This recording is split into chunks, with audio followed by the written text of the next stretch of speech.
on a fucking computer and you're running. That's testosterone in your fucking legs. Walking upstairs, walking up the field with your fucking football uniform on.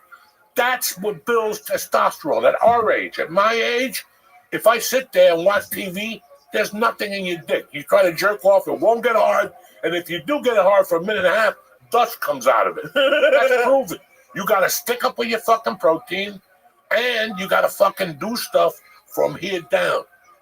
You got to do stuff from here down. That's your sperm. That's your fucking growth hormone. Then you got to supplement with that shit that's big now. The fucking tit milk. Breast milk? Yeah, you can get it in powder. Really? What's the first shot of tit milk that comes out? It's liquid gold. They call it liquid gold. What's that shit called? I've never heard of it. Yeah. When the baby comes out of the fucking womb and the doctor gives it back to the mom, that first blast, the tit milk, colostrum. It's called colostrum, and it comes in fucking packages now. And you got to put 2 or 3 fucking dips in your milk every day or whatever. And watch what happens to your dick. Watch what happens to your hair. I started taking it a year ago. I got no hair on my head, but everywhere else, I'm a wolf man. I got hair everywhere. Oh, my God. My wife had to shave my ear the other day. Yeah. I got hair everywhere else. On my legs, my fucking behind my kneecaps. It grows hair, colostrum, not where you need it. Oh, I had to do because you've been like hairless. Like, because I've seen more of you than I've never seen hair on any part of you.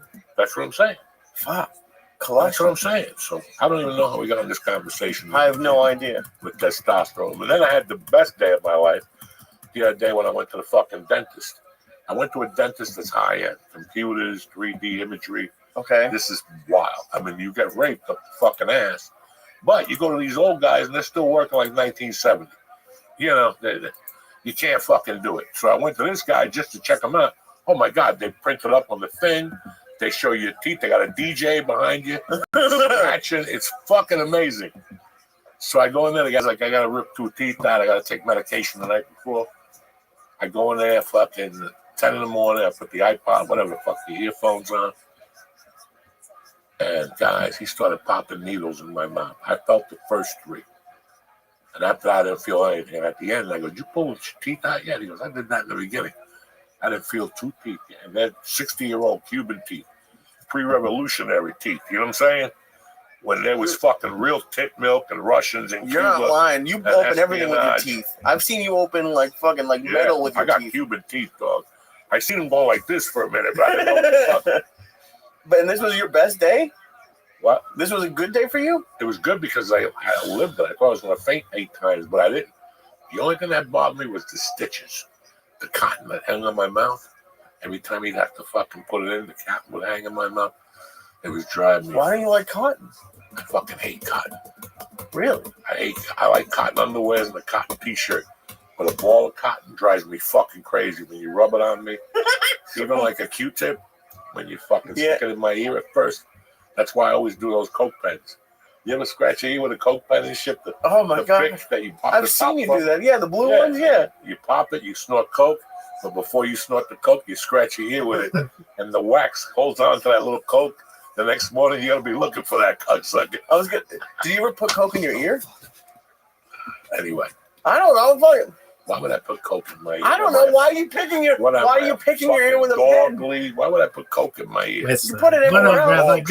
Listen. You want to get your animal high? That's what the fuck you do. How was your weekend? You got promoted. You did 3 spots on Thursday. Yeah, it was great. Comedy's been going great. I was at St. Mark's Comedy Club too. It was a great weekend. Look at you and shit. I walked up the stairs for one of the last times. I told you when I met you that you were looking for the first woman. It was not the first. My God, you are. I knew when you got it, and now you dropped it on me. When did I drop it on you? It's been since fucking 3rd week since I've been here. Harlem. I'm so excited. I was excited. I'm up the corner from a Chinese restaurant. I'm down the block from this. And all of a sudden, under his breath, he hit me with it's off the 4th floor. He's like, what? What'd you say? No elevator, 4th flight. I go, Lee, get the money back. You can't get the money back. You're not going to fucking go up no 4 flights of stairs. I know you for years. I'm going to go up. I have to over the next couple months because it has AC. She doesn't have AC. I have good AC. Got no AC? She has like minimal. Get rid of it. This is New York City. The entire This is girlfriend. New York City. If you ain't got AC. She has it, but like it's like New York. Yeah. It's like that. have you ever had the buildings where it's like either hot or air? Yeah. Fuck you. No, you got to get one of those. Oh, I have central air in Harlem. Tell you you're Jewish and you need one in the window. Oh, I need AC everywhere. You're a chubby Jewish dude. You don't have time for central air. And, oh my God, let's open the window to breeze. Listen, fuck you and your fucking breeze. That shit don't work for Uncle Joey. No. People in California pull that. They do. They're just cheap. Yeah, but we live in the beach. We open up the window. Go, listen. Listen. Stop. You're just a cheapskate. You're just a fucking cheap fuck. Put the fucking air on. When I'm gone, you can do whatever the fuck you want. Open the windows, light candles, rub each other's feet. When Papa's here, put the fucking air conditioner down. And shut those fucking windows. I don't want to hear your neighbors fucking doing Yamaste noises next door. One of my favorite stories with you and air conditioning is I think you were in Nashville or somewhere, and you turned the AC on so cold that it was too cold to get out of the bed to go pee. Yeah. So you just peed from the bed. Fuck yeah. It was cold. Sometimes that air conditioning backfires, Jack, and you got to do what you got to do. But these people with, we have fans. Listen, a fan ain't going to work. They got fans in Cuba.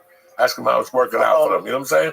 They got fans in Puerto Rico, too, in August. Ask them how it's working out. And they always put the string on it so you can see where the air is. Yeah, I don't want to see where it's going. I just want cold. Listen, when I moved to North Bergen, when I was 10, my mother made the mistake to put an air conditioner in my window. Oh, yeah. Now, guys, 73, TJ, how much colder was it in 73 than what the bullshit is we got now? We had no fucking buildings. This whole river line, they had no buildings. So that air that comes down from Canada, from fucking, once it would pop up, and then it would catch in the bottom of those North Bergen hills. Your ears were like potato chips. They would just break. Yeah. It would just break. That's why a bunch of people in North Bergen don't have ears. They got fucked up ears. Chickarelli, all those motherfuckers, their ear broke. Do you know I used to put my air conditioner on in December? By the time I got Would it even work? By the time I got up in the morning, it was frozen. There was 2 inches of snow on it. I'd have to leave a bucket under the bed and push the bed. My mom would go, "Why do you put the air conditioner on? It's fucking December." I'm one of those type of guys. Oh yeah, I love opening the window in the winter. December. Colorado, and you too, where TJ lives, New Mexico. September comes along, you open the window at night. Ooh, you gotta get up at 4 in the morning and shut that motherfucker down. It's cold in there. It drops to like 10 and shit. You're like, yeah. Fuck. Yeah, you're up in the fucking mountains. Colorado in July, leave that little window open. I don't care what it was in the daytime. I don't care if the streets were melting. Leave that window. By 5:30, you'll be waking up going, what the fuck? That is something that, like, I'm loving New York, but this is going to be my, like, first full summer. Oh, yeah. And, dude, I was here last summer looking for these apartments, and, like, I would walk out of the house and be like, I'd have to change 3 times a day. Oh, yeah. And I'm not you who takes 3 showers a day normally, but fucking I would be 4 flights of stairs. You're in no danger taking that 1 shower. Oh, I know. Dude, I'm so happy to be getting out of that fucking place. But who knows? Who knows what? I don't know. You give me 200 milligrams of fucking coconut gummy. It's already fucking kicking in. Here we go. We're in training. What do you mean? What do you mean here we go? Yeah, we're in training. Oh. Bitches, we're back. Oh my god. Dude, I'm not even going to remember Austin. I already know. People are going to ask me how was Austin. Like, I have no. You ever see any movies remembering Austin? Nobody wants to remember. They want to go down there, eat barbecue, shit blood, get chlamydia, and come right back. That's the University of Texas. A lot of dirty pussy down there. Really? A lot of dirty fucking white women puke on the streets. Is that good? I don't want to. That's tremendous. Why do you want to get chlamydia? You come home with a crab, and a little scratching, and a little juice coming out of your dick. That always makes mama happy. You know what I'm saying? You know, how can you die without getting chlamydia one time? I'm okay with that. That stupid chick in L.A. who got the fake tits and got married 3 months later. What'd you get the fake tits for? Nobody came on them. She spent $3,000 on fake tits. Nobody came on them. She didn't tit fuck anybody. She met one guy and got married. That's it. Take him back. What do you need him for? Take him back. Take him back. $3,000 down the drain. That's now it? you're going to have kids. You got to take them out to breastfeed. What would you do that for? I spent $3,000 on titties. I'm rocking, Jack. I'm at Rudy's smacking people with tits. I'm having a good old time. I'm earning. You can make a little good living with a big pair of tits in a bar. Yeah, but then you're gonna have to spend all that money on therapy. After 20 years using your tits in a bar? Well, nobody wants to see your tits in 20 years. Well, yeah, but And after you got 20 a years of stomach being like used mine. up. Yeah, she's still going to have great tits, but a stomach like mine. Nobody wants to see you clapping when your whole body fucking shakes, okay? You got a short longevity. Right. Nice fake tits are like a running back. Oh, really? It's 3 years. And then what happens? You got to retire And them? then one gets bigger than the other one. The one nipple falls out of line. You got to work those motherfuckers, jerk. You got to take them out. Have you? I've never like maybe a stripper, but I don't think I've ever seen like in person fake tits. Like no one ever fucked has had fake tits. I don't think. You never been with someone with I don't tits? think so. Tremendous. Really? Oh, you give them a stab and you lift up the tip. You rub the scar. You punch it a little bit. And you punch the scar? Sure, you rub. They love it. You press your finger in there. You dirty fucking flat-chested cocksucker. You who you think you're lying to? You press that finger in there. They love it. Pain and pleasure at the same time. Jesus, I don't like. I did hook up with a girl once who had the reduction. I was really pissed off when she told me.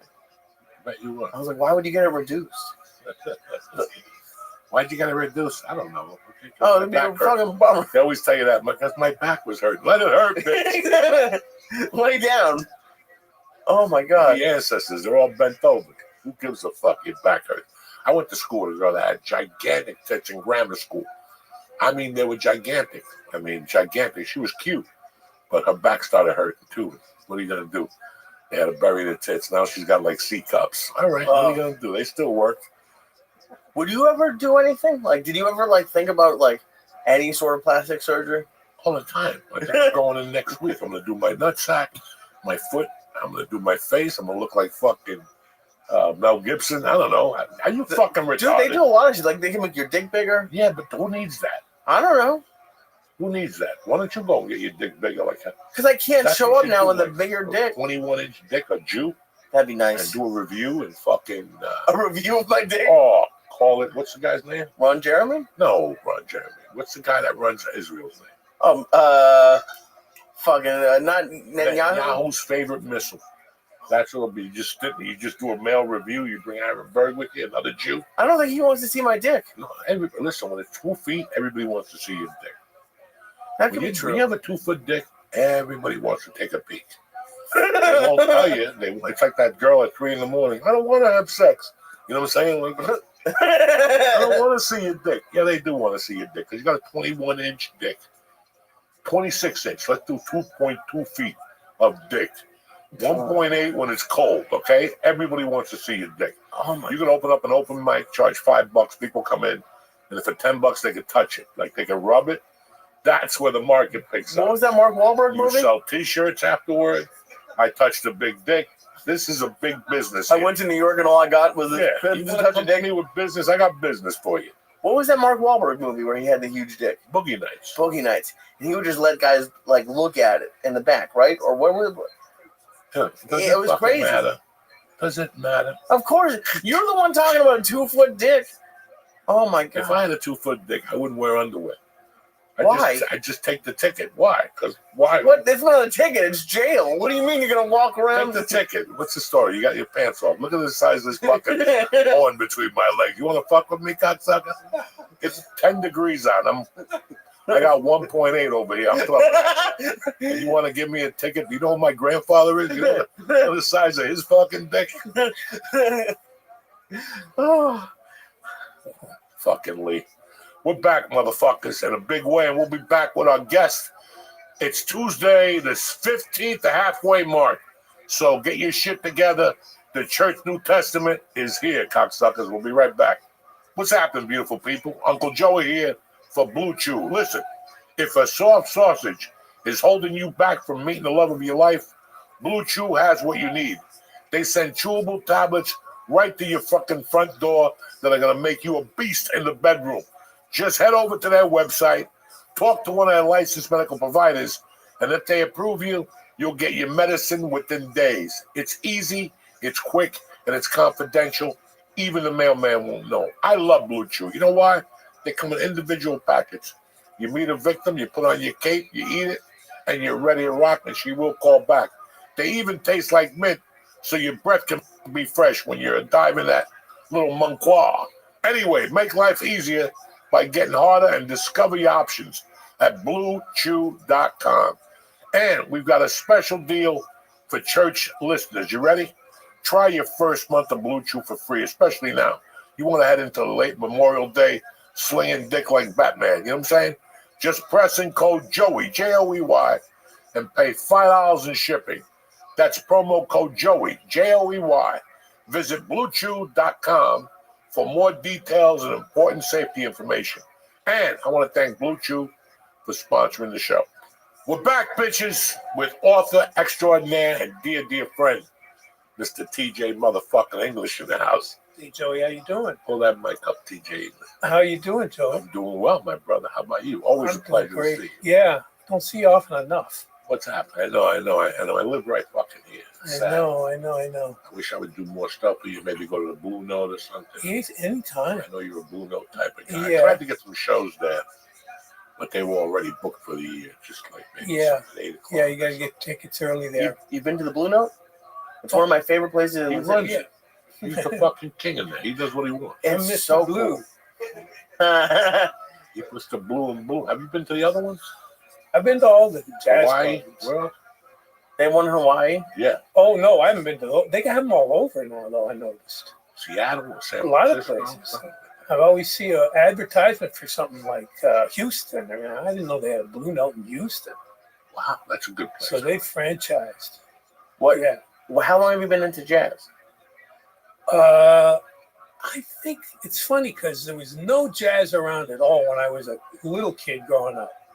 So I probably never, well, no, I take that back. My parents had a couple albums. They had Louis Armstrong and they had Bing Crosby and they might have had some Sinatra stuff. So I got a little flavor of it, but it wasn't until I got to college, Southern California, in the late 70s. And I would just go to these great old used record stores near the beach in Santa Monica. And I started buying jazz records. And I just was winging it. You know, this looks interesting. I mean, I kind of knew, okay, I've heard of Duke Ellington. Let me listen to that. And I just started to explore it and then just got into it, man. Just got into it. There's no other music like jazz to me. It's got soul and you feel it, but it's also kind of intellectual. There's like a thought process involved in it. And I don't know anything about music, but seeing it live, which is new for me, Yeah. like I saw it at the Blue Note, and then I went to Nashville and saw it at a jazz place. It was great. Like live in a small place is cool as shit. Yeah. Because it's like, you know, it's just like you can really get into it. And I know you're not here to talk about jazz, but I love the Blue Note. I love it. You can talk about anything. Hey, the last book I wrote was about jazz. About jazz. Oh, yeah? Yeah. Yeah. So jazz and its historical connections to organized crime. Oh, shit. Yeah. There's more to that story than you would think. I mean, jazz and the mob and mafia in the United States kind of all started at the same time in different cities like New Orleans and Chicago and New York. And where they own clubs? They owned clubs. They owned the very first jazz clubs. So they were in on the ground floor as the presenters of the music. Most of the clubs are in every city, large cities and even medium-sized cities were run by the local mob element. That's who ran the jazz clubs. And just because it was a cash business? Like, why would they pick jazz? Jazz was, you know how big hip-hop was when hip-hop just first started to really hit in the 80s and captured everybody's imagination? Jazz was that times 10. Sure. Jazz was like a cultural phenomenon. There'd never been any music like that. All there'd been in America up to that point was, you know, bluegrass and folk music, and then classical music from Europe, European music, basically.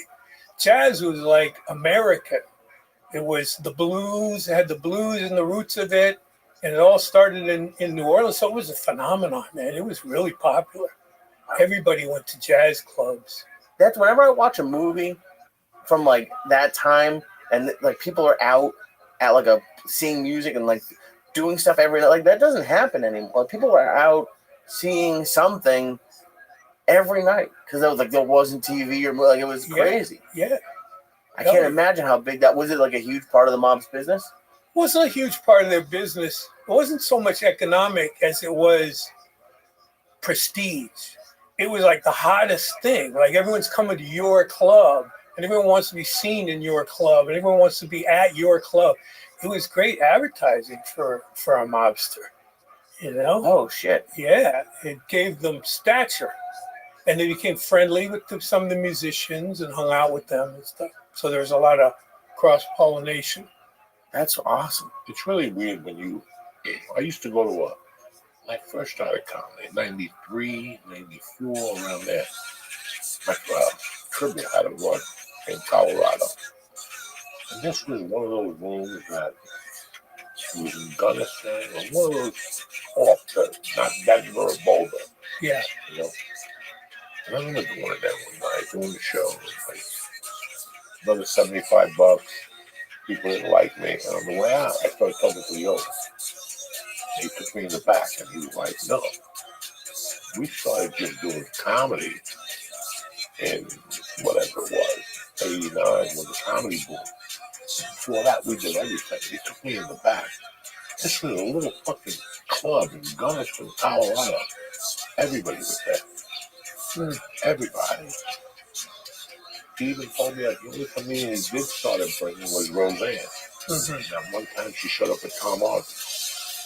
And that he got so coked up in blood that when he pulled the fucking mattress out of it, his blood all over the mattress from his nose and shit.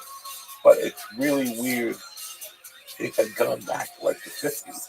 Yeah. We had a bunch of people there. I can't remember off the top of it. I do remember the Roseanne story, but just, you know, it's that's a throwback to like the days of burlesque entertainment, where you had a venue and you had all these variety of acts. You know, you had musicians, you had fucking jugglers, you had all kinds of shit, dancing. Vaudeville, right, something like that. Vaudeville. And it would travel around the country, and it was huge. You'd go to all these different cities, big cities, little-sized cities, and jazz was a part of that a little bit when it first started. That was put in the mix, those vaudeville shows. But guys like Sammy Davis Jr. came out of that. I miss that kind of nightlife. I don't know why I was thinking about this 3 days ago. The Comedy Store, Zero, it was Zero's before that. Yeah. I gotta remember, guys, that was a full-service club. Sex, booze, and if your chick got pregnant, the belly room is where they did the abortion. That's why they called it the belly room. It was like a nightclub? Bro, when you walk to the Comedy Store, you will find hidden passages. You will find where Bugsy Siegel, because that was his club. That's all back from Bugsy would fucking come Prohibition. out. So you could see where he would watch the shows in the main room from standing up there. Nobody could see him.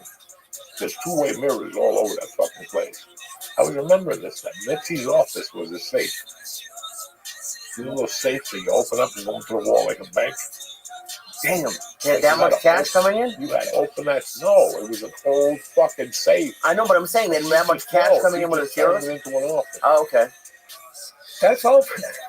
No, but you're saying when it was zeros, it was a safe. That's all from Prohibition days. That's all Prohibition. When there was illegal activities like booze and gambling going on in those establishments. I fantasize about that era. Me too. A lot. And you could go downstairs to the basement, and there's a secret path, and if you find it, if they got raided, there was a way for them to get out and come out on the hill, alley on the valley, up by the fucking hill. I mean, dog, it is very interesting. Yeah. Like, it's very interesting what they did. And it's funny, because when I read your book about the jazz, that's what I was feeling in those clubs. Yeah. You know, never mind money laundering, making money off the fucking prohibition. Right. You know, mobs it was just a way to cleanse money, and it was a sign of status. So it made fucking sense. And they all wore beautiful suits. All the gangsters dressed fine, man. They everything about them from head to toe was just finery. The best suits, the best tailoring. So when they were in a club, There was this guy, Owen Madden, who ran the Cotton Club when it was in its heyday. And he was a fucking Irish punk from Hell's Kitchen. And had been the leader of a gang called the Gophers. And he did some serious shit. He even went away and did time for murder. And he came back and it was the middle of Prohibition. And he was like, oh shit, none of this existed when I went away to prison. And now he's come back. He's like, I'm going to make the most of this. So he started making connections with politicians and the police. He started using corruption to create a system. To make a long story short, within a year, he was the biggest bootlegger in all of New York City. And he wouldn't step outside. So they called him, what was his nickname? It'll come to me. He had a catchy nickname, something to do with Broadway. Because he'd hang out on Broadway. And he was a boy, he had an affair with Mae West. He had a fling with Mae West. This guy was the cock of the walk, as they used to say. But he never went anywhere unless he was dressed to the nines, man. He didn't show himself in public. And the gangsters were like that. It was kind of a very elegant presentation. You could see why people were attracted to the allure of the gangster, you know. They had that sex appeal. They really had it. Even when you watch the Raging Bull, when they go to that fair at the beginning where the first fight is, everybody's dressed to the fucking nines. Yeah. And those suits are gorgeous. Yeah. The women too, though, they dress up in the finery and in the dresses. Yeah, that got lost along the way, man. I guess it was the 60s, really, that, you know. I still remember dressing up to fly. And my mother would make me put a fucking suit on to fly anywhere. Fly. Really, as I got older, but when we going to wear a suit, now people are wearing flip-flops and pajamas, dirty hair. How do you do, if you're like, you know, doing research on something like this, you can't Google like the mobsters, like, do you interview people? Like, how do you research this? That was a tough one. That's a good question because the different books I've done have different research requirements. And this one was tough because it was ancient history and there was no one left, no sources, nobody to talk to. A lot of my books, like this recent one, it's all interviews, firsthand accounts. But this was like everyone's dead and gone. So how do you recreate that? The first thing I had to read the memoirs and biographies of all those musicians. And I had to find little references in those biographies to the gangster element and stuff. It was there. Usually it was like a chapter maybe in someone's thing. And so I had to coalesce all that knowledge about that. And then I had to find a story to tell. And I found the story to tell by focusing on two main guys. The first half of the book is Louis Armstrong and the gangsters. And the second half of the book is Sinatra and the gangsters. And so telling those two stories, you get like the whole history of that relationship. And how do you, if you're doing research like that, how do you know what to trust based off of like what you find? Like if just one memoir, like you have to see it mentioned in a couple different books. Yeah, you gotta cross check it. You gotta verify it usually. It's then there's a thing called folk history, where you make it clear that, all right, this hasn't been vetted, but this is what the story was. Right. You know? And after a while, the story becomes real history. You know? It's what has longevity. Like a good story lasts forever. You know what I mean? You can tell stories about Sinatra. Nobody cares if they're true or not. They're good fucking stories. You know? He always had good fucking stories. Just that it was, and when I was doing the Westies, I remember I would hear the most outlandish stories about the Westies. But I knew the stuff that they had done that was verified, that you could prove. There was proof, witnesses, that kind of thing. And that shit was outrageous. So anything I heard that someone would say that they did, I'd have to think, well, it could be true. Like I heard some wild shit about them with a head rolling it down the counter in a bar, some guy's head they'd cut off. I couldn't verify that to be true, but they did other shit that was equally as wild as that. They did cut off hands and put them in the freezer with the idea that they were going to save the fingerprints to plant on murder weapons. Yeah. When Joey told me that you were coming on, the thing that I was thinking about it, is like you have like one of the few professions, and I'm sure it's changed, but like you're writing books the same way like a lot of like 100 years ago people were writing books. Like it's kind of, there's not many things left like writing a book. Yeah, it's an ancient art. It freaks me out sometimes when I think about it. When I'm writing a book and I'm lost in the middle of it, and I got a stack of pages, but still I got another stack to get to the end of it, and it's intimidating. And I'm always thinking, nobody's gonna want to read this fucking book. Nobody reads books anymore. This is like prehistoric. This is so ancient. This is the voice I'm hearing in my head, right? You stupid motherfucker. This is the 21st century. This is what you were saying. This is like primitive. People open a book of written pages on a piece of paper, and that can hold their attention for sometimes hours at a time. That's like real primitive storytelling if you can pull that off. But it can. But now we're in an era where I think that's a dying art. People being able to do that. Nobody has the attention span anymore. So to write it or to tell it or to read it. There's still people or the chicks, that they don't mind. Listen, the thing I miss about the most is not flying as much, because that was the only place I could read on a plane. Yeah. With peace. It's the best. Whether it's 4 hours, 2 hours, it's the best. Peace. Ever since I stopped traveling, I read books when I was in the hospital. As a matter of fact, I read The Corporation again when I was in the hospital last time. And I got a question for you because I laughed for 2 hours. And you said that, because every time you read a book, people always go, why would I read that book? I read it already. You stupid motherfucker. You're going to catch shit you didn't read. That's true. Like, I'll read a book once a year. If I really like a book, I'll read it once a year. Cujo, Corporation, fucking Havana Nocturne. There's another one I read every fucking year. What about, The Art of War, The War of Art, with Frank Pressfield, whatever. Yeah. I read that every January just to keep my mind fresh. But you fucking dropped the line in there that I fucking died in the hospital. You said something about that they call people from Oriente the Palestinians. Oh, Palestinos. Oh my God. They still do that. They're men without land. Yeah. Oh my God. And that's a Cuban sense of humor. That's a very Cuban sense of humor. He called me up when he read it. Dying. It was great. Dying. Los Palestinos. Yeah. You have no land here. You have no land. Yeah.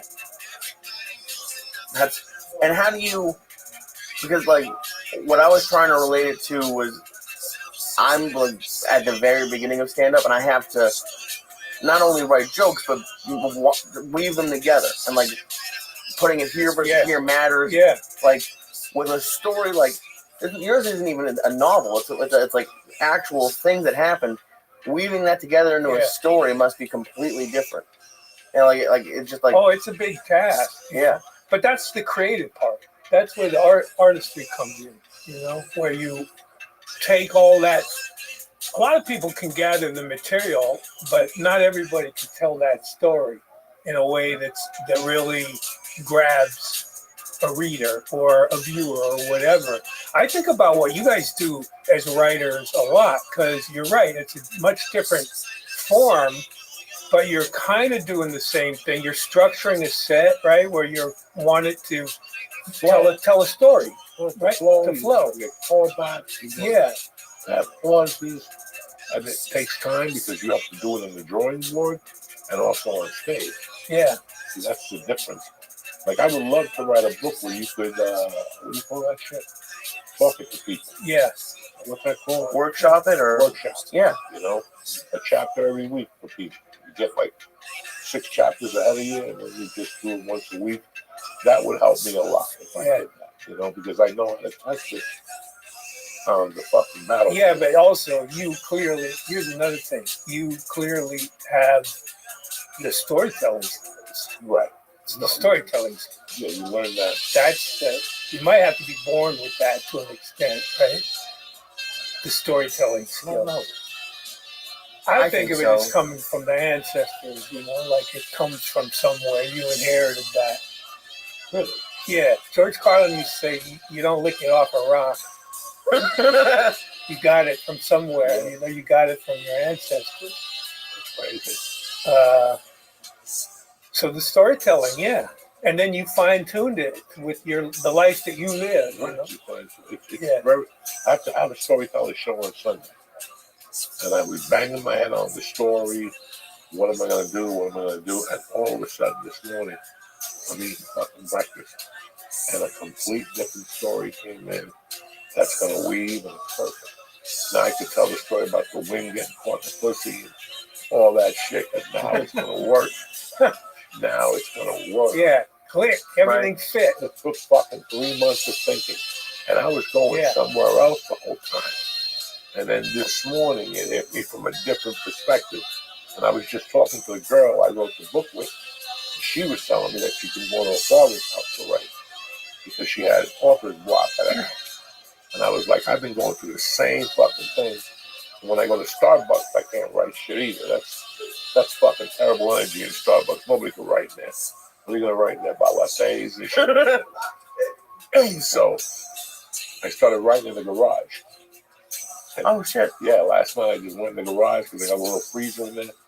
I put my pad on there, the computer, and this fucking morning, I think in your sleep. You're gonna have to set up a little table out there, a little desk, you know. Yeah. But even like I was just thinking like you might like that there's no desk. Like, are you walking around and like doing stuff as you're writing? No, I just sat in the garage. I put the Bluetooth on. Okay. And I fucking sat there for 30 minutes. I made great notes. And I wasn't even going there. Like I said to you, I wasn't going there. This morning, something came in, and I go, if I add it to that, it'll be the fucking perfect fucking show. You know, I often have to remind myself. So, you know, when you have a writing task, you do anything to avoid it. You know, you do all kinds of shit to avoid it. And so I'll go for long walks along the river, and I'll be hard on myself because like you should be writing right now. But no, those walks along the river are really valuable. Very valuable. In terms of thinking time, you know, that's part of the process. So you have to do that periodically. My whole thing is I like the warmer weather because I could write and then take a note and then smoke a joint and then put earphones on and go for a walk. You leave that alone. You just go for a walk and that. And sometimes when you come back, you might have the answer or you might not. Or you might get the answer to something else. Okay, and that's always been a fucking thing I love also. So yeah, writing is, I wish I would have gone to college for it. I wish I would have put more effort into it in my stand-up career early on because I just would have built better habits. You know, when you do stand-up, it's like writing. Yeah, you just put out a book, but you're writing, motherfucker. That book just came out, but you've been writing lately because you know you can't just shut it down for a year and wait and fan your pussy and then it'll come to you. You got to keep writing that muscle, even if it's just what your day is going to be about. Or is that how true? your day went. Yeah, it's a muscle. That makes sense. What if you want to fan your pussy though? If you want to fan your pussy, then you fan your pussy. It's your pussy. You can do whatever you want. It's like Joe, because that was. You said something before the podcast, like little commitments become big commitments. You said that the entire time I've known you. Yeah. But like you've been writing, you were writing that book when I first met you. You were writing it, and it, like, how many times did it change? Did it change 20 Every other times? day. Yeah. I was like, I wouldn't even let what TJ happens to him, where he writes it all, and then he beats himself up. I would beat myself up from the beginning. Like, nobody wants to read that I found my mother on the floor. Nobody wants to read that I robbed a jewelry store. Nobody wants to hear about you raising your fucking stupid kid. Nobody wants to hear anything. That's what I was going through in my mind. To talk yourself out of it. But it's really weird. You write 10 stories, and then what you're looking for is a connector. Mm-hmm.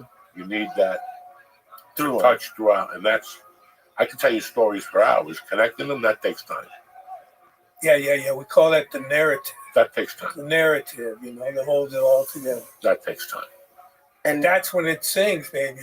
That's when you know you have something that's real, you know, that reaches, that does still reach people, even though books maybe are not popular in that way anymore. But to people who read books, it can have a real impact. How do you I think? like to read. Like I'm a nerd. I have not great comprehension. So when I read a book, it took me 20 years to figure this out. I have to read a book with a marker. I have to learn how to read. I can't go 3 chapters because I'm gonna have to wake up in the morning and read those 3 chapters again.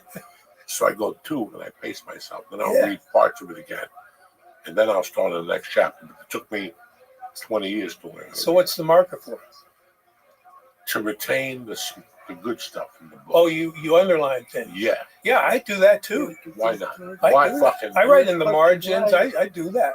I get into it. There's, everybody says, I like to smoke pot and go for a midnight walk. Go fuck yourself.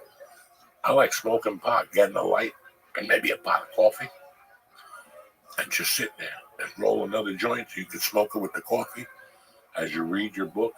Oh, you get high and read, huh? Oh. Yeah, I can't really do that. Oh. I don't retain it if I do that. Oh. That might be the retention problem. Yeah. Well, if you get too high, you start reading, and then stories from your life come in. Start going into your head. This reminds me of the time I was in Philadelphia. Because your imagination is inflamed, but while you're reading it, right? It's extrasensory, and you're picking up a lot of other shit. And at the same time, I want to feel the book. I'm going to cry. I want to feel hurt when the writer gets hurt. I want to feel like I like reading and crying. Like, let me give you an example. The other night, I was switching through the fucking channels, and the last 30 minutes of Carrie was on. One of the greatest 30 minutes of television and movie history. In fact, Travolta, that's how they got you to go see that movie. Was Travolta was in the movie, but he don't come out to the end when he gets killed. He was kind of a nobody at that point. At that point, no, it had been like maybe 6 episodes of Welcome Back, Kotter. Yeah. And the girls liked him, so that's why you went to see that movie. They must have been disappointed because he's hardly in it. Yeah. He's what? He's hardly in it. Yeah, he gets killed at the end. Yeah. But it's so weird. I was watching the last half hour of that movie. And I remember reading that book and not even knowing who the author was. Not even giving a fuck who the author was. And then years later, I got on writing, and he tells the story of how his wife threw that away. About, what was he thinking about? People move things with their minds. Yeah, telekinesis. Period. Yes. Yeah. And his wife threw it away. When he got home, she gave it back to him and said, finish this. And that became fucking Carrie. And I'm thinking about how the fuck he wrote that. Like, even with you, with the corporation, Havana Nocturne, the Westies, I like reading a book and then for like a day or two going, how the fuck this motherfucker write that? That's how much it's a nice thought. Taking a book. For a writer, that's a great compliment. Yeah, because you want to think in your act, what you do, you want to think. I just want to dazzle these motherfuckers. I want to like make them have to go, fuck, how did he do that? And I know you must get that feeling in your stand-up, right? Yeah. You do it. You're just gonna kick flowing, ass. Yeah, you know? You're flowing and you're seeing them, and then you start laughing. That's the money. That's the money that nobody could pay you enough for. When you start laughing.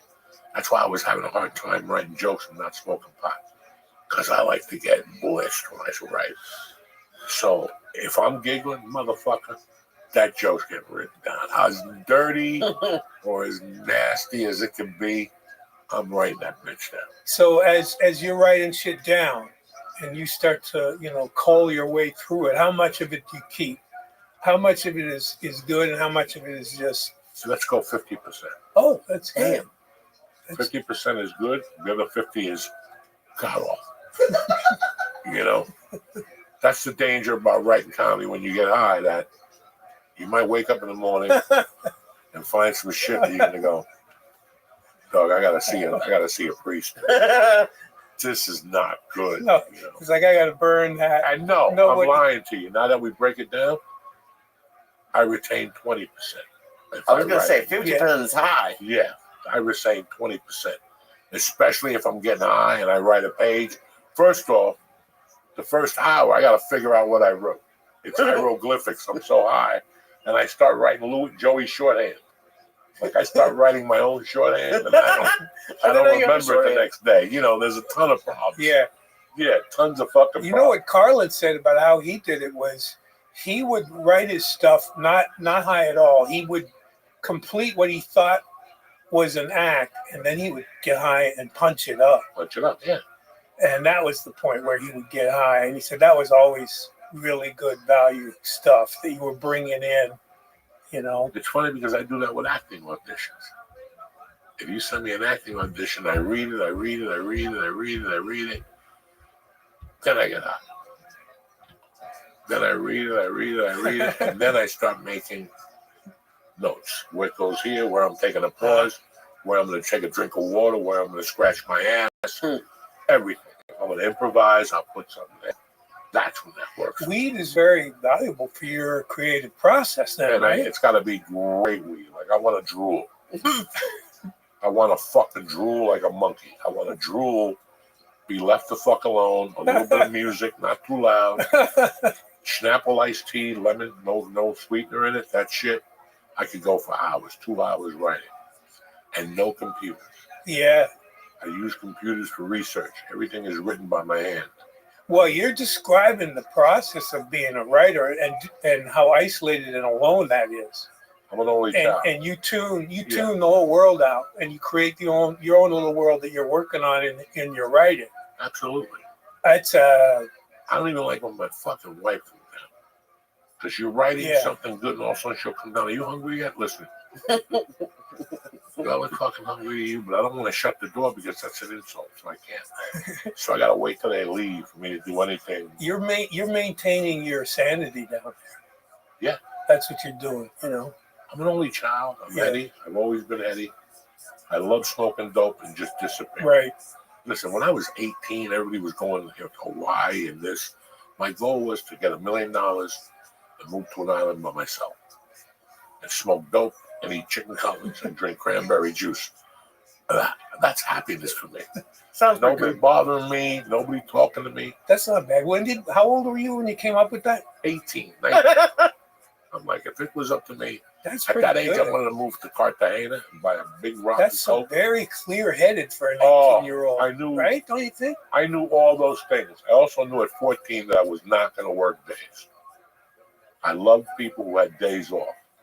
They had more freedom in their lives. Yeah. They were out on the corner when it was hot getting a hot dog, and then they went to work at night when it didn't really fucking matter. That's a complete different discipline. Because I didn't like going out either. I could care less about going to a club or being in the VIP. So if you could pay me at night, and I could have my days to myself, no drama, because when you're walking in the house, everybody's leaving for work. You can go in there and make a cheese omelet, put on fucking Popeye, and sit there. Nobody's going to come in and break your fucking balls. Everybody's at work. You're living the dream, baby. No, but I've always loved that. That's what I mean. You had that dream, and now you're living that dream. Oh, having a day job for me was always fucking brutal. And I would do it, and then I'd go, what the fuck? I could steal something. I could sell an 8-ball and make $75. You know, it's a grind. I could see. I know guys like you. A lot of guys like you wind up in the criminal life. Yeah, because they can't take the grind of having to do a 9 to 5. I got to work $12.50 an hour. I'm working 10 hours a day. I'm gonna make $1.25 a day. I can make that fucking breaking into a room. I know a guy that's got that on it in his pocket right fucking now, and that's what would happen. I go, you know what? It's time I become a human being, and I take these jobs in Colorado, and I be drilling fucking beams, getting bit by mosquito bites, and I felt like once the check came. I'm like, $300? Yeah. I got bit. I had to fucking eat a salami sandwich. You see all the deductions from the check? I'm like, I'm not doing this. I'm not doing this. It's not worth it to me no more. It's not worth it to me. So I went without for years just to prove my point. I'm not working days. I would work days enough to get money, and then I'd quit. And then I'd fucking figure out. When I lived in Boulder, my rent was due. And every day before my rent was due, I did not know how I was get that $400. And I didn't care. And I'll tell you all the times I got that $400, and you would die. Like, I remember it. I would just go to Kmart and wait for people to drop receipts. And I would pick them up in the wind and the beat might spend $300. I just go in there and took everything they take and return it without even walking out the store. Wouldn't even walk out the fucking store. I remember one time I needed to rent. The guy dropped a receipt with $500 for a lawnmower, and I went in to go to steal it, and they didn't have it in Boulder. So I got in the car and I went to Kmart and Longmont. They had one left. I actually walked in there, put the receipt on it, walked up to the guy. He's like, "What's going on?" I go, "I just got this. I don't want it." I didn't even buy it at that store. He took the receipt. You didn't buy it at any store. So how old were you at this time when you were doing this? 20. This is out of prison. Out of prison. Knowing that I could go back to jail anytime. Oh. Then I did get caught one day, and I gave a fake name. And they take me to Boulder, and I'll never forget. I walk in Boulder, and all the cops know me. "Joey, what's going on, Joey? How you doing? You're back. We told you you'd be back." But I used a different name when they arrested me. They got the card out. They fingerprint me. I still remember that cop's name. Did you have fake ID? No, he's calling me Joey, and the card says James something else. And he's pressing mine. I'm like, I hope he doesn't look at that fucking card. I was in there 36 days already, 30 days over the holidays. They knew who I was. They fingerprint me, go, "Joey, how you doing?" I'm like, oh, if this motherfucker looks at this fingerprint card, then he sees this name, he's going to shoot his pants. And I got away with it. Whoa. And then when I went to court, they pulled me aside. They go, "We know who you are." And I went back to court under that name. I did the probation under that name, and I had to do community service. And I did it just to fucking... Nobody ever asked to see an ID? Not one. And at the community service, I became friends with a cop. I picked the HIV building. And I would paint it and take the garbage out, the HIV building. And after the job was over, about a year later, I smacked my ex-wife's boyfriend.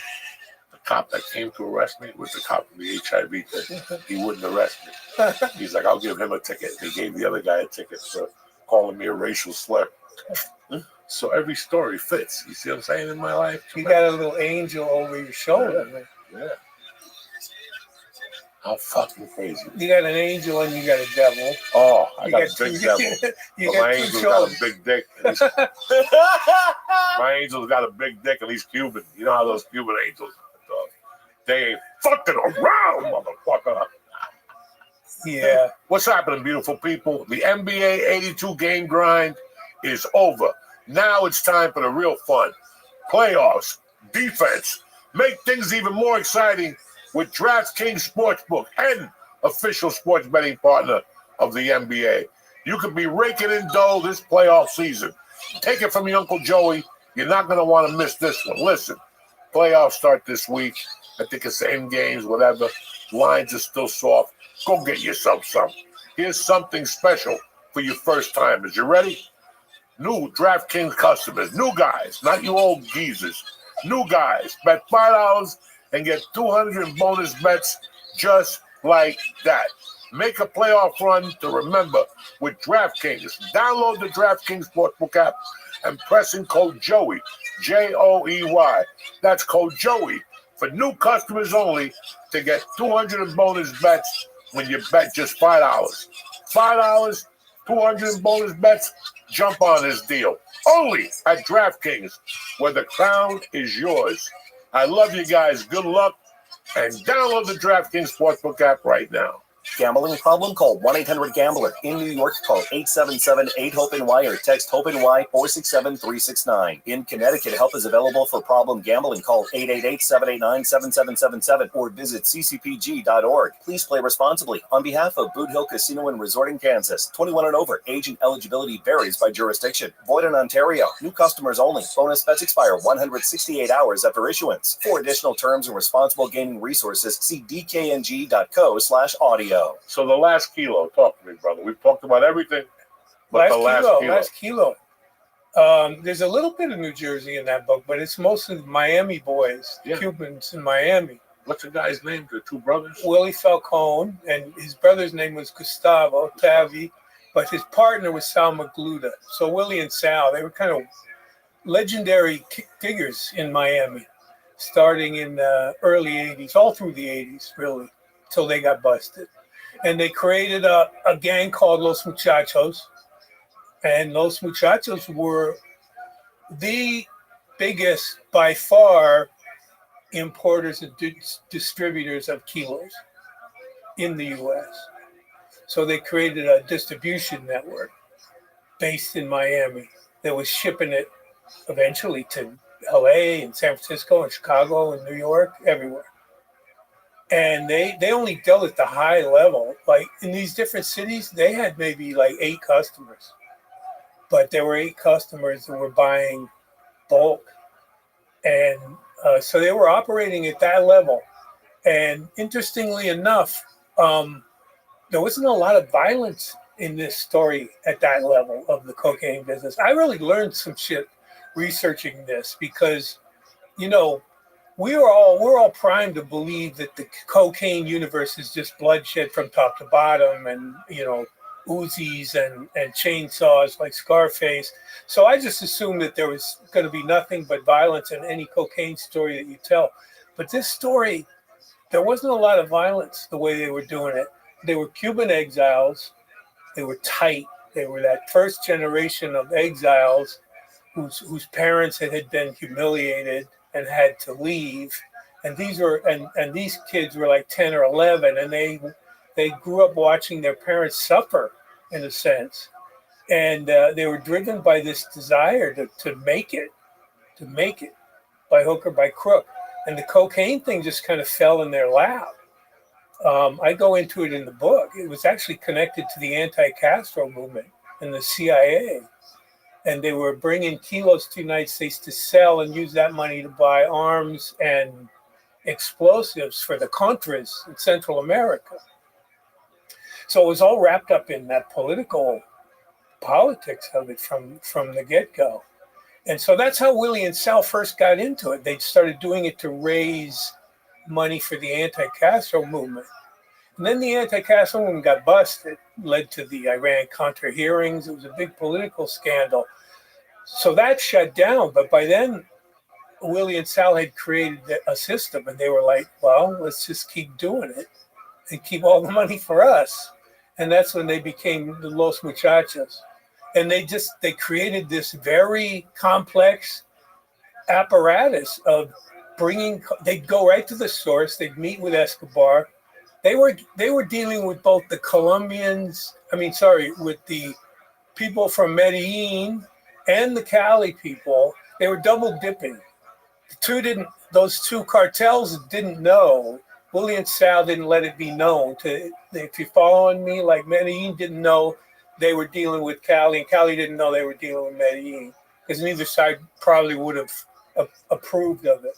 They were doing it, and they did it at a very high level, and they came up with a system to bring the kilos into the U.S., and they did that in all kinds of ingenious ways. They had their own pilots and planes, but they also had boats. They wound up being championship powerboat racers. Yeah. Right. I mean, they owned the powerboat racing business. They owned the company that built the engines. The great way to launder money, by the way. The company that built the engines, the company that built the boats. They were designing the boats. And then they got to race them. And they were going into races, borgadas, all over the world, you know? Well, they had a warrant on them. While they had a warrant on them eventually, yeah. I watched this. There was a series of yes, there was, yeah. A month ago or something. I called you. I go, I'm watching these two fucking... Yeah, that's Willie and Sal. So I was able to do this book because Willie Falcone's family reached out to me. He did 27, 28 years, something like that. And as he was getting to the end of that bit, his daughter contacted me. It was like, you know, he knows your work. He'd read The Westies. He'd read Havana Nocturne. And Corporation was just coming out at that time. So he got it in his head that I was the guy to do his book. And he had his daughter reach out to me. And I didn't know enough about him to know whether I would want to do it or not. I think I said no when it first came up. I said, I can't really answer that because I would have to at least have a chance to talk to him, you know. So I tried to get into prison to see him, and prison shut it down. They wouldn't let me in. So I had to wait till he got out, which was a couple of years later. And then when he got out, they deported him from the United States because he'd never bothered getting U.S. citizenship. He was a Cuban. He came over that time when Cubans were being given a kind of special legal status, you know. So he never even bothered to become a citizen. So they deported his ass. And so now I'm getting to know him a little bit because we're doing Zoom conference calls. So I'm getting a feel for him. And he gets deported to the DR. And then the DR finds out, one of the DR politicians finds out he's there and starts accusing another politician of letting a big narco in the country. So they kick him out of there, out of the DR. He's got to go hat in hand, find another country. I can't tell you the country where he's in, although it'd be, I think, real easy to guess. So I had to go there to interview him face to face. And it was right in the middle of COVID. And it was a pain in the ass getting a plane. I'll say South America. I'll narrow it down. And I kept missing flights because I didn't have the proper COVID test before the plane. It was a nightmare getting there, but I got there and I met this guy, and for like 3 days, we just did interviews all day long. We'd start pretty early, like 9 a.m., and we'd go till lunch, have some food, and then come back and do another 3 hours or so. And we did that for like 3 days, him just telling me his life story. And I had it, man. Like, I remember coming back thinking, wow, I've never had this kind of access with a source. They tell me their whole life story. And Willie Falcone hadn't talked to anybody. So everyone wanted to know his story. He was like a mystery man, very charismatic. And I got that motherfucker's story and was able to tell that story. And it was I know he's a criminal, he's a bad guy, and he certainly paid for it and everything. But it was kind of an honor to tell his story. He was he's a guy with a certain code of honor. He's a criminal, you know. There's certain criminals, to me, are almost like royalty in a sense, criminal royalty, because they have that sense of honor about what they do. Especially guys who put crews together, you know, and do robberies. I have a friend who is an incredible source up in Boston, Irish-American gangster named Pat Nee. He was kind of a rival and later a partner of Whitey Bulger's. He started out as a thief, you know, breaking into warehouses and shit. And as he started to advance up from that, he started doing armored car robberies. And I've had late night conversations with him many times over some Irish whiskey or whatever. And he's telling me what he knows about his life as a thief, and he would put together crews. And I said to him, one of the things about putting together a robbery crew is something like that. To me, I was like, how do you do quality control? How do you know these got to be people you really trust? Your crew that you're gonna do a armored car robbery with. It's got to be people you have total faith in and you totally trust. And so you want to know none of these guys are going to break and snitch. We're in this to the end, you know, and I'd say, yeah, but how can you guarantee that? And he said, you can't guarantee it. He said, but you always wanted to try to make sure, because otherwise you were going to have to take care of that person. If there's a weak link, you were going to have to address so that person would wind up getting killed. That person in the crew. That's just the nature of putting together a criminal crew like that. They did. He's telling me these stories of how they do warehouse robberies, where they pull up a big truck like 2 a.m. at a warehouse. This is back like in the 60s, 70s. And they'd actually pull the open truck butt up against the wall, and then they'd get hammers and shit and just break the fucking wall down. Just take out a big section of the wall.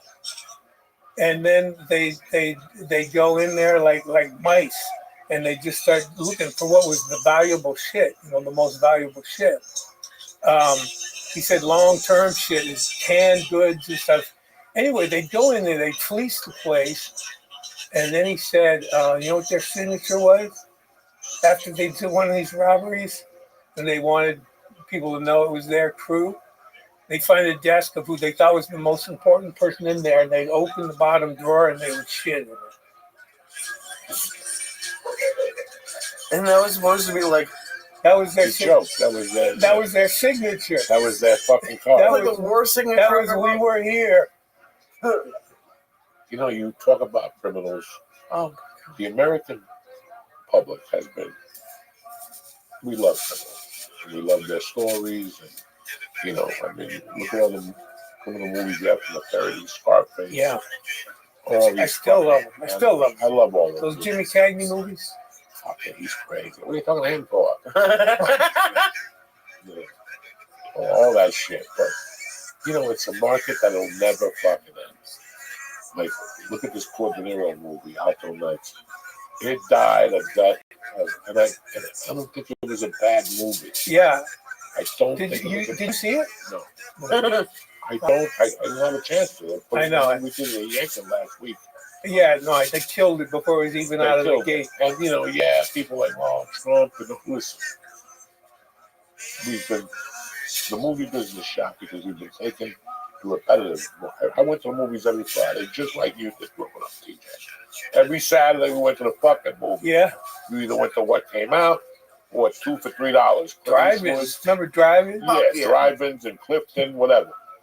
We've taken that out. But at the same time, the mobster shit, Italian-wise, is done. Now, Mobland, the English. Because like I tell you, there's gangsters, and there's people who are dangerous, but then there's Helen Mirren. God damn, that bitch is fucking good in everything she does. Did you see her last night? She had the fucking red, her toenails painted, her hands. I have a theory, man.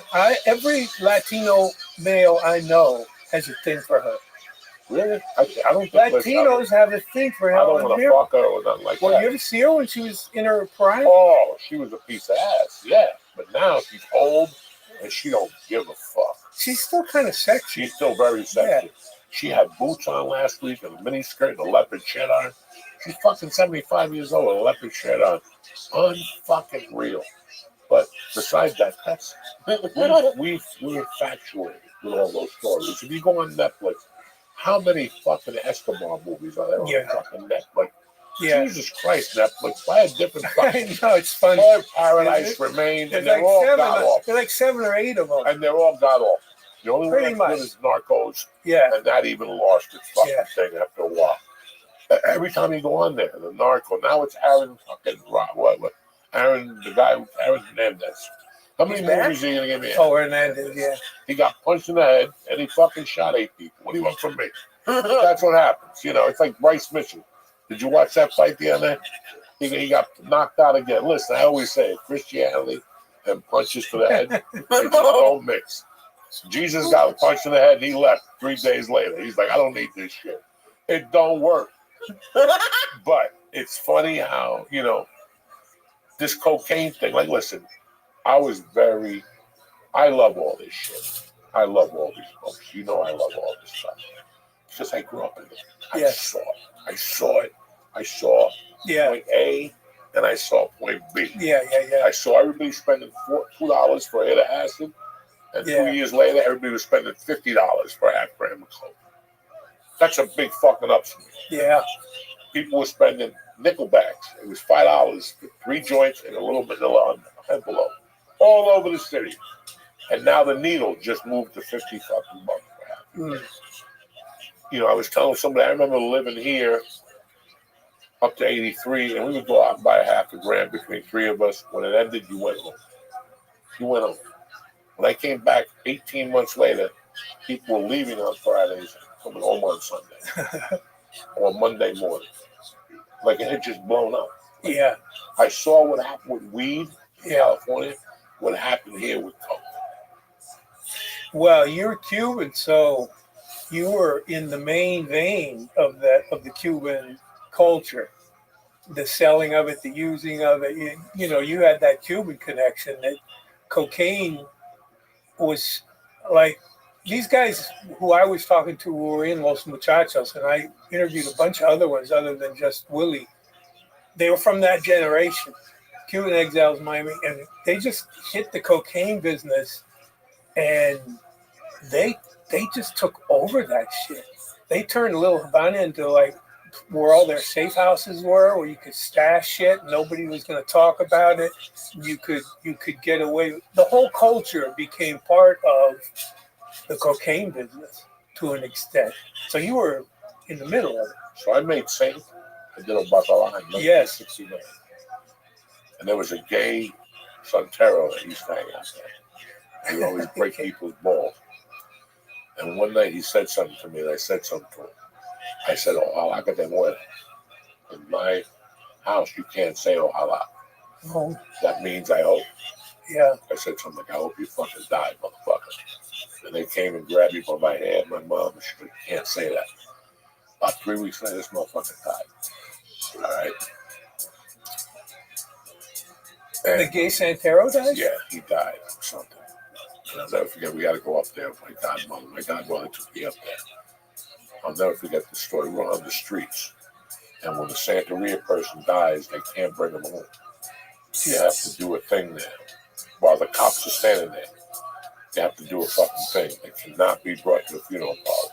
You got to take the saint out of their head. So while they were taking the saint out of their head, I remember my godmother going, "This is going to be tough." She was talking to my mother and another lady in the car. The guy had a kilo under his bed. While they were doing the fucking thing, somebody had to go up there and sneak out with a kilo from under the bed. I still remember being a kid. See, I told you that. What the fuck are they talking about? Your descendants. And that was let's say it was 1971. And I still remember being a kid and telling my mom, "Clean your fucking nose." Like, I was a fucking kid, guys, 8, 9, and going, "Clean your fucking nose, please. My friends are here." You know. Do you think it's like as prevalent as weed is now? What's that? Coke? Well, like what your mom was doing? Not when I was 8, 9, 10. Like, I knew that It wasn't my mother's legal. bar, people Right, did it. yeah. And I knew that they did stupid shit with it. They weren't smoking it or anything like that. They would just, I still remember getting up in the mornings, like in 8th grade, 7th grade, and going to school. And they'd be in my living room with a huge aluminum foil open. And they wouldn't grind the coke in those days. There was no grinding it. You just put the rocks in. Oh, shit. And they would just sit there. And I'd go to school and eat my Cheerios while Oh, they're snorting coke. And they all felt guilty, so they would all give me money. "Hey, what are you going to have for lunch? Here's $50. I would leave with like $200 every time they were over snorting coke. And my mother used to tell them, "Don't give them cash." I'm like, "Nah, come back tomorrow. You can do whatever you want in my fucking house." doing coke that way is what burns a hole in your Well, they didn't know. Yeah. 1974, right. 1975. And then there was a guy that used to come to my house. And in the mornings, I would hear my mother and stepfather and everybody else talking about him. I had to throw him out all the time. He used to get paranoid. His name was Muñeco. He had an eye that when he did coke, it staggered and shit, right? So when I was a kid, I liked him a lot, Muñeco. He had 2 sons. I liked him a lot when I was a kid. Something happened at the bar. I did something. I stuck up for him. And he called my mother. He goes, "Tell Coco I'm going to take him to Macy's tonight with his son." I was still living on 88th Street, so I had to be under 10. And I'll never forget that he came over and he took me to Macy's. He goes, "Buy whatever you want." And I bought like the Hot Wheel carry case and like the mongoose. Remember that one thing? Yeah. And I brought it home. When we got walking the dog, he looked at my mother. My mother goes, "Is that all he got?" He goes, "That's all you wanted." And my mother looked at me and he goes, and the guy took a fucking 6 inches of cash and he goes, "I brought this." He didn't want to spend any of it. When I saw that, I go, whoa. Let's go back. I want to get some skis. Because I just saw the James Bond movie on skis. I spent like $21. The guy had like $10,000 to spend on me because I said something and covered for his wife. Like somebody was going to get in trouble, but I said I hadn't seen him. And they were like, "He's smart. He's a good boy. He didn't lie. He fucking stuck up for us." So then my mother dies. I don't see this guy, but he was tight. Before my mother died, they killed his son. He was He was doing heroin with somebody up in the, just around here, somewhere up in Fort Lee, up. They had money, a white girl. And after my mother died, I'm eating a 43rd burger and I was in nice and he goes, "Aren't you friends with me yet?" I'm like, "Yeah, where is he?" He's like, "He wants you to call him. I've been looking for work for you. He's in Florida." So I call him, he sends me a plane ticket, I go down there like 2 days later. First night he's all poked up. He's like, "I sent for you because I want your Italian friends to kill that family." Because he knew that I lived with the Balzanos and he shot a guy 8 times in the back. He goes, "See if you go over there and fucking have him killed." And I'm like, "What's this called?" Right? I'm sitting there, so he brings me back to his house. Got a wife and 2. The one kid died, the other kid is way older than me. I got to be 18, 19. And this guy comes in the room. You ready for this? He would do coke. Like he would disappear and then come back with white underwear, a white t-shirt, V-neck, a Chinese t-shirt with things, with the gold chain, with chancletas and his feet out. But he would get a big margarine tub. This is unheard of. He get the biggest margarine tub. Is this the gay Santero still? No. The gay Santero is dead and buried. This This is like an uncle to me. He would fill it with water and then put a dish in. So the dish would float in the water, and then he would put coke on it. So if the cops came, he would just dump the coke in the water. I mean, that's a complete different set of paranoia. He had bars on his window already, the whole fucking thing. So now we're doing coke. I'm sneaking little coke lines, and he's just rattling off, and his eye is looking all over the place. But he would carry the 22 or the 32 in his waistband. And do you know at 5 in the morning, dog, he goes outside to look out the window and the gun slips and he shoots himself in the fucking foot. Wow. And his wife comes running in, the son, he's on the floor. And I'm like, "Call the ambulance." But he's like, "Don't call nobody." And his wife goes, "He shot himself last month too." And I looked at his feet. He had like 3 little bullet holes in his fucking feet. Every time the gun fell, he'd go off and shoot himself in the fucking Jesus. Like that was 84. Oh. And by that time, the cat was out of the bag. But all these stories that we're reading about now. That's a good one. Have you ever told that story before? I think so. I think fucking so. That was a wild night with that Monday. It was a Monday morning. And the music at the time was Chaka Khan and Give Me a Higher Love. It was August or September of 84. That's yeah. Those songs really place it in time, right? Yeah. Chaka Khan. I feel for you. That's that one, I think. Which one? I feel for you. That was that song. That's a good one. That's a good one, yeah. She still looks good. I'm on her social media. She looks really good. I was just listening to her the other day. The first, I listened to Sweet Thing when she was still with Rufus. That motherfucker played a guitar because nobody plays the guitar like she was a cutie back then. He was what? She was a cutie. She was hot. She was adorable. I was 76. That was my song. She was like in her 20s. I will love you anyway, even if you cannot stay. She had the big throw. She was hot. Yes. With all these books now and all these series, it's just like this drug thing. We were fucked. We were fucked as Americans. Like they fucked us. And I had a great time doing coke for 28 years. I'm not going to sit here and be Johnny Hypocrite, but we got fucked. You know, because you read about all these different organizations and stuff. Everything was great till about the 80 or 81. And then the government got involved. And that's when everything fucked up. Well, that's the war on drugs. It was no war on drugs. It was a silent war on drugs. We want to make a piece of it too. That's why they went down there and got Noriega. Right. They never give a fuck about Noriega. They were talking about the Panama Canal.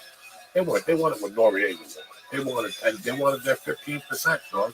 Just the way it is. And that's what they always fucking do. And that's when it blew out of proportion. And, you know, you watch all these documentaries, Cocaine Cowboys, this and that. How many of these guys were there? Think about how many of these guys were there. In the cocaine business? Everybody got into the cocaine business after a while. Yeah, well, there are many layers to it. There was layers. And there were morons. Yeah. morons that were making a lot of money because I used to rob those morons. They didn't know what they didn't know. I'm gonna tell you an interesting one. Before I got locked up, there was a family called the Markleys in Longmont, Colorado. This is 86. I got locked up in 87. By the time I got locked up, they were already in county waiting for sentencing. I didn't know this story. It was what I read. It was a father and son landscaping business. And one day they bought a fucking ounce of coke and started selling it. And the thing took off. Like they couldn't even, they didn't, and they were so stupid. They were rednecks. They didn't know how to launder the money, so they just kept buying landscape trucks. They had every fucking truck that you could buy. These people were making serious fucking money. And when they got busted, the cops busted them and sat there the whole night and sold coke just to double check the amount that they were fucking making on the weekends. Plus they were wholesaling kilos, the whole fucking thing. I get locked up and I meet the little Markley. And we're talking today and I'm like, what the fuck were you motherfucking rednecks doing up in the long money, right, man? We started with an ounce, and then we were picking up 5 kilos every other week. I mean, these guys got huge, but they were 2 idiots. The feds, you know the feds, when Markley, the young Markley, lived with his wife downstairs, and she was pregnant. After they got arrested, they found out that the father knocked her up. When they were doing coke together, they were rednecks, so they were white trash motherfuckers. Wait, they were doing coke together? The mother and the father. Oh, okay. So the young Markley, who was married, who I was doing time with, they got divorced during sentencing, and she went with the father. I mean, this is just cocaine shit, man. This is just, I heard all these fucking stories. And that's how they got him to plea bargain. That's how she ended up ratting on the both of them and fucking, because he was fucking the both of them. Just crazy shit. It was a crazy time in America. When cocaine, you know this, when cocaine hit, let's say early 80s, this period you're talking about, it hit like a fucking tidal wave. Like a tidal wave. And it hit everywhere in the U.S. This was William South. They were bringing it to these different places. They were selling more coke than anybody in L.A. by the mid 80s, and it just hit everybody. People. You know, the early media about cocaine was mostly positive. It was on the cover of Time magazine and Newsweek magazine. And they were like, everybody's doing it. All different class levels are doing it. You don't get a hangover. There's no hangover. And so the PR on coke was very positive up until crack. Till crack kind of tarnished the image a little bit. So if you were a coke dealer, you had blood on your hands by the coke, by the crack era. It hit like a phenomenon. We all know it from the clubs, the way it took over in nightclubs. I mean, come on. But what always got me was up in New York, and I'm sure this is true. Actually, I saw it in Cleveland and some other places. Cocaine had hit the working class. Like you go to the local Blarney Stone after work on a Friday, and all those working class people were doing coke. They made it affordable. This is one of the things Willie and Sal did. They brought in a lot of product so that they could bring the price down. The price came down suddenly, and they got it to the middle class and the working class. Well, what they did was they did something that nobody planned on. They got the biggest form of free advertising that there ever was. If anybody ever did it, was cocaine. Because in the early 80s, when somebody went to the bathroom, they came out and they went to their drink and you heard, yeah, that was it. And people come up right up to you. You doing coke, man? Is it cool? Do you really see things? Do you hear that? They'd ask you creepy questions. Then it just took one thing. You want to do a line of coke? Yeah, sure, let's try it. And boom, they were hooked because... How could you say no to it? Yeah, because you believe that it brought you into a different class. You're at a club. By you doing it, like a chick lives in the projects in North Bergen. You got her in the city doing coke, drinking Dom Perignon, she's sucking your dick because nobody's ever made her feel that way. All of a sudden, there was no VIP in those days. But think about it. That was the VIP room. if you coming out of the bathroom, oh my God, and doing all that shit, and that's What do you think changed? Like, why? Because that. I mean, I've seen cocaine out, but I've never like it wasn't. I don't think it's like that anymore. I don't think that's the type of drug it somebody's is. It's out there. It's out there. Oh, it's definitely out there, Yeah, but I don't think it's like a Not status like symbol. that. Not Billions like of it dollars. was. No, we're talking about. Now it seems dirtier. Now it seems like people like it. Like to me, who's never done it. It's like people. I don't get them. Always win. You know what I mean? Go to Vegas. Yeah, they usually. Well, they usually- Vegas don't get bigger. And bigger. Those are the people who do a lot of cocaine. Yeah. If you're winning and everybody I know wins, how the fuck does Vegas keep getting bigger and bigger? These cartels have all the money in the fucking world. When in the 80s, when they were doing all, didn't these motherfuckers make Forbes magazines early on? The Escobars. That dude was making what, $6 million a day at one time. Escobar. Are you fucking kidding me? Yeah. So, it was, I remember it feeling like if you did coke, you were a little better person. Celebrities are doing coke. Rock stars are doing coke. Yeah. Athletes were doing coke. And I'm telling you, I grew up in northern New Jersey, Yeah. blue collarville, and when somebody went and came out of the bathroom, it was like fucking all hell would break loose. Well, you had a better chance of getting laid if the ladies heard that sniffing too, Yeah. because they loved the coke They fucking loved during it. that period. Yeah, no, it was, and I wasn't even that into coke, really. I was. I loved it more since day one. Loved it. I didn't get high for like the first year, and I thought they were playing a trick on me. But the whole, sorry to interrupt, but the whole world can be divided into two groups. The groups are when they lay out that line of cocaine at a party club for the first time and said, "You want to try some?" There's the people who said no, and there's the people who said yes to that. And they're two very different kinds of people, right? Totally different kinds of people. I personally would rather spend time with the people who did the line of coke than the people who didn't do the line of coke. The ones who didn't do the line of coke are ones that just probably became boring. You know? They lived a boring life. You know, when my mom sold the bar in '78, she had some money. She invested in a fucking jewelry store in the city, but she was buying more jewelry than she was selling. And then she would go to the Yonkers Raceway, and they were fucking, she was losing the money gambling. So my last year with her, she started holding drugs downstairs in the basement for people. And for a few weeks, there'd be weed downstairs in those yellow Colombian bags. There was the worst weed in the world. Whoever grew it, crushed the seeds and put the seeds back in it. So it means every time you spark it, it blows up. It blows up. You couldn't even smoke a joint. Bah, you gotta keep lighting it. And then I've never heard of that. Then I went downstairs one day and I found a big bag of coke. I'm talking a big bag of coke. And I would look at it. I would ask around. And then one day I stole some, like just a little taste. I gave it to a friend of mine. I said, "You're a good guy. You like doing coke. Take this." And he's like, "Where'd you get this from?" So I took some. And one day, a week before my mother died, one day we went to Hudson County Park. We robbed beer from Albertsons and we went to my buddy's house. And while we were down there, everybody was in the basement. Him and I were upstairs. And I got to tell you something. I got some fucking coke. He's like, "You were 16. He's like, "Come on." So we were drinking vodka with peppermint schnapps. And we would crush the You're ice. 16? 16, and we put it in the freezer for it to get hard.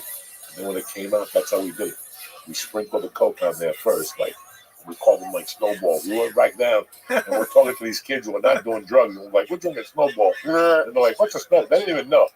And then finally we went upstairs to the line of coke and we were like, "Don't say this to nobody." We did that coke and I didn't get high till maybe. Okay, you guys were little hoodlums, right? And then we used to bring it. You were like Jimmy Cagney and Dog, my sophomore and junior year, we used to bring it to school. There was a football player that sold grams at school, and we would bring them into the classrooms and pass the package back and forth during the class and do little bumps. And kids were looking at us like we were fucking Martians, man. That's hilarious. I guess you were destined to do coke, you know. You just got there way faster than most I'll people. tell you the funniest story ever. In the 6th grade, I'm dating this Cuban girl in New York for a reason. And my man and your man, Papi, comes over.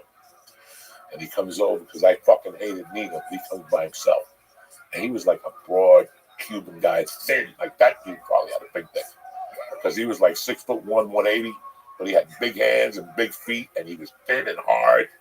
Sounds like a big dick. All right, so one day he comes over and he's like, your mother tells me you're dating some girl. Like, my mother went to him to give me, like, advice and talk to me. Not him. I mean, you got to think, this guy used to take me to a barber shop on the way back. Those little apartments on Boulevard East by the 60s. Right there. But that's little, like, they've been there forever. We would go in there, and that was one of his places where he weighed coke. But there were 2 girls that were always naked. And they'd be eating each other out. He'd go, let's watch for a little while. I'm in the 6th fucking grade with this guy. You know, this is Tati, dog. He knows the legend of Tati. So one night he's like, you eating a pussy? And I'm like, no, I'm not doing anything. I barely kiss her. He's like, this is what you do. And he fucking went in his jacket pocket and he took fucking something out. And he went and he had a capsule and he emptied it like a fucking contact. You know, contact, remember? For his 16-hour cold relief, he had like a contact and he emptied it and he filled it up with coke and he gave it to me. He goes, next time that girl comes over, you put that on a pussy. And I'm like, what? I didn't even know what he was talking about. He's like, gotta eat a pussy and all this shit. I'm like, I didn't tell that to nobody for fucking like 5 months. Wow. And then one night my mother came over with steam in her heart. She goes, get fucking down here. She goes, Tati gave you fucking coke? And you, where is it? She goes, in my drawer. She's like, go get it and give it to mommy.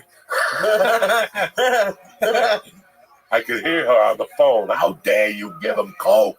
He's 12 fucking years old. What were you thinking? And he's on the other line, but trust me, he's going to put on a pussy. You know, a papaya.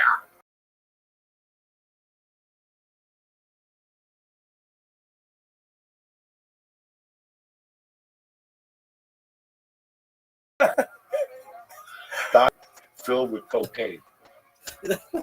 So that's what I grew up with. So at first, I would look at them and go, I'm never going to do that. I'll smoke dope, but I ain't putting nothing in my nose. And then I discovered THC crystals, gorilla biscuits, a.k.a. fucking parrot tranquilizers. And then cocaine came along like 6 months after that. And I swore I wouldn't do it. I was like fucking hooked. And that was it after that.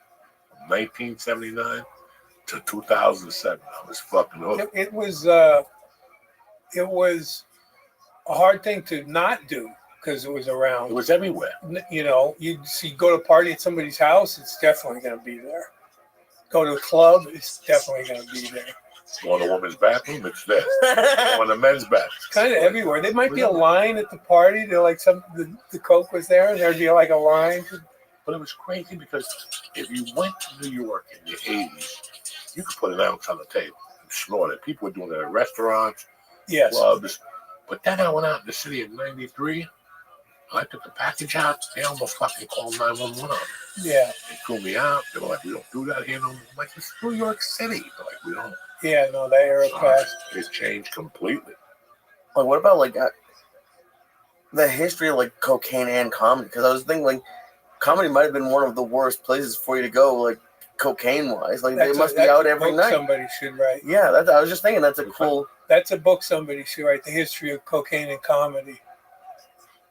Well, again, that was my favorite fucking comic, Richard Pryor. So when he lit himself up on You fire, should write that book. Cocaine and The comedy. history of cocaine and comedy. You got another book in you? I was just talking to the guy the other day. Because like yeah, everyone did it. It seemed like it. I mean, you're up. Freddie Prince, Oh yeah, all those vets, Pryor. you know, all those fucking great. Those guys got hooked. Marvin Gaye was fucked up. Oh yeah. Marvin Gaye was fucked up. A lot of those guys. My favorite, Hollywood Henderson, was fucked up. Fucked up, you know. And that's why cocaine was easy, because athletes were doing it. You know, the only person that broke my heart when I found that he did coke, there was only one person that was in shock, and that's Joe Montana. Oh. When I found out Joe Montana did coke, I was fucking pissed off like a motherfucker. Why? Really? Because he was like my hero. You know, I didn't want my hero. You put him on a pedestal. Yeah, I didn't Yeah. think Joe Montana did coke. Then I heard horrible fucking stories. So, Yeah, a lot of athletes of that era, football players were doing coke. Basketball players, I'm sure. Baseball players. Remember when the whole big scandal with the whole New York Mets in the 80s? right, Keith Hernandez. Keith right, Hernandez, that's and right. they were all cokeheads. Fucking the Phoenix Suns with Gondrzek's younger brother. They and were Walter doing coke Davis. in the dugout. They'd make jokes about how they were going to run out and sniff up the foul line on the field, like it was a line of coke. The fucking San Diego Chargers had a problem that even Fred Dean left and called them a bunch of free bakers and motherfuckers when he went to the Niners. Yeah, it was real, man.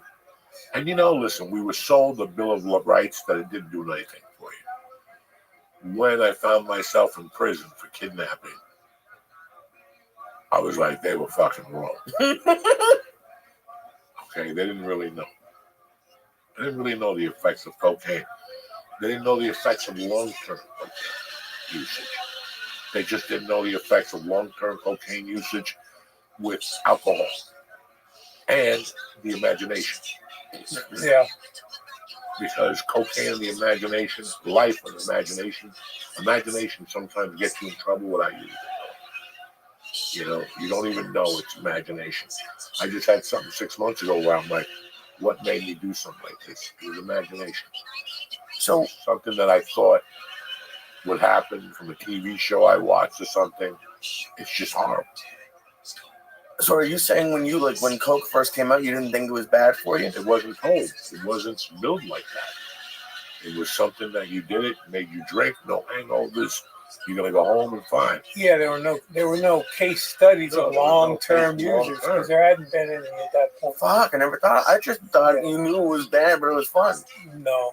I mean, the other night something was on that was I thought very the interesting. Time magazine said, there And were I no almost bad called you. consequences from it. In 1987, something happened in this country that was really weird. And then I was just coming home, and it was the death of Lenny Bias. Mm-hmm. That was very controversial death in my world because I was about 20-something at the time. He got drafted, and he died the next day. That night at That a party. night at a party. Yeah. He said he never did it before. So if he had never done it before, this is his first time. Well, he died, and they went after Lefty Drysdale. But the moral of that story was, this is how crazy it is. I was here. I had just flown in for something here, and I was in the city, and I went to get coke or weed, and somebody goes, "We got the Bias." Oh shit! I'm like, what? I didn't even know what he was saying. I thought he asked me how Lenny Bias died. He goes, "Nah, we got what killed Lenny Bias." And I was like, you cold-blooded motherfuckers, But it was cocaine was such a bad, That's wild about the drug world, right? There's that, I don't want to call it evil, but there's a certain level of that business where, like, if they hear there's a certain coke that's taking people out, they want it. Everyone. There's a very self-destructive tendency, to use that shit. And if that takes over, we're all in bad shape. I once saw something that said cocaine was a curse from the Incas to destroy white men. It's possible they used it. And after what I saw, what I've seen, what it made me do, yeah, there's something to that. There's something, and it comes from the natural. But the shit they put in there, once you find out what they actually put in there, it's a plant. You're like, no wonder I had T-shirts that had, this was brown. White T-shirts that you would put chlorine on, but the sweat was brown. God knows what was in there. You see them, and they're putting gas and acetine, fucking, Malugia juice. And, it was just so many fucking things. And that's why I'm pissed sometimes. When I go back into the 80s and the late 70s of cocaine, it was like they were fighting a war that they were helping supply. Yeah. And that's what got to me. Yeah. That's the corruption of the whole thing. That should really piss me You know? off. And listen, like right now, I feel at times like one of those people that sues Marlboro for getting cancer. You know, me talking this way, like going, I'm pissed about what they did, but I was that weak and I let it in. Yeah. Can't be mad at Marlboro. You know what I'm Right. saying? You can't be mad at the Colombians, and you can't be mad No, at. it's a plant. When I was in Peru, I did coca leaves every day. It And felt like $1,000,000. It was clean.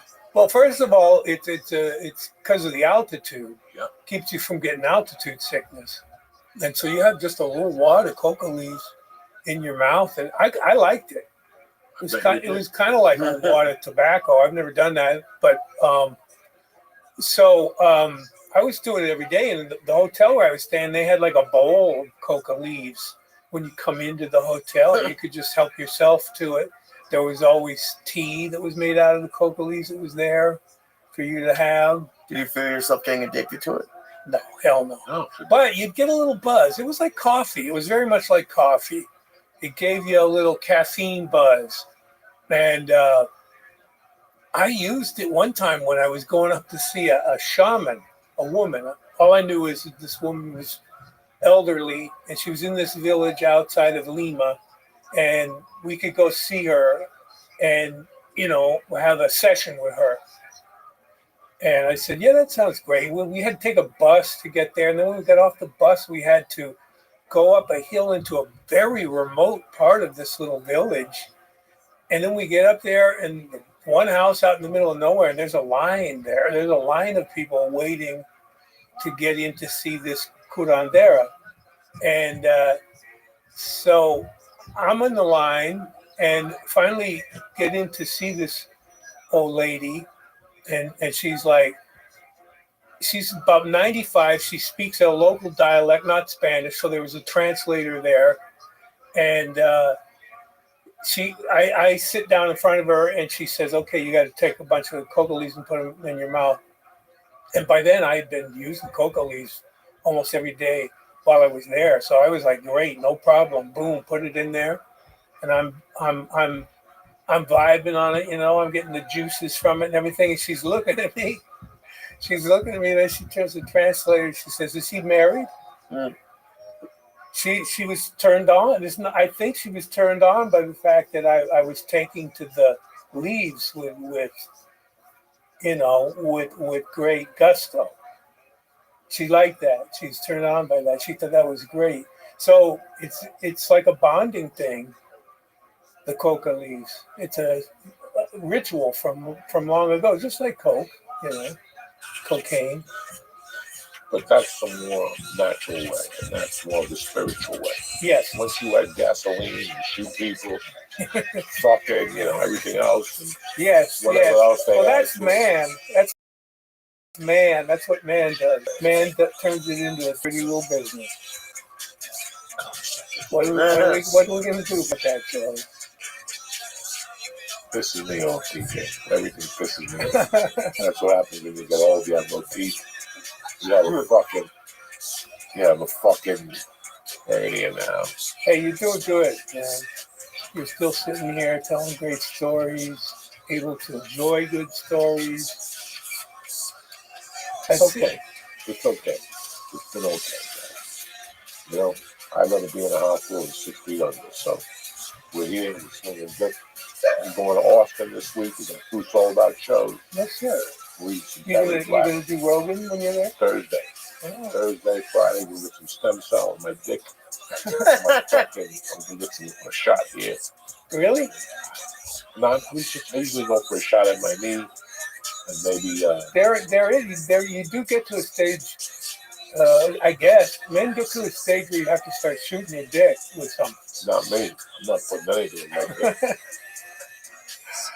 Yeah. That's a different world, but they will invent something. No, that's already happening. I have that guy I was telling you about in Boston, a gangster friend of mine.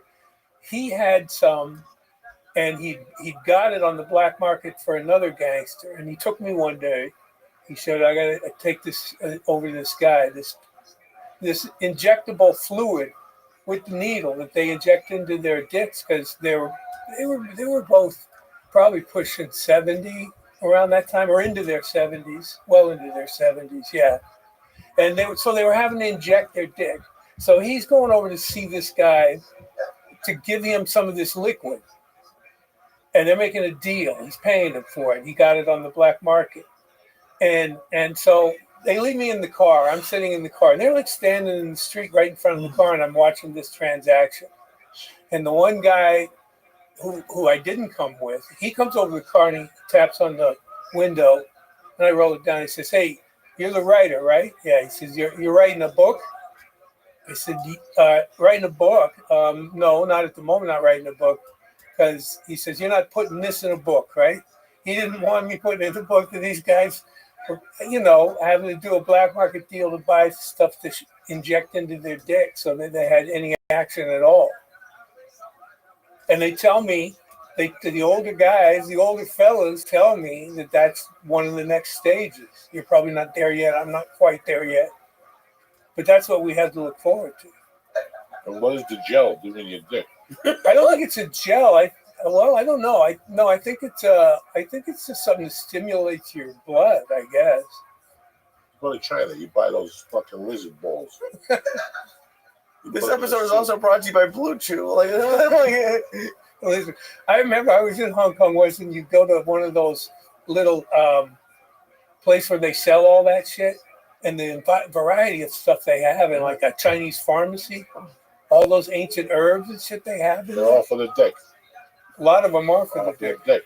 But they shoot themselves in That black dick? stuff, that black tar that you eat that breaks, that's for your dick. You have to go to a Chinese pharmacist. They say you can't turn that shit back. That's good dick. That's like Okinawa dick. You just keep giving it. It's the dick that keeps coming. You know what I'm saying? TJ, always a pleasure to have you, brother. My pleasure, man. Fucking. Thanks for having leaving the book. Thank you for being. Yes, sir. Thank you for being my inspiration. I love reading your stuff, and hopefully one day I'll grow up to be like you. So for the audio listeners, TJ, what's the name of the new book? New book's called The Last Kilo. The Last Kilo. There's a subtitle. I don't even remember it anymore. But yeah, it came out as a hardcover book a few months ago, and it's out there. You can get it anywhere. You can buy a book. Yeah. Thank you, brother. Thank you. And that's it. We got Austin, Texas. Lee, what do you got? The 19th Saturday, I'm with Steve Simone at the Dojo. Oh, the Dojo of Comedy. There he is right there. Fucking perfect on a Saturday night. What else you got going on? You doing any shows at the fucking... you, DJ. You doing any shows at the Blue Moon, whatever? Blue Note. The Blue Note? The Blue Note. Moon, whatever the fuck The it is. Blue Note. Shit, the conversation is deteriorating rapidly all of a sudden. That's what happens. It's just crumbling right before your eyes. I love you guys. See you next week. Stay black. I want to thank TJ. I want to thank Lee, but most importantly, I want to thank you guys for always having a back. Have a great week, and we'll see you next week, I guess.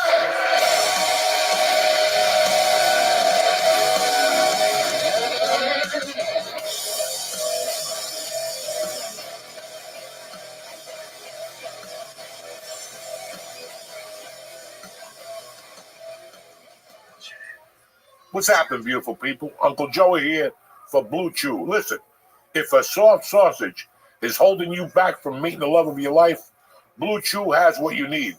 They send chewable tablets right to your fucking front door that are going to make you a beast in the bedroom. Just head over to their website, talk to one of their licensed medical providers, and if they approve you, you'll get your medicine within days. It's easy, it's quick, and it's confidential. Even the mailman won't know. I love Blue Chew. You know why? They come in individual packets. You meet a victim, you put on your cape, you eat it, and you're ready to rock, and she will call back. They even taste like mint, so your breath can be fresh when you're diving that little Monquois. Anyway, make life easier by getting harder and discover your options at BlueChew.com. And we've got a special deal for church listeners. You ready? Try your first month of Blue Chew for free, especially now. You want to head into the late Memorial Day slinging dick like Batman. You know what I'm saying? Just press in code Joey, Joey, and pay $5 in shipping. That's promo code Joey, Joey. Visit BlueChew.com for more details and important safety information. And I want to thank Blue Chew for sponsoring the show. What's happening, you bad motherfuckers? Uncle Joey here and Lee Sayat. Welcome to the Church New Testament. What's up, you savages? Uncle Joey here. It's Tuesday, the 8th of April. The year is moving fast, cocksuckers. What's up, Lee Sayat? I'm good, dude. Happy to see you. Happy to see you. You're looking good. You had good news last week. Yeah, dude. It's like getting into the clubs in New York. It's like my first experience trying to get past at places. And it's been a little bit of a grind, like a lot of a grind. But I got a good news from Broadway Comedy Club, so I'm excited. I'll be there a lot this month. And I'm a broken record here, but I just love being in New York, doing stand-up in New York. I'm having a blast. Good for you. You sound like that song. Remember that song in the 70s? I love New York. I do. That's you. I never want to leave. I love New York. And then as you're saying New York, you get hit in the head with a stick from behind. Dude, every fucking day. Me too. I just got an email yesterday. Have I got mugged? Yeah, they got the over and under. You should put they're gonna that follow on. you one day, take the mugging. It's going to be family. They're not going to beat you up. What do you mean? Just get the cash in your wallet, give them a picture of your girlfriend, whatever. Hold on to the wallet. Do people still put pictures in their wallet? Do you have pictures in your wallet still? Yeah. Fuck yeah. I've never met anyone other than you who has pictures in their wallet. A picture of my daughter on her first communion. It's like 9 years old. You got that, but don't you have the dude, the weightlifting Rago, dude? yes. I got Dan Rago? Yes. That's all I've heard. Dude, that's good. That's changed now since the phone, I bet. You're like one of the few people, I bet, who still has that. Old school. Well, if the phone goes up to 2,300, I'm going back to a can and a string. You know what I'm saying? 2,300 is what they're saying. This is just giving people an excuse to raise prices now. All you got to do is mention tariffs. Already, they're starting tariffs. Tariffs. Everybody was buying cars this week like a motherfucker, because that's it.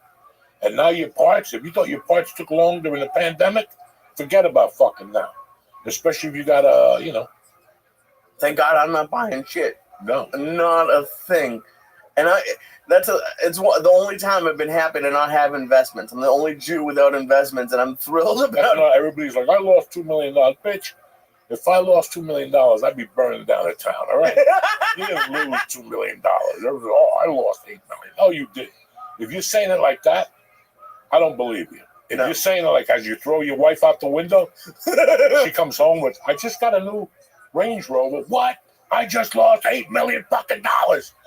That's what I want to see. Don't just tell me, I lost $3 million. Yeah, but you're right. The iPhones are going to be expensive as fuck now. Everything. They're already expensive, $1,400 a month. Dude, I have that Mint Mobile that sponsors us.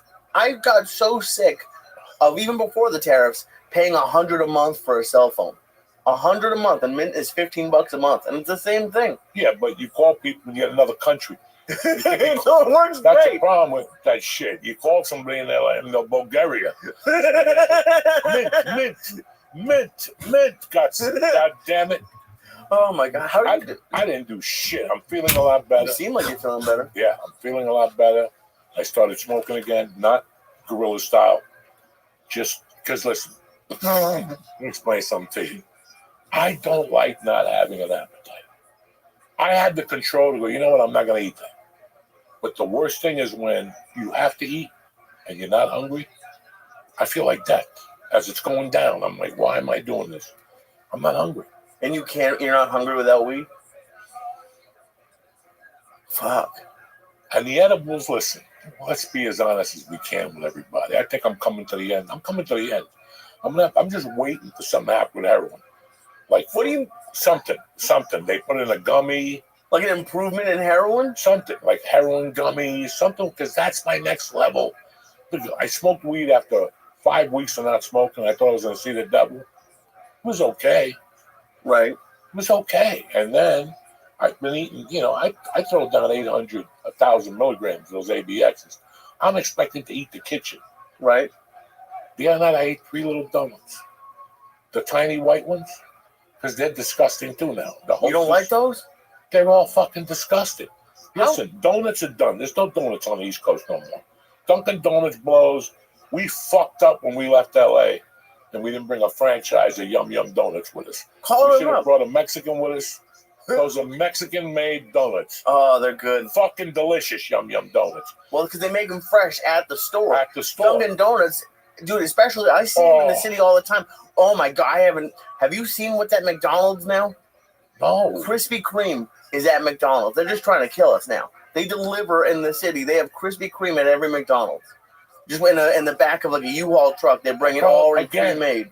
Last time I had Krispy Kreme, it tasted like dick, okay? Yeah. When Dean Delray, when you're coming out of fucking Irvine or Ontario, is it? You're pulling out of there. It's 11:30. Ain't nothing to do, and there's a fucking Krispy Kreme. Krispy Kreme, and I go in there and get a dozen For the drive home. of just the regular donuts with The glazed. There he the is. glaze. How you living, Oh pimp? my What's good, God. son? Oh, Me yeah. and Marilyn Martinez. I'm good. How many games in a row are you going to lose? I'm gonna head out to the gym very soon, but I woke up from 16% body fat to like 15% body fat, so I'm good. All right. How many games in a row are you going to lose? 0. All right. Well, we're going to prove you wrong. You have an invitation. Should you choose to accept it, I'm going to whoop your ass. I'm only gonna play like 4 games. Okay. So how many games in a row are you going to win? 100. I don't understand your logic, but that's cool. That's that wild Australian logic. Look at my shot. Look how it just fucked you. No, I've fought a few bigger. Well, yeah, in the past. I'll tell you what. But right now, what? How did you fuck me? I want to know.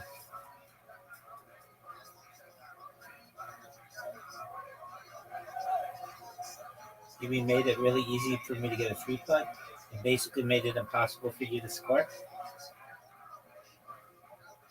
It's not impossible for me to score. Dog, you're already down 1 hole to none after I make this shot. Like a sexy beast that I am. Dog, you're down 1-0. What are your thoughts? The people demand answers for your shitty mini golf play. You said that you were going to win, and you're down 1-0. Everybody wants you to win. Dude, this fucking tree is in my way, and it sucks. I'm super lame right now. Okay. You also are sucking major donkey dick at mini golf, just in case you didn't know. You ready for this shot? One of the best shots we're ever going to see in the history of mini golf. And you got to witness it, Zoot. You got to witness it.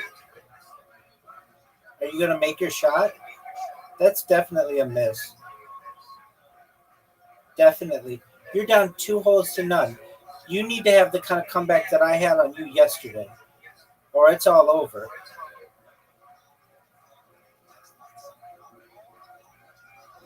Look how sexy this shot is.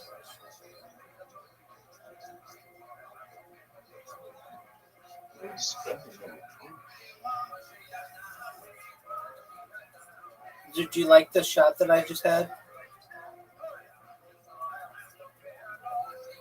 Dude, are you going to hit the fucking ball, or are we going to just sit here and listen to you jerk yourself raw?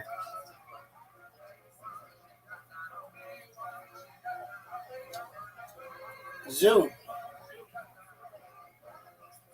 hit the ball. Zoot, you suck. Zoot, you're terrible. You're a terrible person. You come in here saying that you want to play, and then you don't hit your shot. Garbage. There you go. That was almost a good shot. Just fucking perfect shots. I can't fucking miss. I've already won 1 game against you. No, I'm just looking around spending all my fucking money right now. All right, well, that's not where your head should be. Your head should be in a little app called Play-Doh, in a mini game called Mini Golf. That's where your head should be right now, son.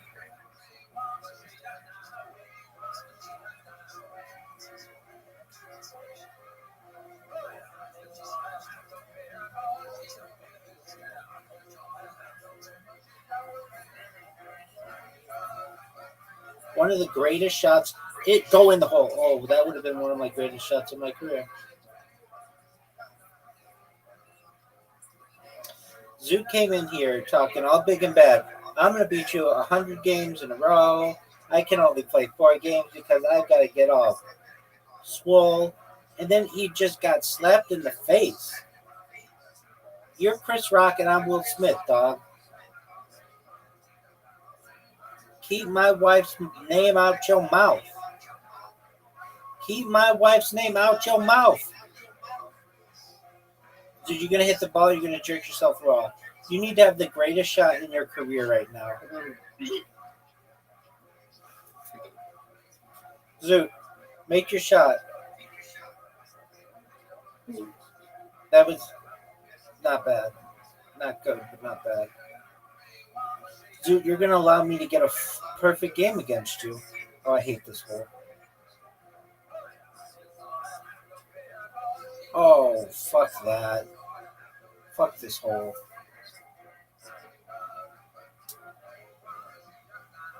Oh, Zoot. Zoot coming up with an amazing shot. Too bad my man Zoot is down 4 holes to none. Make a good shot. And don't suck. That was terrible.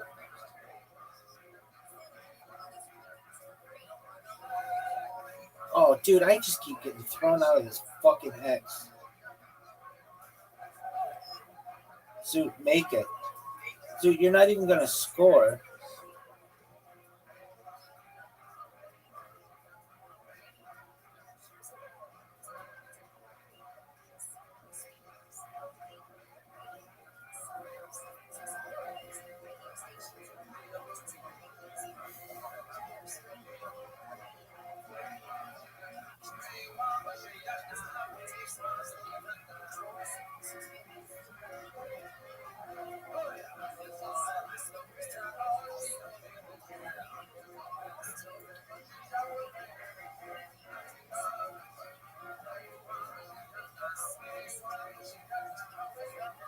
Dude, I didn't even get outside that fucking X. I hate this hole.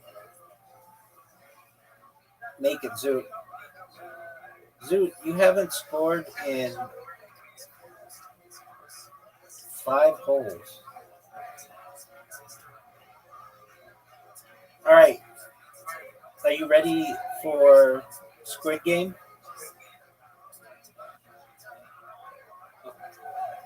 Zoot, Squid Game.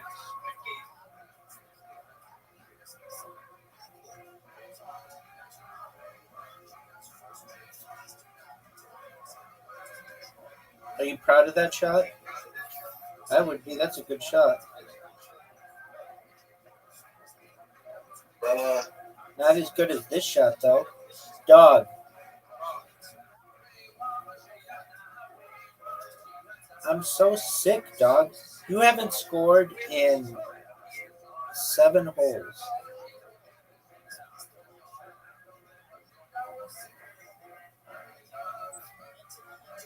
I'm gonna win this game. Dog, you are so fucked, it's over. It's over for you, son. No, that was a terrible shot with you. Look at him up over his compared to where your order is.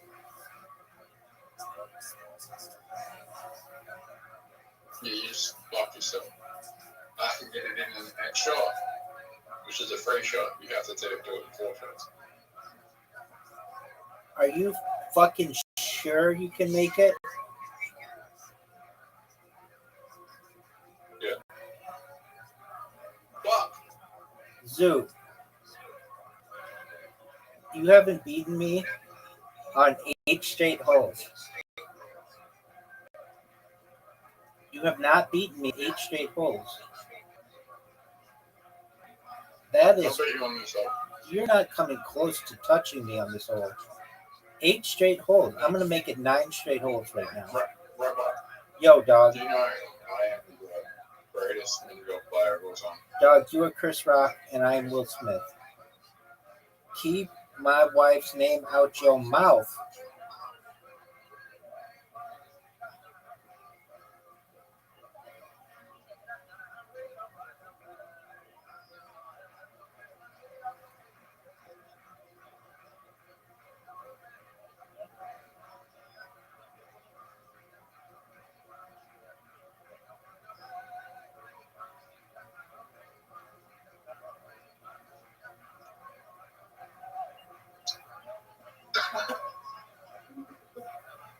we both screwed up. But look how sick this shot is. Dude, I went all around that hole.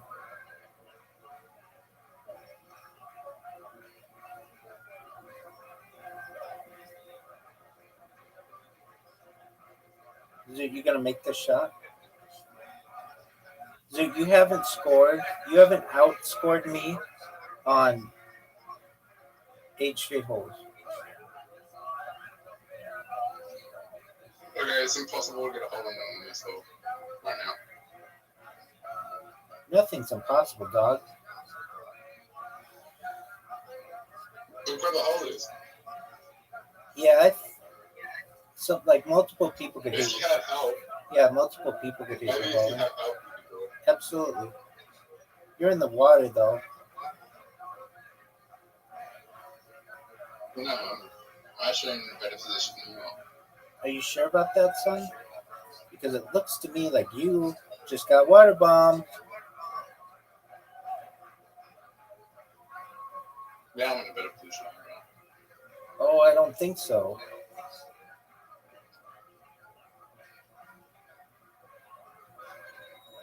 What is the point? Why not? We're just gonna keep on going around in circles. So, That was good. now you just popped up and gave me the hole. No, I didn't. I gave myself a perfect position at the hole. No, I'm in a better position than you. All I gotta do is this. That sucked. Fuck you. Great shot. That's Dude, because you gave me, dude, you gave me the hole. dude. We're tied. You gave me the hole. Oh man, that was an amazing shot.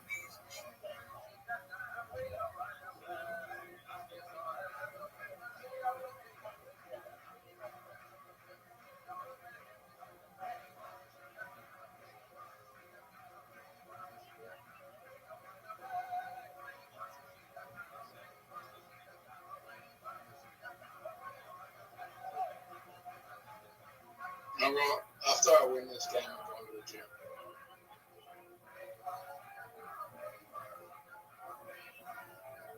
Thank you for the help. Rabbi, you might be in a better position than me. Oh no. Dude, I fucked up. I fucked up. I caught that corner. Hey, Rabbi. I don't want to talk with you right now. Why would you do that? That was so stupid. That was so stupid. You have a chance to win. Because I was trying to bounce off your ball. I'm going to make you regret that shot, son. Look at this go in the hole. Zoot, you have to make this. Oh, what a great shot, Zoot. Dude, make it, make it, make it. It does matter. It does matter because I'm getting the W. And you're walking home with a big ass L. Straight up L. You are walking home with the 12th letter of the alphabet.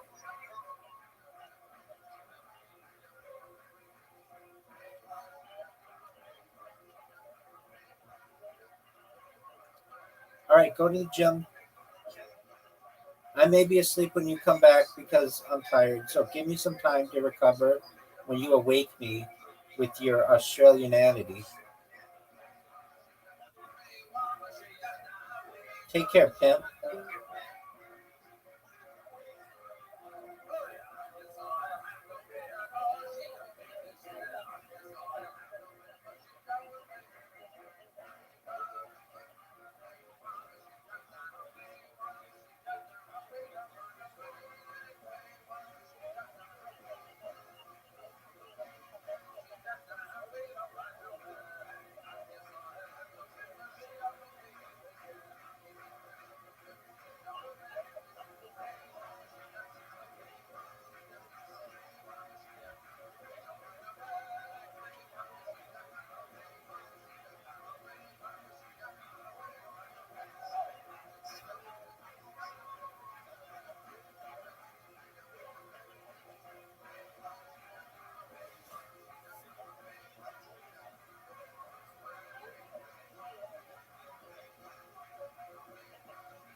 who was in the car with like Dibs 4.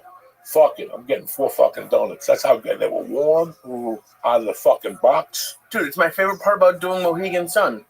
If anyone asks, I'll do a free spot at Mohegan Sun because they have one of the ones that with the conveyor belt and that gets hot. Oh, that's amazing. But when it's like room temperature, it tastes like cardboard. I saw a Cinnabon the other day. Ooh, I still like those. I haven't had a Cinnabon in 15 years. I was like, Mercy, you want to go inside the Cinnabon? And she's like, hell no. Really? Yeah, no. It's like, that shit tastes like ass now.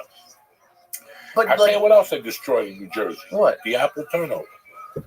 It does not Throwing exist up in gang New Jersey. signs, Rabbi It Mark tastes like Goodwin. dick. And I bought 3 or 4 of them just to try them out. I think I threw away all 4. Fuck. So what about Carvel? Carvel, you don't go to just Carvel, get a little ice cream? Every once in a while, I go in there now and I get a little cone. But the problem is, you got kids working at Carvel, and they don't know the spirit of Carvel. Every time you go in there, they just fuck it up. A bunch of kids with acne just fucking it up. There's one by my house that's a drive-through. You have to, if you want something original, you have to go in the daytime when the owner's there. She's my age. And she'll make a fucking egg cream that'll make your head blow up. If you tell her thin, she'll make it like milk. Whatever you tell her, she's dope on it. The kids that work there at night, they're 17, bro. They have no responsibility. It's, whatever they pay, $12 an hour. They don't care. The fucking pineapple has shit in it. Oh, You have to take the pineapple and move it around every hour on the hour. Right. These kids it just sits there. Dude, if you're high, if you have 800 milligrams in you and stuff doesn't taste good, there's a problem. A lot of shit don't taste good. Wait till you get older. You're going to go, wow. I used to eat 22 of those. Now I eat one of them and I want to shoot myself. Your taste buds change. And I know you're half joking around, but do you get the munchies on heroin? Like when you were doing heroin, did you get the munchies? Or are you just taking heroin because you want to be fucked up? I want to be fucked up, okay?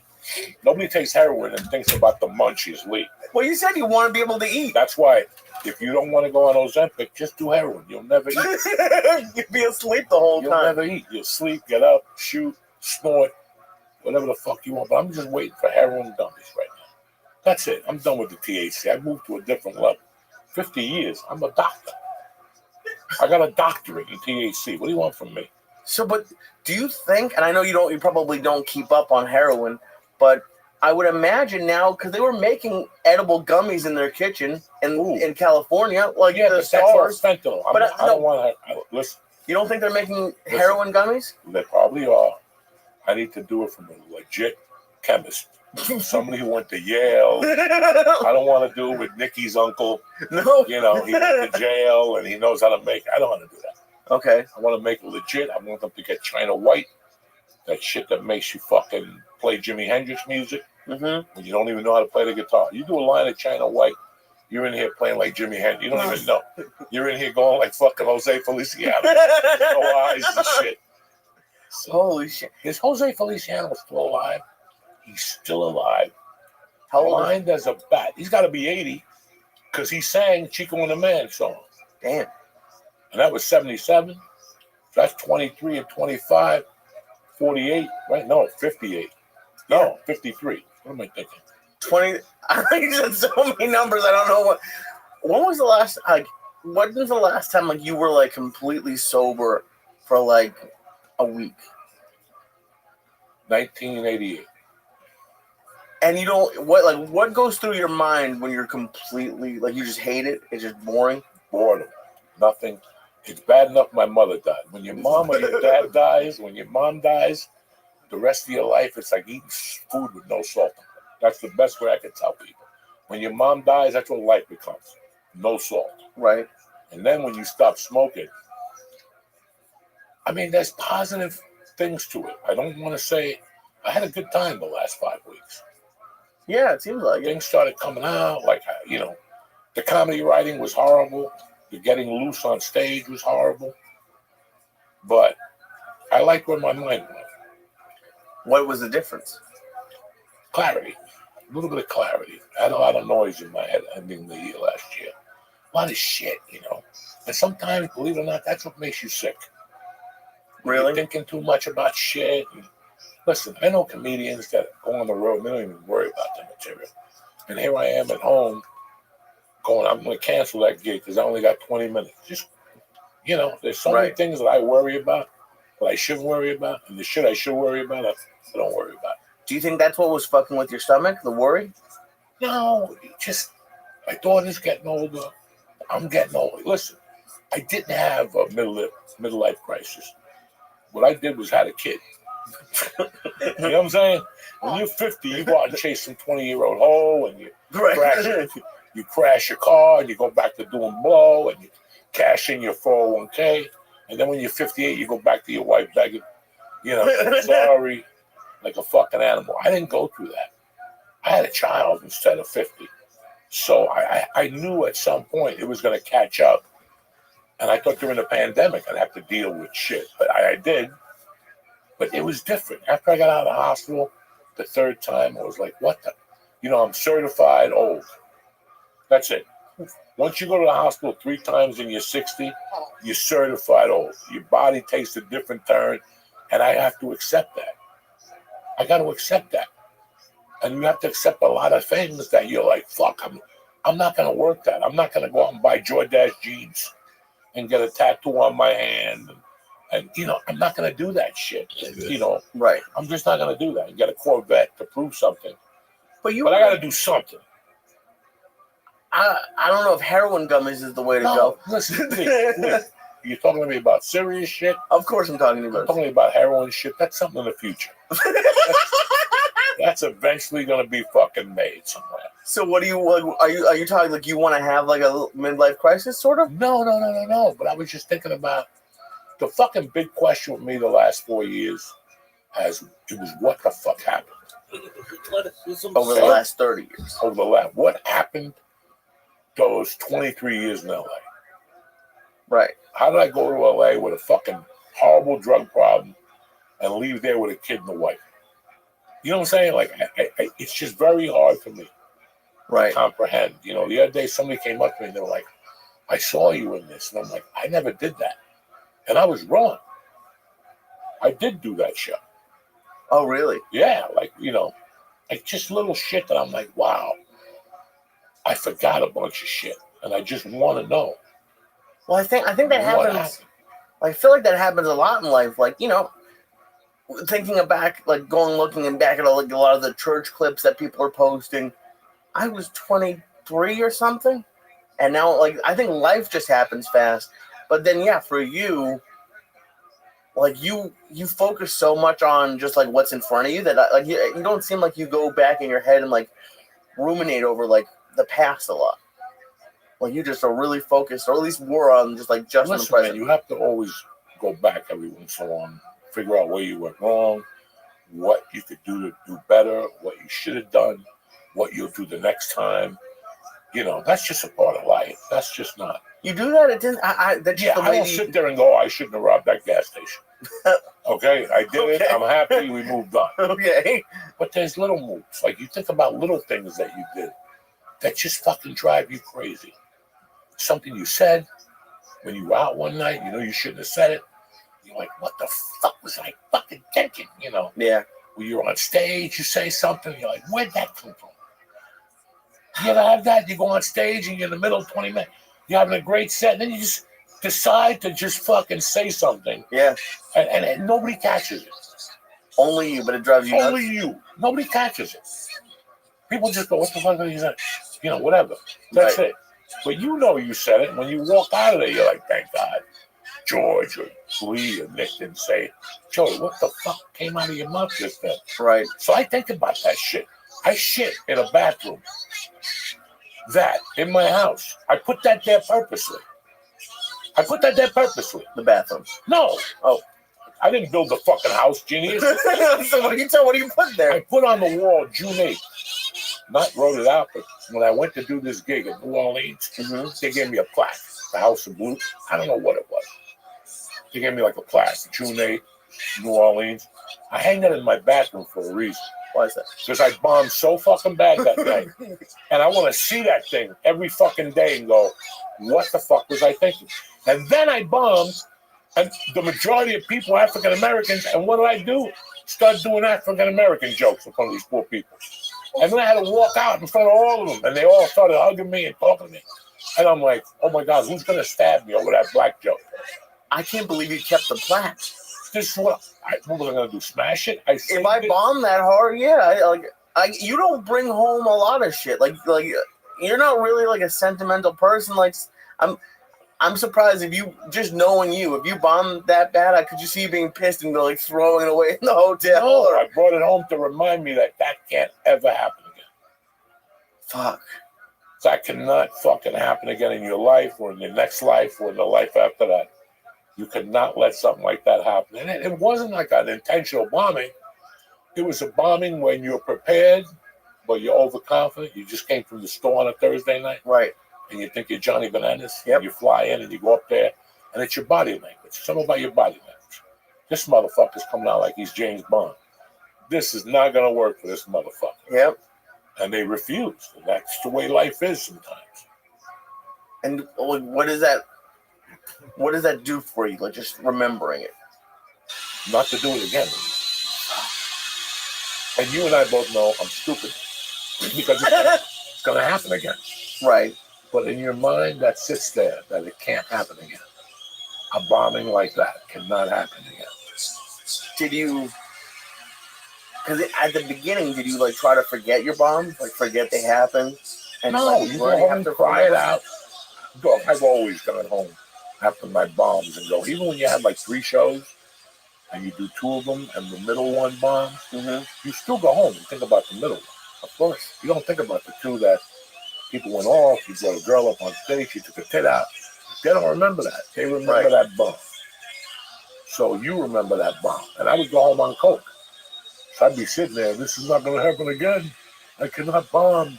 I try to listen to the jokes. In those days, I would stop after the first show. I would take my first show and go, this is worthless. I'm not doing this shit. You know? It's amazing. But it's cool. It's cool to like use that as motivation and like to think about that you still do that and like it still gets to you. It has to. This is what I was saying before the podcast, that as a comedian, as a lawyer, whatever you're doing in life, you have to work yourself up. And then you work yourself up and you think I made it. But no, now it's a different type of work that you have to do. Now it's counterintelligence, it's this, it's that. It's just so many fucking things. And you're like, when does it end? When do I stop struggling? You don't. You don't. You don't. Jay-Z sits there with black people jumping up and down around him. They're smoking blunts all day. At the end of the day, eventually he's going to have to go back to work. And he has to cut 12 songs on or whatever. And it's just, I don't even know what my point was. Do you think, me too, but do you think, as you were talking about that, I was thinking like what you started this with and like how like the goal of the last little bit has been to like figure out what happened. And maybe when like things were going crazy in LA, you thought you could, but you really couldn't look back at everything. So in 4 years, you did 30, 20, whatever years of looking back. Well, just to keep that in line with you, there's a line in The Godfather that I think about every 2 days. And it's as fucking real as it is. And I wrote it in my notebooks. It's written in a lot of my motivational stuff. And this is a fucking horrible saying. It's misogynistic. But it's true. Women and children can make mistakes. Men cannot make mistakes. And we make them. But if that's in the back of your mind, a lot, and listen, it's in the back of my mind, I still make fucking mistakes. But think about that line. Women and kids can make mistakes. Men can't make mistakes. That'll fucking kill you forever. Why do you think men can't? Like, what do you think that meant? You know what that means? That when a man is a man, listen, when you're 19, you think you're a man, but you're a fucking moron. Okay? And guess what? When you're 25 and you think you're still a man, you're a fucking idiot. And then when you're 32, you think you're really a gangster, and you're still a fucking idiot. It's like there's a certain time, like when you're 44, that you see the field a lot better. That's what happened to me. Once I got to 40, I started seeing the field and where this fucking game was going. and what we need to do to keep this fucking march alive. Okay, and that's it. That's it. Is how we gonna keep this drive alive? With the Giants, we're down 3 points. There's 3 minutes on the fucking clock, and we gotta keep this drive alive. And now you're in your whatever 20th year in the league, and you've seen everything. And Yeah. before, when you're a rookie, you have no idea what's going on. No It does seem idea. like life's coming at you really fast when you're young. No idea. Along the way, we think we got it. And you really don't got it. You're trying the best you can to compose it, and you're chuckling and jiving. You know what I'm saying? And it's like what I said, you become a professional in your mind. You're an amateur until you become a professional, but it has to click in your coconut first before you can go on to the next thing. So we're done with the fucking Nirvana hour here? Absolutely. All right. What was I say? I was thinking about, I have never in all my fucking life, since I started this podcast, been hit up so much about this fucking captain of police in North Bergen. Shit on his desk. I have never been hit up so much of people going, and then I guess the lieutenant got a DUI in Bergen County somewhere or something like this. I have never in my life been hitting up from so many people, and it's like a combination goof, fucking like Joey. Like some people like Joey, what the fuck is happening in North Bergen? It seems like an Onion article. Like it seems like Yeah, a joke. like something on the Onion. And every 3 days a building gets hit in North Bergen, a dump truck goes into Target. It's always something down here. Like we've never had this bad luck in all our lives. If we did, it's because Carmine Balzano shot a guy 7 times in the back. It was good, worthy news. You know what I'm saying? Right. Not taking a shit on his fucking desk. And people keep asking me, what the fuck is going on up there? And the simple thing I can say is this, man. I've been back here for 5 years. I drive around North Bergen. Parts of it look fucking beautiful. Other parts of it look like it's 1955. Where my mother has the house down there, had the house where I grew up, it looks like 1955. Today, I got a call from a friend of mine that lived on the edge of my block, Grace. And we were talking, and she goes, Coco, I went to visit a friend of ours, Lisa, who's also from that neighborhood. And she goes, I went on our block. My house. What the fuck happened? I go, God, dog, they weren't ready for 2025. North Bergen just was not ready for 2025. They were not ready. Like right now, half these New Yorkers are dying to move to Jersey, You move to North Bergen, it looks like a bomb hit. Looks like a fucking bomb hit. And aren't taxes really high? Really fucking high, and they're about to get higher. And the only way I can think about it is like, listen, man. First off, the mayor of North Bergen is like a mob boss, right? Like, I'm not saying he's a mob boss. I'm just saying this to you guys understand. He's hurt. He's down. He got shot. All right. He's like Vito Corleone. So when you have Vito Corleone shot, you got all your underlings trying to figure it out. And none of them, I don't think any of them really have to fill that void. I really don't. I look around this town, I go, I don't understand what happened here. I grew up with this town was fucking straight up gangsters. This town was straight up gangsters, man. My 8th grade teacher's coming on the show next month. I swear to God. He went to fucking jail for murder for 13 years. Our 8th grade fucking teacher. Before or after he was your teacher? Oh. During. The fuck is wrong with you? He was the mayor of Weehawken. Up the town from where we tape. Jesus. So we were raised here by fucking pseudo gangsters and they stole. But everything looked up to date and everything looked great. I look at towns surrounding, like I went to Jersey City a month ago. Looks like a fucking new city up there. Fucking Jersey City is gorgeous. Yeah. I come up, I get lost sometimes, and I end up in Hoboken. Fucking gorgeous. And then you come to North Bergen and there's all these Puerto Rican vans and stopping on Kennedy Boulevard. I mean, it's just, I don't know. I don't know what the future is. Well, why did he shit on the guy's desk? I don't know. I'll call him tomorrow. I'll call 911 and ask him, hey, why did the fucking chief of police shit on the fucking desk? That'll fucking baffle them. Like, they'll sit there like, I don't know. Hold on. We got to get... I bet they've gotten a couple calls about it. Yeah. Can you imagine? Have you ever wanted to do that to somebody? What? Shit on their desk? Yeah. No, but I shit on a kid's box and put it in his drawer. In jail? Yeah, I shit in his cheese box. Yeah, put but an American flag on it and fucking the welfare cheese. and I put it in his drawer, and he found it like 3 weeks later. It was a skeleton. We'll be back with Dean Delray, cocksuckers. What's up, beautiful people? This episode is brought to you by the best nicotine pouches you're ever going to try. Nicked. They're top tier. Nick pouches are made with natural coconut fiber, which means they're not going to tear your mouth up, and the experience is way better. With flavors like strawberry, watermelon ice, wintergreen, berry lemon ice. They even have an unflavored option that'll get you covered. Listen, I love Nick. I started with the low batch because, I can't be seeing the devil and jumping up and down. But you take one of these, look at this coconut fiber. They even got a 0 milligram option that's launching soon. That means whether you're looking for a little extra punch or you're trying to reduce the habit altogether, there's something for you. Like I said, this is my favorite, this little berry lemonade.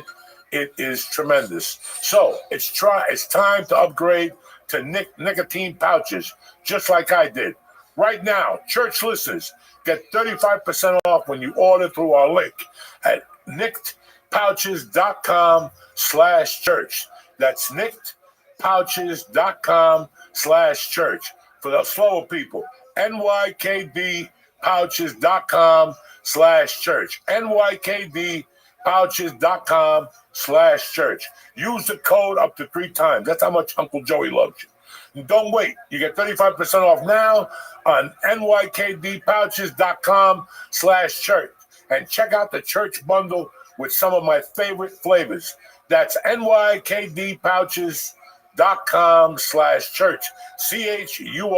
CHURCH. Nick products are only for adults of legal age. Every order is age verified, so don't even think about it. Warning, the product contains nicotine, and nicotine is an addictive chemical. Enjoy Nicked. We're back, bitches. My main man, Dean Delray's in studio. It's been close to 4 or 5 fucking years since we did the original church with Dean Delray. I couldn't believe you said that. You go, I've been out here in Jersey for 5 years. August 19th, it'll be 5 fucking years. Dude, it hit me like a fucking sledgehammer because I remember specifically exactly how it went down. I was living around the corner from it. I go, all right. Are you still living there? No, I moved. I had to get out of there because, once COVID was over, I go, holy shit, I'm in the Burbank flight path. During COVID, no planes. Then all of a sudden, that's right. COVID ends once in a while. And then after about 3 months, from 7:10 a.m. to 10 p.m., every 8 minutes. Dude, it was fucking insane. And I was like, that's why Joey's on the edibles, because he can just pass out through those fucking planes, because you were getting that too. I never heard of it. I never heard one. Where did you live? You lived in the valley? I was right around the corner from you. Yeah. I didn't hear one plane. Me neither. Oh my God, dude. Well, also they said that some snafu went down where the rich people of Pasadena pulled some kind of shake and fake and had Burbank Airport switch the flight pattern. So they're suing them right now. And all of a sudden, they used to fly out and then go over Van Nuys, the industrial area, and then head out towards Pasadena. Now it's straight over Studio City and then take a right down all the way down Ventura Boulevard. It's crazy all day long now. So anyway, I'm on the couch and you go, hey, are you home? And I go, yeah. You go, I'm coming by. I go, all right. So I'm out front, cocksucker. Come down. You were just standing there, your Subaru. I'm out of here. I'm leaving tomorrow. I go, what? I mean, I was fucking floored. Floored, dude. Like the wind was taken out of me. And I go, what do you mean? You go, yeah, I'm done. Bought a place in Jersey. I'm out of here. And I still will never forget it because I was like, wait a minute. This is a guy I see every fucking day of my life. And now he's going to be gone. We went to tacos. Yeah, we went to tacos. We all went to tacos. 1986, which they're opening in New York. Ooh. Fucking crazy, right? Are they one of those guys coming out here, or they're just going to... I hope so. It's 2 white guys. No, I think one of the guys will come out. Yeah, I need those motherfuckers out here to show these peasants. Got to get the flavor. Yeah. But that was it, man. And now here I'm sitting on the couch just now, and you said 5 years, and I mean, we've hung. You flew in town one time, and then we did the Sony haul together. But other than that, man, text and calls. It's crazy how fast it went. I really can't believe it, actually. We could have gone to college. Yeah. We've been graduating this May with Phi Beta Kappa. Yeah. With 2 fucking things, told the comedy world to suck our dicks. Want the bigger and better things. Sleeping in our own beds. When that shit happens, I get so angry. Oh, man. I get so angry when I go, that was 5 years ago? Yeah. I could have joined the Army. I could have been out right now with insurance and benefits and fucking a new haircut. No, I'm wasting my time in South Jersey. Also, you could have been dead. Yeah. I'm telling this bit right now. I'm at this age where I go to a big party. I just went to one of Jerry Cantrell's from Alice in Chains. I'm looking around the pool. The sun's out. I'm like, oh, I'm at that age now. A couple months, they go, yeah, Steve died. You go, I just saw him at Jerry's party. That's the age we're at right now. No right? Shit. No shit. Yeah, it's fucking scary. Shit. I just saw him is going to come out of our mouths a lot in the next couple years. Dude, why does everyone over 60 talk about dying all the time? Because Roundup in the soil. All the time. Everything's poison, man. It's even 50. When he does start turning 50, all you will talk about is dying. Yeah. Listen, it's a reality. Yeah, but you don't have to talk about it every That's the day. thing. When you're 20, you can wake up and go, I'm going to die, whatever. Yeah. You know? But once, and then you hit 30 and you're like, I'm living like a doctor. Then you hit 40 and you fucked the chick with AIDS and you didn't get it. Yeah. And then you just start going down the ladder and all of a sudden one day you go, I'm lucky. But eventually, I'm going to fucking die or something. Yeah. And now you start doing preventive shit or whatever. You start going to church. You don't curse. Start going to church, says God, Yeah. man. Why do they find God quick? Oh, you One bad God quick, misdiagnosis. We think it's a stroke. You're like, oh, Jesus, And in the church. when you're 60 or 50, you want to live. Oh, yeah. Who doesn't want to live? God, yeah. But then you start looking like there's a couple of 80-year-olds that do everything. You know, somebody was telling me the other day that their 83-year-old still works, their father. They do everything. And some 80-year-olds can't get out of their fucking wheelchair. Yeah. Or can't get out of their bed. So it's a card you're taking. You know, so instead of taking that card, do something about it. You start getting ready for that age. Yeah. You know, so you won't fucking be a mope. You know, you have to go to the doctor now. And it's so weird to get older. And Dude. and you still think you're so fucking invincible. And you're really not. You cannot. Like, I went to a New Year's thing and people were doing coke. Oh, my God. Okay? Wow. I was watching them do coke and I'm like, I couldn't handle I couldn't imagine. a fucking line of that now. Just your heart alone, you know that the that's fucking scary. When you're young and you're like ride it out, you're hitting some wild turkey, trying to come down a little bit in the corner. Imagine you're 60 and you do a fucking bump and you're hoping it doesn't have any fentanyl. You're asking the guy, this stuff's cool, right? And he's like, yeah, I think so. And you're rolling the fucking dice? Can you imagine being 65 doing a lot of coke and dying from fentanyl? No. You were running a marathon last month and you're like, God damn it. Yeah. I just saw him at Jerry's I party. just saw him at Jerry's party. That's going to be the callback of my set this year. Holy It's shit. so insane how you look at that shit. Like, listen, I'm going to be honest with you motherfuckers. On the way up here, there was a little bit of traffic and I'm trying to get around cars and I made the biggest mistake. Yeah. I put on Judas Priest. Oh, Hell Bet Forever, the album. And like song 3, I thought I was going to crash the fucking car because there was just too much going on. Yeah. Guitars and cars and people yelling. And I'm thinking about Halford when he fucked the hairdresser in Chicago and he busted his O-ring in his ass. Did you read his book? yeah. Oh my God. Whoa, what a book, bro. Oh my God. Here is it out there. Dog. And I always liked him. I didn't care if he was gay. I don't care. I knew he was gay the first time I laid eyes on him. Dude, you and I are from cities, and you saw, especially San Francisco, I saw guys all day long, the denim with the chaps and that hat. When you got that leather hat on, Yeah. we know what the fuck's We know going what on. time You it don't is. wear that hat unless you're out ass chasing. You know what I mean? That hat. And it didn't bother me ever. I was like, this guy looks fucking badass. He's out there full leather, gay daddy. And he's looking at the metalheads going, if you only knew, you know? If you only fucking knew. When I knew he was gay the first time I saw him because he had a whip. Yeah, he had that He whip, came out remember? with a fucking whip, and he's whipping the fucking floor. I'm like, oh, this guy's a great gay guy. Yeah. He's a great fan. He must be great at parties. He's unbelievable singer, man. He's still out there. Oh my God, come on, dude. Still out there. I had him on the podcast, Joey, and I was telling somebody a couple days ago, Brian Slagle, the owner of Metal Blade Records, he has a metal podcast. So I chose my song was Screaming for Vengeance. But I was telling this story. I interviewed him, and the most professional guy I've ever seen. Every couple minutes, he uses your name. So you'll be talking, he'll go, you know, Dean, the first time I saw Zeppelin, Dean, he'll use your name, fully engaged, man. And for 2 hours, just your name, he remembers shit. He's not punching it at all. And this guy's like deep in his career. He could be like, who the fuck is this? I'm on a TV screen. You know what I mean? But no, killed it. Well, that's part of being a singer, the articulation. Yeah. That's why I always said, if you're a comic, you got to watch singers because they're doing the same thing we're doing without music. Yep. They're getting to their fucking audience, and if that's what it takes. But it's just, I don't even know what we're talking about besides. Well, he's my favorite. Okay, I was talking about the metal singers. So I love Bon Scott, of course. We know I love Bon Scott.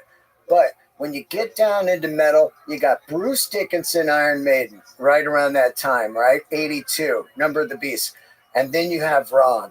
And when you listen to Rob, how fucking crazy he is on that live record, you just go, it's Rob.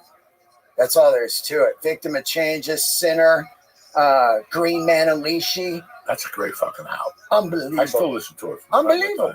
To lose my fucking mind. Oh, Unleashed in the East. It was so intense in the car. I had to switch to the Smiths. Oh, the Smiths. I had to switch to the fucking Smiths. I was like, and I'm thinking about you when I'm listening to the Smiths. Yeah. Because there's something a lot of people don't know. When you're raised in a city, you just go for a beer. George is gonna laugh. You just go for a beer. Then one day you move to Colorado, and you move to a college town like Boulder, and they have beer, and then they have 3.2. It's like a different alcohol level. You never heard of that? Oh no, yeah, the It's higher lower. alcohol. Yeah, so lower. It's lower than beer. Oh, near 18 beer. to 21. Was it called near beer? No. Budweiser made them. Oh, wow. All those companies had it. 3.2 beer. Wow. And they sell it. There used to be a club called Pogo's, an 18 to 21 club.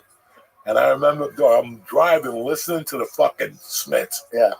And I'm, you don't know what's objective in your memory. Yeah. The girl was from Cambridge, Mass. She worked at Abo's Pizza. It was Abo's Pizza, a driveway, and then downstairs was Pogo's. This chick was so fucking hot. I had just moved to Boulder. I hadn't met Kathy King yet. Within 2 weeks, I already know where to get a package. I'll never forget this. Like only I could. That was all weed heads. But one of the weed heads goes, I did coke last night. Can you get some? He's like, yeah, 50 a fucking half grand. All right. So I'll never forget, I went to the pizza place. She started talking to me, real cute girl from fucking Cambridge, Mass. Forgot what her name was. First girl, maybe the third girl I met in Boulder. We're talking, and I go, what do people do around here? She goes, well, I'll be at Pogo's tonight if you want to join me. I'm like, bitch. I went home, took a shower, and I saw my buddy Ed. I gotta get me a half gram of coke. I went to that thing. She's surrounded. She's an East Coast girl with strength. She's got like 6 gorillas around her. And I went in there like Carl Hall with that half gram package. That bitch went to go. She was ready to go when she saw that little package. Travolta style, staying alive. Yeah, just split the line. No conversation, excuse me. You saw that packet, and then you just turn around and start walking, and she walks right behind you. And I dated her for like 3 days. Yeah, like 3 days she came over. That was fucking insane that I still remembered about 3.2 beer. And then this motherfucker goes to a party one night, and he takes my weightlifting gloves to Pogo's or some shit. And I go, where's my gloves? He goes, I think I left them at Poke. I was going to fucking strangle him. My fucking weightlifting gloves. He thought he was Rob Alford. He's going down there. He's coming in as the dice man. Oh, Yeah, he's got the fuck, gloves like, in. God damn it. I don't even wear those gloves out. That's embarrassing. Dude, I was just in your bathroom, and you got the fucking king on your wall in there, Kelly Leak from Bad News Bears. I didn't put that up. Oh, let The me tell you, artistic man. director did. That fucking guy, man, and that movie is just a He's great. masterpiece. Yeah, that's a great movie. Come on, man. Then they tried to remake it, right? Yeah, with Billy Bob. Yeah. Billy Bob's a bad motherfucker, Oh, I love him. but he's not the bad No, motherfucker. he's Sling Blade to me for life. Yeah, but he's good on this oil show. I heard he's killing Hey, it. what else is a good show? Mobland Mobland. with the London people. I heard that shit's great. Fucking Helen Mirren, dog. Oh yeah, she's She's amazing. the sexiest old lady. You got to see her in this show. Oh, she's fire. She has a leopard top on, Yeah. a leather skirt. She gives her grandson.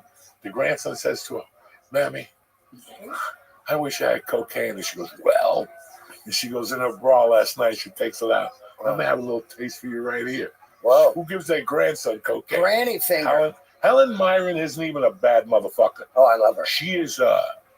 She's past that. Yeah. Like that's Denzel Washington. She's legend. Helen Mirren is up to like, because then I watched her on 1923.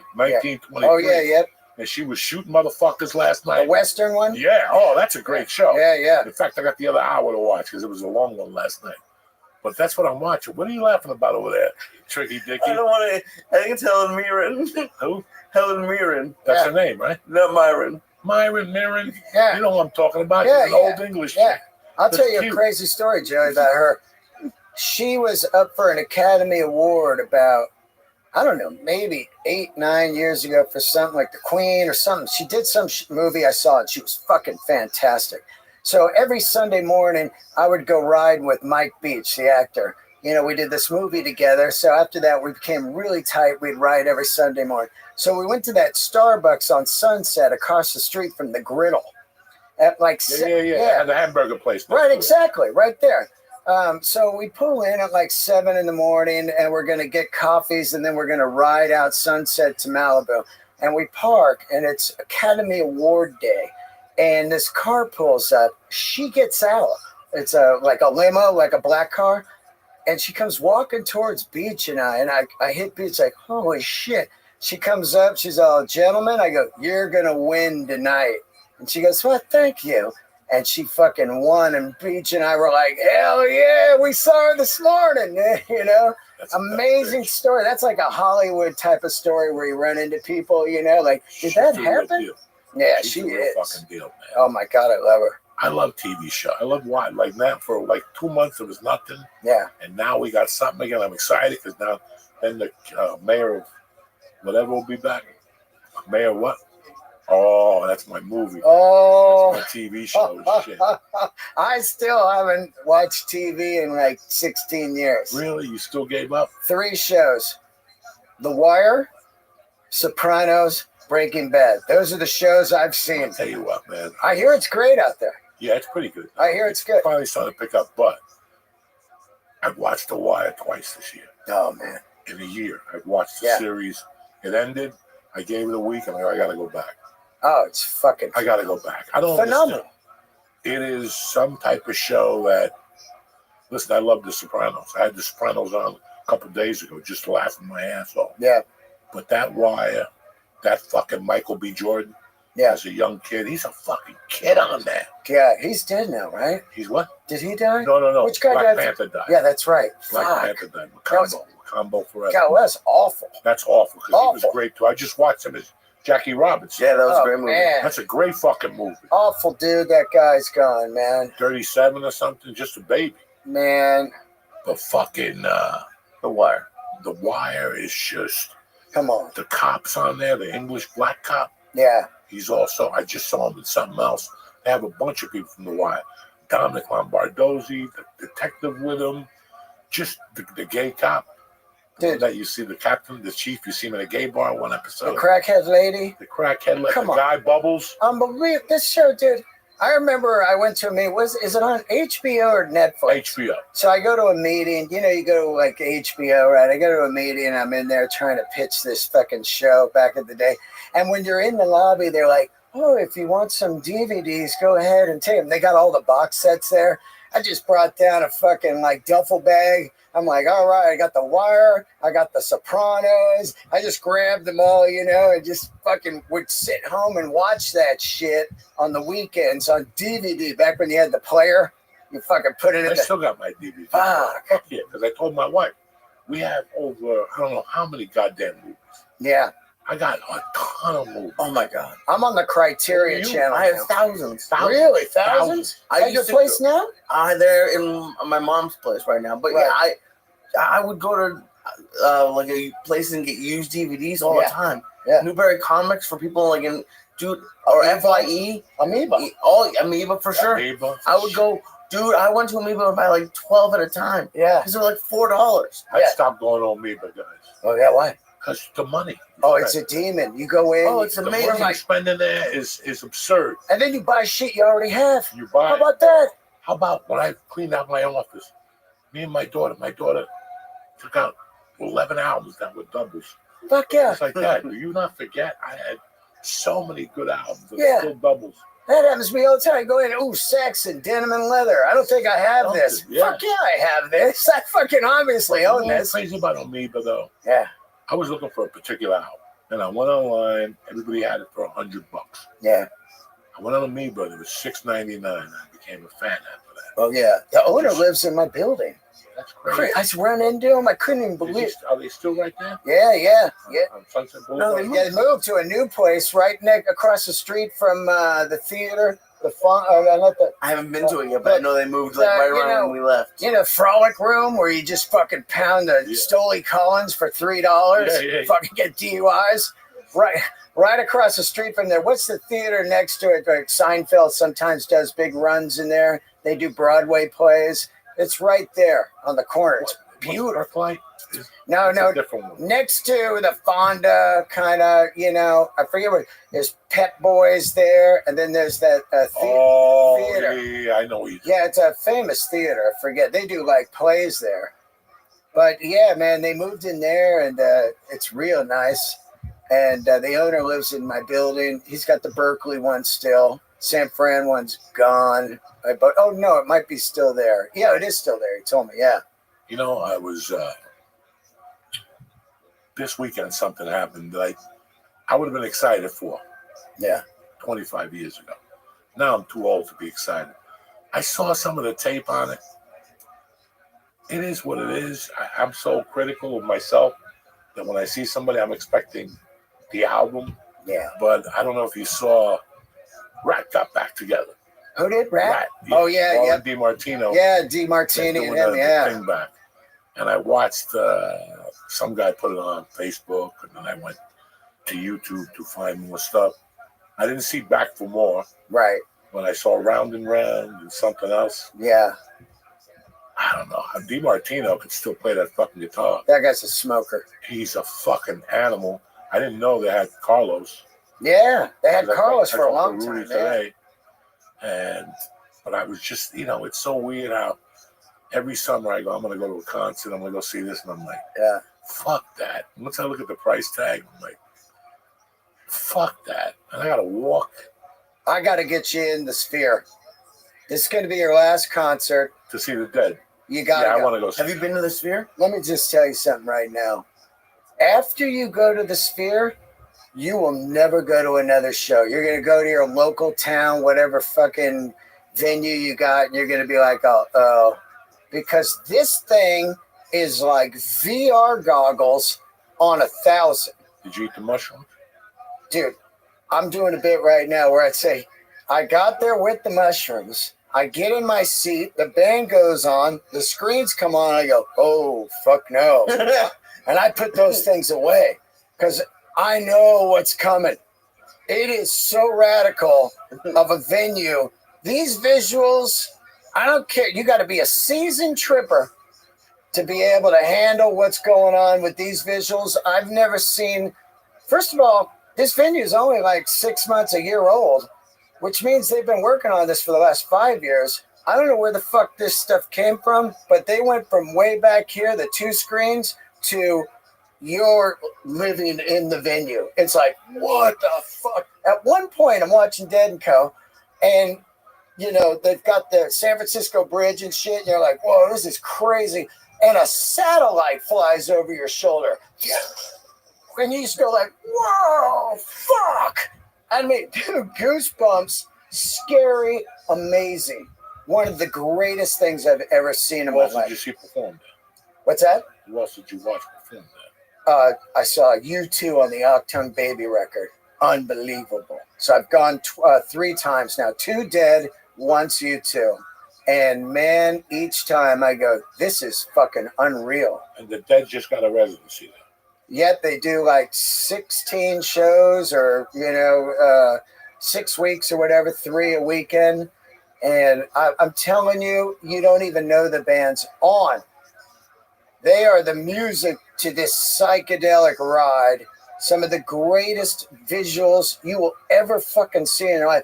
At one point, they got a giant fucking bear, and it's walking, and it turns into 100 pieces of acid, the sheet acid, and it's floating across the screen, and then the sheet acid just blows up, and the bears are coming at you, and you're just going like, what the fuck?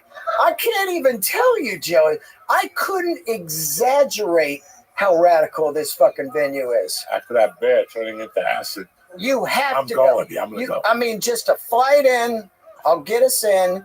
You sit in a great fucking seat. The place is not giant, and it is insane. What's your seat, man?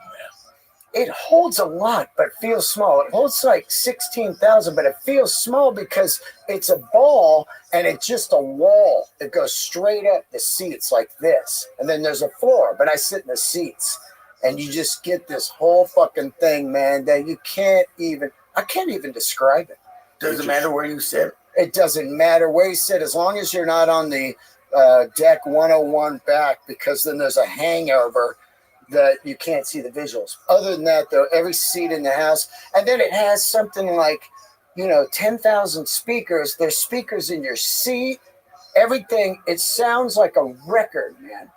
The sound is the greatest sound I've ever heard, and I'm telling you, I only go to the Sphere now. It's A lot of people performing there now. A lot of yeah. They got the Eagles, they got U2, they have Dead & Co. But I think it's Backstreet Boys or whatever just announced they're doing like a run there, which would be wild. But what I'm waiting for is like Tool. I think Tool in there would be fucking insane. And then we got to get Gilmore or Roger Waters, one of the two in there. And if we could give them $1 billion and do one last run, hate each other, but stay on the sides, the greatest of all time will be Pink Floyd in there. Of all time. There will be nothing that will come close to it. Yeah, because they did all that shit. They did all that They did that shit. shit 40 years ago. They did that shit when it was fun, when you were making it. Unbelievable. They're in the back making, flying pigs and planes flying over. There was no screens. They were making that shit in the backyard. That was, Fuck.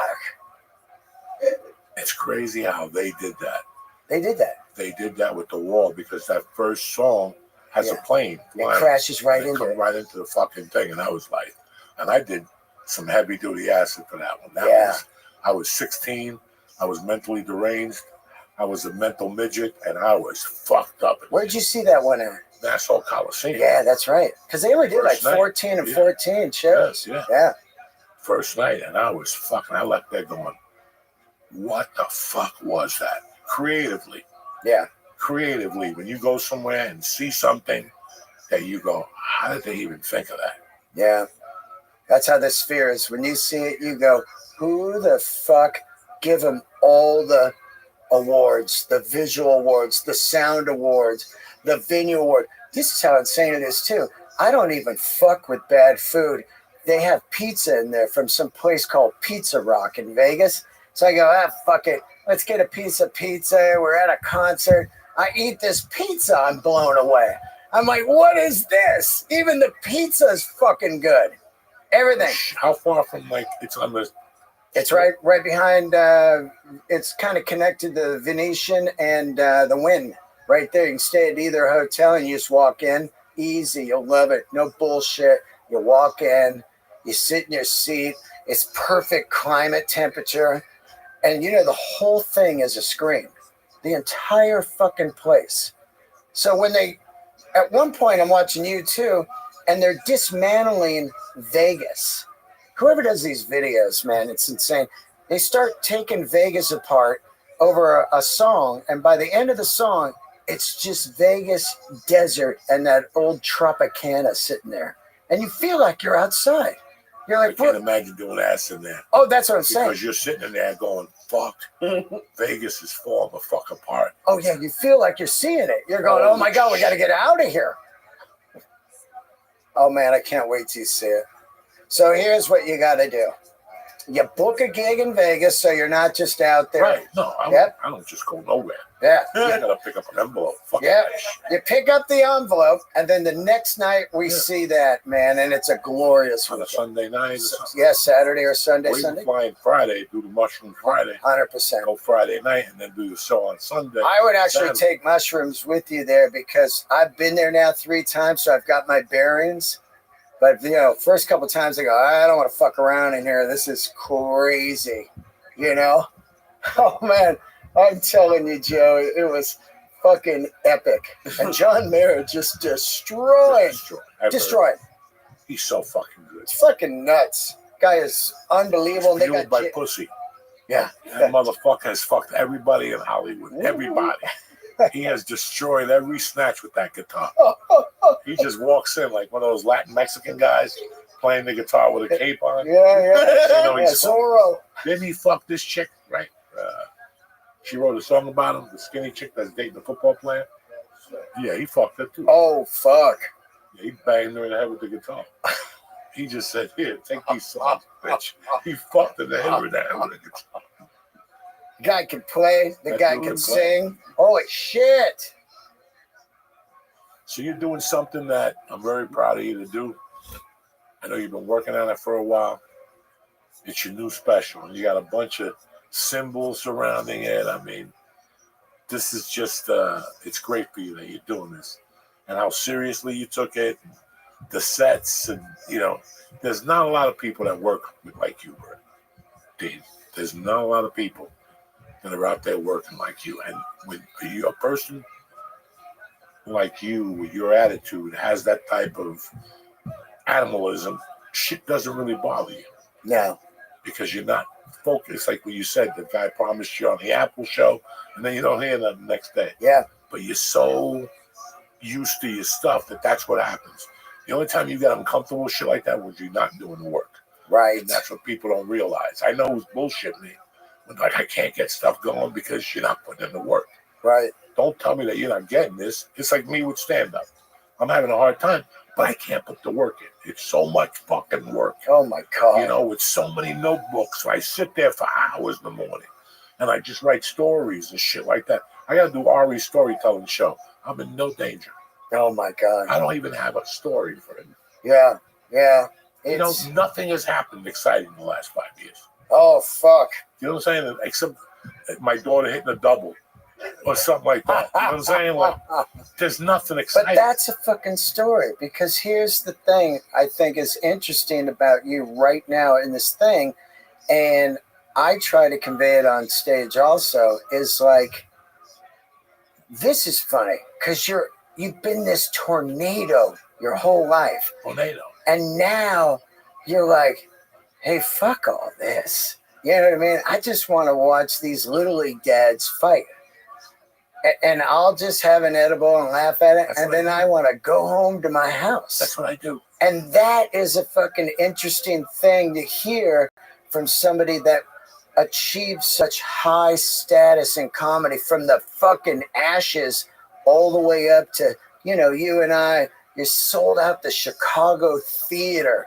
You got specials, you got a book, you've been on TV. So it's cool to hear that side of it. Like, fuck all, I just want to do nothing.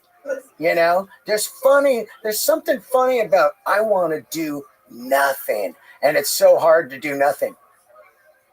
Look, I get up in the morning and I try to like be like Johnny CEO, you know, Yeah. like Johnny CEO. and it just ain't working no more. You know what I'm saying? It just ain't working. I used to wake up like with this fucking voice in my head, like you know, go out there and make people suck your dick today. And I go to Facebook, I'm like, I'm not even gonna write it on there. Yeah. Because they're way beyond that already. They're still fucking in the woke world. Oh my God. Yeah. Can you imagine that on Facebook today? That would set Facebook on fire. What's that? That post, the people on Facebook are like old, like I don't think they could handle that today. What's that? You saying like get ready to have the day suck your dick, like all that I stuff. used to say it all the I time. know Yeah, you used to. Yeah, I'm saying now. And I can say it now, but the only thing they don't let me say on Facebook is like I'm in the mood to stab a motherfucker. Oh, my yeah. God. Oh, Don't write your letters. You can't use violence on what the fuck? Yeah, you're suspended for 2 weeks. High school That's what shit. happened to me. Yeah. Stab 3 Puerto Ricans, suspended for like fucking. Yeah. Like fuck, you can't even stab Yeah. a Puerto That's Rican. just a saying, man. But it's so weird how. Listen, and I've said this for years. I've tried to duck it, Dean. When I went to the Comedy Store, and I sat on those stairs, Yeah. and I said goodbye to the building, Yeah. and I rubbed my name on. I knew that this was going to taper off because that was my bread and butter. That was the nucleus. Yeah. The last 23 years. That was home base. That was everything. That's the cocoon. And when I wasn't there for those 6 years, I improved, but not really. I Right. wasn't doing much. It's not that I went back there in 2014, and then when you're around those type of people, you grow. Oh, You know, yeah. You got to rise you up. grow quick. You got like a month. You got to follow Dalia. You got to follow this one. Yeah. Once you learn it, now you got it. And once I got on that plane and I said goodbye to the store, I always knew it was going to be weird because in my mind, I knew I wasn't in the major leagues anymore. Yeah. I'm in the major leagues in my heart, but in my mind, there's no way, you know, I'm in that level of people will never understand those 4 years at the Comedy Store, the last 4 years for me. Incredible. I always looked at the first 4 years as my college, but it really wasn't. It was the last 4 years where it became like you had to go up there on your fucking A game. Like 4 espressos, fucking 2 joints, an edible. Like I had to have a plan to go up there. It was my A game. You didn't know. Yeah. You didn't know what was going to happen. I still remember getting angry up there, like motherfuckers dropping in. You want to drop in, bitch? I'm going to make your life a fucking living nightmare. I'm going to show you why you got to work it in this bitch. And they would leave. You know, I just saw that Judd Apatow made a comeback 3 years later after I buried him at that fucking store that night. And then he started going to Largo with all those Largoians. Yeah. You know, and the other night he went back. He was looking around, I heard. He was looking at the lighthouse, making sure the boys are fucking, the gangsters weren't in here. He don't like that. He don't like following that heat. Well, it's a different animal. Yeah. When you were coming up, and when I started there 15 years ago last month, I tell people, you don't understand the hazing and the radicalness and the brutality of you've got to kick ass. You can't go up and go, where are you from? What do you do for a living? You can't do any of that shit. Are you married? Listen, somebody pull you aside and go, what the fuck are you doing? Yeah. It's like, it's a different machine now. And, you know, there's guys like me and Hinchcliffe and Gerard Carmichael and Melissa Villasenora, Tony Baker. These people, when I started, you know, you're just there till 4 a.m. You didn't leave because if you left, they were like, that guy doesn't want it. 4 a.m. 4 a.m. Yeah. So you walk the Pink Dot. Yeah. Get a sandwich and walk back and then sit there and talk to Eddie Griffin about how Bruce Lee fought 100 samurai the night that he died. And you got to sit there and go, wow, this is interesting shit. Yeah. How many cocktails did Eddie do? Fucking hysterical. It reminds me of when I stopped music when you told me that story, because I thought about it. I talked about it on my podcast yesterday. 2 days ago, Genghis Khan announced that they were closing after 40 years. No. 40 years, dude. And you and I know it well. Done I used to comedy. stand up there. Exactly. They had a good egg roll for a while. They had a great pot sticker. Yeah, they had a good egg roll for a They while. got good parking. Yes. And a cool little room on the side. Genghis Khan is going out of. So check this out, Joey. I play music 25 years. And on the last 10 months of those 25 years, I did a kind of a world tour, playing all over America and Europe and stuff. And when I came home,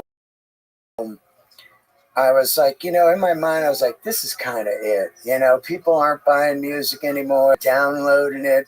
CDs aren't selling, And so I get booked at this gig at Genghis Khan. And I get in my Dodge Super B and I put the acoustic guitar in the trunk and I drive up and I walk in and it's packed. And I go, oh shit, yeah, it's packed. And there's a girl on before me, like a pop girl. And as soon as she's done, the place empties out. And I'm next. And I go up there and I'm playing a 10-song set. There's people texting, they're talking and shit. And in my mind, I go, this is it. I'm going to count down these tunes. And when I'm done, I will not play music ever again. So I was like Burr on that thing. 10 more minutes, blah, blah, blah, blah. 7 more minutes. I was like 5 more songs in my head, 4 more songs. And when I got to the last song, I put the guitar in the case, put it in the trunk, drove the Super B out of there, and never played music again other than the Bon Scott thing once a year. But it's amazing how quick people just forget. They're not like, hey, where you get, a couple weeks ago, when's your next gig? And after that, it kind of goes away and you're selling Harleys in the valley in the 114-degree sun.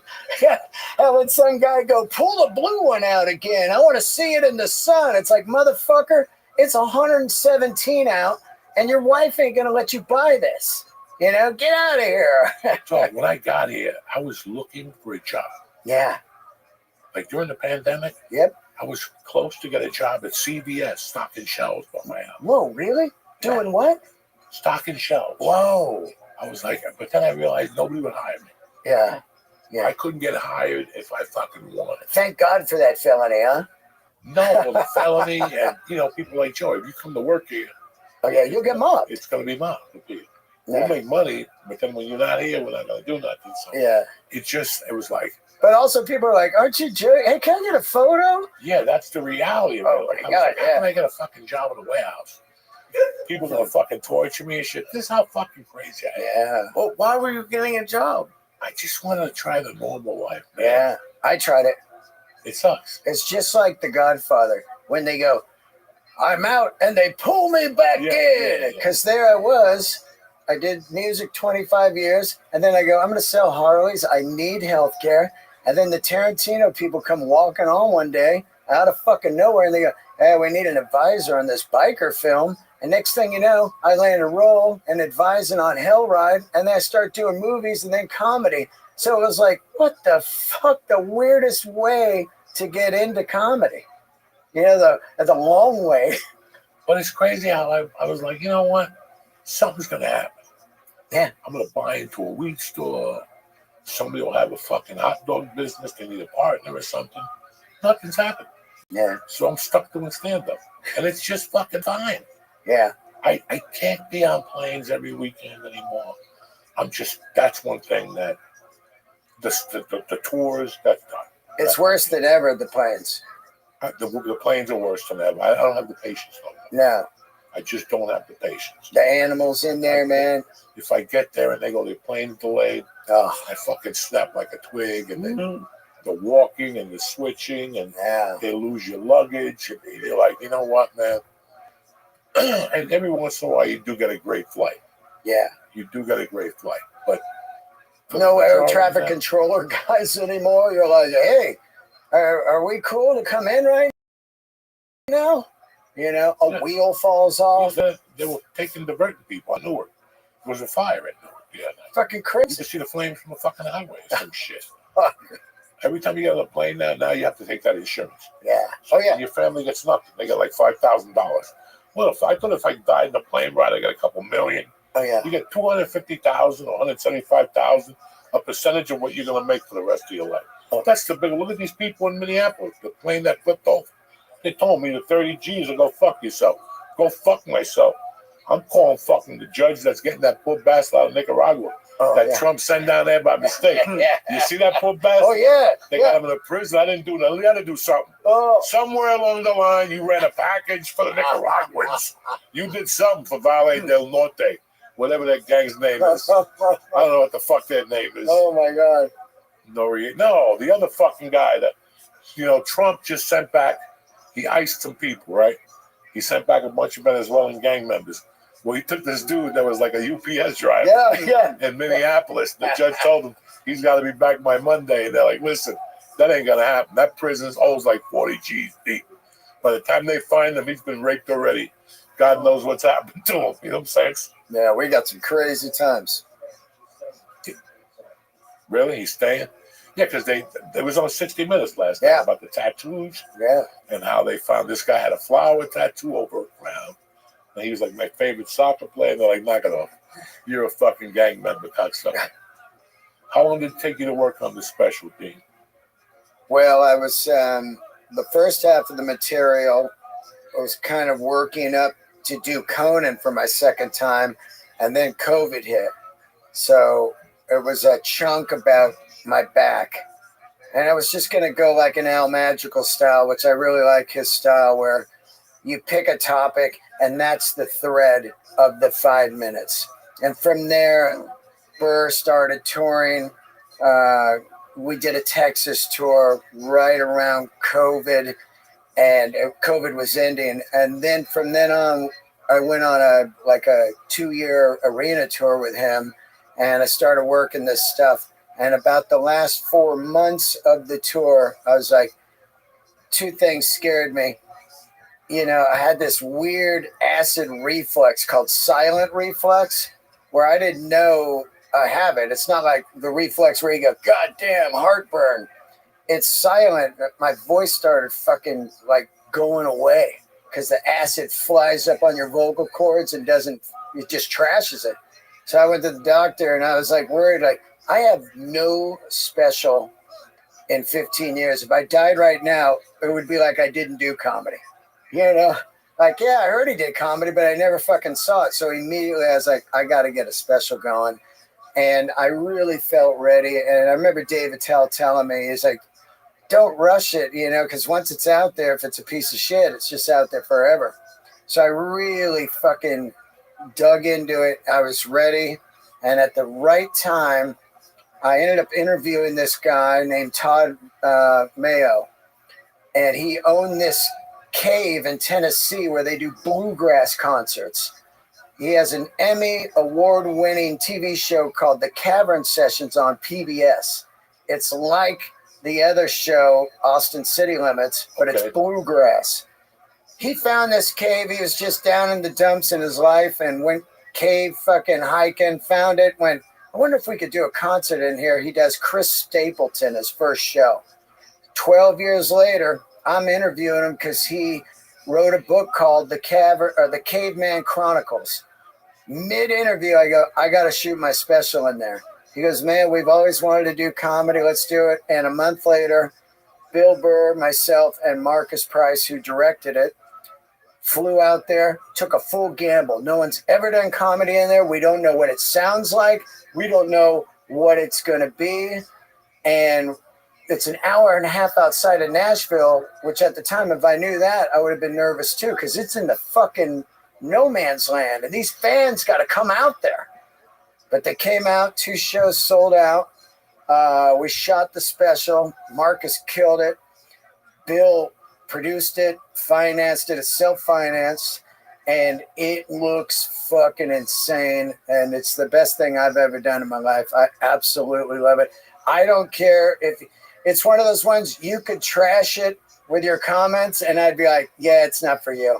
It's just, I love it, So yeah, we got it. We shopped it. I was like, we're going to shop it. And they're going to be like, what the fuck? The $1 million special. No one called us back.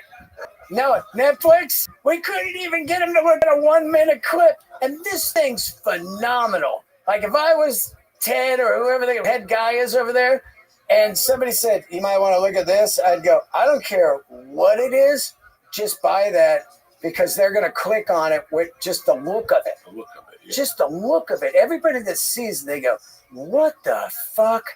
And, you know, nobody's really done a special that looks like this. We're in a cave underground. It looks like fucking Mars. It's insane. And at one point, a bat flew over. I was like, oh shit, a fucking bat. You know, like in the cave. It's a real cave. It's not a Hollywood fucking lot. People are in there, and there's one door in, one door out. Anything goes down, you're fucking done.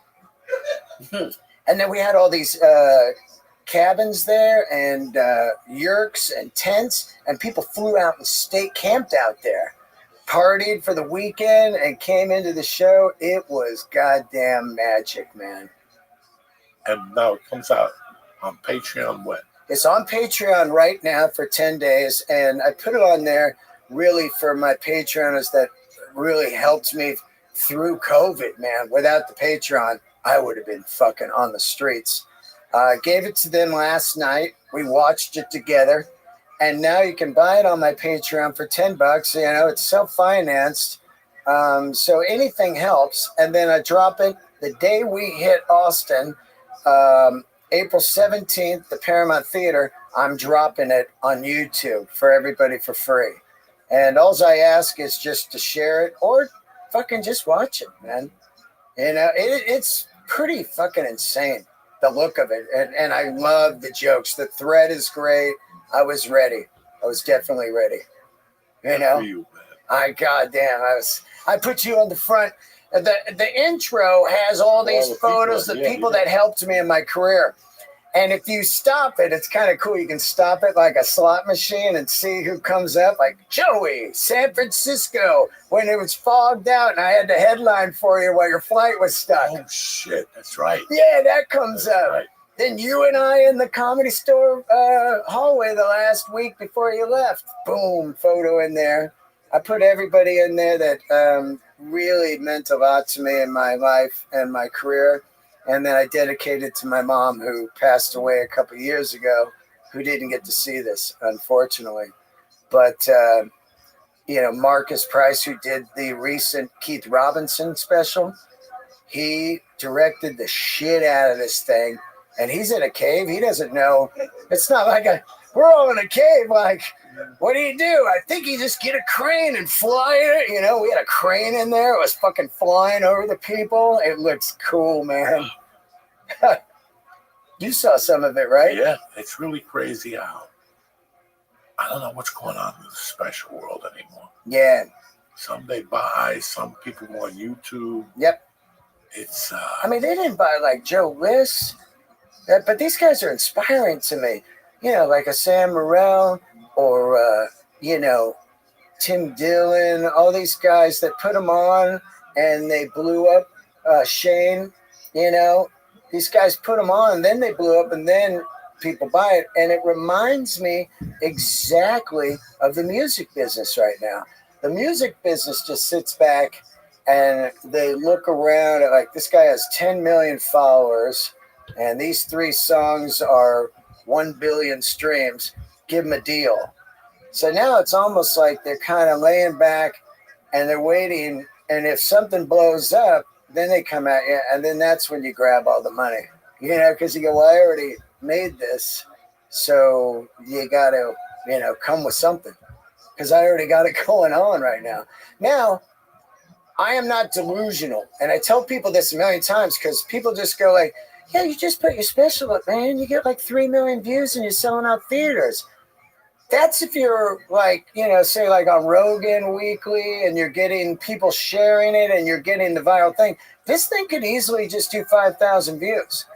But in my heart, I'm fine with that because I made a special that I fucking love. And that's all I cared about. You know, I love this thing. That's it, man. You know, you either get clicks or you don't. It's not going to make you stop, you know. It's not going to fucking. At least people get to see you. That's the number one thing about a special. It's a shame that HBO doesn't really put a lot of specials on anymore. Right. And if they do, it's some of the older. Yep. Now, it's just everything has changed so much, but it's also changed that we have the power. It's great. We control our own destiny. Yeah. If you want to put a half-hour special on it, put a half-hour special on Yeah. it. Yeah. YouTube. And then there's this new Venmo TV coming out that I've been reading heavy duty on. I think it's just going to get better and better for self-made people. So Venmo, what they want to do is you have your platform. They do Venmo TV. There's no algorithm. So you're not battling like, oh, nobody saw mine because I wasn't in the algorithm. It's just straight up your own TV channel. You have it hooked up to your Venmo and people just tip you or whatever. And everybody with Venmo can just watch this shit. They're going to have like a TV channel, dude. It's going to be crazy. I think that it could take off because, like a PayPal did a PayPal TV. Everybody has PayPal.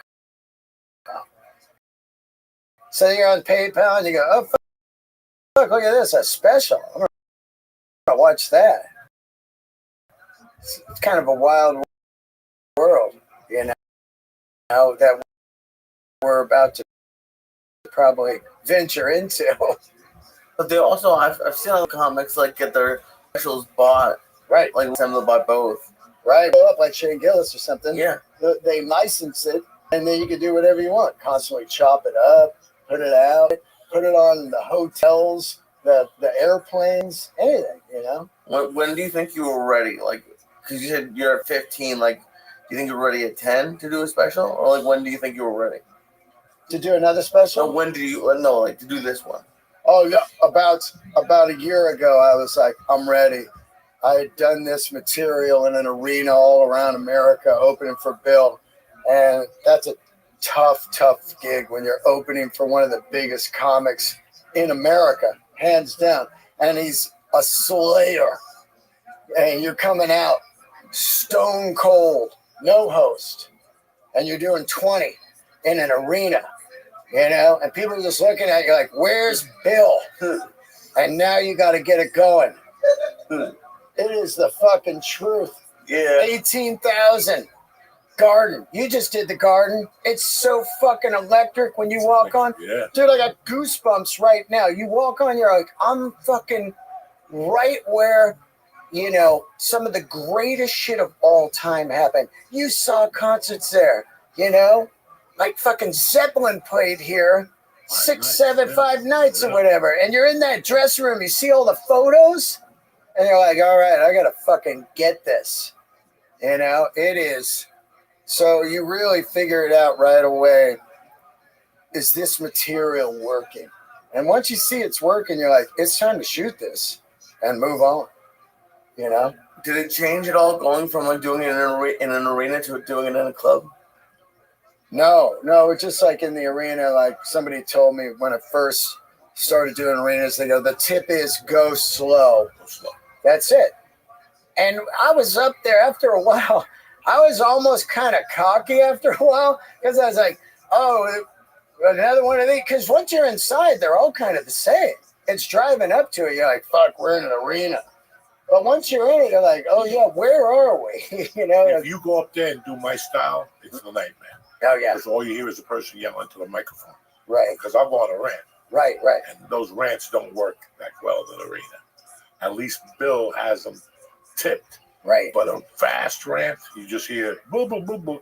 It's like fucking listening to, Yeah, you got the so echo. you have to do the joke, let it magnify, and come back. Yeah. And hold your thing and do it again.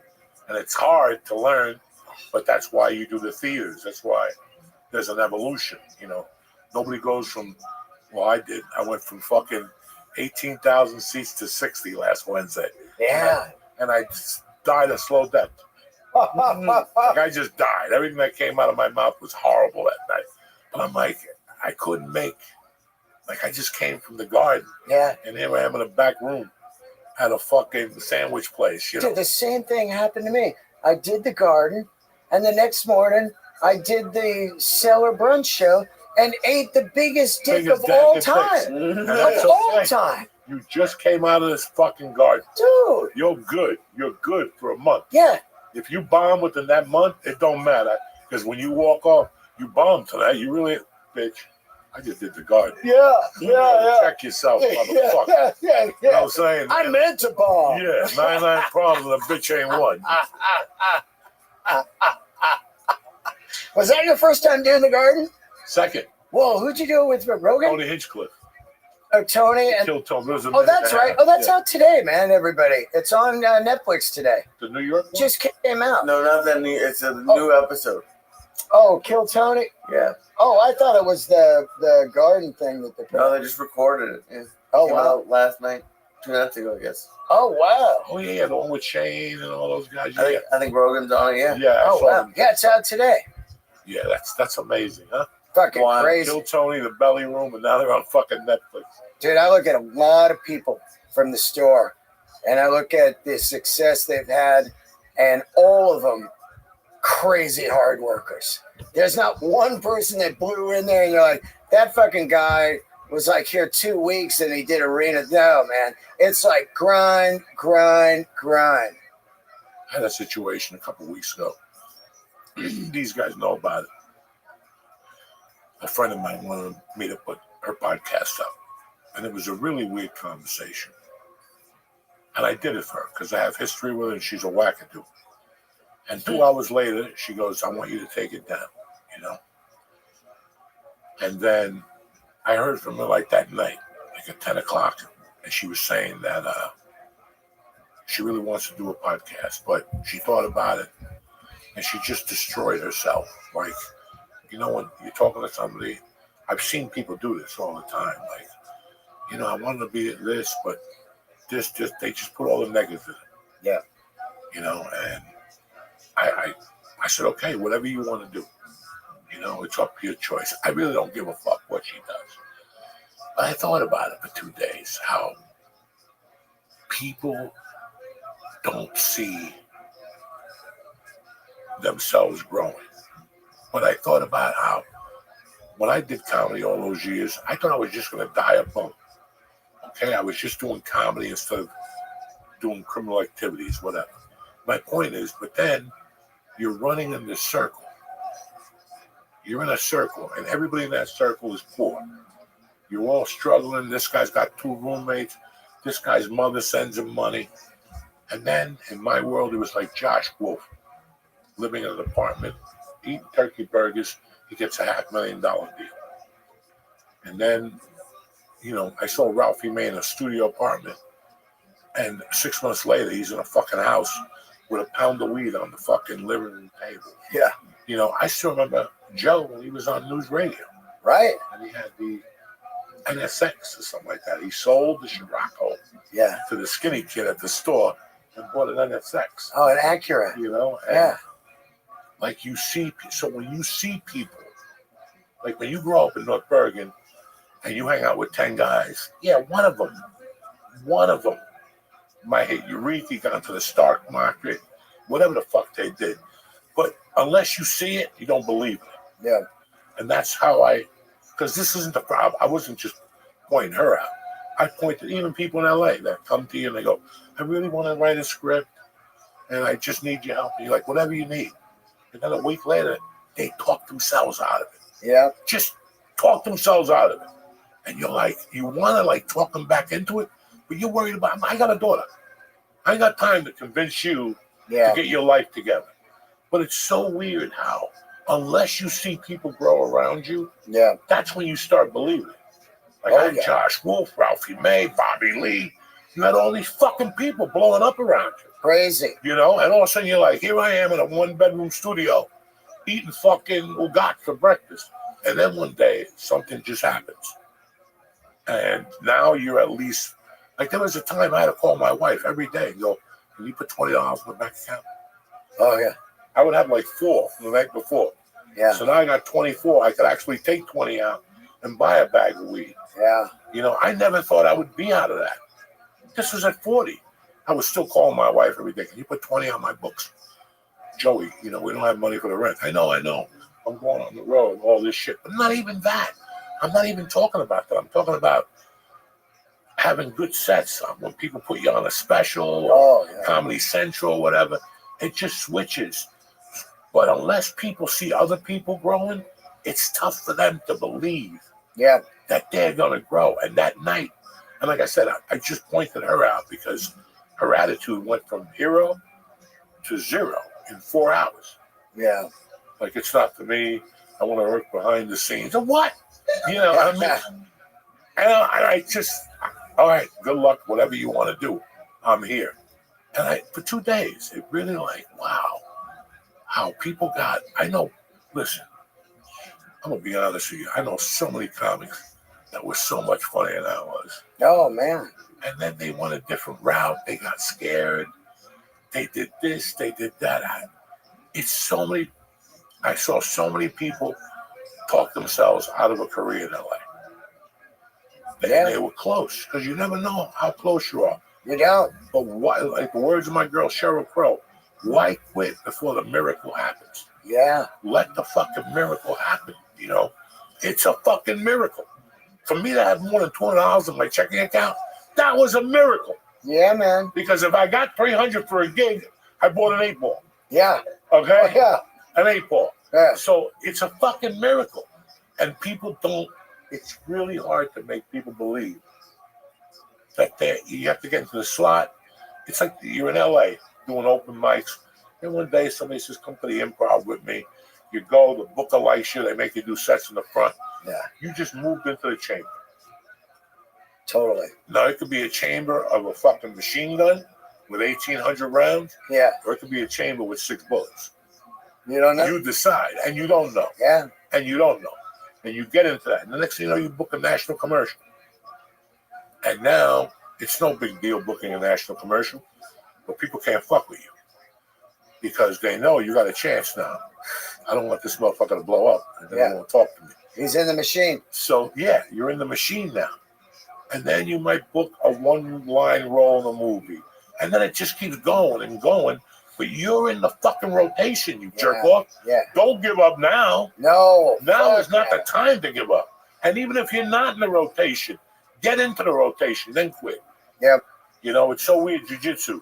People quit after their first blue belt than anything. People just want to get a blue belt, then they don't show up no more. Yeah. It's just so weird how people don't see themselves. And to me, it's like a fucking shock because I didn't see it either. But I think when I got off the coke, I started to see it. And I go, if I ever had an opportunity to do it, it's now. And it worked. So I think people should really give themselves a fucking shot, and go, I got this. And if I don't, I die doing it. It doesn't matter. It doesn't matter no more. Nope. You're going to be broke anyway. You're not going to buy a car. I mean, it's just what we're going into the next 5 years is going to be horrible for everybody. Yeah, so do what you fucking love. Do it. Who gives a fuck? That's what I said. I got into comedy when I was in the worst spot of my life. Yeah. Out of prison, fucking divorced. It was fucking horrible. It was horrible. But I wouldn't have wanted, it's like I told Lee, nobody ever pulls up to an open mic in a Lamborghini. No. You know what I'm saying? Fuck Nobody pulls up to an open mic in a Cadillac, fucking Escalante. It's whatever the fuck even playing field at an open mic. Even playing field. We're all in there. No man's land. It's like people who work for an hourly wage. That's great. But you're telling me you got no fucking balls. Take a chance. Columbus did, because guess what? On the first, we're all fucking even. Yeah. Whether I'm the number 1 salesman, number 10, we're all even, bitch. Yep. So I got another chance at the first of the month. And I love that. I love that we could throw away a month in your life. Fuck it. I'm smoking dope. I'm getting herpes. I'm not fucking sleeping this month. And then you come back, you take your herpes medication, and you're fucking back. That's what this whole thing is about, man. And as old guys, we got to explain it to these young motherfuckers. Yeah. That we've seen it. Yeah, man. I've seen it. I've seen people fucking hit a home run right in front of my fucking eyes. Oh, God. And go, holy shit. We were just took that parking lot at the store is a fucking plane, it's like, here comes this car, like, whoa, someone got a deal. Yeah. I still remember writing a one-man show with this fucking loser. And I would meet him at that hamburger place in Burbank, Oh yeah. where people bring all their cars on Friday nights. Oh yeah. Big Bob. Bob's Big Boy. Bob. Is that out of business yet? No, fuck no. That burger, that gives you hemorrhoids. Oh That man. burger's next to the fucking Starbucks. Red Band. I used to go there at night, late It's right style. next to a Starbucks. Chili burger. Yeah. And I was in there one day. What the fuck was I going to tell you? God damn it. I forget now. Cars pulling in. No. Oh, I know what the fuck it was. I'm sitting there. I'm writing a one-man show with a guy. Oh yeah, the loser. I forget what the fuck I was going to say. God damn it. Damn it. Those edibles are good. Oh, I'm writing a one-man show with a stiff. Yeah. And as I'm walking out of here, Joey, what are you doing here? And I turn around and Billy Gardell. Oh wow. And I go, Billy, what's going on? How you doing? We start talking. And he's telling me how he's thinking of moving back to Pittsburgh. That the Funny Bones just offered him a deal. And it was horrible money. And I was about to tell him that they had called me too. And the money was god awful. And then I had to call him back and go, I'll do those weeks, but I'm not doing Sunday. Then we're going to prorate it. Yeah. And they were like, well, you have to do Sunday. And I'm like, listen, this deal is not going to work. Yeah. Well, I still remember Billy Gardell telling me this. And a year later, he's on a CBS show.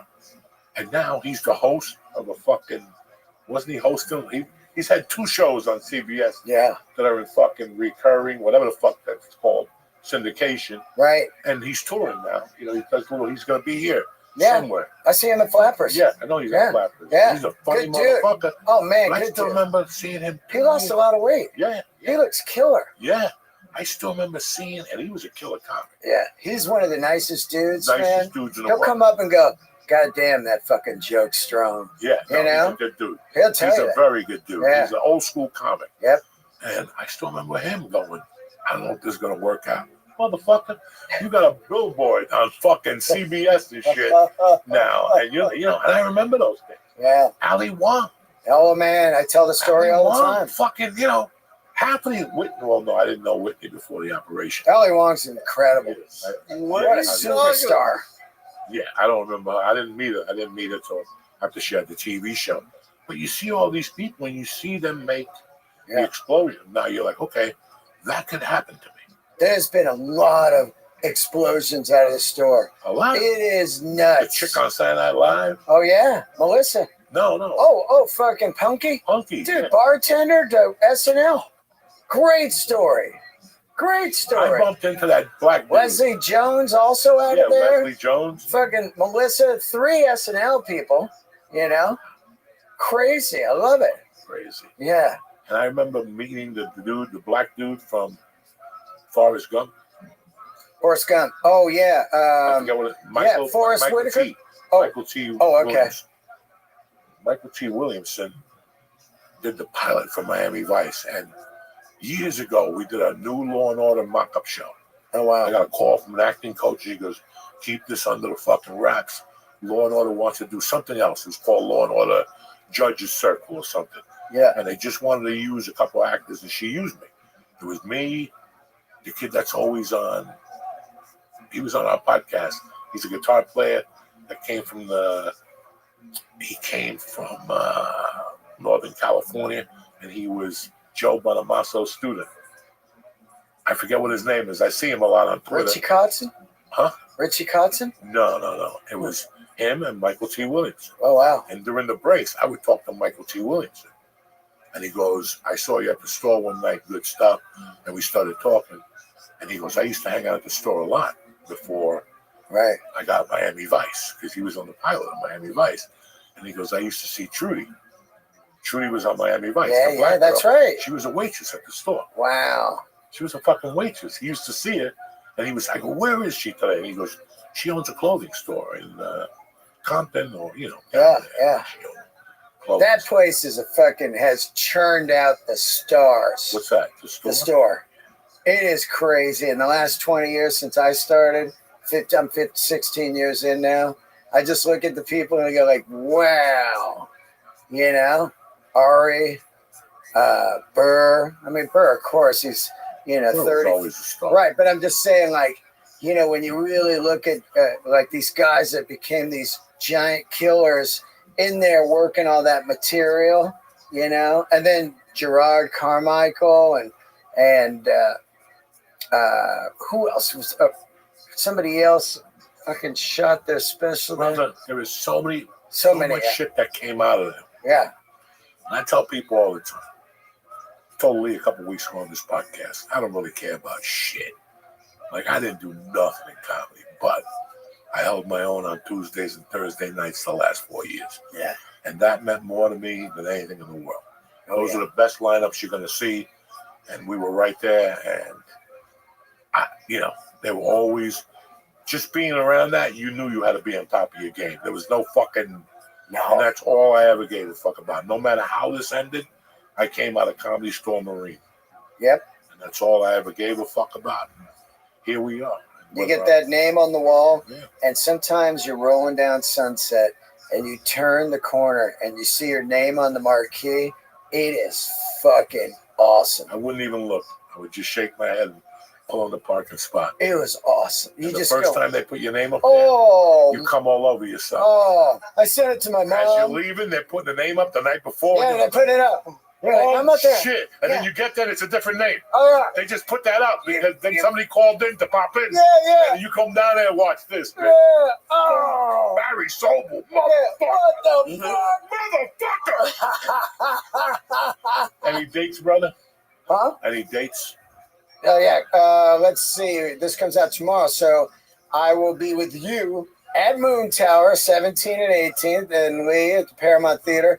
Then I go to the Vegas Cellar for 7 shows, May 12th through like the 16th. And then one of my favorite new clubs in America, the Comedy Fort in Fort Collins, Colorado. I was telling you about it. It is fucking amazing. The owner's great. I'm there in June. So, yeah, and then the special once again comes out April 17th on YouTube free. Go to my website, deandelray.com, all the tour dates, everything, the Patreon.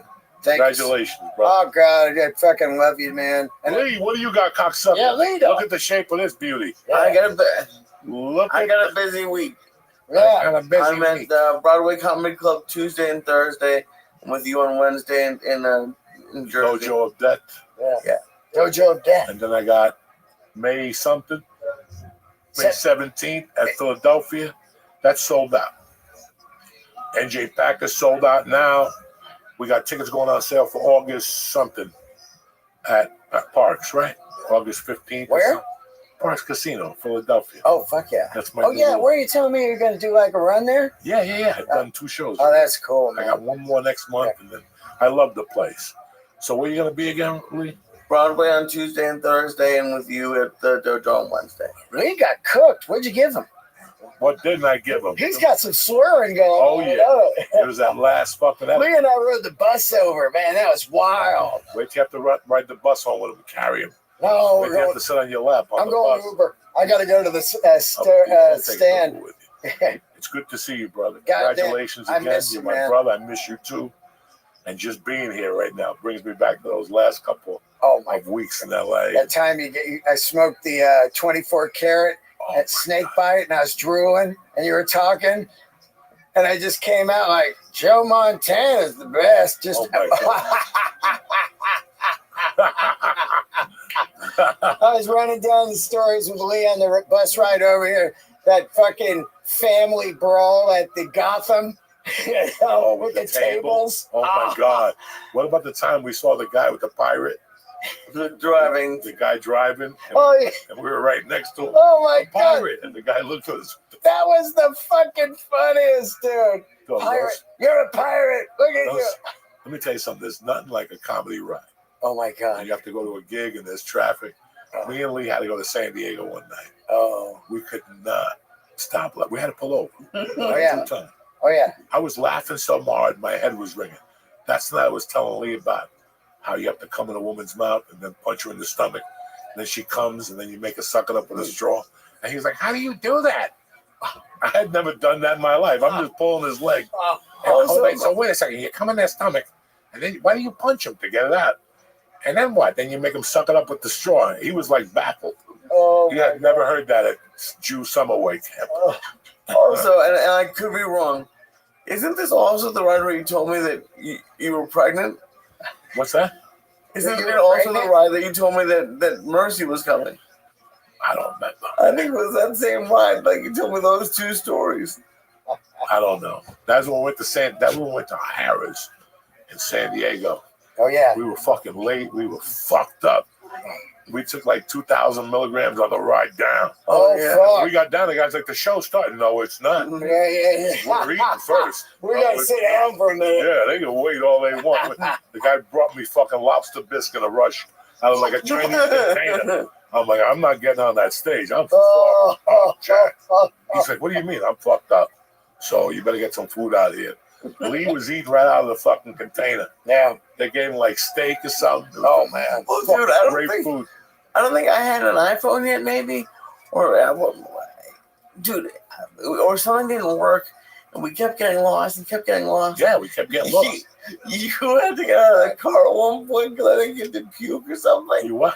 Did you have to puke or Oh something? yeah, we ate like fucking everything. Oh my god. And you're driving. And we're driving and doing 90. Well, 90, you know, that Oh, my San Diego traffic. Oh I yeah. always Oh no, the worst. I did it last Thursday. Oh, the worst. I did a one-nighter at La Jolla. Oh, You know, it's 7-hour drive down. You can just go to SF if you want to. Fuck. I'm done. That drive always used Oh to my get me. god. And people never understood. It doesn't work. It is It gnarly. doesn't work. I like It the train. doesn't work. I got the train. It doesn't work. It's too long. It's It's far. when you drive back in an hour and 30, Isn't that it nuts? takes you 40 hours to get. It takes you 4. You leave at 2 o'clock, you're not getting there till 6. Nope.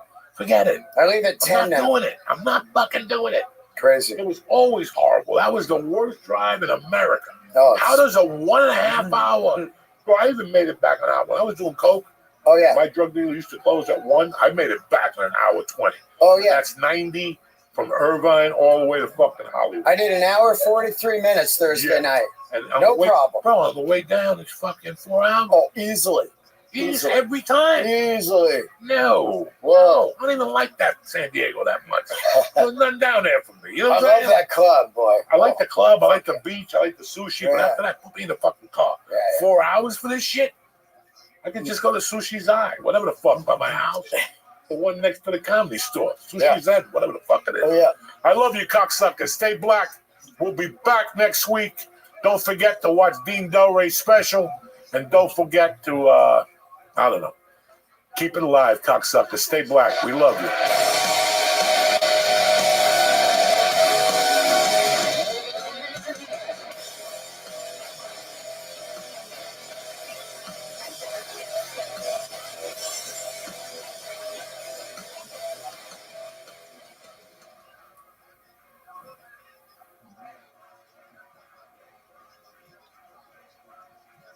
What's happening, you savages? What's going on, doctor? I had a great week, dude. I know Mom was in town. Mom you was went to in play. You tap dance. It was great. The play was a lot of fun, but just like I don't know. Every couple of weeks, I just realize I'm in New York, and I just had a good stand up week. I did the dojo. I did Broadway Comedy Club. I just had a good week. No complaints. Every week something shitty happens at some point, but last week was a good one. Bro, you get good weeks in life and you get bad weeks in life. When you get 3 good weeks in a row, then you get a flat tire on the Parkway at 4 in the afternoon. That's fucking humiliating. That makes everything good. You might still want to shoot yourself. Oh yeah. Like whenever you get a flat tire somewhere, it's a fucking watch. I'm gonna get a flat tire tonight for talking this fucking nonsense. I got one in New Jersey right before I moved here. An Amish dude had metal shit fall out of his truck, and he went, "Sorry," and then he just left. And then New Jersey has weird, corrupt rules where you can't have a tow truck come to you. It has to be New Jersey has to send a tow truck to you. And luckily it was okay, but they tried to overcharge me too. They told me one number on the phone, one number in person. So yeah, the dude. That and getting your car broken into. I don't know if you remember, but right when we left LA, someone broke into my car at my apartment complex. I don't remember. That will piss you off. Oh yeah, it was just in my garage, and I came down, and my podcast bag was just gone. It was just the window was broken, and they stole a backpack, and it's just like stuff like that happened. Just like you're not even upset, almost. You're just like ready to kill yourself. I don't know. It's just the worst. But When I was living in When I was living in Hollywood with my wife, we had the 1-bedroom shit apartment, 9 fucking cats, but we had a garage. Did you ever even go? No, I was way after. I met you in the valley. Yeah. Before I met you, I mean, her and I couldn't make $700 a month rent. This apartment building was rent controlled, and it was old. The bricks would move.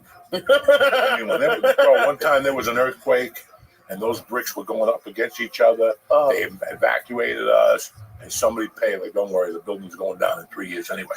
It's next to the Gay and Lesbian Center. The YMCA or something right there? Yeah. The YMCA, right there in that corner.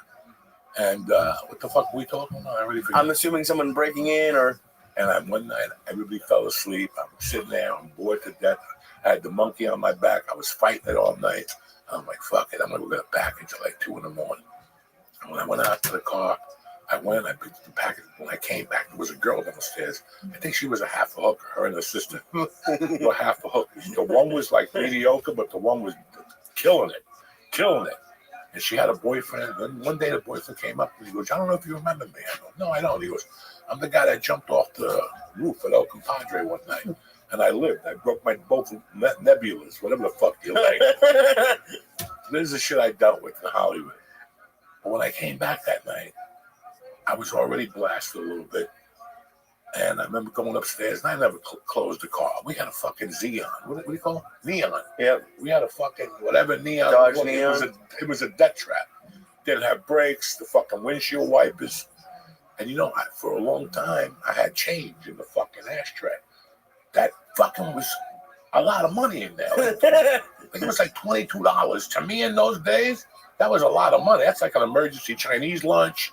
That's 1,000 things in those days in my world. That was your savings account back then? That's my little thing, bro. It was like holding on. Like the ashtray was starting to bend. Saw quarters and shit. And I had CDs in there. And the next day I came out and they stole the whole fucking ashtray. And it did kill me. I forgot all about the feeling, the pain that you had. You know what I'm saying? And you can't even, for that, like, I at least got some money for the stuff they stole because I had receipts, stuff like that. I got new podcast equipment. It was just annoying. You can't call the cops over $20 in quarters, or did you? No.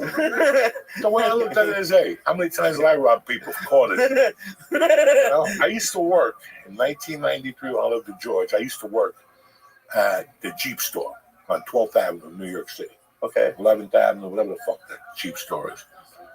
You know how many times I showed up there at 8 in the morning with not a dime in my pocket? And I would go right to service and start going, I sold this guy a car. Maybe I left my wallet in there. And I'd take everything in the glove compartment, including the fucking tokens to get over the Lincoln Tunnel. Remember those little tokens with the Y? Because you can sell those things. I would fucking take like tons of those tokens and just walk around New York. You want to buy some tokens? Yeah, how many you got? Give me 10 for fucking $8. $8 to me in those days, in 1993, $8 was a lot of fucking money. That's a nickel bag. And a train ride to Harlem. I still got to walk the bridge, but fuck it. It's worth it. I'm getting exercise. I'm smelling some good fucking air. Maybe. I don't know.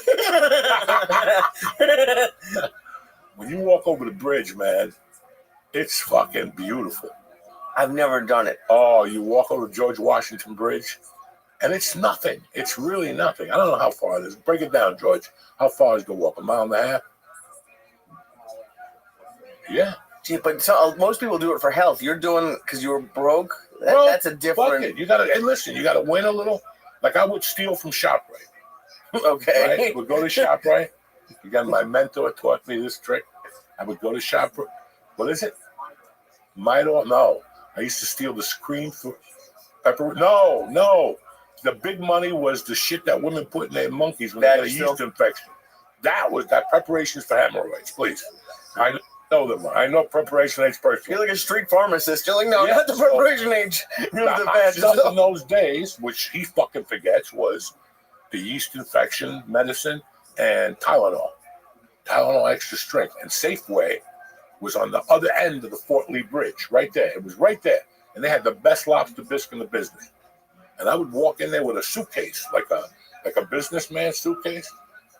And I'd walk in there, and they would have, these poor bastards would have the yeast medicine, but up on top, they'd have the backup.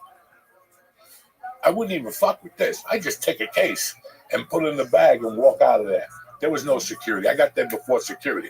Security would get there like at 8:05. They got to drink coffee. They got to put their costume on. I was already on my walk over the bridge to see Pepe at the bodega on 181. Like, damn, that's where you took me. And that was like, dog, when I was selling cars and doing comedy in the beginning, that was my morning money. I just have this image. Did it have like the metal clicks at the end where you go click and then and it's like two little has little codes on it for the briefcase, like that you were putting them in? No. This is one Jimmy Schubert gave me this. Okay. Oh, somebody gave me. I don't know who the fuck gave it to me. So then Jimmy Schubert gave me one when I first got to LA, and I had that one for years, but I didn't even know Jimmy Schubert. How many days a week would you do this? Whatever was needed. If I walk, listen, some nights you picked up $60. You stopped on 181st Street, you picked up a fucking G-Bo or two, you walked home, you fuck whatever, and then you wake up in the morning, you got $2. At least that's a bus ride. In those days, that got me into the city. Once we're in the city, we'll burn that bridge when we get there. You know what I'm saying? You don't know who's going to leave a purse on the bus. You don't know nothing. You're going in there with open eyes, ready to stab a motherfucker. Jesus. And this is when you're a hunter. This is when you just become a hunter. You want to be a comic. You don't want to be part of society, correct? When you become a comedian, you don't really want to be part of society. You want to be a renegade. Yeah. Okay? You want to party at night, get your dick sucked and party with people. And, whatever the fuck it is, your alcoholism leads you to be a comic. Who the fuck knows? For me, it was all those things. What were we talking about? About why you were stealing every day? Why you were stealing. So to sacrifice that love and not having a full-time fucking job, I can't sing or dance. Right. It's interesting because I never wanted a day job. Right. I thought my days were too valuable. That's what got me. That was 90% of the decision for comedy. It's either that or work at White Rose Warehouse in Secaucus fucking loading lobster tails all night. Yeah, but I never wanted to work days. Never. I don't think a lot of people want to work days, but most people don't go to. But they don't have a choice, but I never made that decision. But you know what? I want to make me happy. So I got to make me fucking happy, okay? I like my daytimes. I like going home when nobody else is home. Yeah. You go home, nobody else is home. You get home at 6:30, you smoke a number, you make 3 eggs with fucking a steak, you watch The View, you bang one out, and you go to bed at 10, you get up at 5, mom's there, whatever the fuck.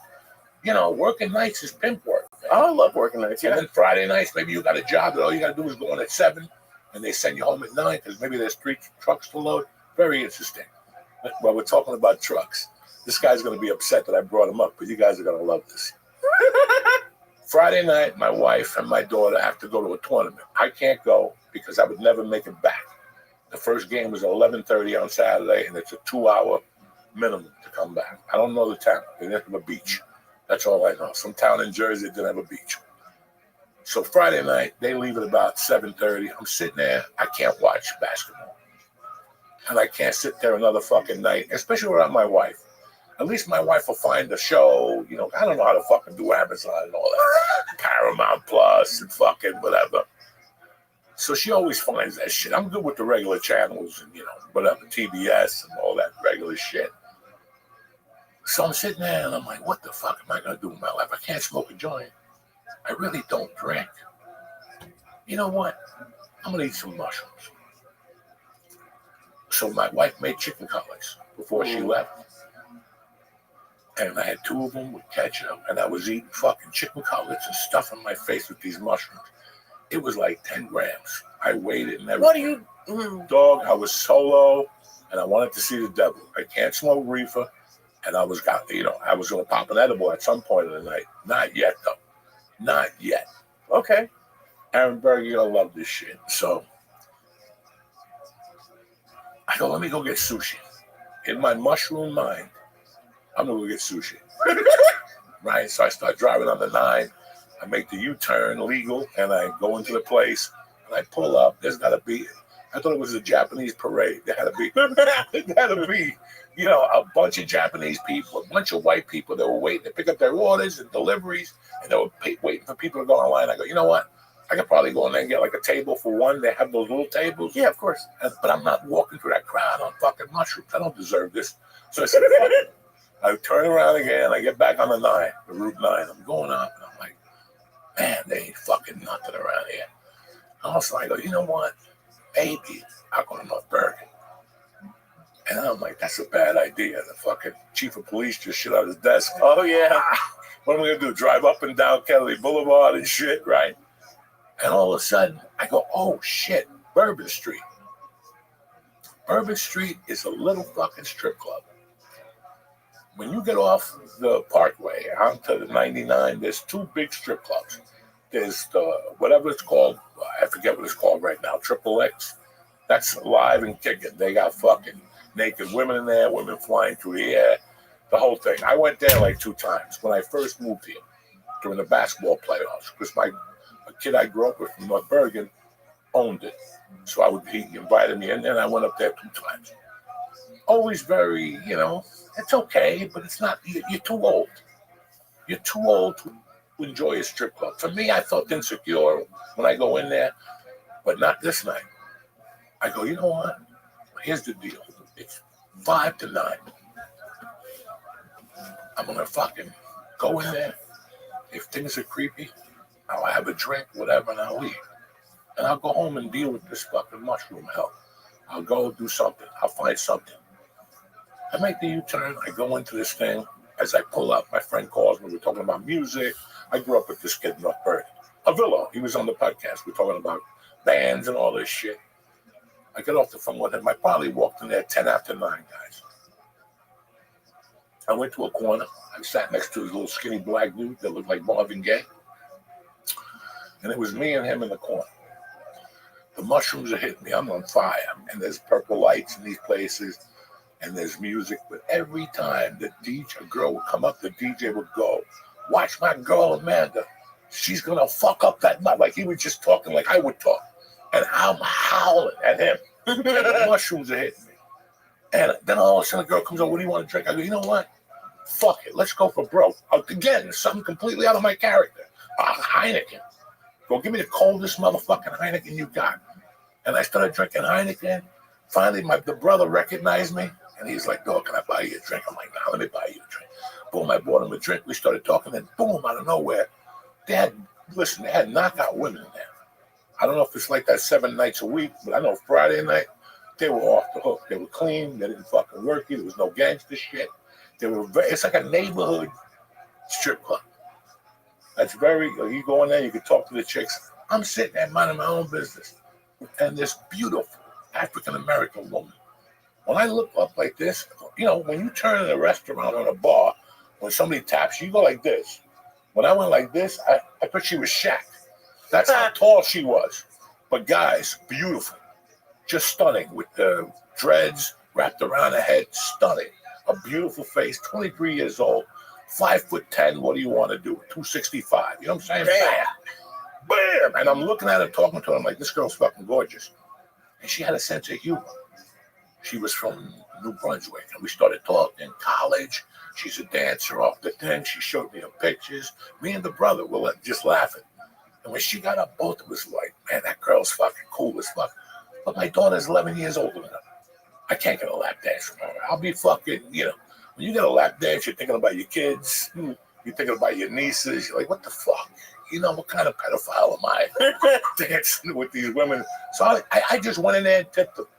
When they circle around, I just went in there and tipped them.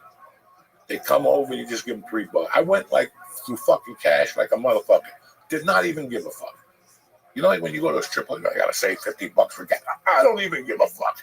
I got quarters in the car. I don't give a fuck. And the next thing you know, fucking, at the end of the night, the owner's like, listen, can I get you something? A lap dance, anything? He goes, I would hate for you to leave. Great guy, Giovanni. I get a lap dance with this beautiful Russian girl, another one. I thought it was, she was 6'1", just beautiful. It was the best lap dance I've ever gotten in my fucking life. I was sweating. I had to tap out at one point. She was a fucking knockout. I left there. It was like we were family. Everybody's family there. I met 2 guys, this Persico dude from fucking Staten Island. They were sending over tequila shots. I couldn't drink them. I can't drink and drive. I can't handle that shit at all. I can't. 10 grams of mushrooms, though, you're okay. Oh, solo like a motherfucker. Okay. And when I got home, I thought I was sober. When I got home, that mushroom trip started again. I went to bed like at 4. I didn't walk in my house till 2:15. Again, very on Joey Diaz like. But everyone, the next morning I woke up and I meditated on it. And I go, you know what? Nothing happened. And I had a fucking good time, organically. You know what I'm saying? When something's organic, yeah, like if we had to go into the city and spend $800 and get VIP, that's unorganic. Yeah, you better have a good time. And you're not going to. You're going to sit there all night, with 3 other fucking morons. You and I both know this, right? Girls come over, and they leave because they're a bunch of morons. That at least, that's always very planned. I got a table, I got a limo, we're going to sling dick. Nothing going to happen. They go over there with no package, they're unprepared. You got to have a package, throw it on the table. These bitches love that shit. Chi. They love that razor blade hitting that fucking table. Also, how is this? I'm with you. I'm glad you had a good time, but you like the line at the sushi place was too much. It was too much. But the strip club with the lights and people touching you. Listen to me. At least I'm looking at beautiful women. Yeah, I guess. Dark. I can see that. I had face for an hour. I did your throw as a fat Italian dude for an hour.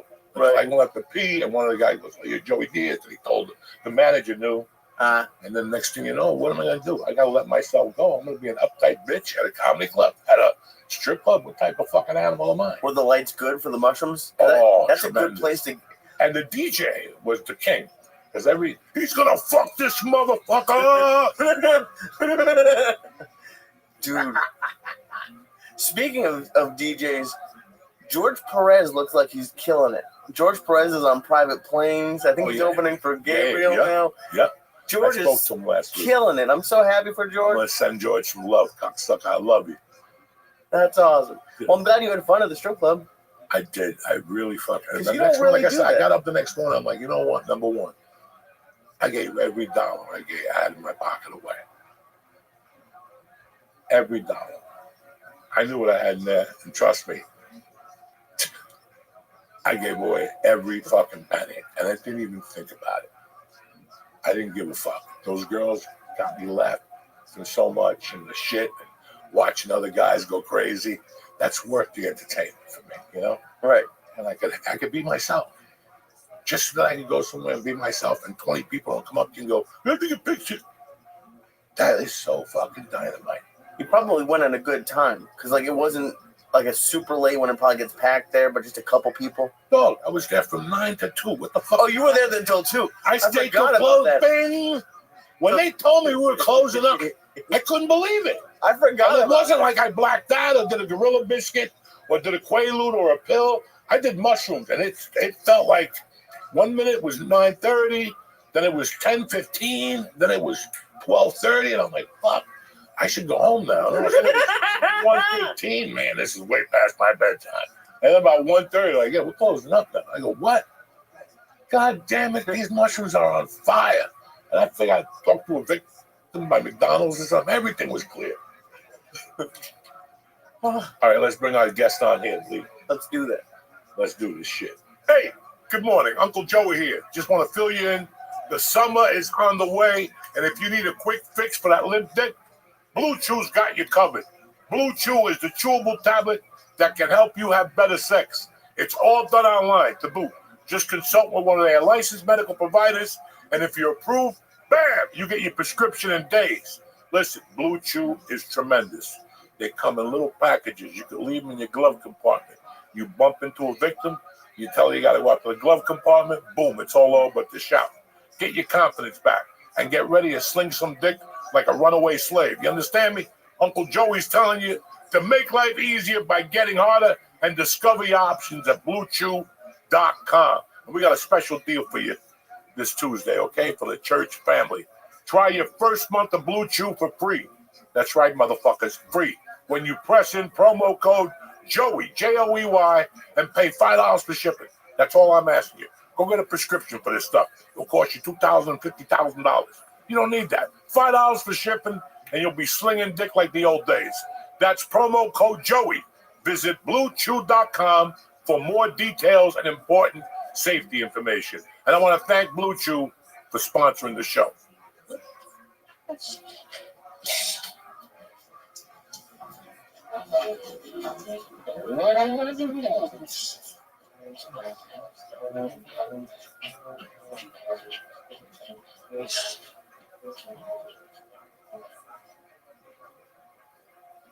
It's my little brother, Aaron Berg, coming to join us tonight.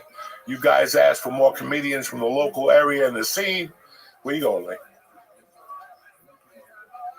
We look good. Yeah, we need to make sure we look good. We're just going fucked up tonight. It don't matter. You know. What's up, my brother? Daytime strip clubs. That's when I go. Yeah, because you're a disgusting pervert. No, Joey, you don't get it. I get it, but no. You don't get it. No, that darkness in the daytime's not good for you. No door, people. There's no security, first of all. It's day shift. No one's working. You roll in. These girls are money hungry, uglier than the night shift girls. More friendly. And they'll do stuff if you want. I don't fuck around on my wife, but if I had to,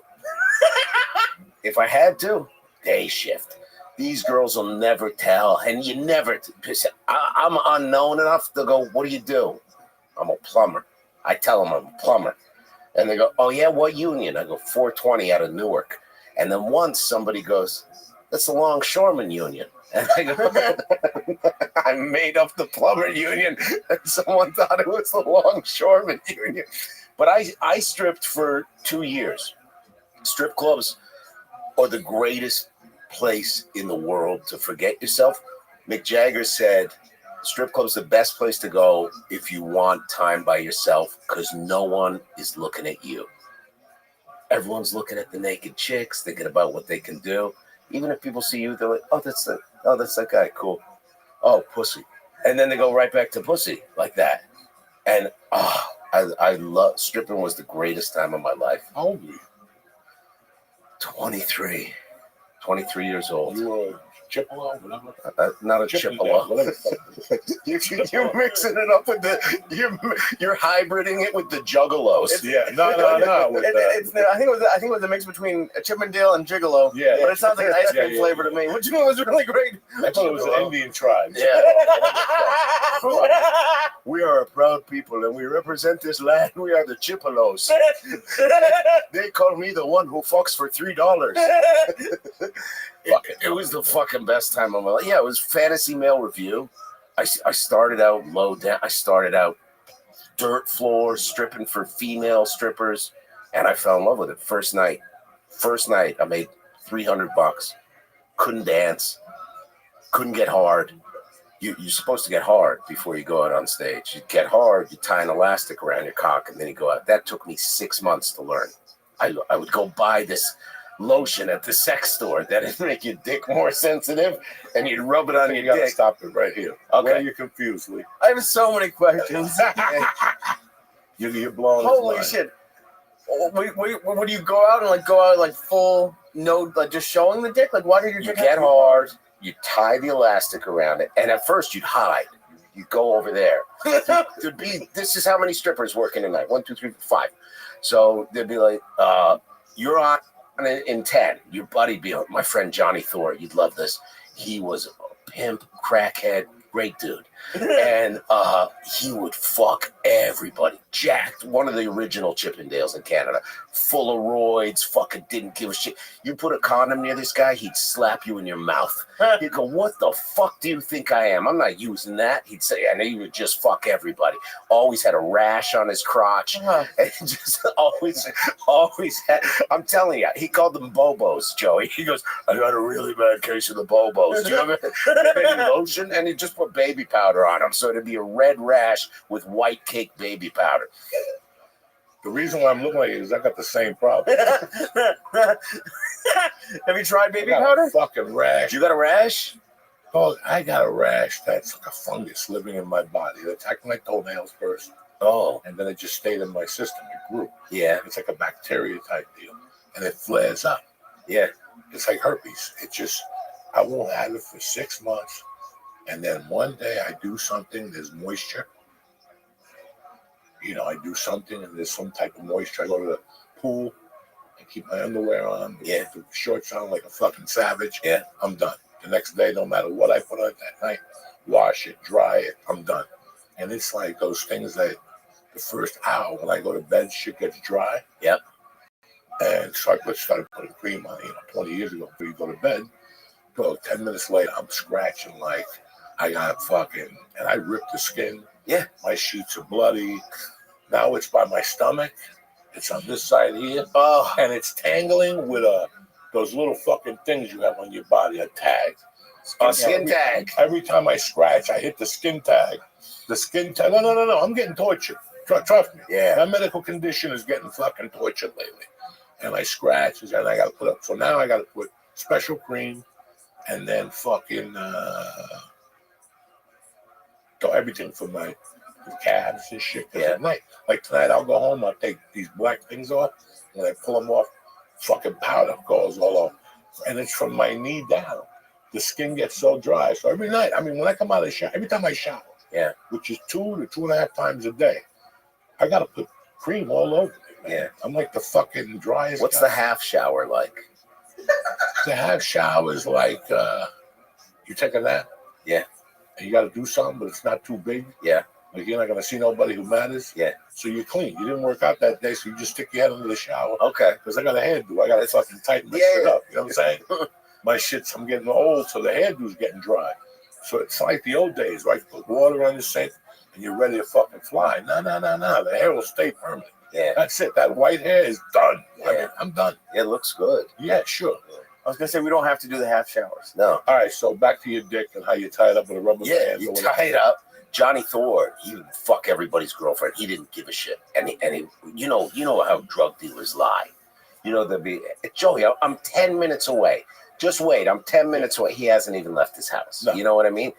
He was a crackhead, drug dealer, good guy. I still talk to this guy. 63 years old, still strips. Skinny, ripped, but looks like AIDS. You know what I mean? Like ripped, but barely any muscle. Just looks like he's got AIDS, but shredded.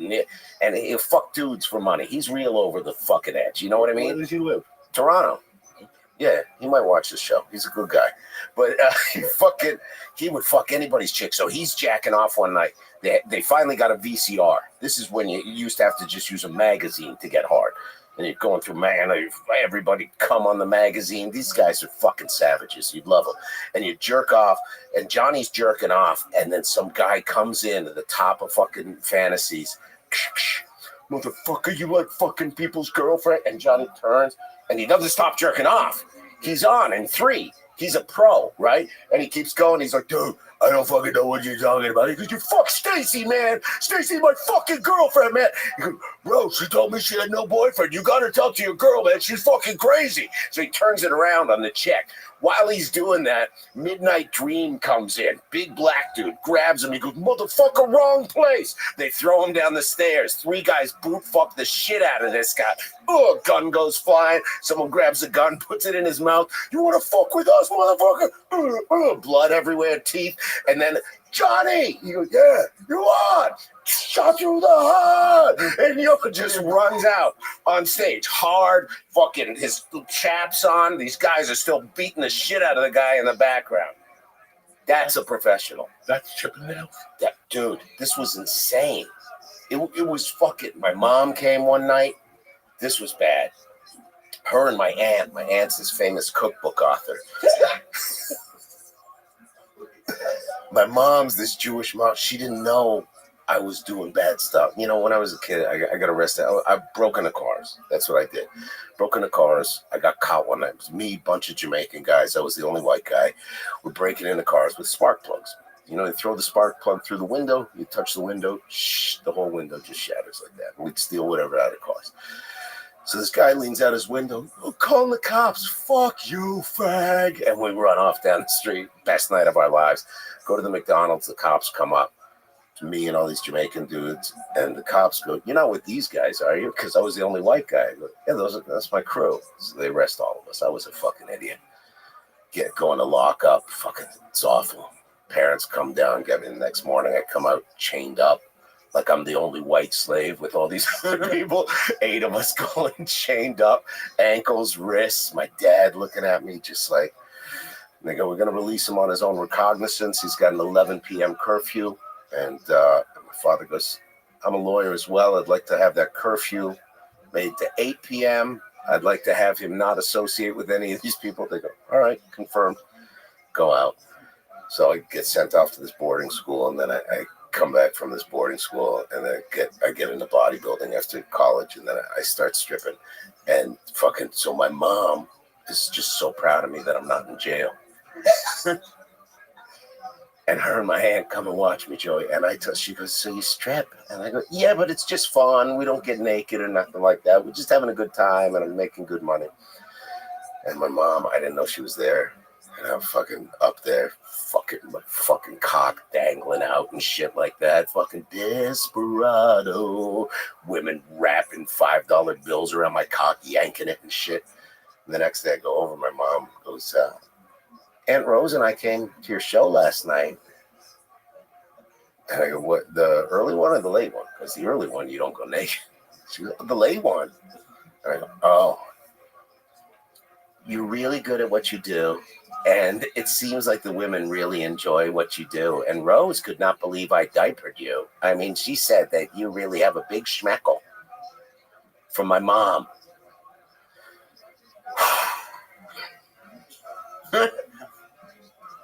Now, when did you get into comedy? In the mix of this whole fucking showing your dick. That was Jumping up and down. You never did that, did you? What's that? You never did that, did you? What? Strip? Look at me. Nobody wants to see But you me used to naked. be Listen, jacked. What? You were jacked. But I still didn't want to go out there. That's just craziness. You never thought about it. No. Just because morally or because you couldn't do I it? just didn't think I could pull it off.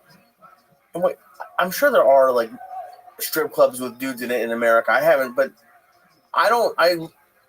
is it like the same thing that like Joey went to for girls? Is it just like No, it's a is it show. for girls? It's a show. It's like a real show. They And dress up. the women go insane. Insane. Okay, so it's more of a show. Okay. Oh, they're trying to fuck you there. But I've gone to girl strip clubs where they'll lap dance for you and to do this, they blow hot breath on your dick through your jeans. You ever had that? No. They just get down in front of you and I'm married, so I don't get that a lot, and it feels like a real blowjob. And I was in Niagara Falls. I go, you got to stop. I'm married. I'm going to cum my pants. Yeah. I told her. I go, I'm going to cum my pants. Yeah, you have to stop. I'm married. They don't even touch it. They go real close to it. But I started comedy in 2001. So what year was this when you stopped stripping? 96. Because I was running a girl. I had a girl strip, give me money, and then I had to get out. That was it. That was too much. So it took you 5 years to get on stage. Yeah, I thought I was going to be an actor. I was in Detroit Rock City. I had 2 scenes in that movie with Kiss, and I was young and good looking. I had hair. I couldn't act, but I was like, I'm gonna be a movie star, and then it didn't happen. And then Yuck Yucks in Canada, they had amateur night. You'd call in and try and get on. The first time I called in, I got on. I went up. Did very well. So bad. Comedy was so bad. I'd be like, Michael Jackson. This was before all this stuff. I mean, oh man. No, it was George Michael. I go, man, he should change his song to I'm whacking off before I go. Don't leave me hanging in the bathhouse, yo. And I was like, oh, I'm great at this. And then I did it. Then you go do it outside of a club and you bomb. People looking at you and you're trying to tell jokes about dead hookers and stuff, and everyone's just staring at you. And I ate dicks for 6 years. But what's worse, bombing as a comic or bombing as a stripper? Bombing as a comic. Really? Yeah, when you're a stripper, you could just get angry and be like, what, you dumb bitches? You don't respect this? You do that when you're bombing as a comic, you can't get them back. Bombing as a comic is the worst heckle I ever had. From the back, long, dark room, narrow. Someone just yells out, next! Oh, and you can't see them to say nothing to them. And for months, ate me up, and I go, I should have said I'm not waiting in an alley to fuck your mom. Holy shit. Let me tell you something, man. People will never know the pain of doing comedy for 10 years. The fun pain. Like I was watching that show 1823. Anybody see that shit? Yeah. Watched the episode last night. Oh, no, I just know about the show. With Harrison Ford and Helen Mirren. Mm-hmm. I watch it every Sunday. Where am I going to go on Sunday night? So I'm watching it last night. There's a perfect dude in that show who has a girl. She's like the girl that went out for Epstein. Mm-hmm. She brings home other chicks. This is 1823. And there was a guy that would tie these bitches up and like the stuff they torture you with your two hands and your neck. And he would talk to you in English like, first, make her feel the pain and then turn it into pleasure. And then after a while, you own her when the pain becomes her pleasure. And, you know, he's got right on the show, he's got a finger in her. You don't see a monkey, but you see her hand going, and he's whipping her. Well, he has another chick do it. And he just sits there, smoking a cigar, having a cocktail like a fucking old, disgusting pervert. That shit drives me crazy. I couldn't imagine just sitting there when you're 31. Yeah. That's what you want to see, two chicks going at it. You got an 8-ball next to you. You know what I'm saying? I was telling some guy the other day, the guy I lift weights with once a week.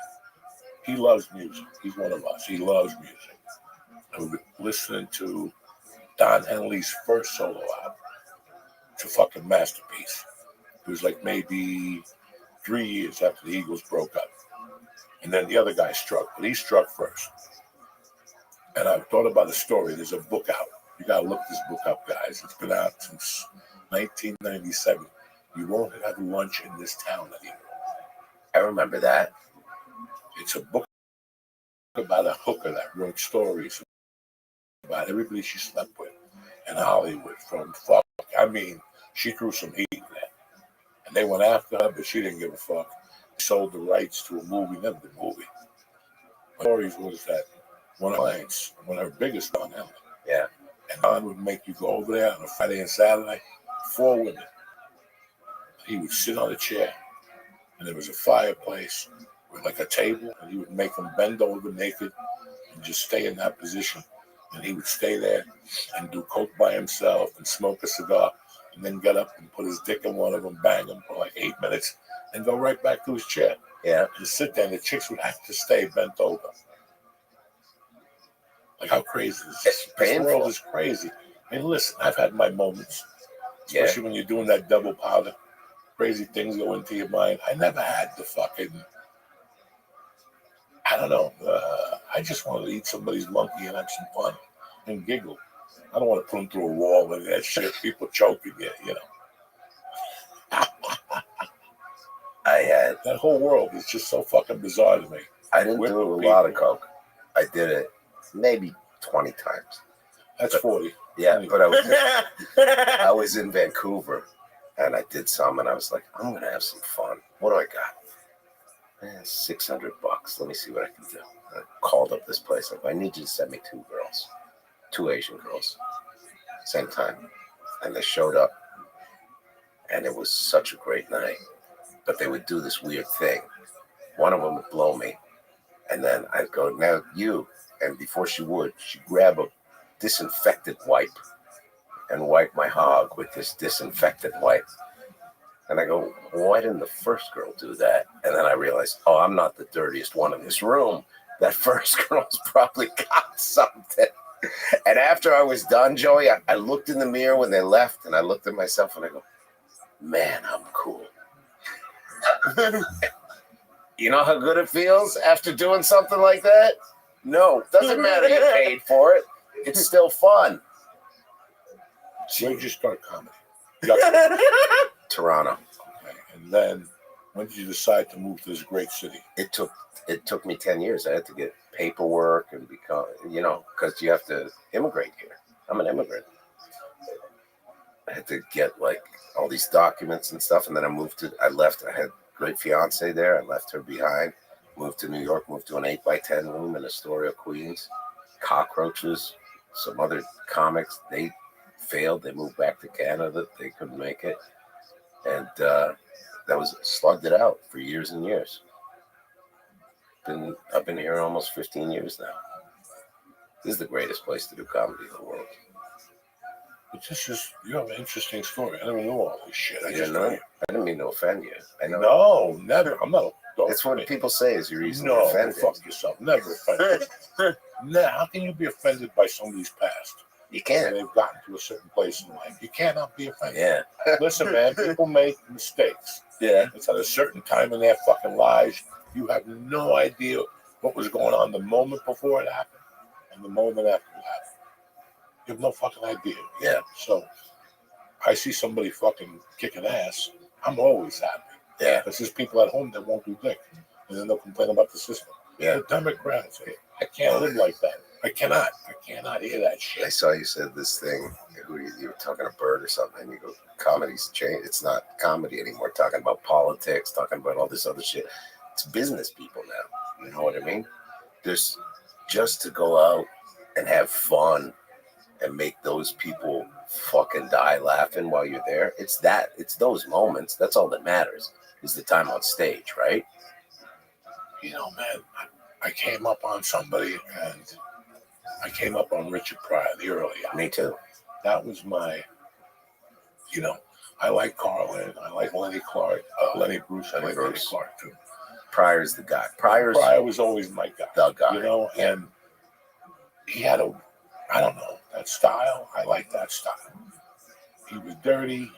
He was talking about drugs. He was talking about what happened when he did drugs, And it's just some people liked it. When I saw the one live on the Sunset Strip, I leaned right towards that life. Mm-hmm. I just didn't know how to start. Or, I'm a kid from North Bergen, New Jersey. Where do you go to do comedy? But it always sat in the back of my mind. But I wanted to act more. Yeah. I love those old school movies. So let's become a fucking actor first. Yeah. And then life passes you, what I'm saying? And I became a fucking, I don't know. But we're here. Yeah. I had the weirdest experience recently, because you're talking about politics on stage. I was at a show, and I never had this comic before me to 15 tourists. Just went around asking person by person who they voted for, and when one person said the wrong answer, the comic tore into them for the 10 minutes of just about how they're a terrible person. They hope all their kids have terrible things happen to them, and then I had to go up. And it was, honestly, I was actually proud of myself because I got them to laugh, but I just had I don't do anything. My whole thing is you go to comedy shows to forget all of that shit. So I don't talk. That's why I make fun of myself. It's I don't want anyone there to have any, all I want them to do is laugh. And it was such a weird show. I've never had that experience of someone just not even trying to be funny, but just being mean to an audience member. Oh, there's different styles for different people. When people are green, that's one of the styles they incorporate for a while. When they don't get laughs, they attack the audience. I did it. Yeah. You're angry at yourself. That's who you're angry at. You're not right. Right. You're not going home at night, fucking getting Judy Carter's book and sitting there and doing the exercises. Right, George? It's still there? There you go. It's very weird that people want all this, and especially in today's society with the IGs and the fucking this and that, it's incredible how many people you look at and go, I don't even know you. Yeah. Why are you in front of a boat that ain't yours? Why are you in front of a boat that ain't yours? Yeah. So everybody wants to fucking go to heaven, but nobody wants to die. Makes sense. That's fucking simple, And Aaron, I haven't had a chance to see it yet, but you did a special a few years ago that honestly is one of the reasons why I wanted to move to New York. Is it was called something 35 spots, or it was you did a crazy number of spots. 25 sets. 25 sets. Yeah. In one, how do you do that? That was the appeal of why I wanted to move to New York, because in Toronto I could maybe do 5-10 sets a week. And then I was and then I'd look at, remember when they used to have all the shows in the paper? There was a website that had listed all these shows in New York. And be open mic, blah, blah, blah. It might have been The Voice. And no. The Voice had some What was the name? Stage. Something, yeah. And it'd Came be out like on your Wednesdays late or Thursday morning. yeah. And you look at it and go, oh my God, look at this. I could do 10 shows in a night. And you didn't know most of these were like shitty open mics Oh and my fucking God. horrible. Half those motherfuckers on that Horrible. list. But there was just this love to get on stage. My goal was always to get on stage so I could just talk the same way on stage that I talk off stage. That was the whole thing about getting stage time, so that there was nothing disingenuous about it. And when I moved here, I started doing it. And then I got in at some clubs, and on a Saturday, I'd be doing 8 or 9. And, Jesus, and I'd be like, even that sounds great. it does sound like a lot, but then I'd be like, I'm on for 2.5 hours, and I'm sitting in Greenwich Village smoking. And I'm like, there's got to be, I could do more. And then I researched it, and I'm like, oh, Steve Byrne did 13. And I was like, I could fucking crush that. So then I went home, came up with this list of like, and I was like, oh, I can do 26 in a night if I line this up right. And then I made all these calls, and then I talked to this girl, and she used to work with Morgan Spurlock. Remember the Super Size Me guy? Yeah. That ate all the McDonald's? And she goes, I work with Morgan Spurlock. You got excited by the McDonald's? No, I just remembered that fucking crazy concept. And then he got canceled. Do you remember that? He did something. I don't think He's it was dead one now, of those. yeah. Is he dead? Oh yeah, I don't even The think guy? it was one of those a bad couple years ago. things. I'm pretty sure. Yeah. I think I'm almost positive. I'm like What? 80%. Did you? Yeah, I don't think it was a bad cancel though. I think it was like, hey, good job, Toots. I think it was like one of those cancels. You know what I mean? They're like, he called me Toots, and it's like, I'm so sorry. I'm going to check myself into rehab. But she goes, you should shoot this. So we put together a crew, and I was like, all right, we're going to start at 4 in the afternoon, and we went until 2:30 in the morning. Ran around, and shortest set was I think like 4 because I was like, I gotta go. I can only do 4. Longest set was 19 that night. All different, a couple same jokes, but it wasn't the same set all night. And then and it was good. And then the next night I went back to work. I was like, all right, I'll go host again. And I went out and hosted shows. You know what would be an interesting show for the internet right now? A guy like yourself. We do 6 episodes of you, especially now in springtime, before it gets really hot. You can't walk the streets in June. Yeah. Just you leaving the house in the car, and going, parking, and running your game. Yeah. Stopping to get pizza, stopping to get a bag of weed, whatever it is that you do when you're in the city. Yeah. Very natural, and it's like Dave Attell. Yeah. Except for no drinking. Yeah. If you want to add booze in there, you can. Yeah. What? Do you stay out late at night after you do comedy, or once you do your last set? Those days are over. I usually rush home. I mean, I try and get up with my kid at like 7:30. It's the weirdest fucking thing. Like lately, I've been missing a night with comics. Like the other night, I couldn't do it. I could not do it because I would have been out till fucking 1:30. I wouldn't have got home till 2 in the morning. Yeah. A lot of food in my stomach. I wasn't in the mood, and there was too many people. I like 6 of us. Yeah, small ring. And now these restaurants close for fucking 10:30, 11. You can do 2 shows and go out and go, no, keep your restaurant open. And you go to the back room, lobster tail till 2. You just got to tip them heavy. Yeah. You got to give them a taste of the T-shirts. Yeah. That's it. You got to go deep. You got to go deep there. You're late. Yeah. So you got to make it worth their while. Gas money, the babysitter, the wife. He's not going to bang her because he was going to go home. So yeah, those days are ended. If it's you or but the other night I ate with Dice because he's like, you want to eat? I was like, all right. But then you're like, it's 1. That's late for me. I'm like, all right, it's 1. I'm gonna go then. But I'll do that. I'll do 1. No later than 1. That's crazy. How far is your drive home? 40. Yeah.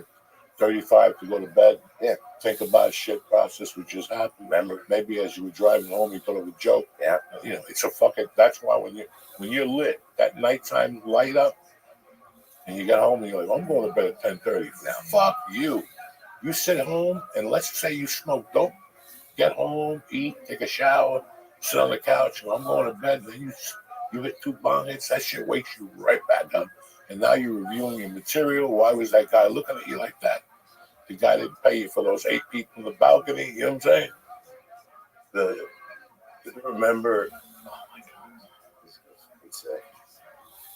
have no idea what I was going to say. I just forgot. Happens to me all the time, brother. No idea what I was going to say. There's something about staying up late. Oh, if you got to shoot something the next morning and you got a 6 a.m. call, you're dead. There's no way your body adjusts that quickly. Even if you go, I'm not going to do spots. I'll go to bed at 9 o'clock. You're not doing 2 a.m. It's not going to happen. No, your body's like, no. Yeah. That's the worst. You book a movie, it's a 5 a.m. call, and you're like, I got two options here. I could take a half a bottle of fucking Dranex and try to fall asleep, or I could just stay out and pray for the best. Pray that you're not shooting first. It's a 3-hour setup. Yeah. And you can catch a little Puerto Rican nap and then you're a little fucking, you know what I'm saying? I did it many a time. Many a time. I fell asleep with it. And then finally, for the longest time, I just brought a sleep apnea machine. Yeah. Because it was the same trailer every day. What am I going to get back and forth? Fuck it. In the afternoon, I get tired. I put the sleep apnea machine on right there. Did you have a nice trailer? Huh? You have a bigger, like a half? Yeah, it was half trailer. Oh, God. If you've never been in a half trailer, boy, you feel like a star then. Because normally they put you in one with this little tiny bed. It's like a jail cot. Dog, it's a fucking jail. It's like a jail cot. I'm not going to say it. You can't turn. You can't sleep. I'm not a rat, but it's one of my favorite TV shows. I've done it a few times. I love doing it. But the fucking quarters, you're like, I can't believe I'm in this fucking thing. Boy, you feel like a piece of shit. A room with a little couch that goes. It's like you went to summer camp. Yeah. That's where you lay down. Your feet are going to dangle off. Yeah. Lee would love it. I was going to say, he'd go right into the corner there, and he would love it. But you sitting there, and it's, I'm not complaining. You're on a fucking set of a tremendous movie. Every once in a while, they forget, and they put you in a big trailer, and that's very nice. Oh, big but then trailer. there's one that's bigger than that one. The second one to that, it's the cousin. Yeah. It's the one with the bed. Now you got a mirror. Yeah. You got a little sink. You got a counter there, so you can put your notes down. Mm-hmm.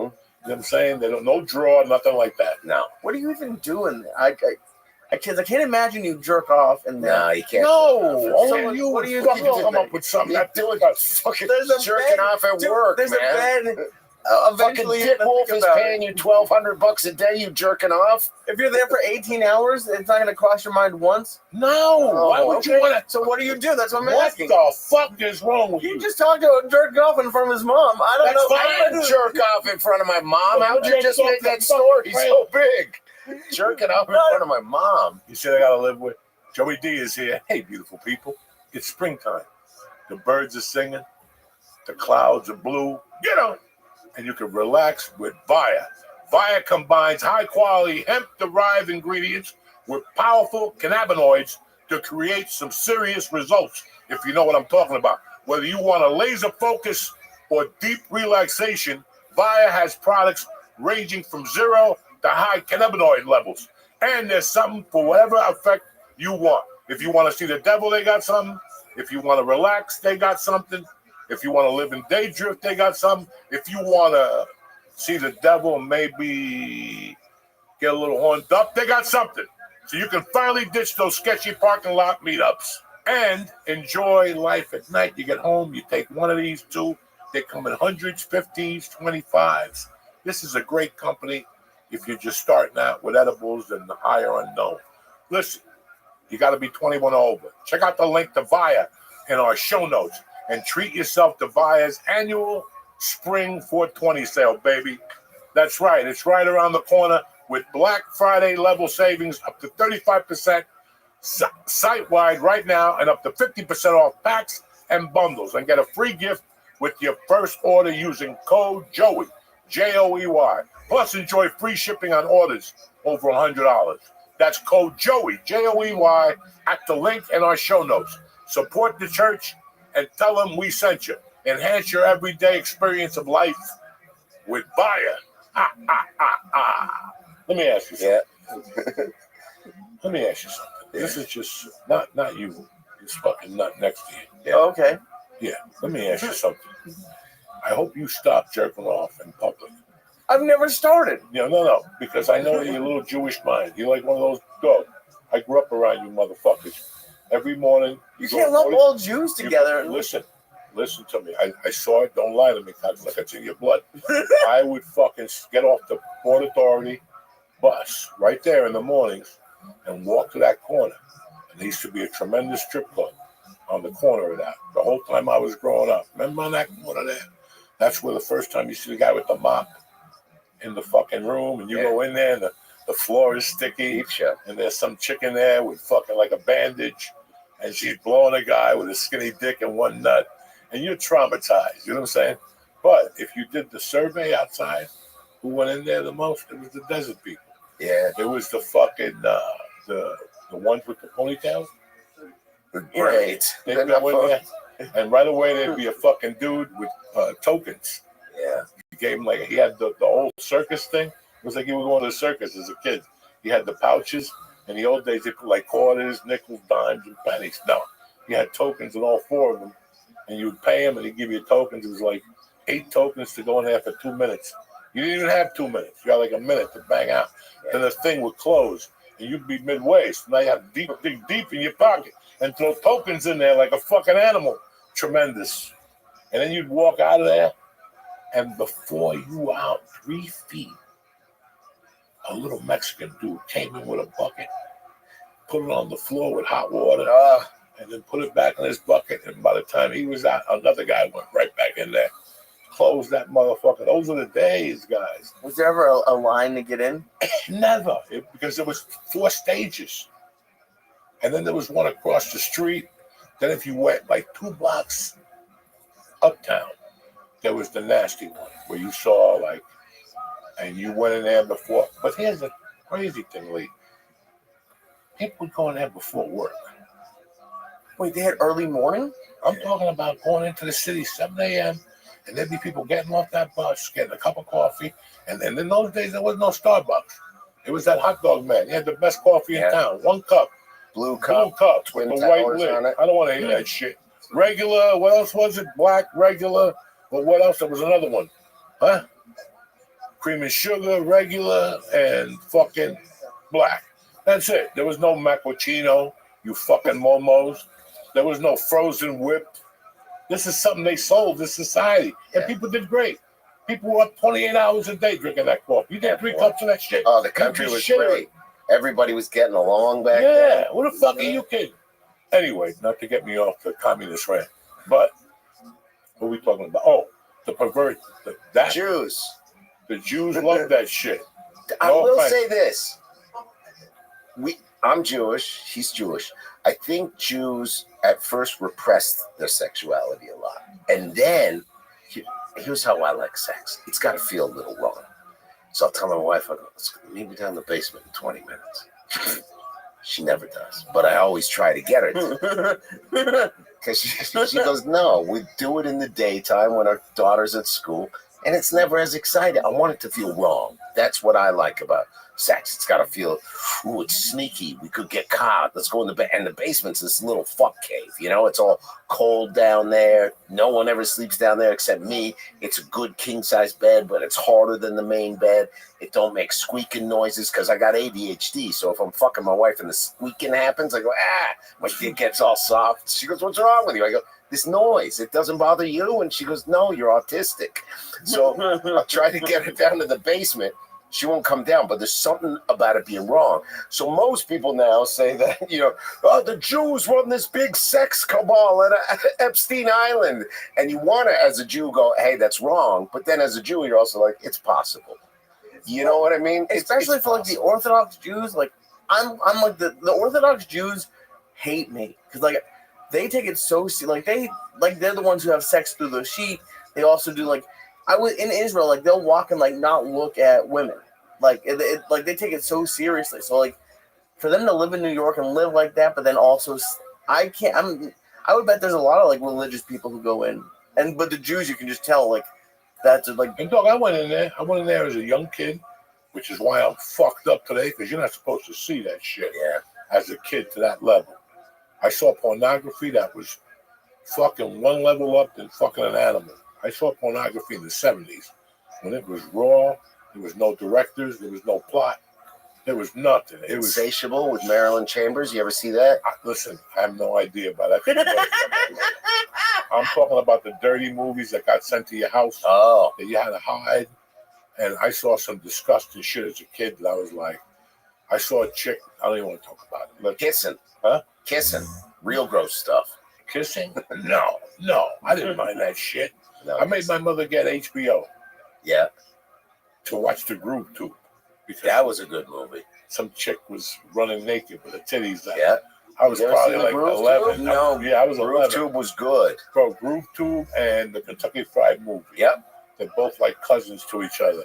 And you know what? If you watch it now, you go, Joey and Aaron, you guys are fucking retarded. That is the worst shit you've ever seen. I gotta tell you something. When those movies came out, I saw Kentucky Fried Movie in Jersey City. And I'll never forget that scene when they're in court. And the guy takes a rubber dick and he puts it on the top of his head. And he goes, we off another planet. When you're fucking 12 and you smoke 2 joints and you're giggly, that's that 70 giggly weed where people threw you out for laughing. Come back when you grow up. Because you sit at a diner, fucking high as fuck. And the waitress come over. Hi, boys, can I help you? And you would just bust out. It was uncontrolled. And then, here, call me when you grow. It was always like they yelled at you or threw you out because you laughed your fucking ass off. I'll never forget that. Groove Tube I saw at home. Hot Dog, the movie. Hot Dog. Cheech and Chong. When the fucking van was made out of weed and they fucking lit it on fire. What a great idea. Oh, that's when the chick snorted the coke. Yeah. What was that? What's Ajax? When you're a fucking kid, you just lose your mind. Now they come on and you're like, oh, I should have gone a different direction. Something's not working here. One of the girls I dated, and this reminded me, and I forgot about it and blocked it out. She worked in one of those sex shows, like in a peep show. And this guy I stripped with, they were like a couple in the show. And I didn't know that. And then I started dating her. And the guy, Garrett, goes, oh, you going out with Trudy? And I go, yeah. He goes, oh, yeah, I know her. And I was like, would you date her? He said, nah, not exactly. And I go, what do you mean? And then she told me, she goes, yeah, we used to do like simulated sex scenes together. She worked on a peep show. She had 2 kids, 22 years old. C-section scar, fake tits, but those old ones with the scars underneath. Remember those tits before they could do them through the nipples? No. Oh, yeah. Just right. Then they just put a bag in. No one knew what was in those bags. Could have just been poison. It was fucking hot. Dead brown tooth, Joey. She had a dead brown tooth just dangling there. One of the hottest chicks I ever dated. C-section scar, 2 titty scars, and a dead brown tooth. How long do you date someone like that? That was 6 months. And then she thought she got pregnant. Because we wouldn't wear condoms. You pull out, like a man. That never worked. Is this getting too sad? And then she thought she was pregnant. And then I go, we better talk about it. She goes, no, there's no choice. I already got 2 kids. I don't believe in getting rid of it. And I go, oh, jeez. Is that when you moved to America? I go, that's my life. It's done. Luckily, she wasn't pregnant. It was ovarian cancer. And we still count how lucky we are to this day. She was fine. She lived. They removed it. But it was a big scare. You know what I mean? I was 23. I was going to have a kid with a stripper. She already had 2 other kids. The fathers were hooked on Oxy. Oh. I would have been the breadwinner for fucking 9 people. Gave me so much anxiety. I can't even. Yes, she's fine. I don't know what happened to her. I can't. What about me? I'm over here dying from that story. Okay, I'm 2 sorry. slits, 2 kids, mother dad. It's a lot. I didn't know she that. lost her leg roller skating. What else? Anything else? I didn't know this was too much. She lost her leg roller skating. Anything else to break my heart here to bring me down? She was a nice girl. She loved me. That's what she said. She used to say she loved me. That she was from a trailer park. I'm gonna tell you something. I told a couple people, but I just had a thought about it today when you were saying all your disgusting stories. I didn't know these were disgusting. I figured I'm gonna come on. Joey's gonna go, oh, I got stories like that. No. He's looking at me. All he's thinking about is his rash. My brother, run in Rome. You set the mood. Fucking run. All right. But I'll never forget. It was 1985, and I'm living in a fucking hotel in San Francisco with my ex-wife at the time. We was just dating. She was a young kid. I was 22. I didn't know what was going on, but I mean, guys, right down the corner. It's 80 yards from where I walked out and said it's a beautiful day to be alive. Right there. I would have to cross the street. There was a hotel. And if you went maybe 30 more yards on the corner, there was a place called Coffee Ron's. And it was 24 hours and it was topless. Dog, there wasn't one tit in there that you ever wanted to see. And they had donuts and coffee in the morning. You don't know how many times I just went there high as a motherfucker. I'd smoke a joint and go in there dressed with a suit on. Why? Because I was ready to fucking. In those days, I was a hotel dude. You know what I'm saying? I'd work the hotels, get a newspaper, put on the arm, get a fucking donut, have a cup of coffee, and I'd look at the chicks' titties like they were junkies, you know. They had to be topless so you could tell they had needle marks. Yeah. Tremendous. The owner was a big fat fucking Greek guy or something like that. Tremendous. Tremendous. This is the tenderloin. How are you, Miss This Aquarius? is a tenderloin. Dude, if you have You ready, not girl? been to the Tenderloin, that's real San Francisco. Fuck Ashbury. Fuck hate. And I worked on Asbury Hill as a bartender. Yeah. It was And don't you fucking summer. It was apologize. Best 40 friends are years ago. It important. was the anniversary. It was the summer of '85. I was that. How was your day? I was that. Yeah. And I went out there. And I went out there because they were looking for me in Boulder. Oh yeah, they were looking for me in Boulder. I just met this girl. I tried to tell her the truth. She was a sweet kid. And she goes, "I'm coming with you." I go, "Let's do it." We went to the airport. I shoveled off to San Francisco. The first night I stayed at the Hotel California, across the street from a little fucking diner, which we'll get to on a different episode. I robbed that joint like 3 weeks later. Come on. Oh my God, I went on a fucking spree up there. Yeah, I was a fucking like a young kid. And I landed in San Francisco and they said, go to this place for a cheap hotel. First night we stayed at that place, then we moved into the Virginian Hotel, which is now a, and kids from other countries come in. Hostel. And it was on top of a bodega. Get it. And it was probably the best education of my life because my mom had died in '79, and I stayed here in North Bergen. I hadn't spoken Spanish, and I go to San Francisco and I walk 3 blocks from my fucking hotel. I make a right turn. I'm looking for weed, and all of a sudden I hear a guy go "Bolsita," and I go, "Whoa, tell me that you're Cuban." He's like, "Yeah." We started talking. He sold me some weed. He goes, "We're all Cuban on this block. We just sell drugs on this block. Come on, Brian, say hello. If you want to work with us." They were nice as shit. I was there 2 days later working with these guys, talking Spanish. You had to buy the guy on the corner a bottle of rum to clear your, that was your tribute for the day. Little old guy that was like maybe 70. He would just sit there and goof on everybody and fist fight. It was like 20 of them, man. And I became friends with them. There's so many levels of this story. How much I learned. Because these were the guys that came when Fidel sent them over in '79, that people were telling them they were criminals. Not these guys. These guys were made to be criminals. I remember I was eating dinner with one of them one night. He invited me to his home. We used to sell nickel bags together. Yeah. We used to sell stolen traveler's checks. Oh, yeah. I was Remember traveler's check? I've not stolen ones. American Express traveler's checks. They replaced them with no question. And you could bring them into a Chinese place or a Japanese place. They don't look at the ID of the numbers. They would just take them and give you back change, cash. So if somebody gave you $100 traveler's check, usually when you clip the book, you had $2,000 in there. So you would have to spend $200-300 to get your money, your cash. You get $15-13 for doing nothing. But you had it. I would take those and go to San Francisco. It was called Japanese Town. And I would just walk around, buy karate suits, you know, whatever the fuck I needed that night. A bag of rice, sword, you know when you're gonna need a sword. Because if it was $69, you had $100 one, they gave you back the change. On some ones you won, on some you lost. No big fucking deal. But that was one of the most interesting I got Get it. I walked into this place. I was That's a looking tough for a spot. job. No, first of all, I went to the American Bartender School in New York City. Yeah, February of '84. It's lifetime placement. Yeah, so when I get to San Francisco, I'm like, I've got to call these motherfuckers. I call them up. Yeah, man. They check me out. They call me right back. Come on now, we got a job for you. They sent me on an interview.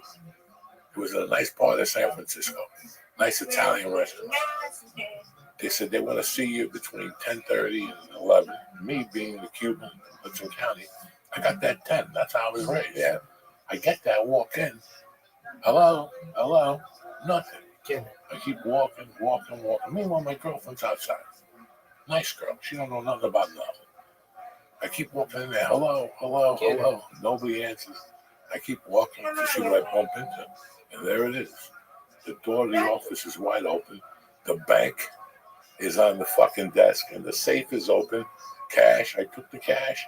But you know the Cuban, I took every piece of change that was in there. So I remember walking out there, the jacket I had, the suit was twisted from all the quarters.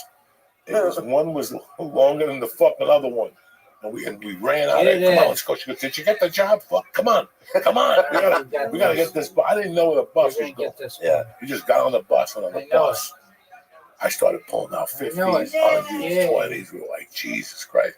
We get back to the hotel. They're like, you got 2 messages. The American Bartender School. I call him back. I'm like, what's going on? You got different jobs? He's like, did you rob that place today? I'm like, what are you talking about? I went up there and there was nobody there. Yeah. Well, the cops want to talk. All right, send them over, And they never came. It was no big deal. They had no cameras back then. No, I went to a different place. And the guy looked at me a little weird for like 20 minutes. Kept checking me out. Shit. It was the biggest tequila bar in San Francisco. It was busy at lunchtime. I went there like 11:30, and the guy actually saw me. He came out, he was looking at me. Motherfucker sat down. He goes, my name is Jose Diaz, and I'm from Union City, New Jersey. And we just started talking. He was like 10 years older than me. He went to Emerson High School, played football, the whole fucking day. He bought me lunch, and he goes, I don't have a job for you here, but I'm going to get you a job. Get it, girl. Go to this place. I already called. You got a job starting tonight. They got me a job That's what I'm as a talking about. That's a doorman, big strike. bartender at. Big strike. There was a bar in Ashbury across from McDonald's. Yeah, it's still there. It had all Cadillac things inside. And whenever you put the lights on, when the music was blasting, the lights would go off and shit like that. And I worked there for about 8 weeks till the cops started looking for me, and then I had to move on back from Boulder. They in San Francisco. What do you think? You don't stop the fire. You know what I'm saying? You got to feed the whole motherfucker. You like when you get a job where you get to do 2 things, where you're a bouncer, bartender. But I had a bartender, they gave me a bartending job on Monday nights. Yeah. And it was like karaoke night, but there was a bunch of women. No one's touching you. And the other nights I worked at Friday and Saturday. I was happy to do it, but the adventure wasn't that job. It was the bus ride home on Haight-Ashbury. And when I got off the bus, the 3-block walk to the hotel, there was always a fucking adventure. One night I made a fucking left turn, walk up the hill by the park there, and there was just a dude laying there, fucking blood all over under him. That's how I like it. And people were walking by, like 1 in the morning, whistling Dixie, like the motherfucker wasn't there. You could see the blood going down the fucking corner. This is freshly made. You get your beauty rest. It was just freshly done. It wasn't like the blood was traumatized. You could see it rolling down the hill. I just stayed away from it. I didn't like blood at that time, so I just walked up to him and mind my business. That's how crazy the Haight-Ashbury was. And then the night that topped it off was the night I fucking saw. You are so nice. I love you, Mr. Aquarius. Fighting a black dude with a sword. That was fucking brilliant. Across the street from that movie theater with the concert place. Because that's down there. I was walking one day and some guy started talking to me. I'm from Jersey. I'm from Newark. What are you doing tonight? He was like a hippie black dude. Like, I'm not doing anything. But you should go to Sylvester's tonight. Sylvester was an old black, one of the first fucking guys that dressed up like a woman and sang. And he had 2 or 3. You Make Me Feel in the other one. Do you want to fuck with me? Da, da, da, da. Trading Places. Eddie Murphy, when he has the party back at his house, and they're all dancing. He did that. He was very flamboyant, And I just wanted to go see him. I asked my girlfriend, let's go see fucking Sylvester. We went to this movie theater. It was 2,000 gay people. You could smell sperm in the air. Some guy came up and wanted to do some acid. Fuck yeah. Me and my girl said, I don't know, we should do it. Fuck yeah, this is San Francisco. Somebody offers you acid, you fucking do it. You know what I'm saying? Especially in 85, you had to fucking do it. I'll never forget, they invited us to a party afterward. Fucking drugs, there was acid, booze. And me and her, we don't know nobody. The guy just thought we were cool because we bought the acid from him. You know what I'm saying? So, you know, it was cool. And then there was a picture of Bruce Lee that I'd never seen before. I kept looking at the picture. And Kathy would say to me, what's going on with you? And I go, hold on, I'm talking to Bruce Lee. What? No, I'm not going to say nothing to her. And I started that shit with her. And she fell right into the trap of I'll never forget that night. She's like, why is Bruce Lee talking to you? I don't know. You have to go pick your father up at the airport. And I kept talking to Bruce Lee. She's like, I didn't even know my dad was landing. I mean, it was fucking insane where me and we were just vocal. I'm goofing on you. And then we started giggling. It was just one of those nights you walk home. It was not planned. You know, the guy offered us the tickets on the corner, whatever the fuck. Like, I had so many crazy nights. But then again, I saw some shit that in the 21 years I've grown up here, I never saw before. They stabbed the motherfucker in front of my favorite Italian restaurant. Another guy, guts were out. They don't fuck around the Tenderloin, dog, you know. They don't fuck around. It's like, I don't know how many blocks. Look how big it is. But that little area, anything can happen. Anything, at any fucking time. And you still, I know the answer is yes, but I can't believe you went back to that restaurant after you saw the guy get stabbed. Every other day was the best restaurant in San Francisco. Original Joe's, motherfucker. In the Tenderloin. Anybody can go to the Fisherman's Wharf and go eat out there, bitch. Not fish. They closed that one. They did? They closed the one downtown. They have one in Fisherman's Wharf by the Cobb's, but the problem is it's an hour and a half wait. Yeah, it's not. But then you go to San Jose, bam, there it is up the corner from the comedy club. Living like a doctor for 3 days. Oh my God, we got to go to San Jose to take this motherfucker Original Joe's. Those Italian hamburgers with steak fries. Oh, good googly moogly, dog. I missed that. That's one spot. We used to go to San Jose just for that. Yeah. Just for those 9 meals. I didn't eat you fucking think he's joking? He's not joking. 9 meals, Original Joe's. Every day. Every day. 3 Lunch, times a day. Timed it perfectly. I would walk in there at breakfast, kill it. Smoke more dope. Go in there about 2:30, kill it. Maybe go to the gym, read a book for a while. Leave. We're going at 6. Kill it again. Excuse me. Go back to the club. And it's all like heavy Italian food. It's not. Oh my God! It's all heavy as hell. They got a chicken parm. Tell these motherfuckers. I love that you can get ravioli on the side, and they'll do half and half. Oh yeah, they always give you fucking pots on. Tremendous. And here's the clicker. Boom! When you leave your hotel and you're flying out of San Jose, guess who's at the airport? Bam! Original Joe. And you get your two eggs with a steak and 7-grain toast with butter and nice tea with lemon. Come on, dog. Yeah. That's when the gate is right there and you're right here living like a doctor, like looking at them all stacking up like all the Chinese people stand online correctly. And you're like, I'm going to have to stand online right now. I'm going to have my little steaky poo with my fucking 2 eggs for like $8.99 too. No big deal. No, they're good people. Good fucking Italian family. God bless them. God bless the fucking Tenderloin, Jack. And that one has, in San Jose, doesn't have like a counter we sat at? Like you don't have to sit at a table? Yeah, because Butch's father was sitting at the counter. Yeah. We would sit at the counter. I love counters. Yeah, bro, this place all of them got a counter. And that place was the first place in 1985. And yeah, it wasn't a Tenderloin, but the waiters were world class. Classy. World class. Lifers. Worked there their whole life. Yeah. Union. Yeah. You know, union. $20 an hour before they even sit down. You know what I'm saying? Tuxedos. And the one Chinese guy, he was such a good waiter to me in 84. Like I would go in there just to see him and to tip him. Because he turned me on to, all right, you guys are going to laugh. I don't like alcohol.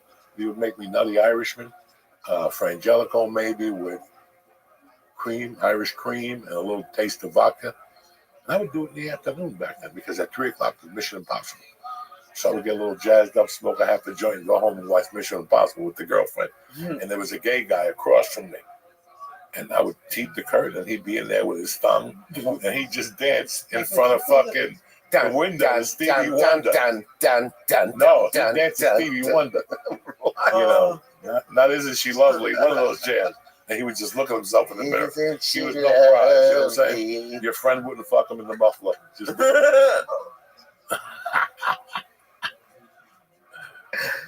San Francisco, transients. Everybody went to San Francisco. They were like Joey. There were people running from something else. That's why people went to San Francisco. Now it's something different, but back then in '85, I caught the end of it. It was very interesting. I loved it. I went back and I saw the change immediately. Yeah. This is how insane I am. I hate saying this story, but it's an honest. I got married. This happened to me in '85. I got married in '89. And the night of the honeymoon, I go, I got to get an 8-ball. I got to get some coke. She was 6 months pregnant. Well, she ain't going nowhere. She was snoring already in the hotel room. And I got up and I went to the Tenderloin. I rented a Z200, a Nissan, like Joey Bananas. I couldn't afford that shit. But you get married, you put on the Visa card. And I went to the Tenderloin. I looked around for Bambusi. That was my main Cuban dude. He was an engineer in Cuba. This guy told me shit that, you know, they filled me in on where I came from. The shit my mother never filled me in on, kind of. So I really like this guy. And I went, and somebody goes, if you're looking for Bambusi, I haven't seen him, but he usually hangs out in this bar and whatever, El Quixote or something. I walked in and there's Bambusi. I go, I need an 8-ball, brother. He cried when he saw me. We were partners that summer. And we made a lot. I knew his family, you know. We hugged, and I bought an 8-ball from him. I did. It was like, I don't know. I went back to the hotel and stayed in my car with like a 12-pack of beer. And I drank and did the 8-ball in the car. I finished about 6:30 in the morning, like a loser that I was.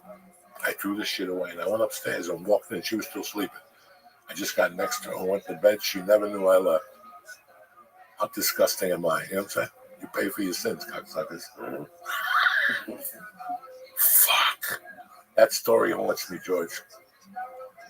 It haunts me, but it happens. When you're a fucking fiend, you're a fiend. But I got up that night to go to fucking the A's against the Yankees when they had fucking Canseco and his cousin. And then that night, guess what I did? No, guess what I did the next night with her? You wouldn't believe this one, motherfucker. Opening night. The Giants in San Francisco with Snowy Joey Montana at the old fucking place where if you thought you've been cold somewhere, you better check yourself. All right, because you were free. What's the name of that place? Candlestick Park with the river right next to you, the ocean. You just freeze at night. Tremendous, tremendous. I lasted like a quarter and a half. Yeah. And we got to go. It's too fucking cold in there. There's a bar down the corner. I like the Giants, but, you know, I don't need to see this fucking, I don't need to be out here being a penguin. Have you seen the guy in that, by that park? Isn't that, they have a guy with a kayak who like goes and gets the balls? Yeah. That go over? Like, he's done it for years. Yes. I don't, There's a few guys out there. that's crazy. Yeah. So do you remember the club, Holly something, the comedy club in downtown Toronto? I'm talking 98, 99, Comedyville, Comedyland. Oh my God. No, I got it. The guy was a magician. Comedyville. And your picture was on the wall there. Yes. And there was one downtown, then he had another one uptown. And his name was the Incredible Boris. Yes. And he was a hypnotist, and not a very good hypnotist. He'd bring people on stage. You know, you bring about 20 up. He'd maybe get 1 or 2. You know, a normal hypnotist, get 10, 15. There's other people just looking at him. And he was a clean hypnotist. Do you remember? He'd be like, you are on the beach right now. He'd speak like that. You're on the beach and the sand is warm and the sun is warm and you're just drinking it in and you're thirsty because it's so hot out. So you order a nice frozen drink, your favorite drink, and you sip it, and people just look at him like, They knew it was bullshit. And he would book people, and then he'd try and get booked off of his bookings. So he'd book people to come work his club, and then they'd be like, I should come work your club. Like he was hypnotizing them. That was a good 2 weeks. I worked it because you have to work it 2 weeks in a row. Yeah. It was $1,200 for 2 weeks. Yeah. And you had to stay there for 2 weeks, and you lived upstairs on top of the fucking vending machine. Yeah. And there was a bar And there was down a girl- below. There was a bar down below where the food was Mexican, And there was a Cuban neighborhood there in Toronto. They had a couple Cuban restaurants. Yeah. I went there. Another education. Those are fucking nice people. Comedy Wood.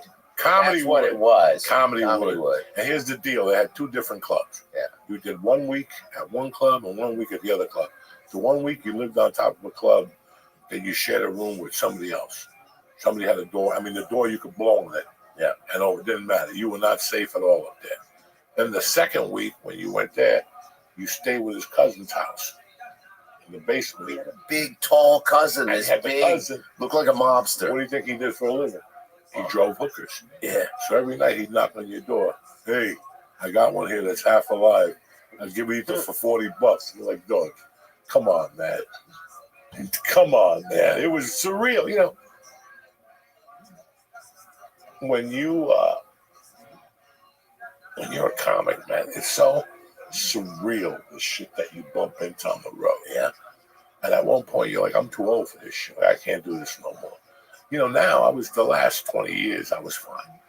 It was what I was doing on the road till 2005, 2006 that I think about now, and I'm like, I wouldn't have made it. I wouldn't have made it, and especially now, because there's no real bad comics on the road. Yeah. There's no comics that get fucked up on the road. No. Not like the old days when people People were doing get heroin. fucked up. People are drinking. People ain't getting drunk on stage. People are pissing themselves on stage. It's a different fucking animal. Yeah, dog. I used to do coyotes, and the guy's name is Kipadada. He pissed himself in Las Vegas on stage. Were you just drunk? He was fucked up to the gills, coked up. When you pee your pants on coke and you don't feel it, that's good coke, dog. He didn't feel it? He didn't know he was being himself? Nah. Larry Horowitz shit himself. He took some egg salad from this first gig. They did this gig. He goes, can I take some of the egg salad? They go, whatever you want. Takes it, leaves it in the back of the car. They drive all day in the hot sun beating down on this egg salad. Gets to the next gig. He goes, I'm going to eat that egg salad. You want it? As the other guy goes, no, man. It's been in the sun all day. Fucking pussy. Eats this whole thing of egg salad. The other guy does the MCs for about 20. Larry Horowitz goes up. Blazer comic. Blazer, Jewish guy. He has this big act there where he fills his face up. He's like a tomato about to burst. Goes into that bit. Shits himself from the egg salad. And he goes, and the people in the front row are going, the fuck? What the fuck? And he goes, I'll be right back. And the host comes up on stage and he said, cover me. All right, everybody. Larry just took a step out. Where did you say you're from again? Goes into that. Larry comes back, doesn't have a change of clothes, takes his blazer off, wraps it around his waist, comes back up. All right, everybody. Goes into the closer, finishes up. He's like, thank you so much for coming out. And he leaves. He shit his pants.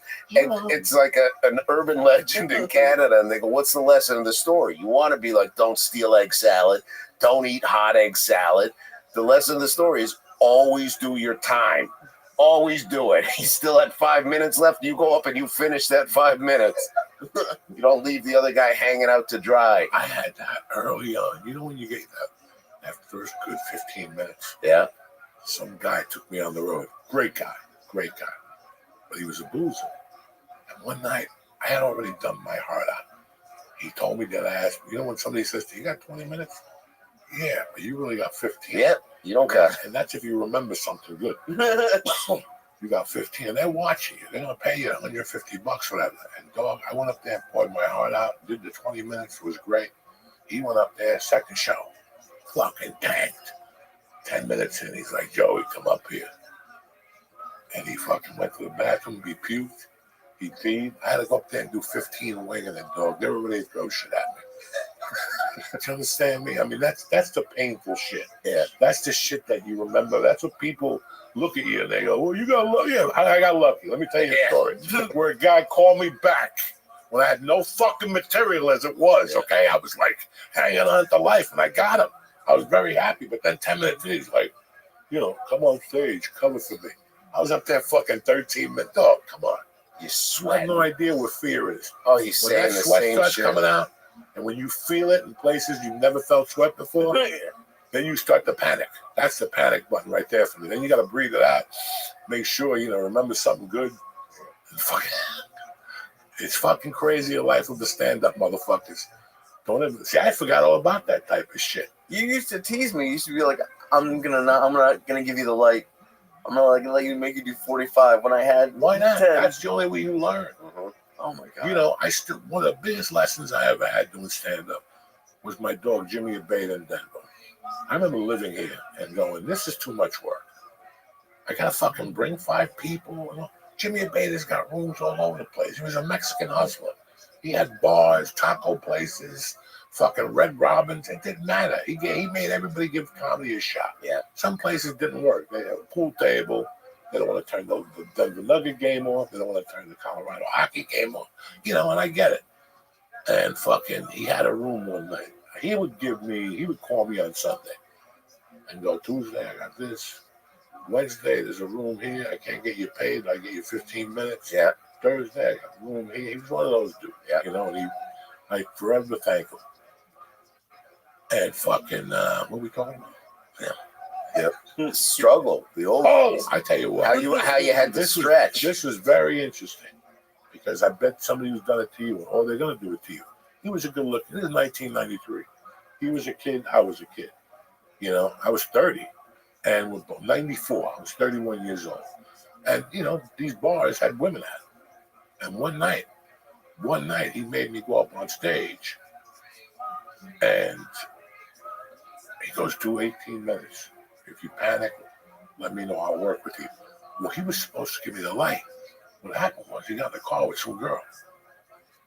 He started making out with her and swapped the spit. He forgot. I'm up there throwing heat because I'm not conscious of the time. Do you follow me? I was having such a good time. And thank God I run up there and riff for 15 or 20 minutes because then I started to panic. And then I go, okay, but at least I got my material to sit back on. Yeah. And finally I saw the light and I got off and I go, Jimmy, where the fuck have you been? He goes, Joey, you did 43 minutes. And I remember my head blowing up. What are you talking about 43 minutes? I barely have 18. He goes, bro, you just did 43 minutes. I was looking at my fucking clock. Because in those days you had the tape recorder and the fucking stopwatch, like a fucking, you know, nobody had phones and nobody had fucking none of that shit. Nothing. We worked death. Yep. Death. You know, and it's crazy. We didn't talk about this yet. You know, I had the opportunity Saturday night to open up for Tom Segura at the Garden. And it was great. It was a great honor. I had a great time. You know, I was loose. I was nervous all day. Listen, it wasn't 2020 Joey Diaz, but I still got a little polish left to me. You know what I'm saying? And it's so weird. Lee asked me when I came in here, how was it? I'm very happy that I had the opportunity to do it. But being up on that stage, it reminded me of that comedy club you did, like your 6th-year comedy. And you got that it wasn't a stage, it was a ping pong table. And you were basically on top of an audience, kind of weird. It took me right back to that. Like when I was out there, I didn't see anything. All I saw was this. I just saw this. And this was what got me through. If I would have looked at this, I would have shit in my fucking pants. When I looked up, I can't see. So it doesn't matter. It's dark. All I see is like a city. That's all I see up there. Seriously. I don't see nothing. I just see a fucking city up there, you know. But it took me back to the importance of doing shitty rooms. Like that's all I could think about was Lee, all of us. How important it is that, yeah, it's great to do improvs and theaters with your friends, but I respect dudes that still go to the dungeon twice a week and work it out. Because that's the only way you get better. Anybody could go to whatever comedy club, and they walk in. They're already mentally prepared that they're gonna laugh.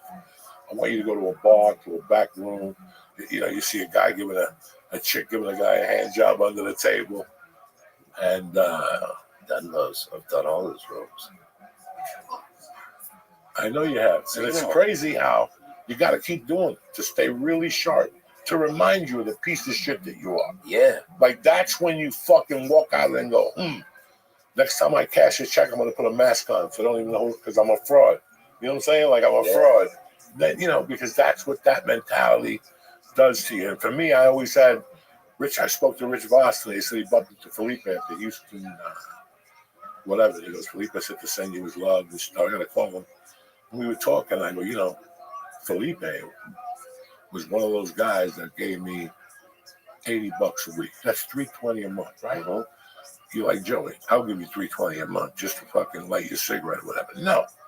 Felipe, this is $40 and $40 was $40. You know what I'm saying? And you're like, wait a second. This is a little fucked up here. But him and Willie Barcena had Tuesday, Wednesday, and Thursday. If you showed up, they gave you a burrito and $40. And that started the night off. At least you got a $25 bag of Coke and gasoline money to get you back to the comedy store. And you still had other stops. Like I cut my teeth on the Mexican rooms. Yeah. Get 2 tacos and do 15 minutes, and they give you $25. And on the way back to the comedy store, we just make stops. It was like picking up little envelopes, 25 here, 35 there. But at the end of the night, I'm back at the store with $1.25. That's fucking big. 5 nights a week. When you Fridays, no. Saturdays, you got to work on your own. But these motherfuckers they were such hustlers. They had all those rooms that you got to work from a dungeon out. You follow me? It's spotty. They're drunk. You know, and you got to work yourself out. That's real work. Yeah. And that's what I always think about now. I got to get myself one of those rooms. I got to get involved in one of those rooms that you might get hit with a fucking can. Yeah. Chicken wings, coins. I had everything thrown at me. It's fun for me now because like I'm in my 8th year, so like now I'm just starting to like. The first time I was in those rooms, it like I would like not do well, but now like I'm seeing like that I'm doing better, like and that those rooms have like helped in like heckler situations at like clubs. It's like Nick is here, and I just said it. I was kind of stealing one of Joey's lines, but at Parks, like a huge show for me, 1,500 people.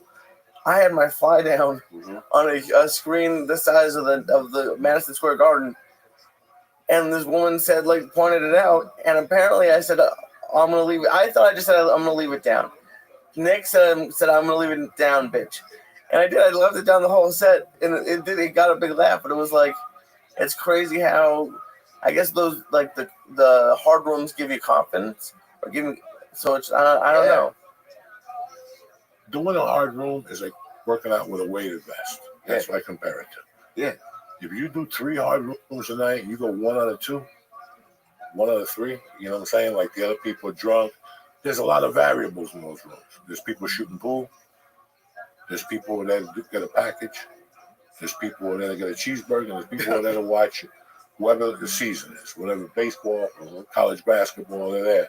Some people go, listen, I got 50 people here that want to watch college basketball. I'm sorry, I can't turn it on. Yeah. You got to fight through that. And, you know, you go up there and you start fucking around, and next thing you know, or you can, when you go up there, you got to go up there with a different mindset. If they're eating and I'm going up there cold, all I want them to acknowledge me. I'm not even going for a laugh. I just want them to eat their steak and look up and go, and go back to the steak. If I get them to do that, I already won this back. Next week, when I come back, I'm going to get them to eat, look at me, and breathe one time. And go, what is this guy talking about? And by the 3rd week, it's the same much. The room I started at, Tuesday nights, I was the house MC. It was the same people because they gave you $15.95. Yeah. They gave you a prime rib and a potato and a fucking thing of that dirty shrimp in Boulder. Remember the Broker Inn? So I love that place. That place taught me how to do comedy. Yeah. Because I had to go out in front of the same people every week. So every week I had to come up with 7 minutes. 7 minutes I had to come up with. I would stay up all night Monday. Monday night, I wouldn't even sleep. Tuesday afternoon, I would stay up and go do that show. And that's how important it was to me. They give me $100 a week. I did that job for 16 months. Then I pushed the fucking manager to the book show because I had enough of that cut second. I did 5 the other night. Saturday night I did 5. First 4, just ripping, rolling, going, what am I doing in these clubs? I should be big time. Then the 5th set comes up. The host sucks. He goes, go up there and wake him up. I go, that was your job. So I go up. They're dead. They don't know what comment. I'm doing shit that kills out of the gate. They're staring at me like I just fingered one of their daughters, you know? Just looking at me like, what the fuck is this guy saying? And there's a brother over there just on his phone the whole time. I go, what are you doing? You just going to stay on your phone the whole time? He looks at me and just keeps going on his phone. And 2 girls are with him, and they're kind of giggling. I go, what's your problem? What's your fucking problem? Why does everything have to be gay?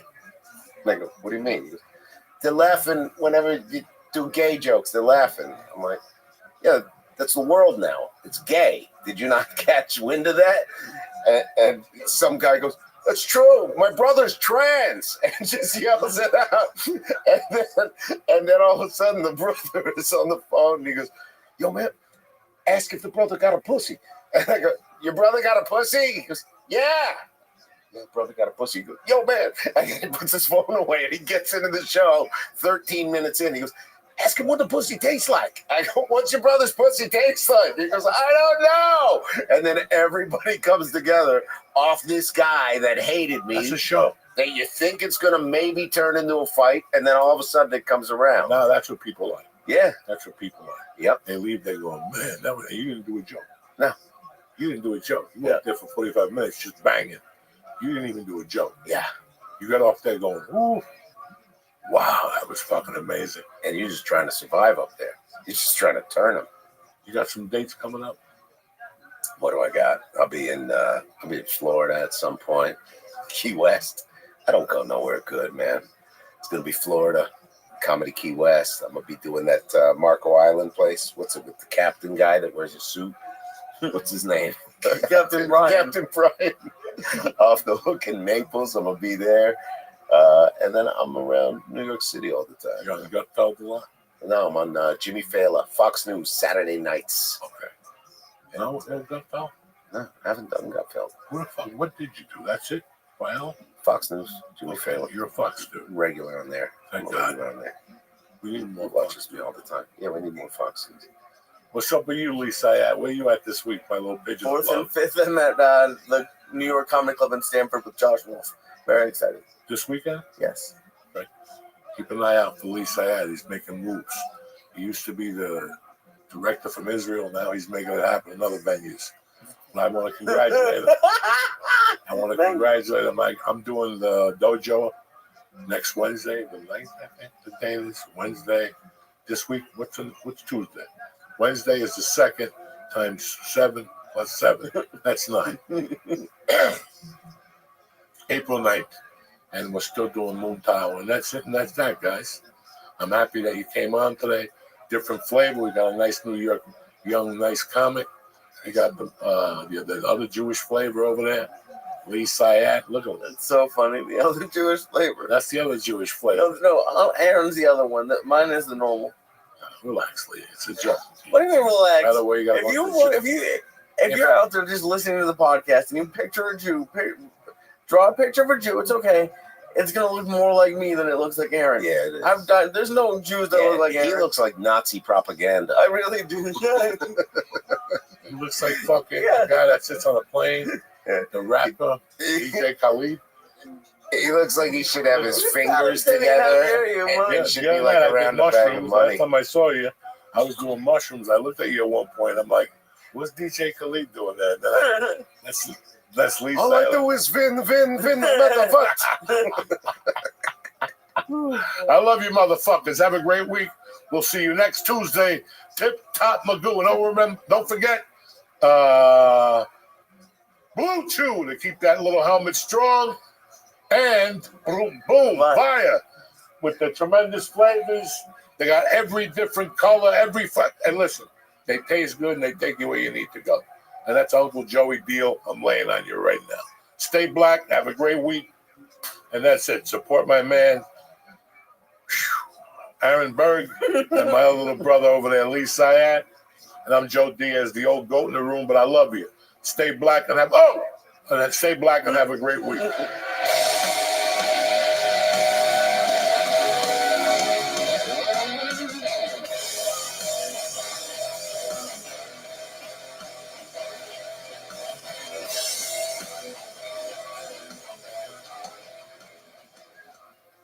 Hey, good morning. Uncle Joey here. Just want to fill you in. The summer is on the way, and if you need a quick fix for that limp dick, Blue Chew's got you covered. Blue Chew is the chewable tablet that can help you have better sex. It's all done online to boot. Just consult with one of their licensed medical providers, and if you're approved, bam, you get your prescription in days. Listen, Blue Chew is tremendous. They come in little packages. You can leave them in your glove compartment. You bump into a victim, you tell her you got to go out to the glove compartment, boom, it's all over at the shop. Get your confidence back and get ready to sling some dick like a runaway slave. You understand me? Uncle Joey's telling you to make life easier by getting harder and discover your options at BlueChew.com. And we got a special deal for you this Tuesday, okay, for the church family. Try your first month of Blue Chew for free. That's right, motherfuckers, free. When you press in promo code Joey, Joey, and pay $5 for shipping. That's all I'm asking you. Go get a prescription for this stuff. It'll cost you $2,000, $50,000. You don't need that. $5 for shipping, and you'll be slinging dick like the old days. That's promo code Joey. Visit BlueChew.com for more details and important safety information. And I want to thank Blue Chew for sponsoring the show.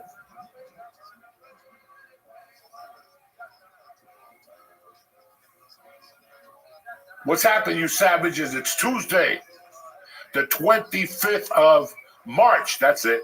It's a beautiful day to be alive. There's the church New Testament. Let's get this party started, gentlemen. What's happening, beautiful people?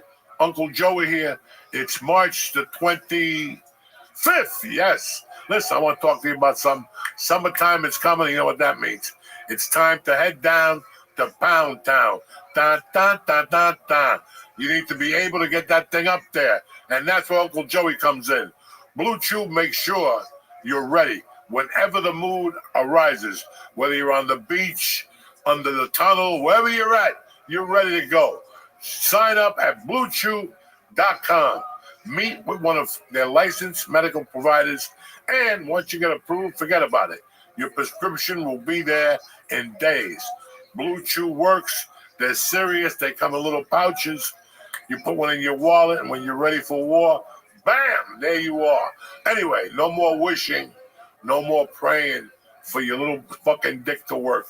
Those days are over with. Make life easier by getting harder and discover your options at BlueChew.com. It's summertime. These women got tons of options. Tons of options.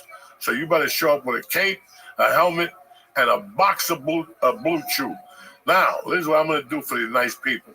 You can get Blue Chew for free for 1 month. That's right. You can try it on your own.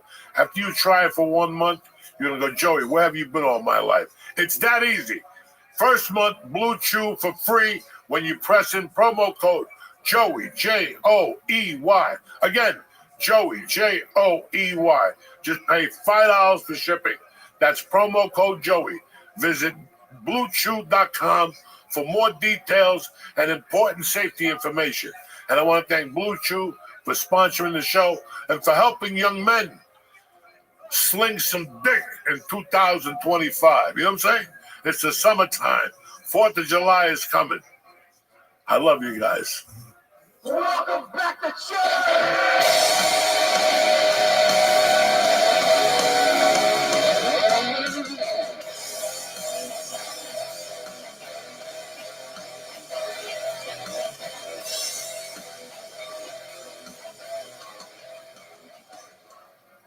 Yo, we're back like a hemorrhoid. What's going on, guys?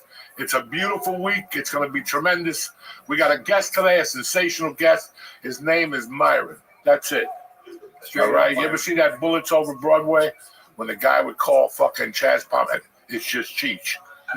But Mr. Cheech, it's just Cheech. That's how it's going to be tonight. This is Myron. a dear friend, family, and as usual, our Jewish friend, Mr. fucking Lee Syed over there. Definitely not family. What's up, my brother? Good to see you, dude. How was your weekend? My weekend was great. I had a good weekend in Boston. Did a bunch of shows. That's what I It heard. went awesome.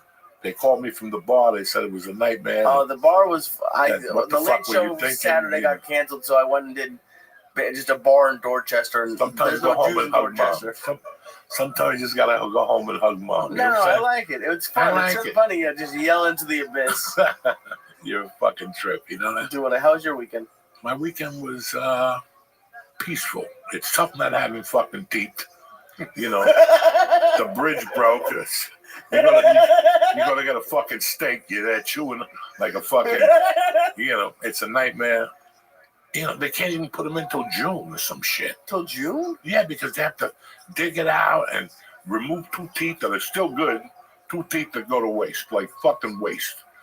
And they want like 15 grand a fucking tooth. And the insurance, they pay for like the towels and anesthesia and like a cleaning. What else? Without these teeth, how am I gonna fucking survive? But anyway, what are you gonna fucking do? You know, we live, we get stronger, and we get better. You bad motherfuckers. And don't forget, Friday you can't eat meat. Lent. You know what I'm saying? Remember that. Whether you're eating that monkey, whatever you want to eat, you gotta give it a pass. Nothing. Fucking, you gotta sit there with the white cape on and look up at the sky and wait for Jesus to touch you. All right, that's enough of the fucking religious moment. What's going on, my brother? Well, not much. Great to have you here. Thank you, brother. The reason why I wanted to bring you in is because you have an occupation that was one of my favorite occupations of all time, which is being a police officer. You know, I wanted to be an attorney, and then I got 4 years, so that dream went out the window. You know what I'm saying? Sometimes your dreams just go down the shitter. So, you know, it's always been fascinating to me, like from a regular North Bergen cop to a Hudson County cop to a, you know, an FBI agent, and then the DEA, you know. And I became in love with all this shit when, believe it or not, when I watched the first year of Narcos. Okay, yeah, I just didn't know that they were saying when the DEA started, right. it was in DC. It was a little office over a strip club that nobody even knew they fucking existed. Right. And they went from, just like we did, Right. they went from a big bus with a pound of weed with some sandals, some hippie dude, maybe had some speed, and then they started getting kilos of coke, and then the machine guns came out, and it was so fucking surreal for them. Like, I don't watch all the bullshit stories. I'll just read. I'll just buy a book at Barnes and Nobles, and I'll just read about that whole thing. Even though you came out in 90, the shitstorm was in full fucking blast. You had the fucking New York mobsters going off. You had New Jersey mobsters going off. You had tons of drugs coming into this fucking area by the shitload. And then that's when, not really, there was still a couple Quaaludes around. I don't know what Yeah, I never did a Quaalude. Nah, you didn't need to do a Quaalude. We did ecstasy, though. We did a lot of ecstasy. You're in the DEA. Drug Enforcement Administration. Yes, So sir. you're telling me you went to Fairleigh Dickinson. Run with it. So I was in Fairleigh Dickinson. First off, I went to Woodbridge High School, so I'm a New Jersey guy. I graduated, Woodbridge High back in '83. I played basketball, and I ended up playing basketball at Fairleigh Dickinson. After a year, I said to myself, because we had to be there like a lengthy time during winter and everything, I says it wasn't for me, and I just stuck to my studies. And I was a finance major, believe it or not, and I ended up doing, what I'm about to talk about. So I went from being a finance major to basically being a law enforcement guy. I graduated in 1987 from Fairleigh Dickinson, and then shortly thereafter, I made my way to the DEA. That was the process started, I believe, in 1990. They had a hiring freeze, so I had to wait actually started in 88, excuse me, let me set that back. I ended up getting hired in 90. There was a hiring freeze for 2 years, so I had to wait. In between then, I worked in a prison, a local, a county jail. So, yeah. What kind of education was that in the county? I mean, it was, I tell you what, once they lock the doors and you're in there with 150 guys and, you don't have any weapons, you don't have any clubs. And to be honest with you, maybe the guy you're working with, you have 2 guys in the pod, he might be 5'6", maybe 130 pounds. And, I was pretty in shape, but, you had a lot of people in there. So you had to be on your P's and Q's. You had to, watch your back. because there was a lot of fighting going on, a lot of people getting shanked. I remember one little story, and I'll tell it quickly. This white dude came in, and off to the side, I said to him, "Watch your sneakers because someone's going to take them." Lo and behold, about 3 hours later, I hear, "Oh, boom, boom, boom!" I go upstairs. One of the guys from the pod took a what do you call it, those mop ringers, and busted him over the head. And I tell you, it was the worst sight. Then when I saw that, I was like, "Holy shit!" You know what I mean? I really got to watch because there was like brains on tile. I mean, it wasn't that bad, but the guy was bleeding very badly. And I was like, holy shit, man. Took the sneakers? Excuse me? Took the sneakers? Yeah, they took his sneakers. They took his underwear. Yeah. But, that was my first major incident. That happened quick. So Why did that woke me up. Why did you go from a finance I would go to a finance major to avoid doing shit like that, and then why did you switch? You know what? I mean, I always loved numbers. I mean, to be honest with you, growing up when I was a little kid, my mom used to play blackjack with me, poker, and I was always good in math and stuff. So I said, maybe I'll be like an investment banker, maybe I'll be an accountant. So as it ended up, as I get out of school, I actually did pretty well in school. I graduated top 10% of my class. To make a long story short, again, I got a job here in Hackensack at United Jersey Bank, which then became Summit Bank, which then became Bank of America. But I lasted like 1 year because, I mean, the people I was hanging with, like when I went to work, right? I mean, it's got to be fun too. You know what I mean? You just can't go to work and like crunch numbers because you go insane. Yeah, banks aren't that fun. No. I mean, it's nice when you get a lollipop when you're young and you smile. If you put your $5 in the kettle. When you saw the brains on the wall, did you at all think about going back to the bank? Or I thought about doing anything else but what I was, man. Especially because I had nothing on me. You only have your mouth and like your mouth and like just your instincts. But I did from working inside the jail, you develop a lot of instincts because you can't use anything else but like your brain, They don't give you anything? They don't give you a walkie-talkie. You can hit the panic button. But by the time I hit the panic button, it takes about maybe 5 minutes for anybody to come in, so you're on your own. Why don't they give you a stick? Anything? Because they're afraid that if they gave you any kind of weapon, that somebody would use that against you. And back in the day when I was here, and I'll tell you, it was Middlesex County.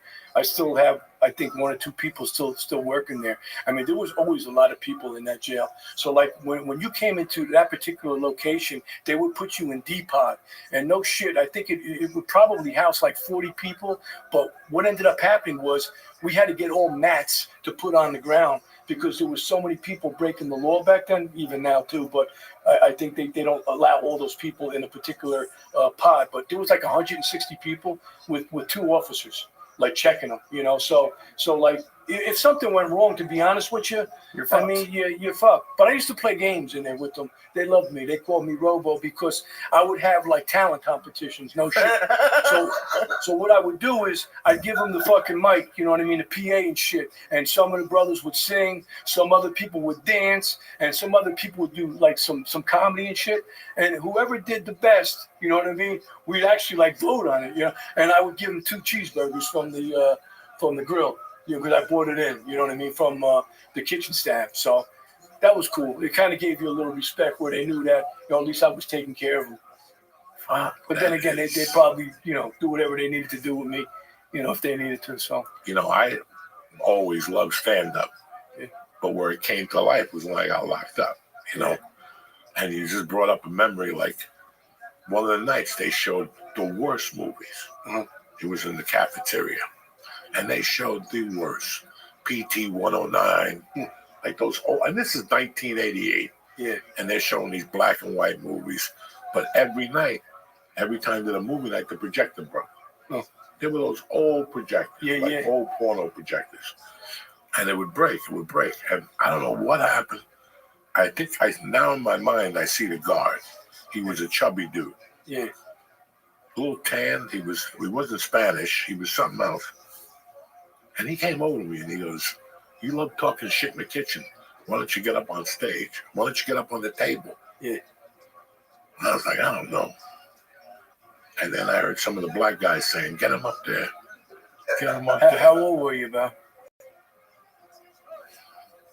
I was 25 years old. Yeah, see, I was there in '88 too. That's when I started. No, but that was in Colorado. Oh, okay. Oh yeah, That's a little different I than was in a Jersey. complete different fucking got you. state. But it always stuck with me. Like, in fact, I was just talking to somebody about the confidence I got doing whatever I was doing on Wednesday nights. It was like 3 months of it. Right. And I was doing everything then. I was a Jamaican. Yeah. I was the attorney. Right. I was the fucking house attorney. So if you got into a beef, I went to see the little judge with you, and we cut a deal. You got to do laundry for 8 weeks. You can't eat bread, shit like that. And then I took over pretty much the entertainment. Yeah, that's so a good thing. Yeah. We would go in, but it's really weird that I didn't forget. I knew I always did stand up in there, Right. but till you said that you were the guy that did the talent contest, I was like, Jesus Christ, God bless people like you. Yeah, I'm gonna be honest with you. That's definite. I mean, because you get bored in there too. Because what's in there? You got you had like a little TV, like you said. They would do that movie night, and then Chow Time would come up, and everybody would go nuts because they want their Slim Jims, they want their Reese's, you know what I mean? And then the meds, all of a sudden you hear meds up. Everybody would run. Everybody was on fucking meds, So Sure. that's just the way it was. And yeah, I Like learned Tuesdays about. and Thursdays you get commissary. Yeah, and it came in a People little go brown nuts. bag. Yeah. You take a shower and shit. Yeah. You get ready for that motherfucker. But that was problem, like too, because then people would be fucking heisting people's shit. Give me your bag, Now I got to go over there, and most of the time I just turn the other way and let them handle it, because most of the times what would happen, to be honest with you, they wouldn't fight because they were scared. Some of them would though, and you knew which ones to stay away from. I think in lower capacity, like I got 4 years, and I was in Boulder. Yeah. And right away they told me when I went in, they go, we got overcrowding. Yeah. You're getting shipped to Texas or Oklahoma. And I'm like, what? And they're like, sit tight, we'll let you know. Then 3 days later, they came and got me. Yeah. And I go, where the fuck am I going? They go, you're going to Summit County Jail. Oh, okay. And I was like, Summit County? This ain't in Jersey. I was thinking Jersey, yeah. This is Colorado. This is a fucking ski resort. Oh, shit.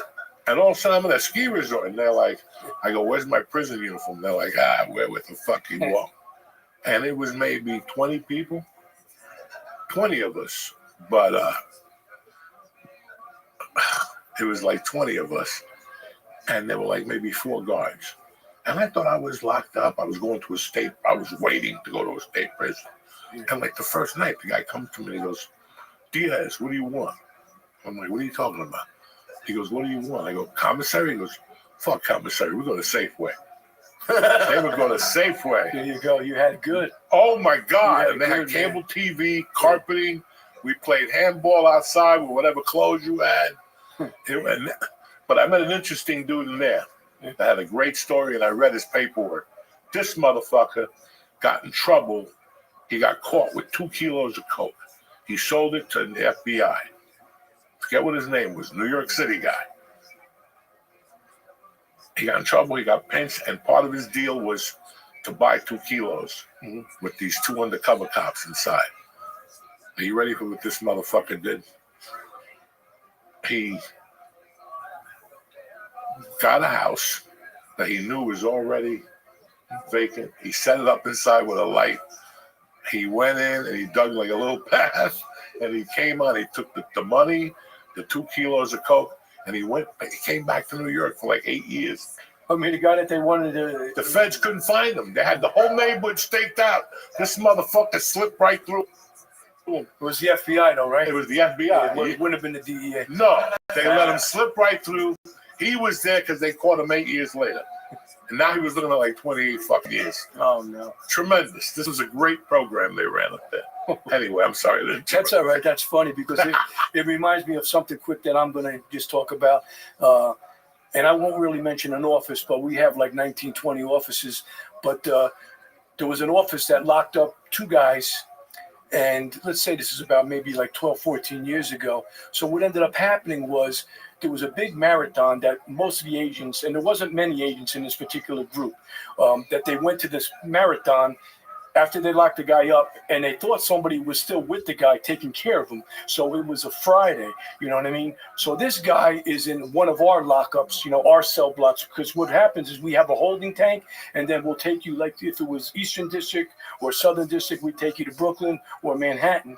But this guy, for some fucking reason, they forgot that he was there. So this guy stayed in the fucking holding tank, no shit, for 3 days. And nobody was there. So he didn't eat anything, but he was drinking from the toilet bowl. So thank God that, you know, we have a toilet bowl in there. But I tell you what, I mean, a lot of you're laughing all and stuff. The guy, I think, come away with like $6 million because there was a massive lawsuit. And this is legit, you know, this is what happened. How do you forget about somebody? That's what we all said. But again, I won't mention the office, and it's my own people, but it did happen. $6 million for fucking toilet water? Yeah, I would do that too. I'd do that too. Yeah, I eat my own. I might eat my own shit. I bathe, yeah. I use it as skin cleanser. Yeah. Right? It might even hit. People wash themselves with their own feces. It's a hit. You know, Gloria Stefan is doing it. How long did it take him to start drinking from the toilet? I mean, I think the guy was a little high too. From you know, oh fuck you, you gotta be high. Him in, you know, yeah, it was a couple of kilos they got him with, but I think it was like the next day because I think he was still like yelling for people and like, you know, like nobody came. You know, he's banging from what he says on the toilet bowl is like metal, so he's banging on it. You know what I mean? Nobody's coming. They're all at a marathon. You know, they're going like in Vegas, right? So you know, I'm talking about a division that's close to Vegas, but you know, sometimes shit happens, man. You know. So what were your 3 first years in the DA about? Oh Jesus, my first day. I mean, it was amazing. I mean, I came in full of piss and vinegar. I had a nice suit on. So they said, you're going to group D22, you know. So I says, okay. So I go, I meet the guys. They're all laughing at me because I got a suit on. You know, I go, well, you know, it's the first day. He goes, take the suit off, you know. Okay, we're going out tonight. So I go, what are we going to do? What are we going to do? You know, and there's like 10 guys, 12 guys to a group. You know, everybody has their own car. You have your own desk. We're going to the Washington Heights, okay, where the Dominicans are. So I go, let's go, you know. So I go in the car with my senior partner, and I'm riding shotgun. He's talking to me, and we got a deal going with we have 2 of our informants, and they're meeting with some Dominicans, and we got like transmitters going, and everything's, you know, we're watching everything. All of a sudden, the hit signal goes, you know, get out, we got to go get him. You know, so now I get out of the car with my partner, and I was in good shape because I just came to the academy, so I was one of the first ones there. And I got one of the guys that went in the bodega on the ground. Everybody else started scattering because, again, you're in the Heights. They think you're coming for everybody. You know, no shit. There was kilos coming out of the window. You know what I mean? Money and shit. And I'm in the bodega, and we're looking for 2 other guys that escaped. So I left the guy with one of our other guys, and 3 of us or 4 of us went off looking in the streets for these guys. We were going to apartments, and no shit. One of my partner, he was carrying a machine gun, and he goes, take the machine gun. And I go, what do you mean? I never was even trained on a machine gun. Even in the academy, we only shot it a couple of times. So I just threw this motherfucker on my back. And I remember when I was running, it was hitting me in the head. I was like, oh, Jesus, I had like lumps on my head. But we ended up not getting the rest of the guys. But the moral of the story, I mean, it was a fun first day. And the thing I vividly remember, so now you make the arrest, right? You go back to the office. Now they're having the new guy process them and do all that bullshit, you know, taking pictures. Now I got to stay all night with the guy. You know what I mean? And then in the morning, I got to take the guy to arraignment. So it was a long day. I think, honestly, I probably slept like 20 hours after that, you know, to get my energy back. But it was fun. And I was like, wow, this is where I want to be. This is fun. I mean, you know, it's not the bank. You know what I mean? Yeah, so, yeah, it was far cry from the bank. So what you're telling me is when you rob a bank, it's the best day of their lives. Yeah, absolutely. Get some action in there. Yeah, you got to have that. I love that. You see the manager get bitch slapped. Papa, give me the safe. Yeah.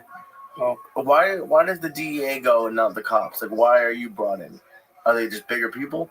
I mean, it really depends on, like, you work, like, for instance, in New York. I was always in New York. I had to do a tour in D.C.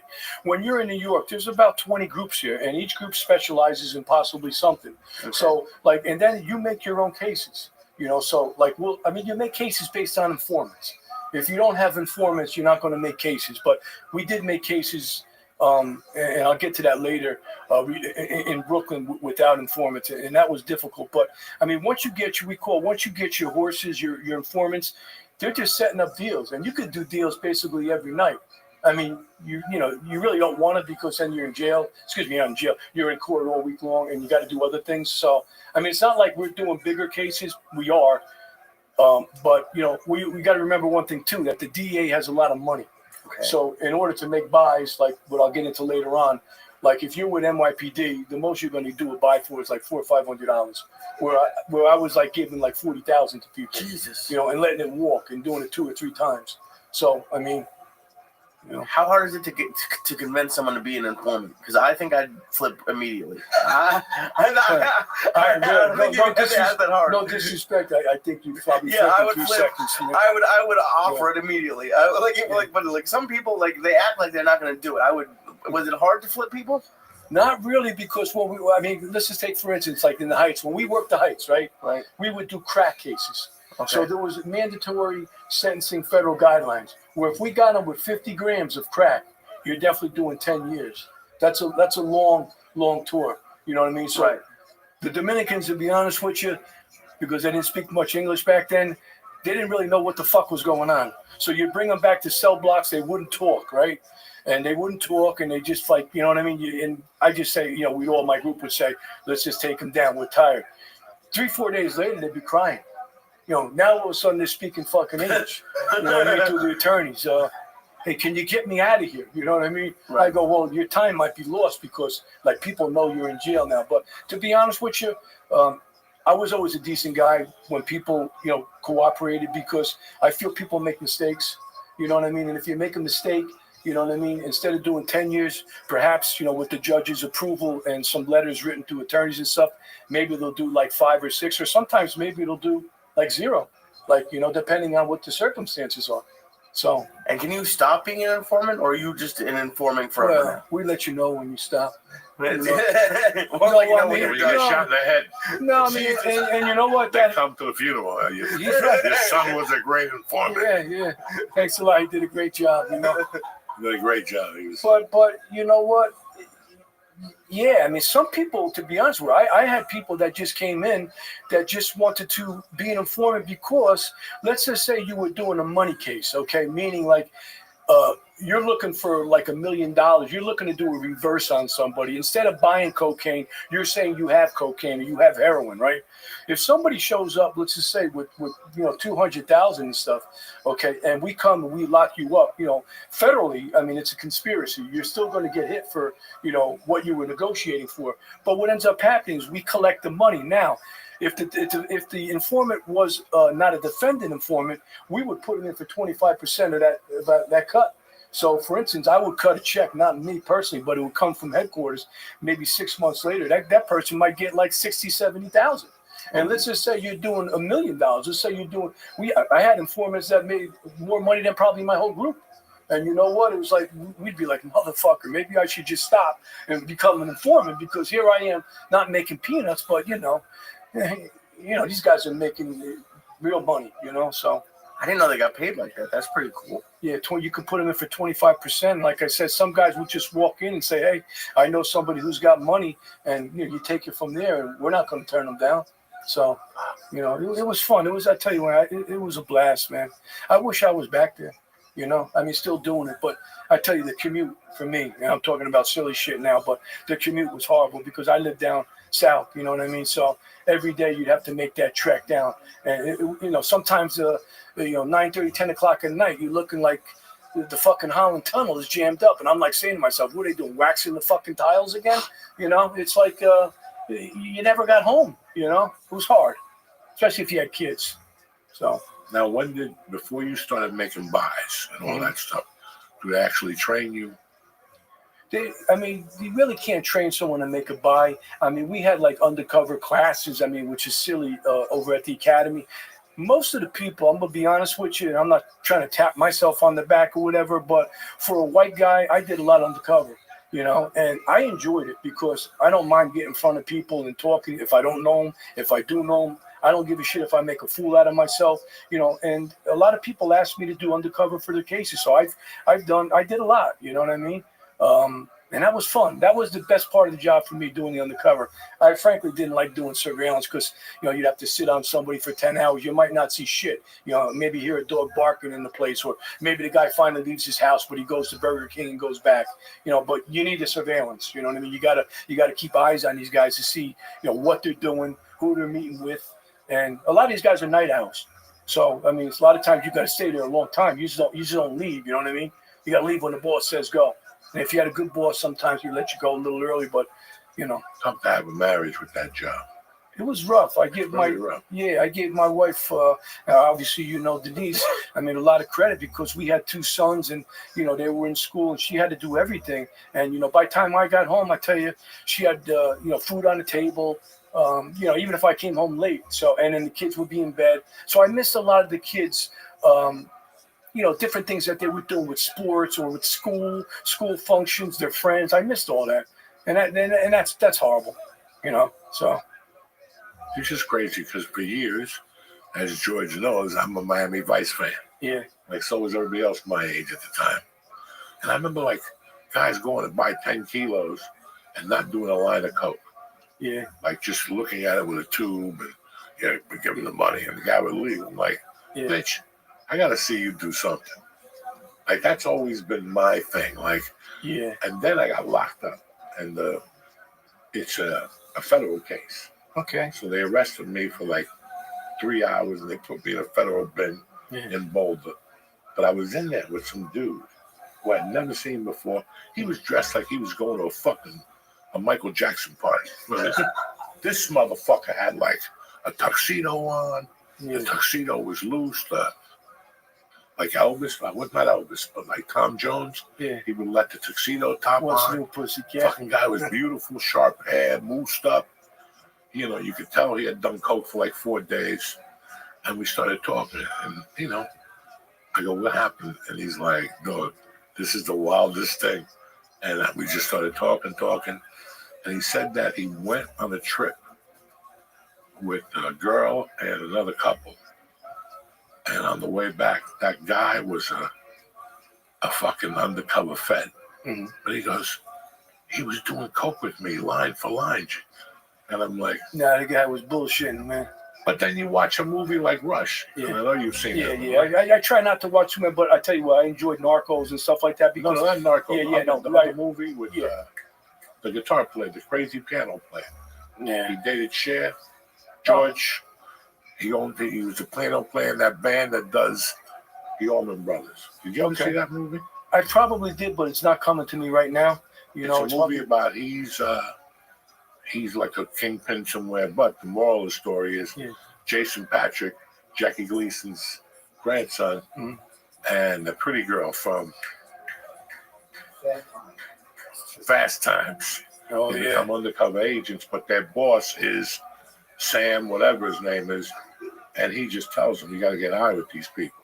And these guys go off the fucking deep end, and then they go to rehab. By the time they go to court, they look like, Johnny Verrucci, and there's no blood test. They piss positive. They shave their hair. I don't know.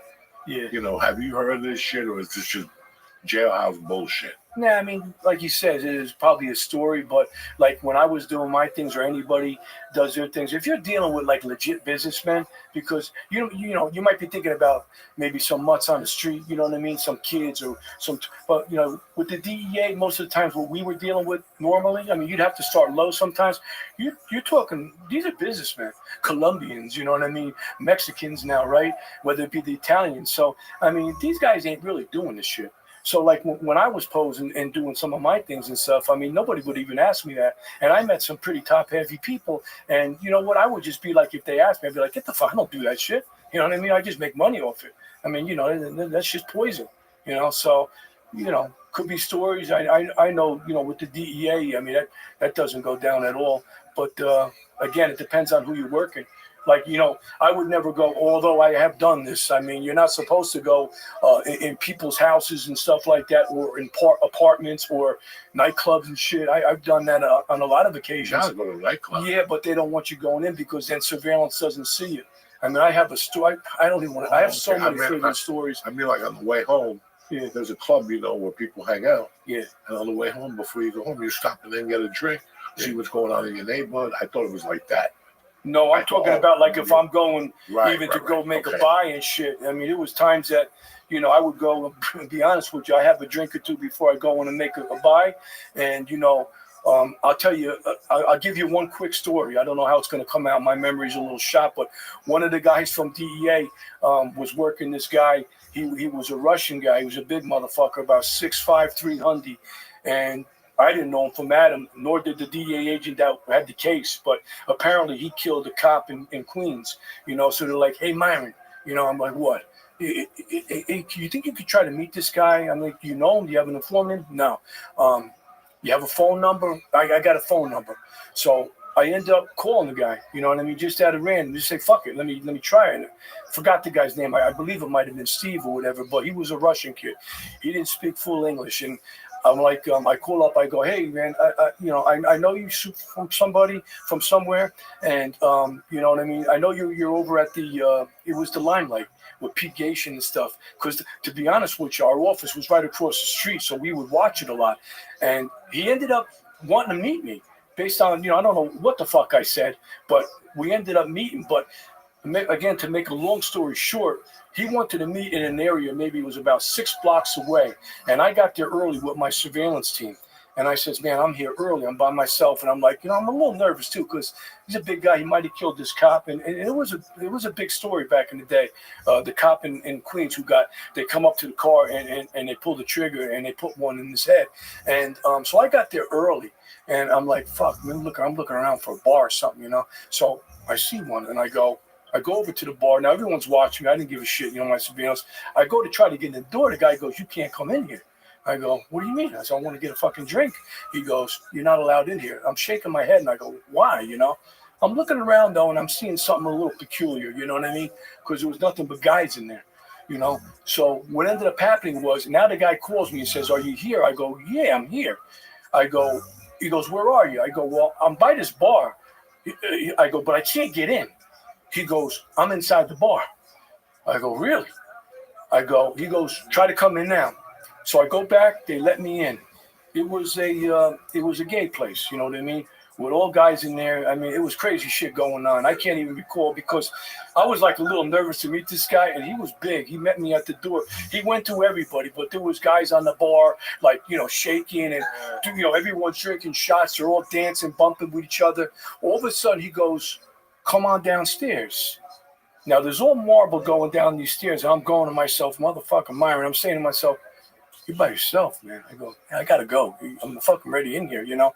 So I follow him down there and I stop at the end of the stairs. Now he goes in the urinal, you know what I mean? And this guy is huge. I don't know how he got the fuck in there, you know, because he got to squeeze in there. It was like Superman.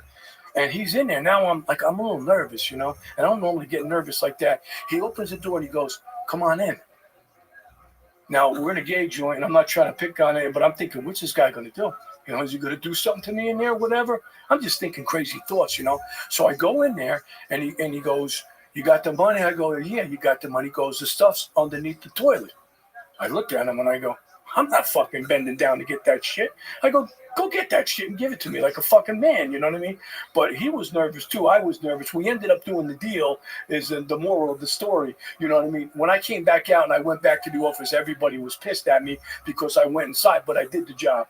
But again, those are the kind of things you don't want to do because a couple of our other agents, like namely, and I'll mention one that I had a case, was Everett Hatcher. I don't know if you all remember Everett Hatcher from Staten Island. Gus Faraci was going bananas there in Staten Island. There was a movie made about it. Actually, Tony Danza played Gus Faraci, and he was out of control, and he killed our guy, Everett Hatcher was doing undercover, and something happened. I don't want to get into it, but the guys lost him, and he ended up getting killed.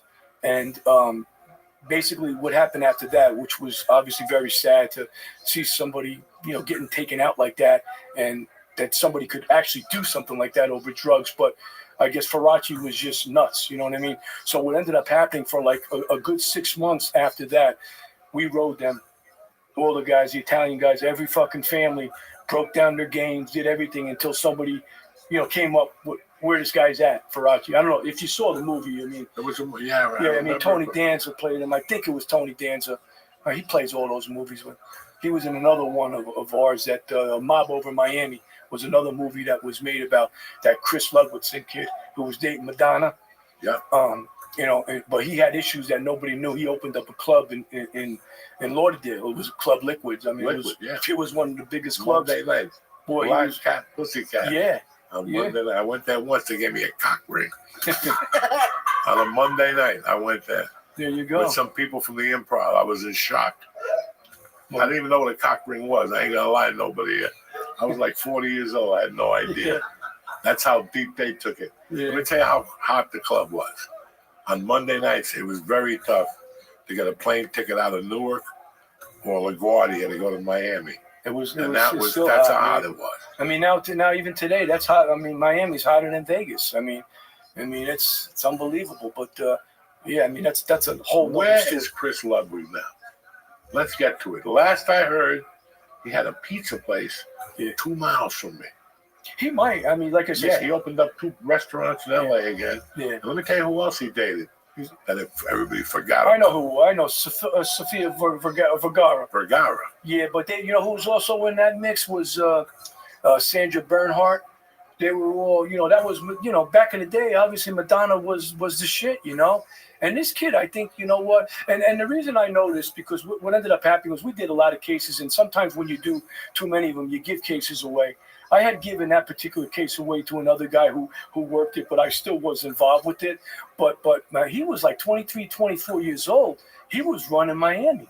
I mean, and he had a lot of people behind him, you know what I mean, that were mob guys. But he was a tough kid. You know what I mean? He was hurting people in his clubs, you know what I mean, if they disrespected him. And he did get a lot of respect there until what ended up happening was his history came back on him. You know, and that was he did a push-in job in Staten Island with this other kid. What's that? What's the kid's name he did it with? Well, I mean, those just got out. I better tell you, I'm going to give up names. There was one kid. I remember, there was actually all 3 of them were there. I think Paciello.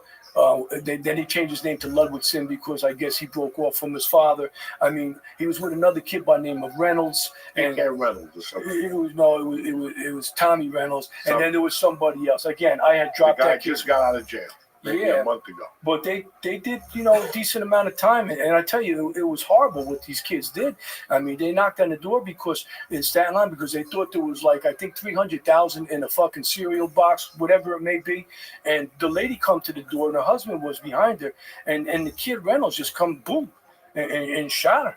You know, and you know, Jesus, man. And so that's what came back to him, you know, where, you know, he would have been gold there in Miami, but he had to do his time. And I think he ended up doing 16 years maybe, or I'm not actually sure, you know what I mean? Because I didn't follow. Again, you can't quote me on some of these things, even some of the names sometimes because it's been a little while. But yeah, you know. Did anything like that happen when you were undercover? Like anyone pull a gun, anything like, and what do you do in that situation? Well, thank God nobody ever pulled a gun, like I said, because I never would have a gun on me. Because when I worked a lot of these mob guys, and I worked some older guys from the French Connection day, and that's when I was getting $40,000 and letting it pass. I let it walk 3 times. That's how much the bosses loved this case because we got involved with some good people. But when I started meeting these guys, and I'll mention, you know, and this guy did more time in Connecticut, and I think he just got out again. After we locked him up, he got out. He just likes to be in jail, I guess. I guess he likes the commissary, you know what I mean, the Slim Jims and shit. But, you know, I was meeting a guy by the name of Frankie Catino, and he was an old fucking guy. And I would meet him at a place called La Maganette over in the city, which was on like 53rd and 2nd Avenue. And I tell you, that was a fun case because... And I'm kind of losing myself here because this case initially was handed to us through an informant from Jersey, actually, and I'll say he's dead now. You know, Joey Eppolito was the informant, and I got to give props to you know, my partners and the case agents on this, on all these cases I'm talking about. One is Eric Stangby, and the other one is Robert Brizzolari. We're, you know, great agents, and we did a lot of things. But yeah, I was meeting this guy at this La Maganette, and like they would pat you down right away. So if you had a gun on you and shit, You know what I mean? It wasn't working. They would pat you down for wires. And I remember I used to bring a whole lot of cash into La Maganette. And I felt like a king because, I really didn't have that money, but I was taking it from, the government, So I remember the bartender, she was a good looking girl, you know what I mean? And she liked when I come in because I'd say champagne, boom, boom, get this guy this, whatever. And I'd always give her a good tip. But that's when I first, started meeting, we called him Herbie, Francatino, in La Maganette. And that was a big case. There's something, I mean, he was involved with the French Connection Day. You remember the French Connection? I mean, back in the 70s where that was the boys from Pleasantville Avenue. Okay. Elvis Presley sung about that, right? What was the name of that song? The Purple Gang. You know what I mean? So that was fun because I was meeting with 3 or 4 guys at that time. And that case took about a year. And it all came from, that one informant who now, unfortunately, who ended up, to be honest with you, he was a really good guy. I mean, he just made some mistakes, and he was involved with O.J. Simpson. And back in the day, that's how popular this guy was. He was a very charismatic person, and his father was big in the mob too. His father was Joey, and Joey was a big marijuana coke guy. So he's the one. I had to actually meet his brother while Joey was in jail. I met his brother in Point Pleasant for like a weekend to go over our game plan because I had to remember like all these people because I was supposed to be like Joey's like guy, that took over. So I was spending a lot of time with them, and then they set me free, and for like a year and a half, we went up on a lot of wires. We locked up a lot of people again. Rob Brizoleri and the group, he did an outstanding job. And, we actually got into the heroin was coming from China. And there's a big difference between heroin. There was Afghani heroin. There's all kind of crazy heroin, right? There's hillbilly heroin. But the shit from China, man, when he brought that shit to me, we always met at La Maganette. I'd say to him, hey, Herbie, I go, you got it, right? Because we'd be sitting having some pasta and shit, like on a little table outside. And I vividly remember, I could smell the heroin. That's how strong it was. And, I'd give him the 40,000. He'd give me the fucking brick, and we'd go. And that was that. And we did that for a year. I made 3 or 4 buys into him. So we spent alone just the money, do the multiplication. 4 times 4, that's 160,000, right? But we ended up getting good players. Again, I can go into a lot of other names and stuff that maybe you all know or maybe you don't, but they were like, this guy was related to like captains from the Lucchese family, and a lot of high level people. So, yeah. It's crazy how many of those guys made millions of dollars. But this guy, but you know what? The funny fucking thing about it is this guy, Herbie, he looked like Mr. fucking Purdue. He was skinny. He had no fucking hair. He hardly had a car.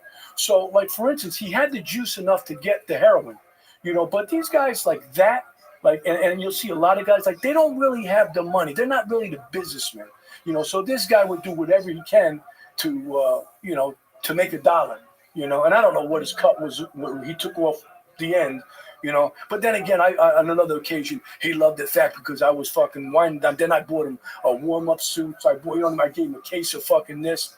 It all went together where it gave you like kind of credibility, So that was fun. That was one of my, I don't want to say best undercovers were, but it was like just fun to do because I didn't have to go to the office. My one big boss, you could wear sweats, you could wear shorts. I'd make phone calls from around my house now, because they knew I was from New Jersey. So that was cool. Did you ever have to be careful of like not going to that area of the city when you were just off? So like they wouldn't recognize you, or that wasn't something you were worried about? I really wasn't worried about it. But one thing that happened, and it's a good thing that you brought this up because again, my mind is all over the place. The thing that happened in this case, okay, is when this thing fucking went down, we locked up about 20-something people, okay? And what happened was the undercover is not allowed to be there for the takedown, obviously, because they don't want to see like, I called myself Chuck, by the way, you know what I mean, when I was doing undercover. So what ended up happening, they did the takedown. And during the takedown, afterwards, I came into cell blocks. And they were trying to figure out what the fuck happened, And all of a sudden, Herbie saw me. And they overheard, like, someone say, hey, Myron, come here. Herbie goes like this. I can't believe I got bid by a fucking guy by the name of Myron. And I looked at Herbie because I had promised Herbie. I says, Herbie, you know, in a week or so, Stone's around. I got fucking tickets. We're going to go. I said, well, you know what, fucking Herbie? You ain't going to the fucking Stones concert either. You know, so, yeah, but, you know, those were the kind of guys, like, we locked up, like, a lot of the older guys. They didn't really give a shit. They didn't mind doing time. You know what I mean? It was like, you know, like they go and play probably fucking dominoes or something. But then again, I just found out with Coutinho, I'm looking through some articles, he got out after doing 10 years with us. He went right fucking back in. Like a year later, he got caught in Connecticut. You know, he had a lot of ties to the Lucchese's in Connecticut. One of them was like this guy, Anthony Bowat. I mean, he's well known. You know, he was just, one of the captains and stuff. They were involved with Jesus Gas Pipe.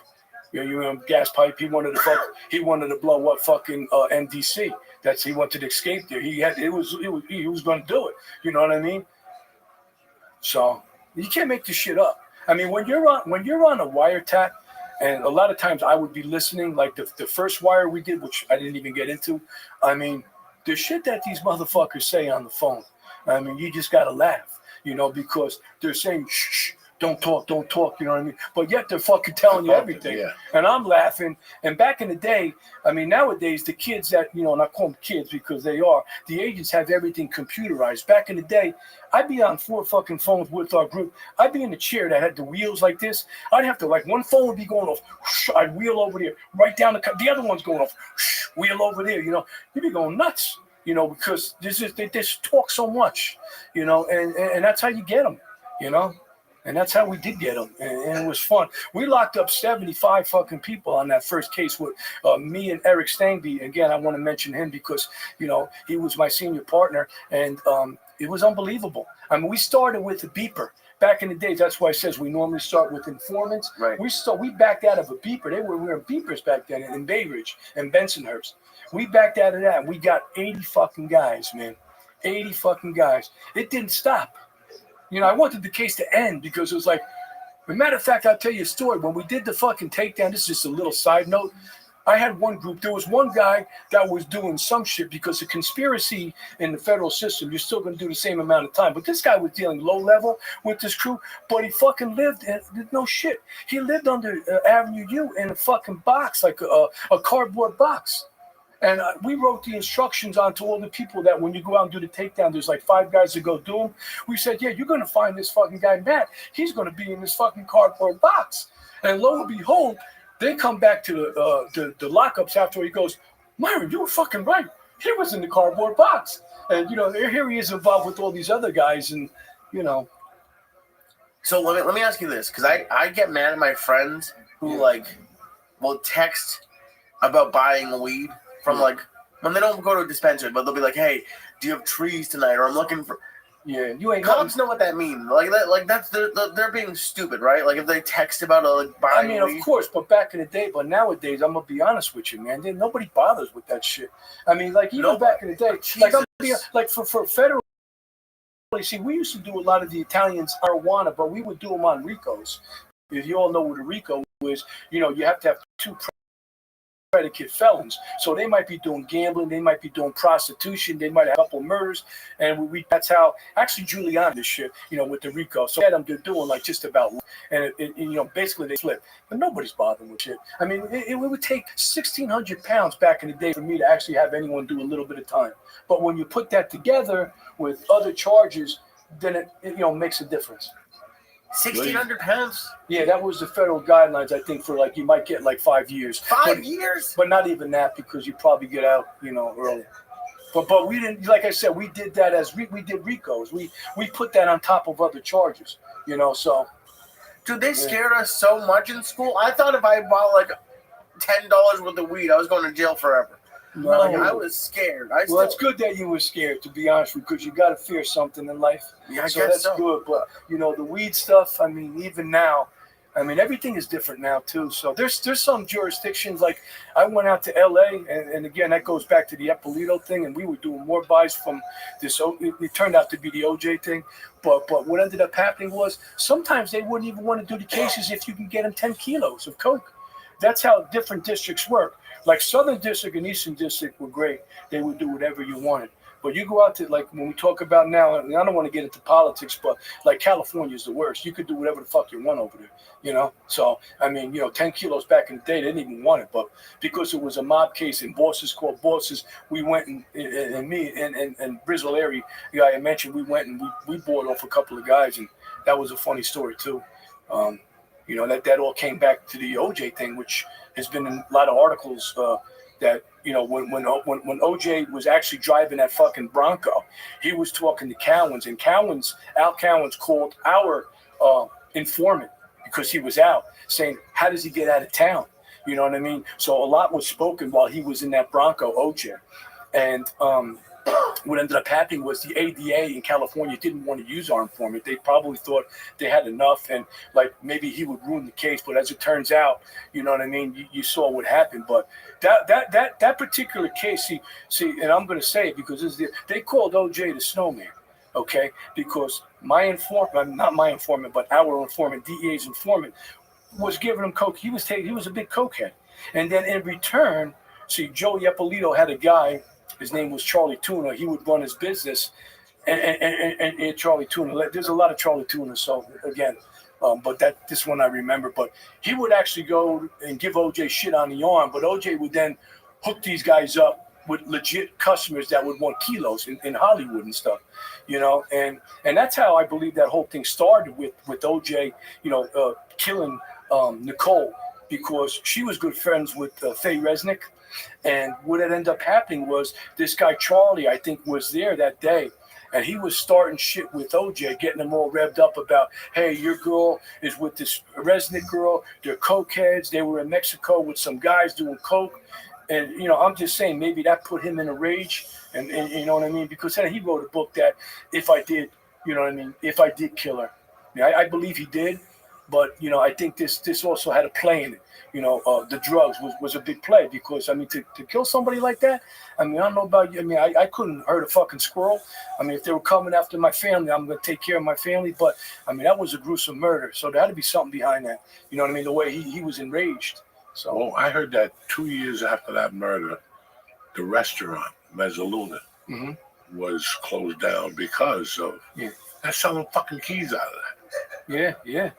I mean, I know the informant that I'm talking about, Joe, he owned 2 restaurants there, and that might have been the one. I'm telling you, and I think you're right. That's where they were. Well, he didn't even give a fuck about that. Like Joey, and I knew Joey, you know, well, and, you know, from just meeting with him and stuff, but in regards to, he didn't even give a fuck about his restaurant. Like, he'd have a million of these Hollywood people come in. He didn't even want to talk to him. But he was good like that, you know. It was nothing to him, and that's why he said fuck it. He sold that restaurant, but you know what? He ended up getting into, you know, problems. He had to face the music, right? Because he was looking to do 15 to 18 years. He fucking escaped out of jail. That's another thing, and he went back in. But then he decided to cooperate. And you know what? I like the guy, man. I mean, I spoke to him a lot. He was, you know, even though he did what he did, I mean, he was a nice guy. And I just talked to my partner the other day, and he loved him too. Not in a way like I love, but he was a good guy. But like he said before, he died at home. He was able to come home 3 years. We got him out earlier, and he called my partner, Prizzleri, right before he died, and he thanked him. You know, like, thank you so much for giving me, you know, the time I could spend with my family, because he had cancer. And he ended up dying, and that was more or less could have been the last person he spoke to, you know. So again, you know, these are people.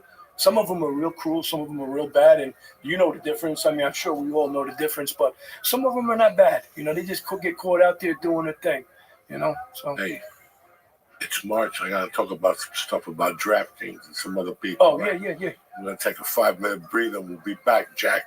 Hey, Uncle Joey here. Listen, everybody's looking for crazy rewards.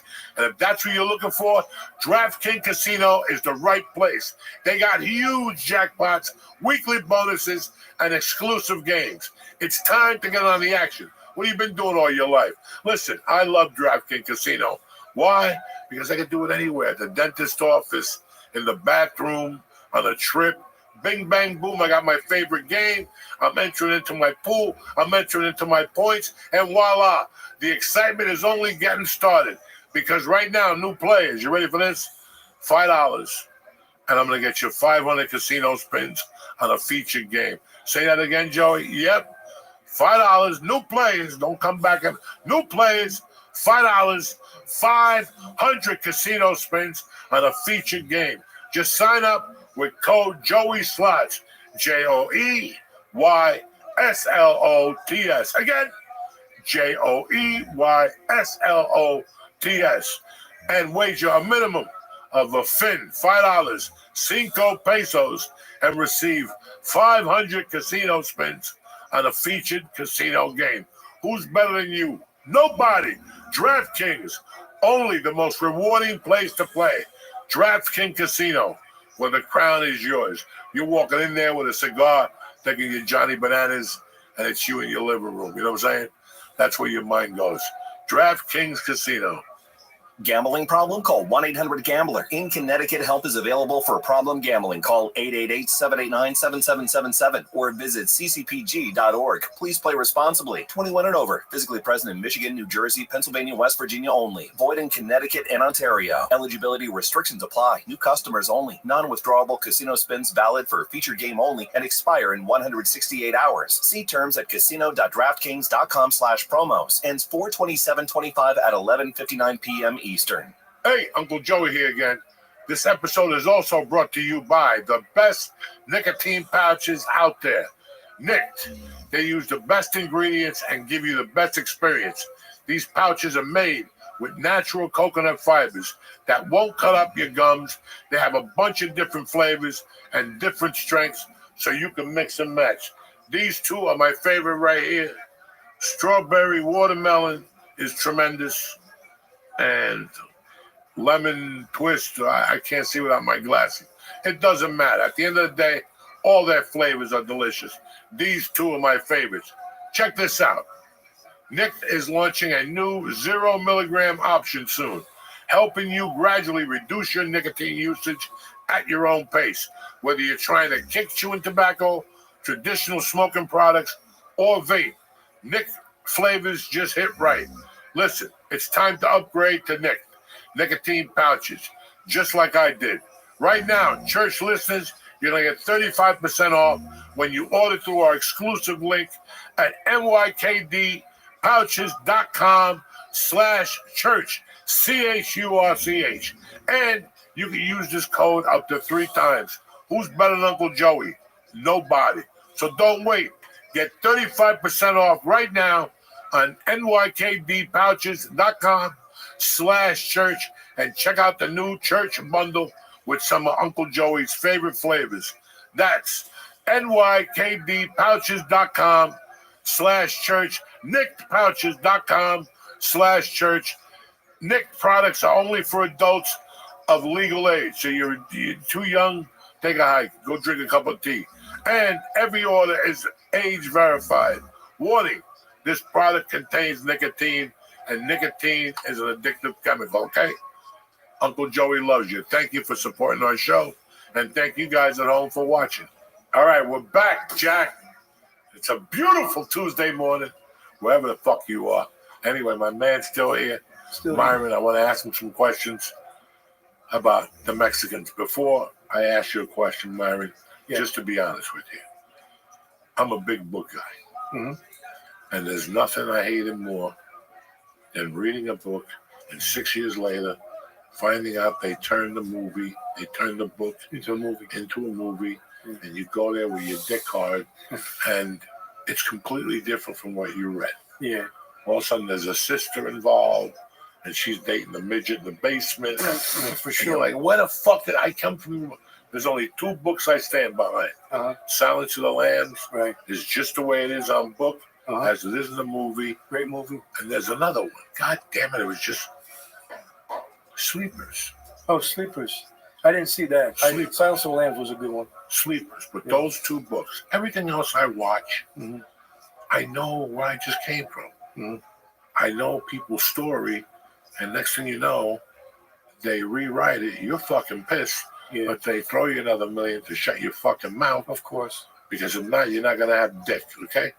You told that little mistress you're going to be in Hawaii with fireworks and a pineapple. That's over. That's over. So now you go, okay, add my sister and make my mother black. It doesn't make a difference anymore. And that's it. and you don't know it until he goes on a show 15 years from now Yeah. and says, "Did you know my mother was white? They wanted me to do that for the script." Okay, so when I watch Narcos and shit, Right. I know it's 50-60, 40-60. I'm sorry. Yeah. It's 40% correct and Mhm. 60% made up for your imagination. Right. You know, I understand. So, but when I first saw the first season of Narcos, Was that with Pablo? yeah, Pablo. Yeah. I dove into reading. I Right. didn't watch the other stupid shit on Netflix. There's 82 shows. Netflix should just be the Pablo station. Right. Look at it. Look at it. To be honest with you, I watched all 82. No, you didn't. Just horrible. Recently, yeah. Horrible. You can tell I live a fucking boring life. No, man, but no, don't Yeah. get into that shit. Yeah. It's just the same fucking Puerto Ricans Yeah. over and over. Yeah, it's hard to follow it too, man. That- You know yeah, what I mean? it's hard. You don't know. Yeah. The best two that I recommend is I love Narcos Mhm. until the last season. He shifted over to The Godfather of Harlem Yeah. and shit the bed completely. They just got a bunch of fucking people jumping up and down. The last season is god awful. God awful. Because I'm telling you, as a fucking fan, Yeah. you know what happens. It peters out, man. You know what I mean? After a while. I mean, Doesn't it's peter redundant. The writers get deals somewhere else. Yeah. So now it's me, you, and him. We wrote it. Yeah. We wrote the first 9 episodes with Pablo, and we got fucking 9 more in the can. Yeah. They're gonna sign us up. All of a sudden, you got a weird bug up your ass. Yeah. I want to be on, one of those fucking Lifetime shows. Yeah. Really? We just fucking wrote something tremendous. They got to double my pay, and I got 3 kids in college. Yeah. But that goes the original Jackson 5. Now we bring in 2 other guys. They don't know what the fuck. They just came from a fucking soap opera. Yeah. We're here trying to write about people getting mugged and gangsters. Lee, Yes, it's gonna be all right. You want an Alka-Seltzer? I do. I need It's that. good. What's You the want matter, some? bro? You sick? I got a little sniffle. I'm good. But But So I read about it. I really read about it. yeah, And the other show I really like is Hota Hota. I never Have you saw. ever seen that show? What's it called? Hota Hota. No, Does but I saw. What's a good one if you're talking about drugs? Because that's what I'm here for to do drugs. But the Griselda was pretty good. yeah, Griselda Blanco. Yeah, I think that's that what was, You know what? That's actually DEA locked her up at the end. wasn't Yeah. that the guy from Miami? But that was also tremendous bullshit. First of all, the show was going to be real. You got to get somebody look like me to play Griselda. Well, you know That what? woman was ugly as dog shit. No shit, bro. You're right. I mean, in real life, That when you was saw- terrible. this I girl- love that girl. I Yeah, love yeah. her. Don't get me wrong. I love all her work.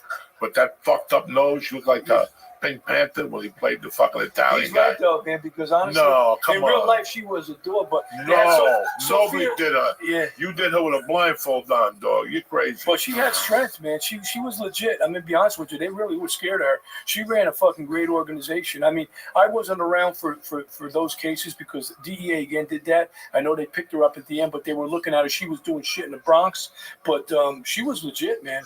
She made a lot of money. I mean, that's when, like you said, when the times were roaring in the '80s with Miami. That's when everything came out with Miami Vice, the Go Fast boats. You know what I mean? They were sending shit in planes and just dropping them in the water. I mean, there was so much money to be made. I've never. There's only 2 changes that I ever saw that were dramatic. Mhm.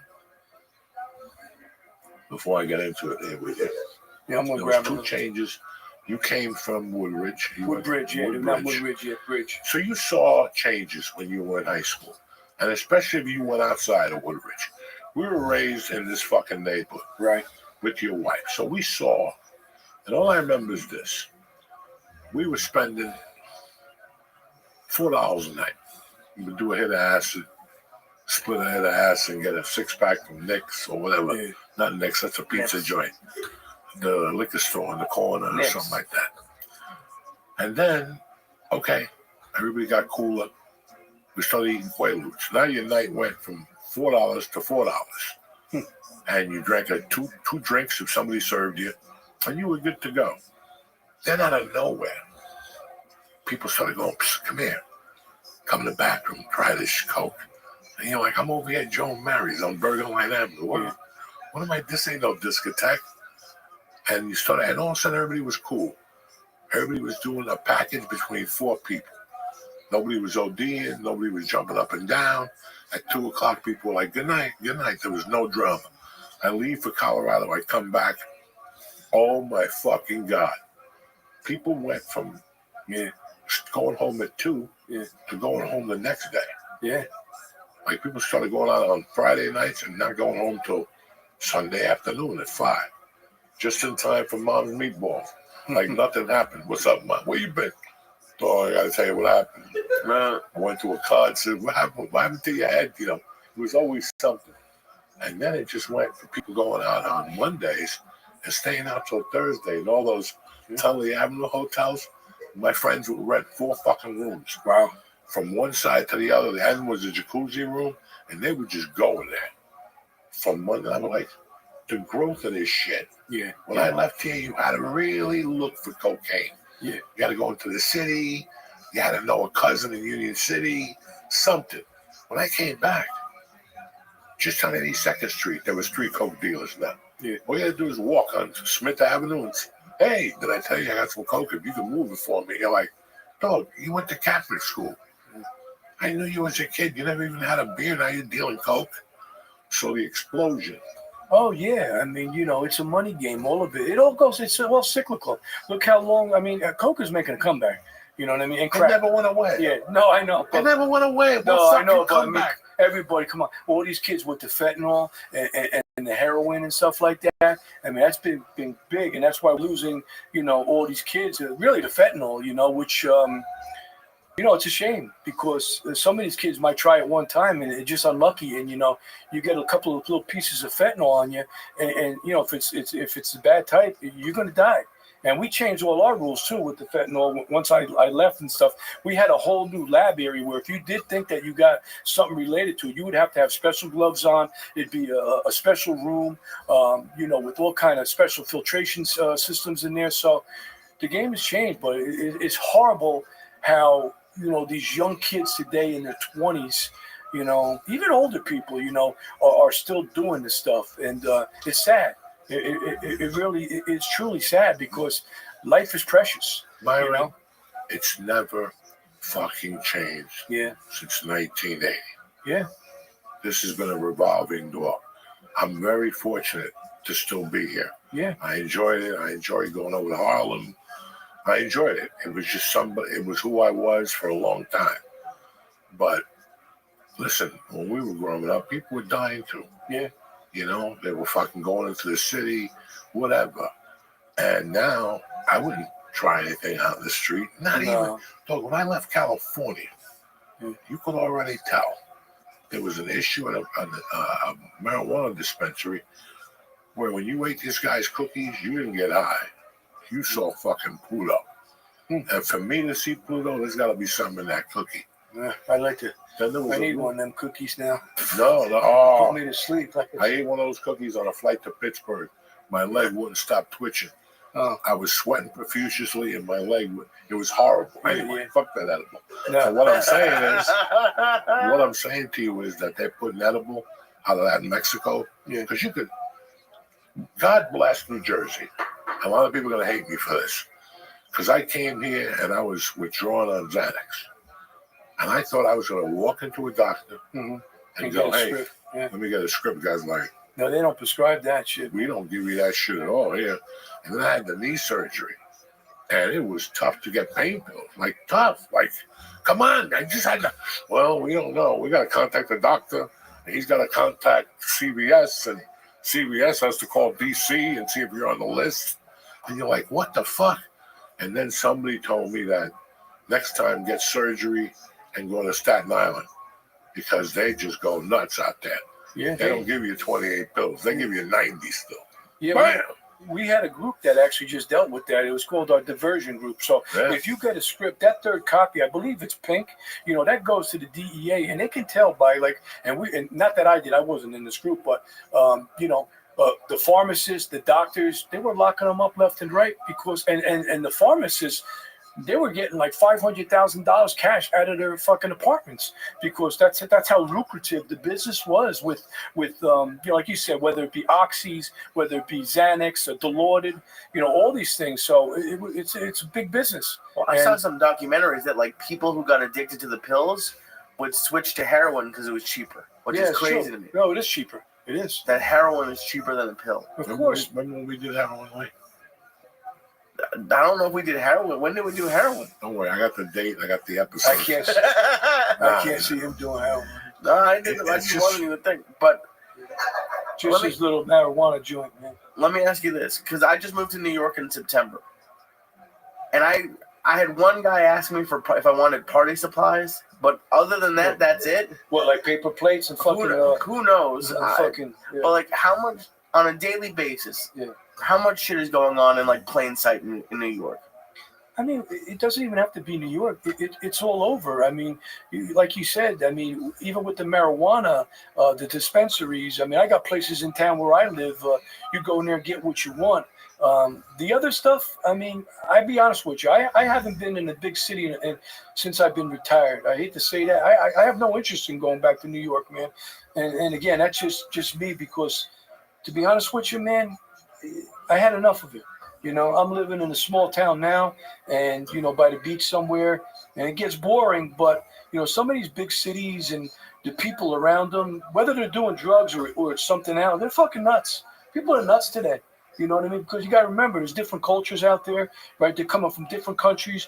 You see what's going on. I mean, actually, a guy I work with who's now in the head of the DEA, and I'll mention his name, Derek Maltz.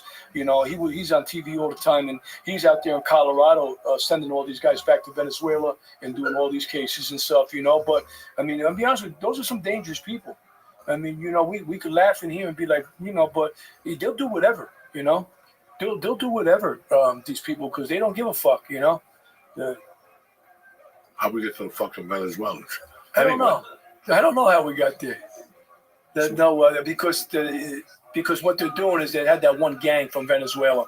Now that was causing, you know, they want to start shipping these guys out. Obviously, you know, Right. We got a new guy in there, Trump, and he's saying, hey, you know, you got to be legal to be here, and they're going after the people that are causing, you know, havoc, that are dealing drugs, that have records and stuff, and they're easy to find. You know what I mean? Because they let you know where they're at. They're that dumb, you know.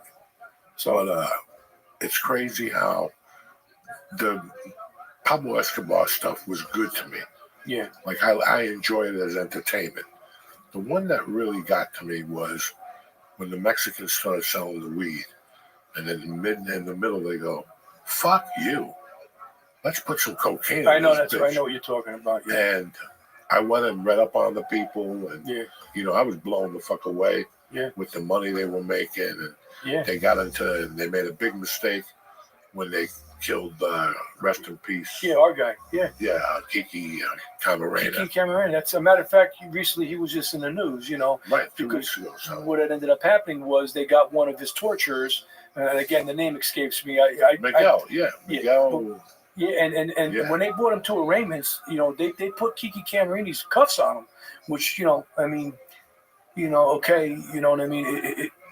It's sad that we lost the agent. It was a while ago, but they got him, you know what I mean? And that was a great thing. And it, you know, at least gives the people, you know, from DEA anyway to say, hey, listen, we got you guys. And Kiki's cuffs are on you. And now you're going to do your time, probably rot in jail, you know, which is a good thing. But Mexico's a whole nother story, man. You know, like Mexico, you know, like they kicked us out of the country for like a year or so because, I mean, it's so crooked. You know, even like when I used to back in the day go to Cancun, Acapulco, I did a lot of fucked up things when I went on vacation. You know what I mean? And Johnny's over here too. He remembers a couple of stories we did.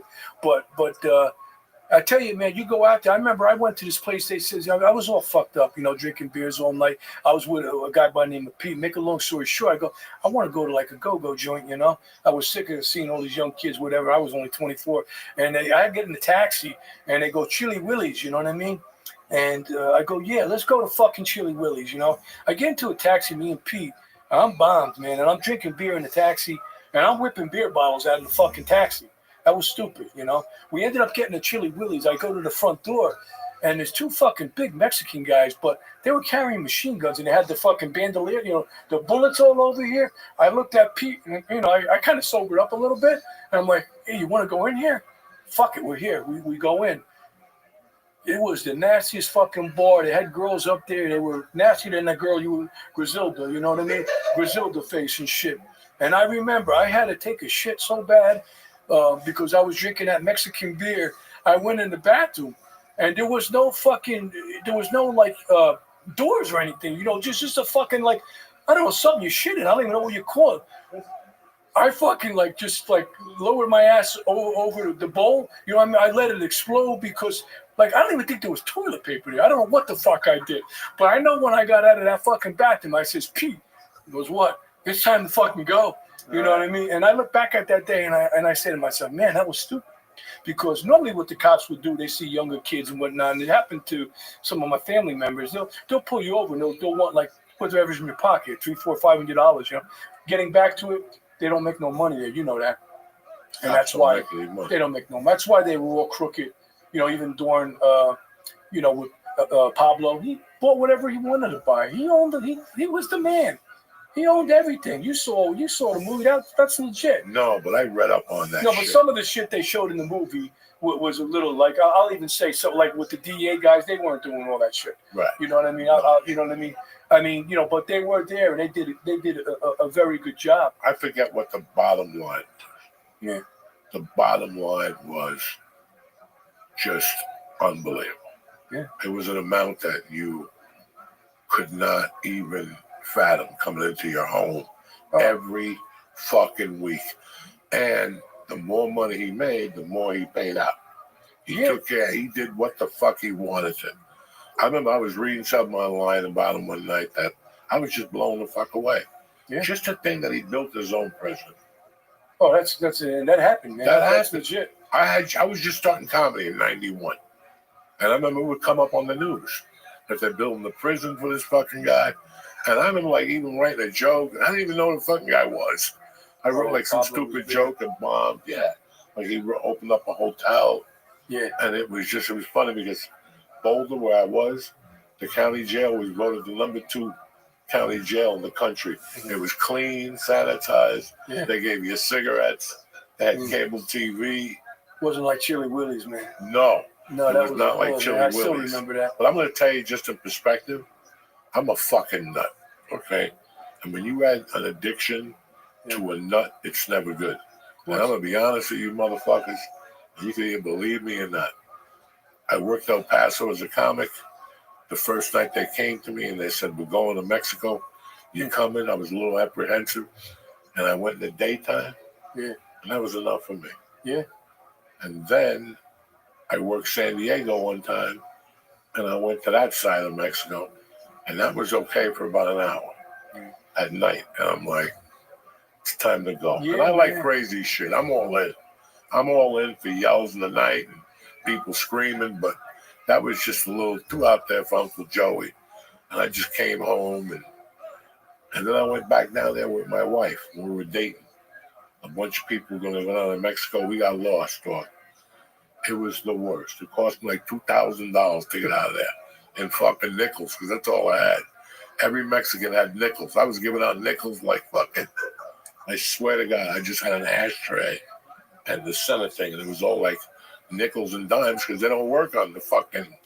And the kids would shake you down too. Yeah, the kids shake you down. You come out here and they go chickle it. Yep, and they start going like this. You're like, they're trying to get you fucking wallet. So you got a guy like steroids, backhand them, man.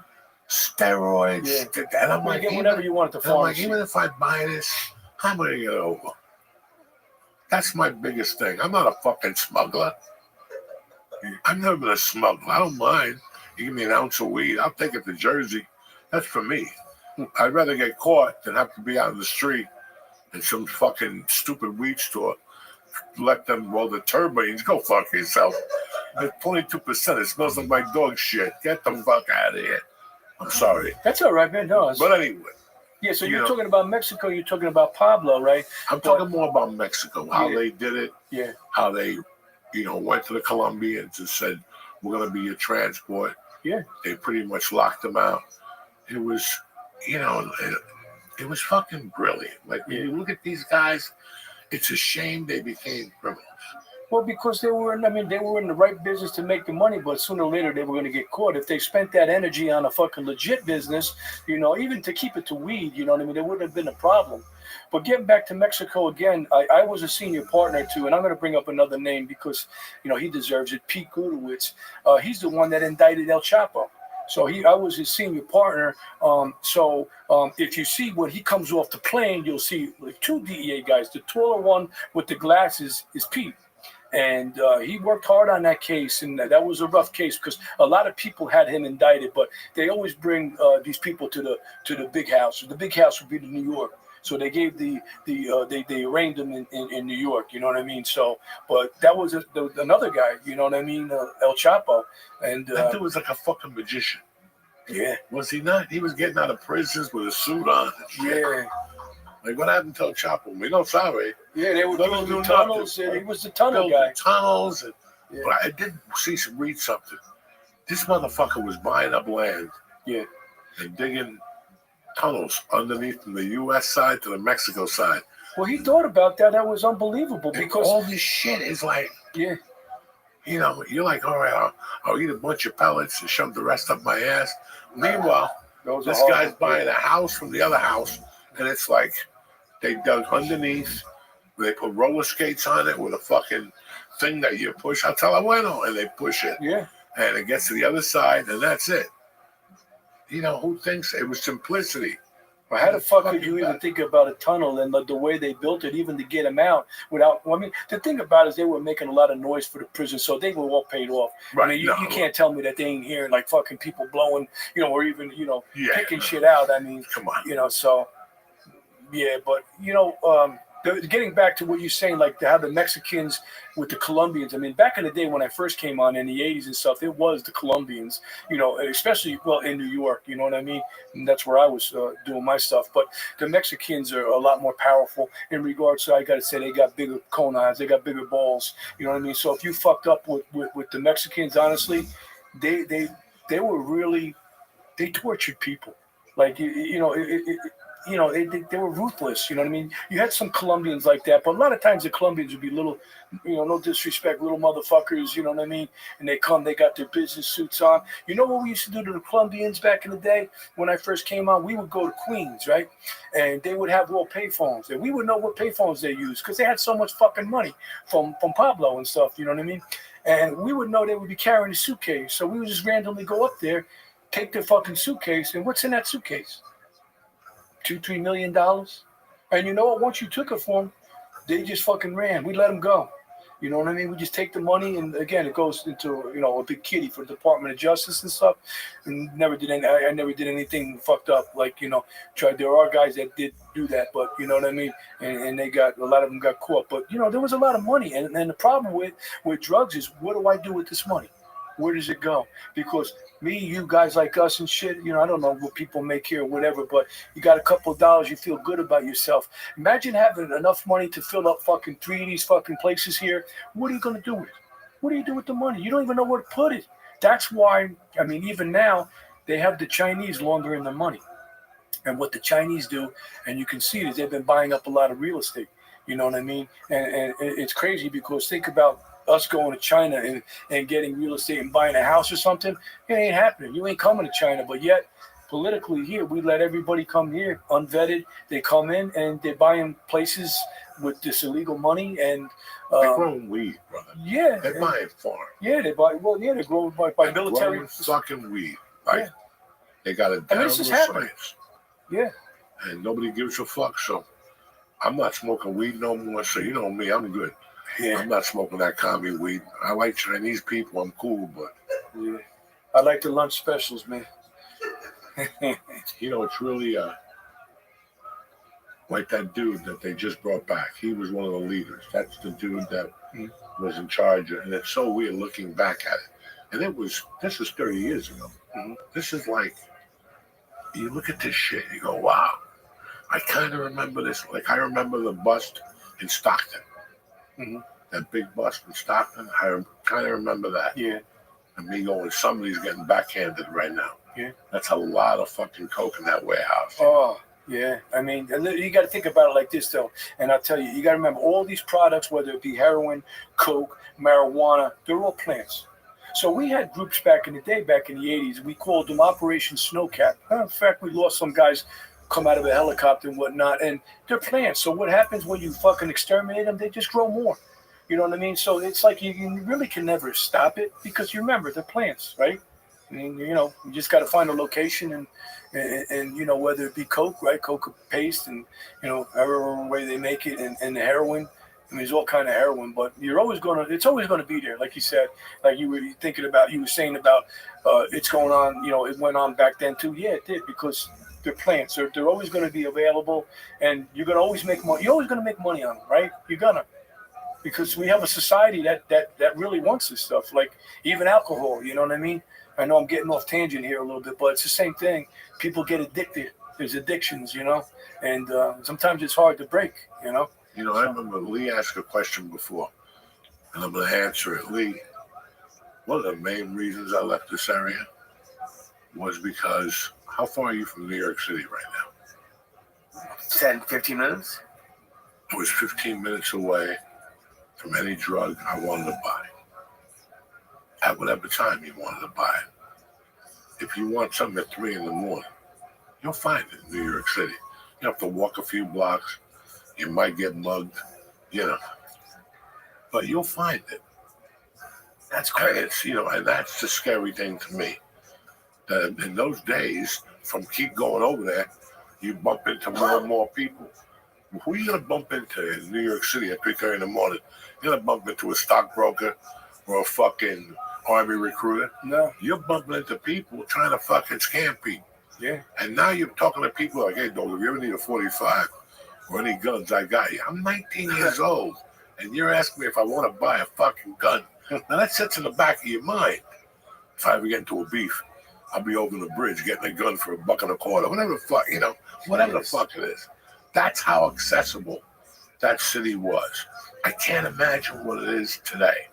I gotta guarantee that there's not as many spots as there were when I was growing up, but there's gotta be something happening in Washington Heights. Oh yeah, and there's gotta be something happening in the Bronx and all the other things. It's not as visible, right? But the scary thing is downtown, because downtown, I know a guy named Tony. That's what he tells me his name is. He tells me to send me his driver's license as long as that's his address. From now on, I'm your delivery guy. Call me 24 hours a day. Something will be there in a half hour. I will send you a menu every day. You will not look at the prices. You're already paying $4,000 a month for rent. Right. You're already going dead anyway. You might as well pay the prices. He's going to have an 8-ball of Coke for you there. In 1 hour, the best shit he ever bought. That's the business that's what I assume. Right. That's what I'm assuming. That there's got to be an app now. I ain't that fucking, I'm an old man, but I'm just thinking about some Chinese kid in the city that loves to jump up and down with the lights and all that stuff. Right. He's got an app somewhere that you buzz. This guy gets buzzed here, and every day the code changes. That's how slick these kids are today. Don't tell me. The kids are so slick. I mean, Slick. Even it still goes on in the Heights. I remember when we first started doing the Heights, and it was just easy. We had a lot of informants. And make a long story short, man, they had the kids working on the corners with walkie-talkies. So as soon as you came on the fucking block, they know you're 5-0. They know you're whatever. So what we used to do is get like maybe a Spanish guy. I'd be in the back of a van. He'd park the fucking van. The van might say like painting or plumber or whatever. And I'd sit in the back of the van like they wouldn't think anyone's in there. So then you could take pictures and see what's what.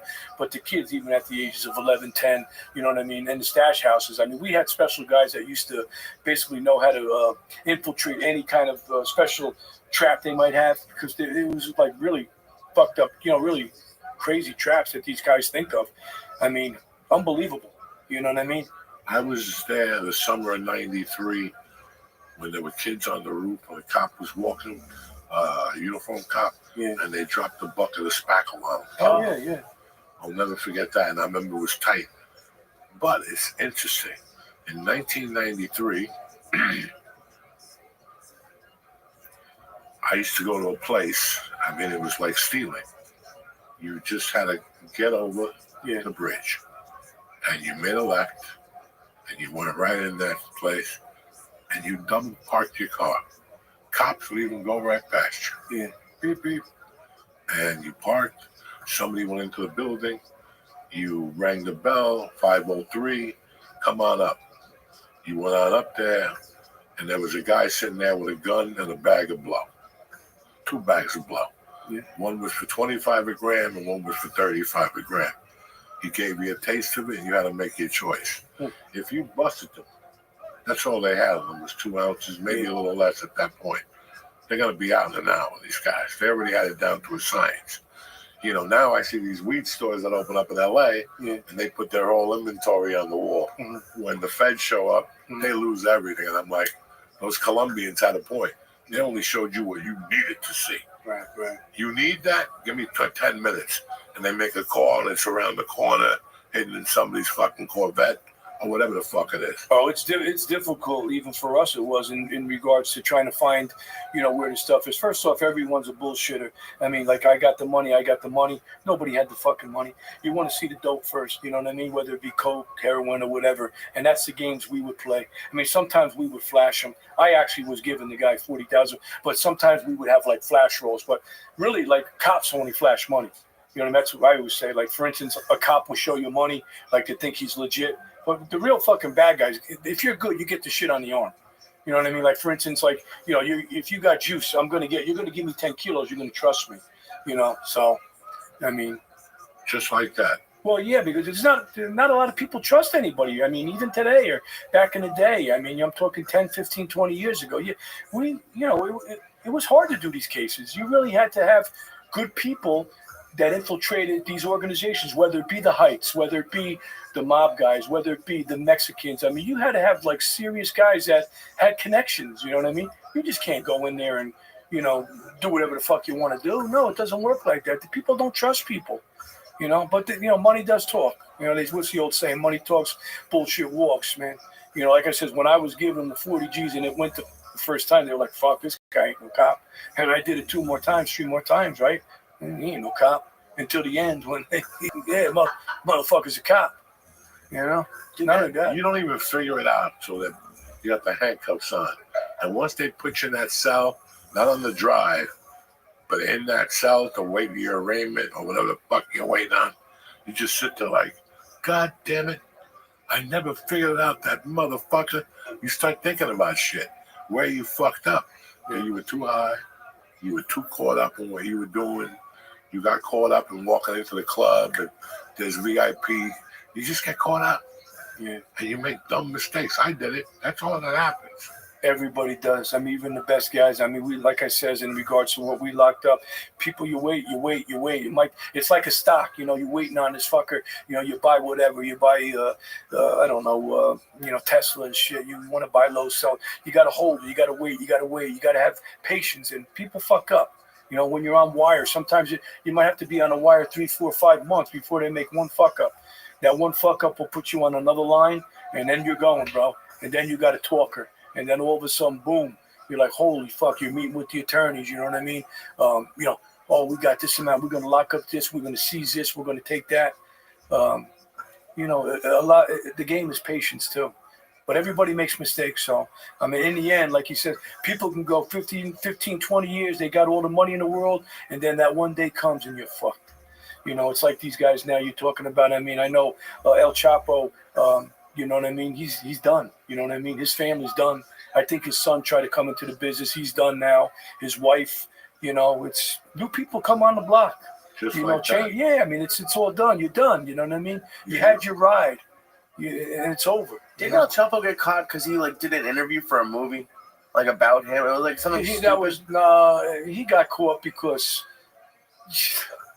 there was a movie like that, but that was Sean Penn. Yeah, I thought. But that's whenever I watch a movie like that or hear about something like that, to think about someone building a case against you and you have no idea for months or years, and they're building a case and you just are going about your life as normal. They weren't even building the case. They already had him by the balls. They were just finding that. Well, just anybody, just like any. They were just finding that motherfucker. You know what it was? Not only it was finding, but the other thing too is do they want to give him up? Do they want to extradite them? That's the whole game. When we were playing, when we were trying to play nice with the Mexican government and stuff like that, they'll give you some things, but then they won't give you everything. Like I said, it all goes back to money. Life always goes back to money. You know what I mean? And that's what it is. These guys are making so much money off these guys. Even if you're a top politician in Mexico, you get this guy's giving you $5-6 million. You don't listen to some American DEA guy or some, you know what I mean? I don't know, cabinet member. Who Lisa Ann has never heard of it. No, sorry. Anybody Lisa Ann? No. Try Colombia. Bye. Yeah, Right. They don't know nothing down there.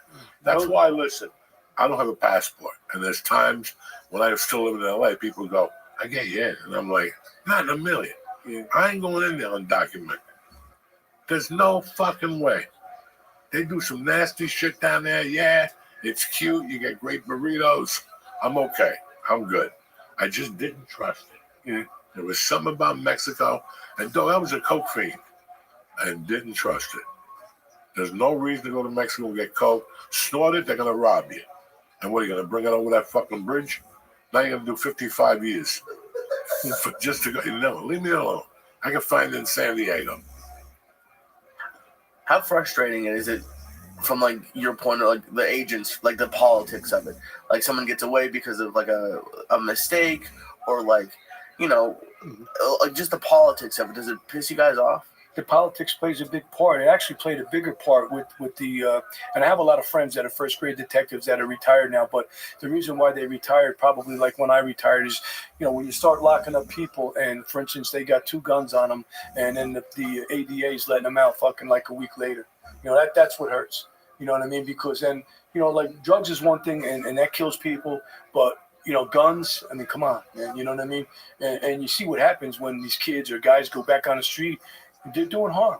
And you know what? It frustrates you, you know what I mean? Because you could take the fact that, okay, I was going after this drug deal. I didn't get him. There's a lot of guys I didn't get, our group didn't get. But, eventually somebody will get them. But a lot of the times they weren't really hurting anybody. There's certain ethnicities, I hate to say, but like, that really will hurt you. Like the Mexicans will hurt you. You know what I mean? The Jamaicans will hurt you. You know what I mean?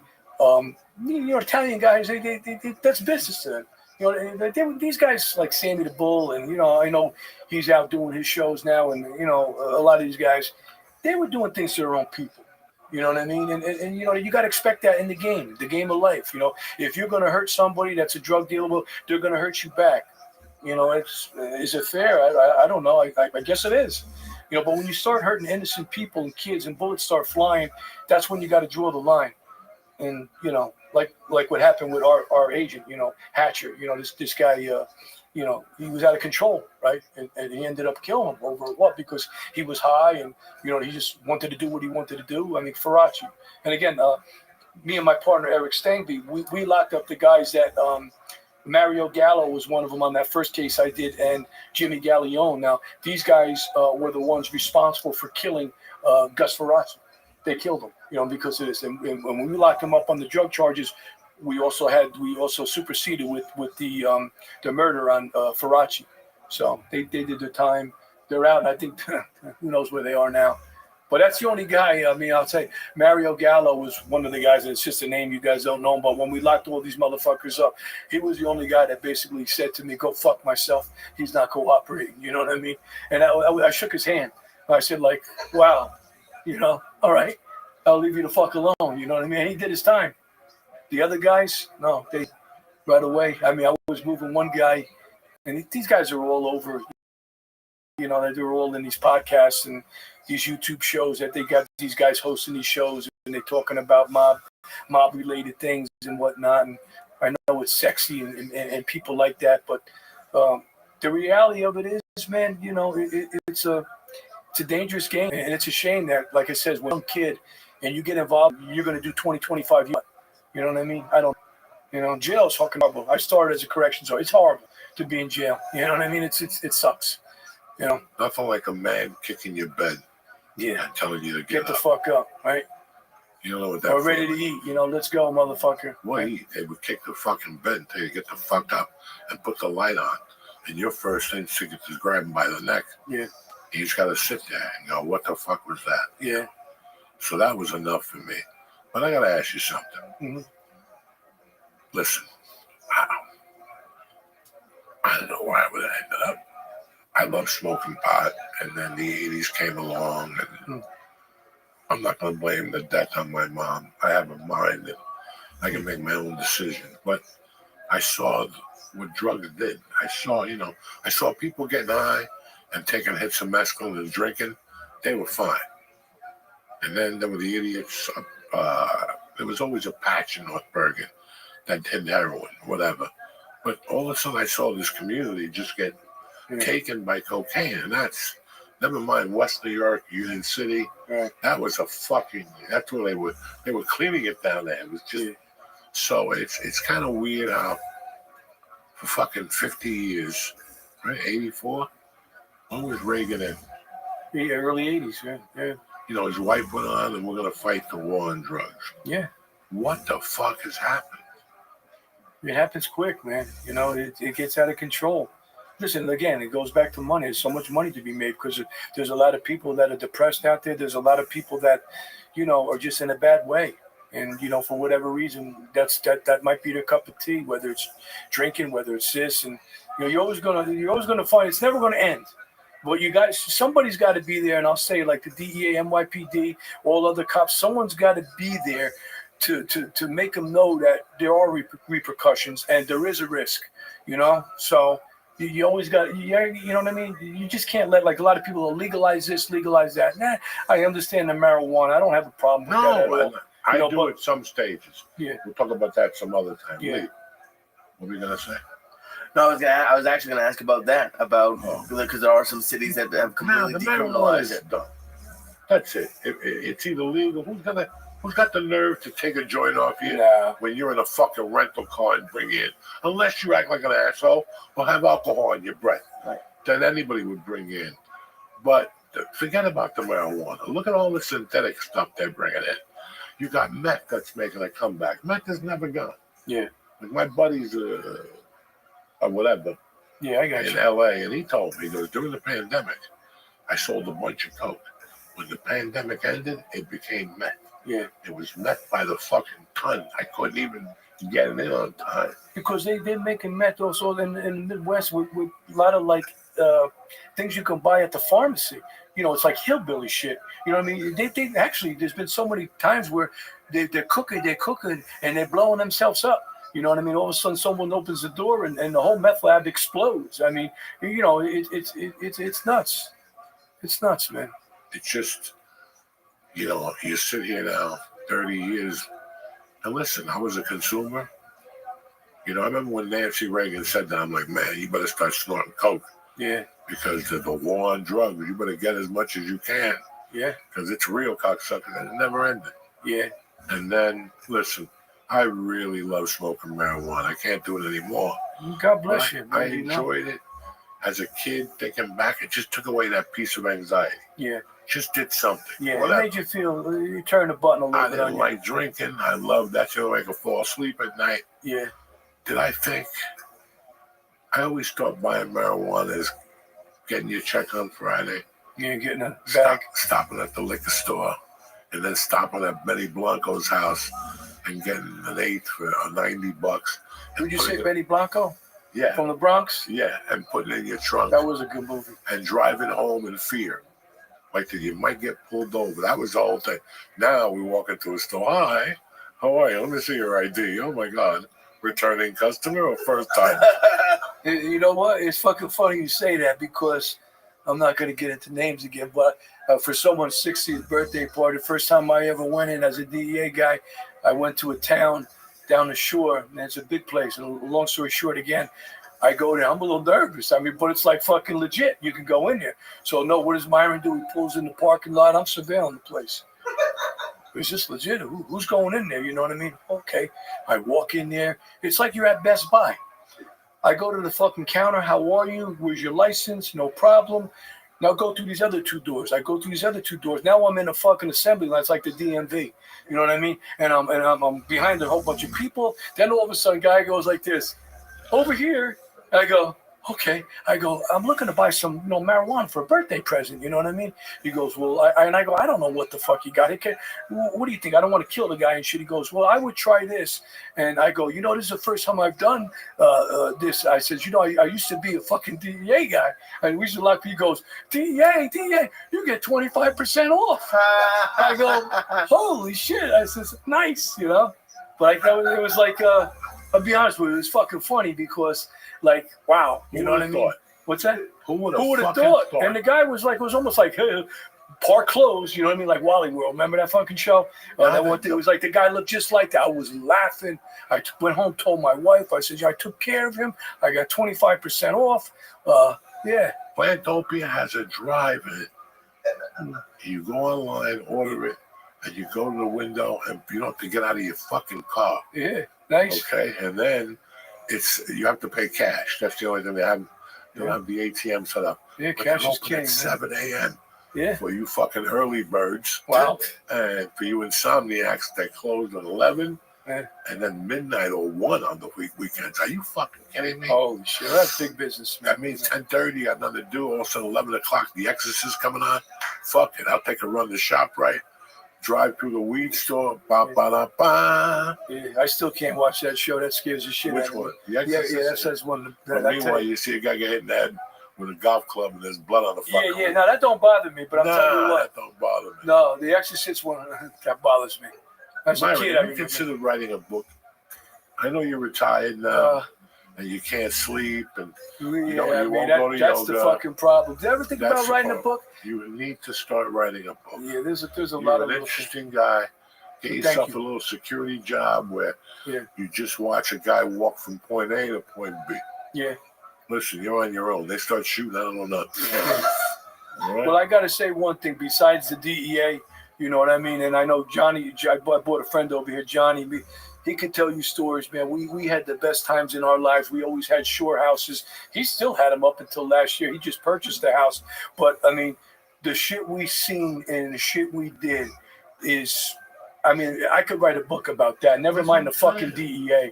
And he could tell you stories about fucking vacations we went on that, I mean... What did you specialize in the DEA? Like, I mean, division? You were everywhere. I was first, we were mob guys. We worked the mob, did that for years.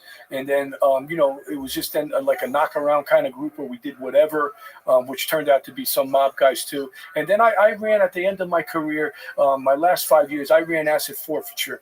I had like 35 people under me, but like for instance, when we do all these cases, long story short, if we take airplanes, we take your money, we take fucking everything, we take horses, we take cars, I can go on, gold bars, coins, stocks, and they all come through me, through my group.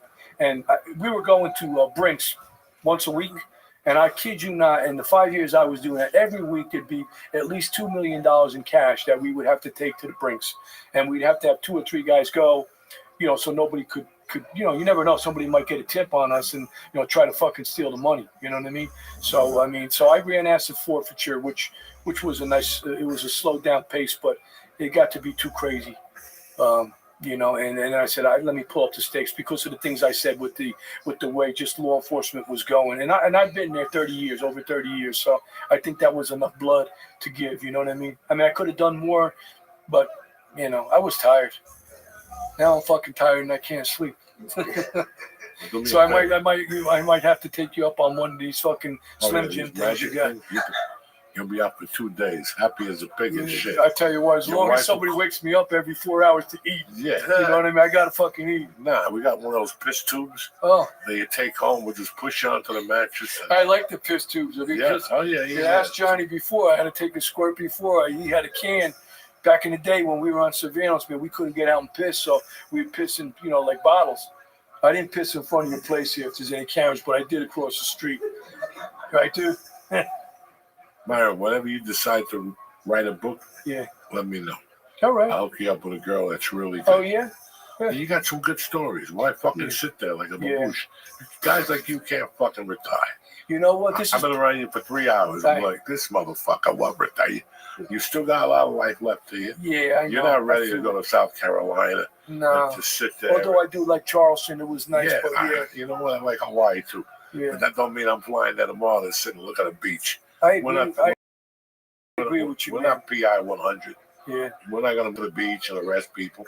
So Yeah, I'm not dumb. I'm glad I got out. You got me out of the house. I know Mike probably said, "Hey, get this fucking guy out of here." No. But I was just sitting there one day, and I told Myron I wanted to get him on and talk to him about whatever, and here we are. Yeah. Not So- blowing smoke up your ass. Yeah. You're an interesting fucking I dude. appreciate that. I I know mean, you had to keep some of the names and dates, to yeah, protect I the mean, so innocent. like I said, my memory has to be jarred a little bit. But again, I thank you all, for inviting me. A good group of guys here, and I tell you what, it brings back a lot of memories. Yeah, good. I'm happy we got you out. Thank you. We'll Yeah. give you an edible on the way out and a Oh. banana.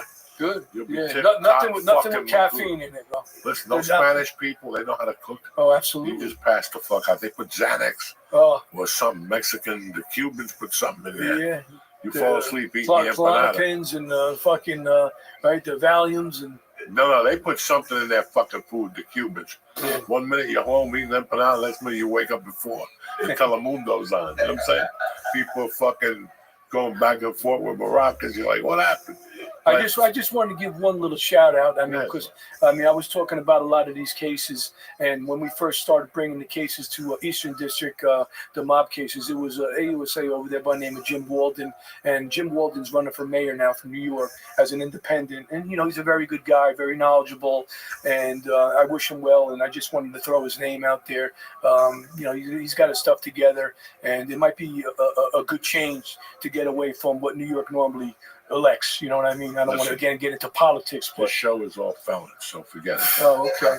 This is not a Nobody's. good vote I mean, for you know what you I'm can't saying? vote when you're in jail. That's Listen, all of you are felons. Cover your ears, Do you have anybody else calling in over here that are for you got any other guys, Did they, mob guys, did or they call in? yeah? Oh,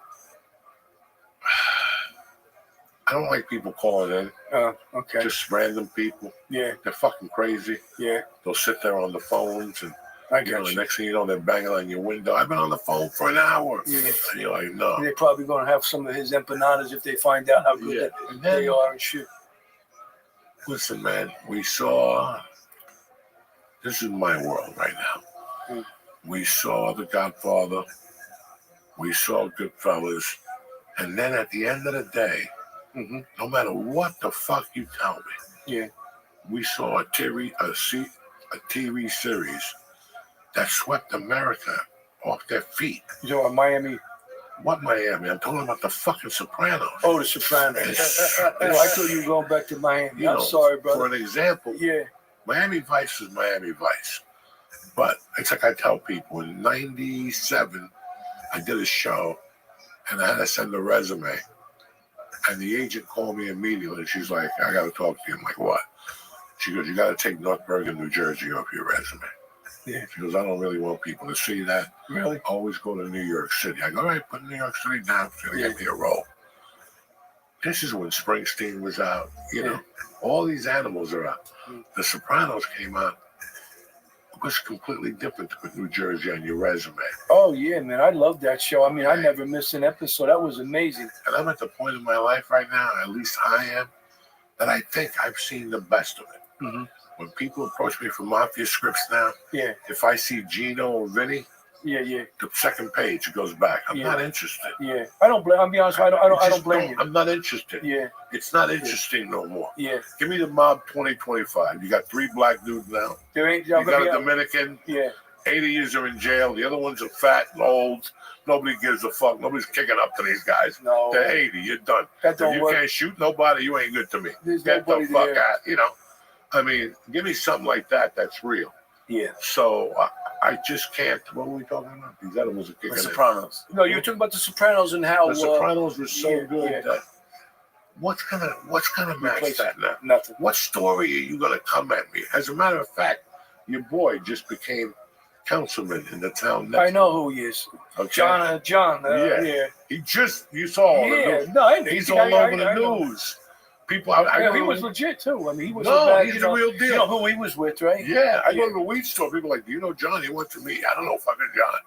I don't know John. He's like the mayor of Englishtown now. So that's the best weed store in town. The fucking. Well, that's. How could you believe And that? I love John, and I believe John. Yeah. But I tell you what, 22 guys now running their mouths. Yeah. And 11 of them turned evidence. I mean, and I'm a big fan of Sammy. Yeah, I mean, I seen some of his things, and listen, no disrespect towards anybody. I mean, they did their thing, but they're doing their thing now. They still want to be there. They still want to talk about it. They love it. It's like, you know what I mean? It's in them.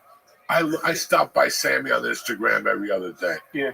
And he's talking to you like it's 1984. So I talked to Paul. Yeah. And I told Paul, and you're like, do you think these kids even have an idea what the fuck you're talking about? No. Try to sell anything Gotti now. No. You're not going to sell a ticket. People don't want to hear that shit no more. Gotti's been beat up to death. If not, just throwing mobsters every Sunday. It's the same episode since 1998. But back when Sammy, let me just cut you off. Sammy, you know, he went back after he got out, and DEA, and I know about this because I know the people that were involved with that. You know what happened to him when he went out, when he was in the program, right? He went to Arizona, and he got his kid involved with a lot of things, and they got locked up again with that ecstasy thing, which I never even hit on because I worked a lot of the Russian guys, and that was fucking unbelievable stories with the Russian guys and the ecstasy. But yeah, and another little thing, you know, perhaps if you have me on another time, maybe you don't want to hear my shit anymore. But because I get very dry in the mouth right now. Drink the fucking water. No, I've been doing it, man. But I've been thinking about that, taking that edible, and that's even drying me out more. But getting back to, you know, we were working a guy on Mob Wives. We locked up my group. I was a supervisor there, but we had locked up Renee, Graziano. Right. You know, and the big person in that is Hector Pagan.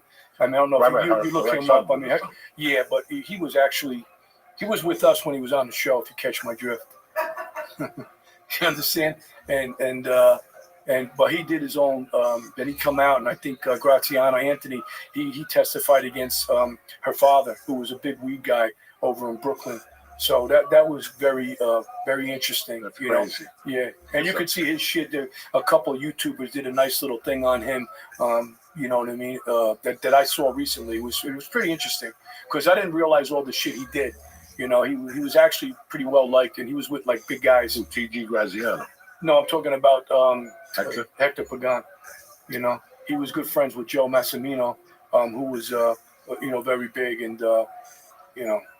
But, you know, they all get caught. You know, that's he ratted at the end. Well, that's what I'm saying. And he was fucking brilliant at the end. Yeah. Because he came out, he said, fuck these hangouts. I don't want you hanging out no more. Everybody's got to get a job. Everybody's got to get off the corner. No more fucking jumpsuits. Yeah. No more gold chains. I have the silver, bro. There's a guy over there. There's a Sergio Takachini. Yeah, that's what it was all about. We'll fucking hide. You know what I'm saying?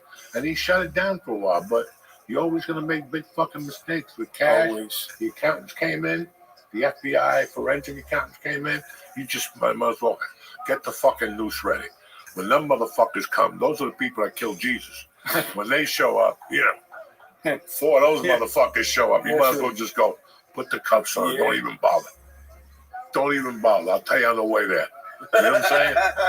Because it's over. They're all nerds with glasses. They don't know nothing. They don't want to know pussy. Well, you know when they got a fucking calculator in their fucking hand, trust me, and the number 2 pencil in their ear. Trust me, when they come, dog, Giso, they come with the chemistry set. It's over. It's over, guys. So once the forensic accountants come, just call your mother. Tell her, listen, Ma, it's over. You gotta give back the jewelry I gave you 3 years ago because they're coming to get that any minute now. You're right, brother. Man, it's a real pleasure to have you on. Well, thank you for having me. I want to have you on again. No problem. Sure. There's more stories and stuff, and maybe by that time I'll have like a book written or something, you know. Oh, I would love it. Yeah. I mean, I got a lot of things in my mind, but I got to get them somewhere before the mind goes. You know what I mean? You got to run it through an attorney. You got to send it to the DA for clearance, and that's a hand job. Yeah. I don't know if I got to do that anymore. Because I'm retired. I don't know. I don't know how that works. So they don't call you back in and bust your balls. Yeah. But it's pretty interesting. This is the most interesting thing I'm going to tell you. Then we'll get the fuck out of here. Yeah. Fucko was on the podcast before the pandemic. Wolf. What's his name? The Wolf of Wall Street. Oh Remember, I shit, gave Jordan him Quaaludes Belfort. from the fucking 80s. Oh, the Wolf of Wall Street. That was Jordan Belfort. The movie. The Yeah, movie. I understand. I know what it was. Benicio del Toro. Well, Yeah. he was on the show. The real Wolf Yeah. came on the show. We were talking about shit. And all of a sudden he goes, I don't know if you know how I wrote my story. And I go, why? He goes, Chung was my jailmate, my cellmate Oh, okay. in the federal. And he told me, Yeah. I was telling him stories about the stock market.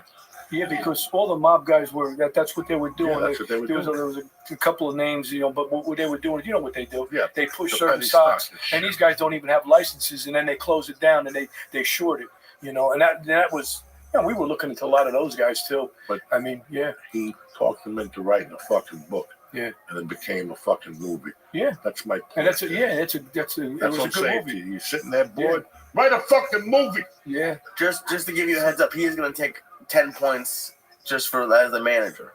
Five. Just five. He's family. He can have more than that, man. I don't give He's a fuck. family, dog. Come on. How come you always charge me 10? Because there's I'll leave it reasons. till 5. I gotta hold your hand. You're gonna call me at night. Can I make the right move? I mean, I need that in my life. 2 a.m. Lee, what's up? I can't sleep. This manager's got me going crazy. I'm over here, dreaming about fucking hanging out with the DEA, and all of a sudden. Yeah, well, it was nice coming. Nice, you're a great guy. All you guys are good guys. You bought some great fucking empanadas. You got a funny fucking laugh, and you got to work on that head cold, man. Trying. Yeah, take some Vicks. My mother used to put some Vicks by my Come nose. back in 10 minutes. He'll be healed because he got sick once I came back with the Mac Daddy of Mac Daddies. He started getting sick last Wednesday when he saw the box. He started getting twitches and shit. He knew that Lent. Listen, that Lent was What are here. these things here? What is this? Just like This is nicotine? nicotine pouches. They come in 3, 6, 9, 12. Forget about it. What do I got to put a couple of quarters in there? No. I'll hook you up with one on the way. No, I'm good, man. You put one under your chin, forget it. You'll be fucking. No, I can't do that. You'll I'll be throw doing it 90 on the Parkway. Yeah. Hey! You got your old badge. I just put it there with a disco light. Now. I do have it. They don't know nothing. Just put the badge up with a disco light. That's it. Nobody knows nothing.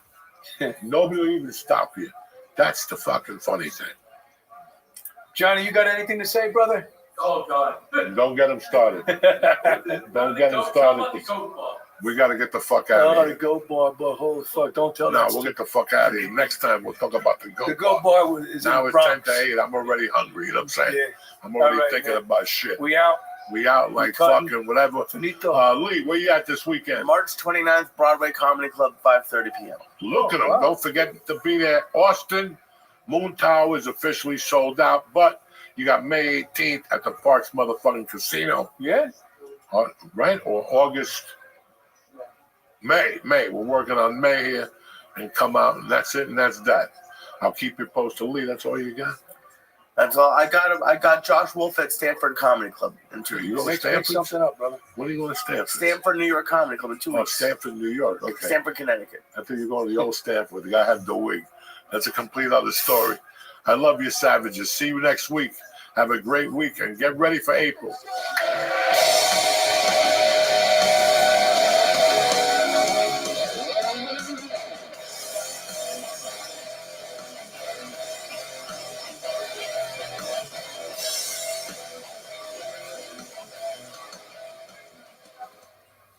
What's happening, beautiful people? Uncle Joey here. It's March the 25th. Yes. Listen, I want to talk to you about something. Summertime is coming. You know what that means. It's time to head down to Pound Town. Da, da, da, da, da. You need to be able to get that thing up there. And that's where Uncle Joey comes in. Blue Chew makes sure you're ready whenever the mood arises. Whether you're on the beach, under the tunnel, wherever you're at, you're ready to go. Sign up at BlueChew.com. Meet with one of their licensed medical providers, and once you get approved, forget about it. Your prescription will be there in days. Blue Chew works. They're serious. They come in little pouches. You put one in your wallet, and when you're ready for war, bam, there you are. Anyway, no more wishing, no more praying for your little fucking dick to work. Those days are over with. Make life easier by getting harder and discover your options at BlueChew.com. It's summertime. These women got tons of options. Tons of options. So you better show up with a cape, a helmet, and a box of Blue Chew. Now, this is what I'm going to do for these nice people. You can get Blue Chew for free for 1 month. That's right. You can try it on your own. After you try it for 1 month, you're going to go, Joey, where have you been all my life? It's that easy. First month, Blue Chew for free when you press in promo code Joey, Joey. Again, Joey, Joey. Just pay $5 for shipping. That's promo code Joey. Visit BlueChew.com for more details and important safety information. And I want to thank Blue Chew for sponsoring the show and for helping young men sling some dick in 2025. You know what I'm saying? It's the summertime. 4th of July is coming. I love you guys.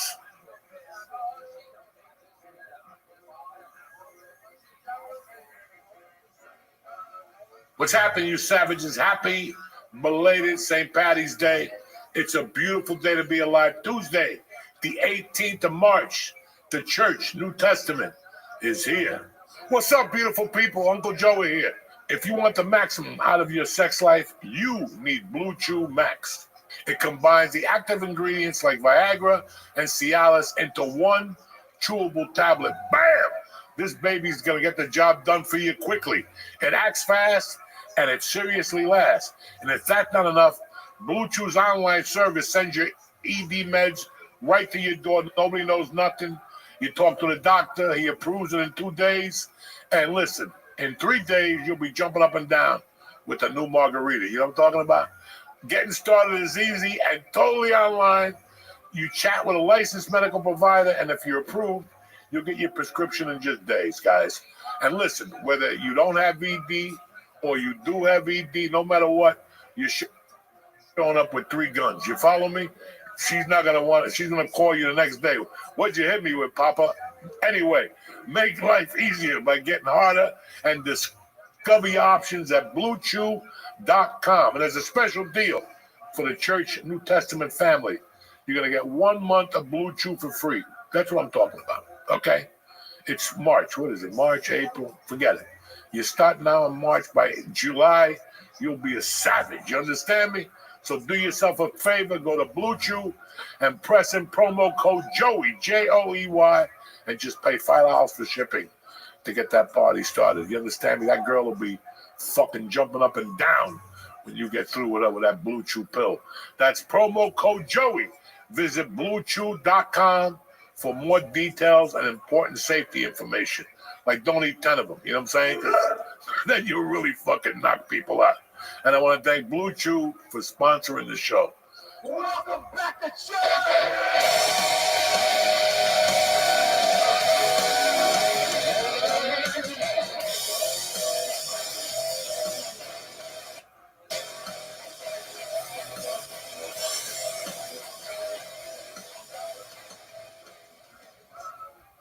We're back, bitches. It's a beautiful Tuesday to be alive. It's just me and Lee today. Just how you like it. You know, you guys, you put a fucking girl on here, you don't like her. You put a penguin on here, you don't like him.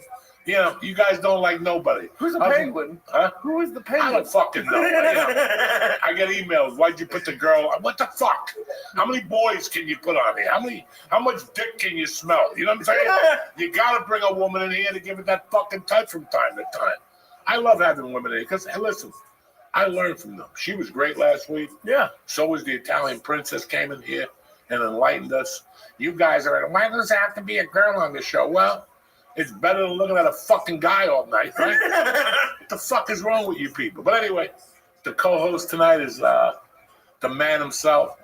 He was a little fucked up the last 2 shows. Huh, I wonder why. Today he went to a rehab. He went to a meeting, and he's making a strong comeback. I wonder why. What the fuck you think this is? This is the church. This ain't no fucking daycare. Yeah, well, We come here to get down. This ain't no, you know, like. Then why are you saying I was, like, it's like a big mystery why I was fucked up? You were fucked up. It's not like I'm going around New York trying to find this shit. I said, Lee, I gave 2 grams of mushrooms. No, you did not. Maybe 2 2 grams. and a half. Maybe 2 and a half. First of all, you sent me pictures of a scale because I told you I've been taking 3 grams on the road for what it looks like, and it doesn't look Time like to break those. that. 3 grams is. Well, then tell me How what many I'm times- taking. Don't say I'm taking a How gram when many I know I'm times you taking eat 3 4 fucking to grams? 5. And then last week was the best. We got him on a timer now. Whenever You we give him a faked the mushroom, timer. we got There's him no on a timer. timer. Because it is the biggest store. Also, he wants to tell you stories. No, I didn't want to. He First looks of all, around. I'll fucking give him a cheeseburger. He'll wolf that thing down, okay? Give him a mushroom. He's looking around. yeah, I think anyone watching this would wolf down a cheeseburger before. Last week we brought the meatballs from Special, the meatball kid out in Rutherford. This fucking guy, I go, get a piece of bread with a meatball and just put the mushroom in there. What does he do? He's sitting there cutting the meatball. I didn't cut a meatball. I didn't know I didn't. I took one piece of bread, I put the mushroom underneath, and I put the meatball on top. That's all I did. Every week. Just now we gave 2 little pieces, and 3 pieces of Coach, chocolate. Guys, listen, my lawyer's here. I ate the fucking 2 grams and the chocolate before him. And that's a fact. He was still over there looking around, dropping it. Yeah, because you eat the mushrooms He dry. squeezes it with Because his you've been on fucking hospital food Jewy for a fucking month. sweaty hands. You know, what the fuck you think is going to happen? I never said that you don't eat mushrooms quicker than me. You do eat mushrooms I eat quicker than me. everything quicker than you, but when it comes down to a cheeseburger, you fucking beat me, or a pizza. So Yeah. And I told him, I said, listen, you want to eat the mushrooms with no drama? Put it in the pizza and fold it. Where's the pizza? I don't see any Well, pizza. when we have pizza, you're like, I don't know. And then he eats these 25 milligrams when he's not. That's all they sell. When You we can't eat get it- all right. No, hold on. You tell you every week, take edibles, and the strongest they sell in the between Massachusetts and New York is 25 a piece, Well, then you maybe take 8 a of 50. I've been taking at least 5, not 8. He takes some of his girlfriend, they rub each other's back, We don't rub and our they back. watch some fucking movie on Lifetime or some shit. We're First not of all, playing Lifetime has some Lifetime. good programming. Okay. Don't tell me. We got no Lifetime here. We go for the kill here, Lee. This is the kill shot. Yeah, The but I'm also church- out every night. I can't go out. What Fucked up every night. What? Dog. Yesterday I had a half a chocolate bar. I buy those GMO things with a syringe. I can't smoke anymore. So I went to the weed store a couple of weeks ago, and he goes, Joe, if you can't smoke, put the syringe in with that GMO indica. Oh, the RSO? Holy shit. That's good. I just had that. Dog, I've been putting it on. Yeah, man. Last, get me to hear this. Last Tuesday, it was like 70 degrees out. I sat there from 1 to 5. My wife left. They went to do 1,000 things. They came back. I was still sitting there. She's like, you're enjoying the sun, huh? I go, I'm too fucked up to get up. What enjoying the sun? I'm fucked up, dog. I was fucked up out there. Just in my little rocking chair. The cat kept coming out. I would pet him. Then he'd go in. Then he'd come out. Daddy, come back. No. I'm too fucking high. I want to see the devil. Let's train it on a Tuesday. Yeah, You okay, that's understand? great for you. No, That's this is First of all, I have a day job, second, which is fine. But I'm out on the. Everyone, you keep telling You're people home by to 9:30. I'm not home by 9:30. you I'm do never 6 home by 9:30. 9:30. Mama gives No, you I'm cookies. not and home by rubs your feet. 9:30. Cocksucker. Jesus Christ. 9:30. I haven't been home at 9:30 in 6 months. I'm back. I'm home now. It's fucking 9:30. I'm never. What That the is fuck? a Collie's at bald-faced- midnight, cocksucker. 9:30. He lives a good life, this fucking dude. Yeah, clearly. I do live a good life, but I'm also not home at 9:30 Yes, you taking are. 5 milligrams. I am not. Yesterday, I didn't do shit Friday night. I didn't do shit Saturday. So Sunday, I woke up. I go, I'm going deep today. I went to the gym. I did this thing. I ate a half a bar with that fucking. I put the whole syringe on. I'm up to the whole syringe now. I just. How long has it been? A week? 35. Just one big fucking squirt. I ate that chocolate. Let me tell you something. Then I went to my buddies, and I brought mushrooms with me, and I ate it with a corned beef sandwich with the cabbage. I was fucked up last night.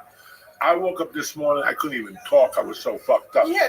And I got right back up, washed my pussy, and I got out there. Before I went to the dentist, I went to the gym, rode the bike. I was a little dizzy from the THC. Yeah.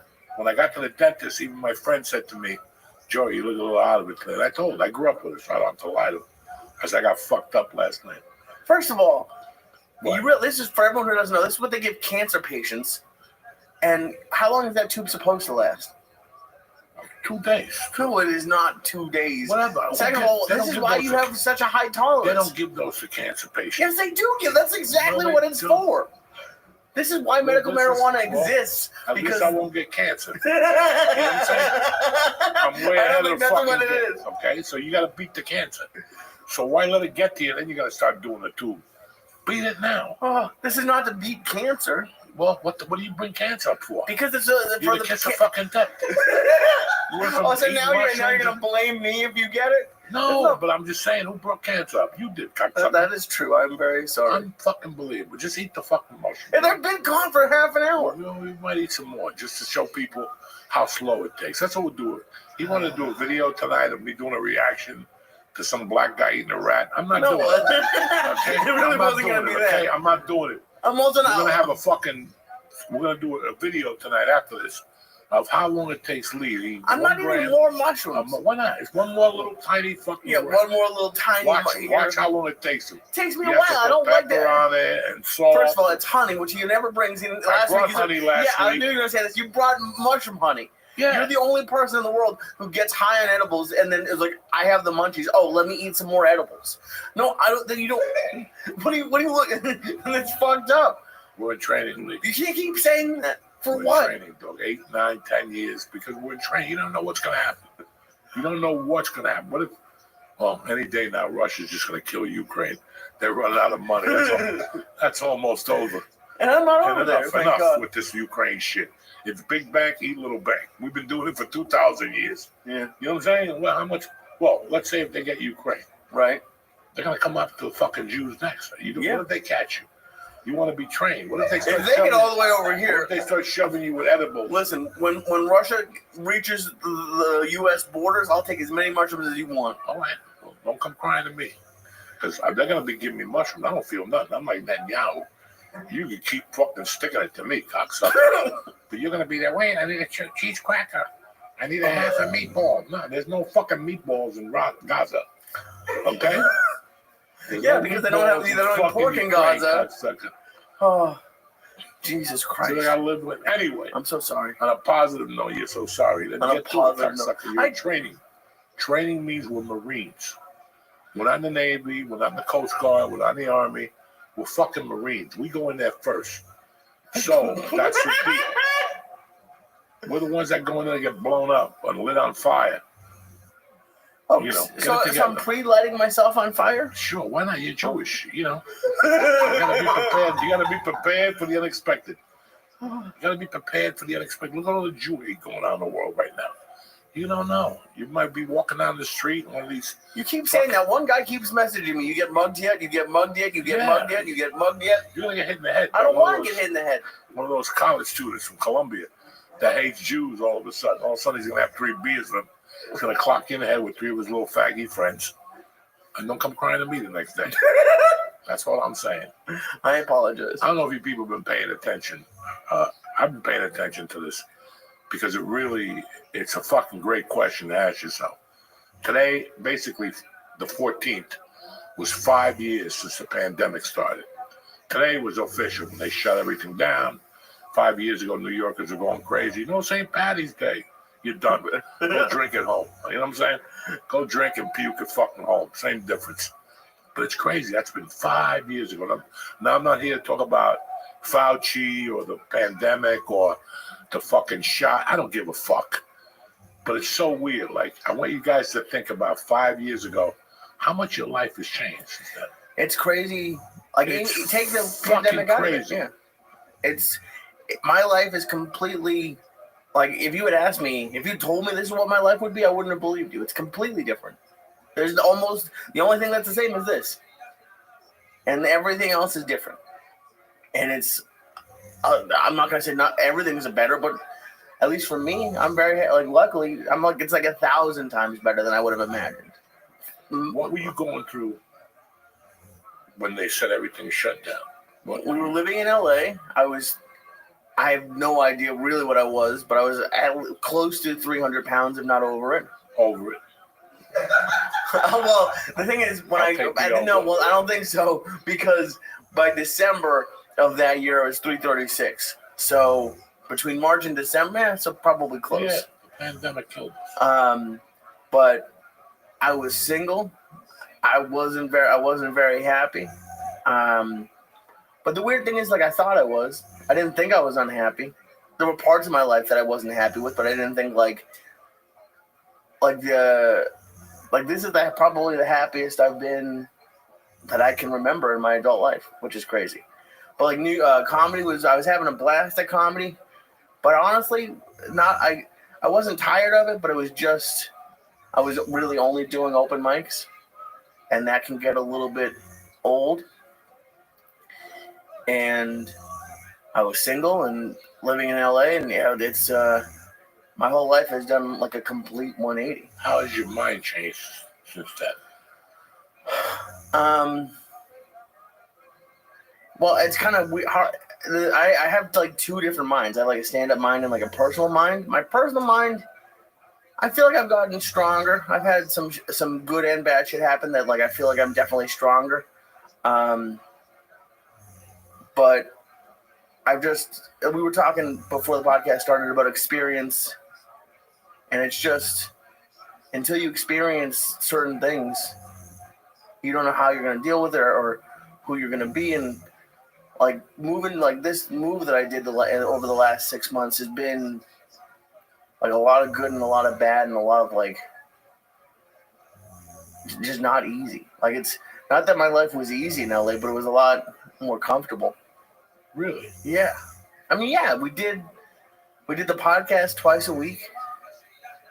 I was in the same apartment for 6 years, and I wasn't really challenging myself, I guess. No, we all got comfortable.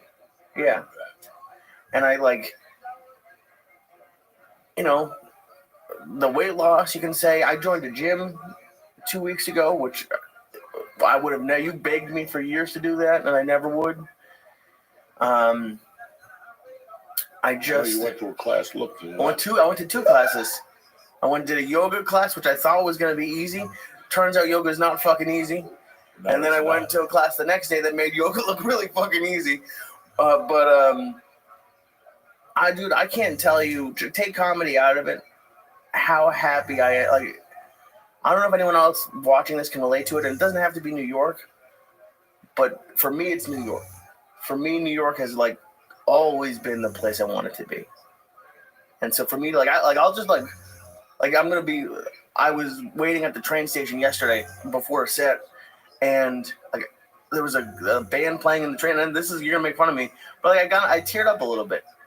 And I'm not really a crier, but like I don't know, man, just there's something about if 16-year-old me saw where I was, like he would be really fucking excited for what, and I don't know how excited he would have been looking at 31-year-old me. It's been pretty crazy, and it's crazy because it's a lot changed in 5 years, but it's also been like the last year has changed a lot, I think, for both of us. So I'm a completely different person. Last week I was thinking about it's the same as the year of the pandemic. The 14th was on a Friday when I got the call they were shutting down the movies, the store, and all that.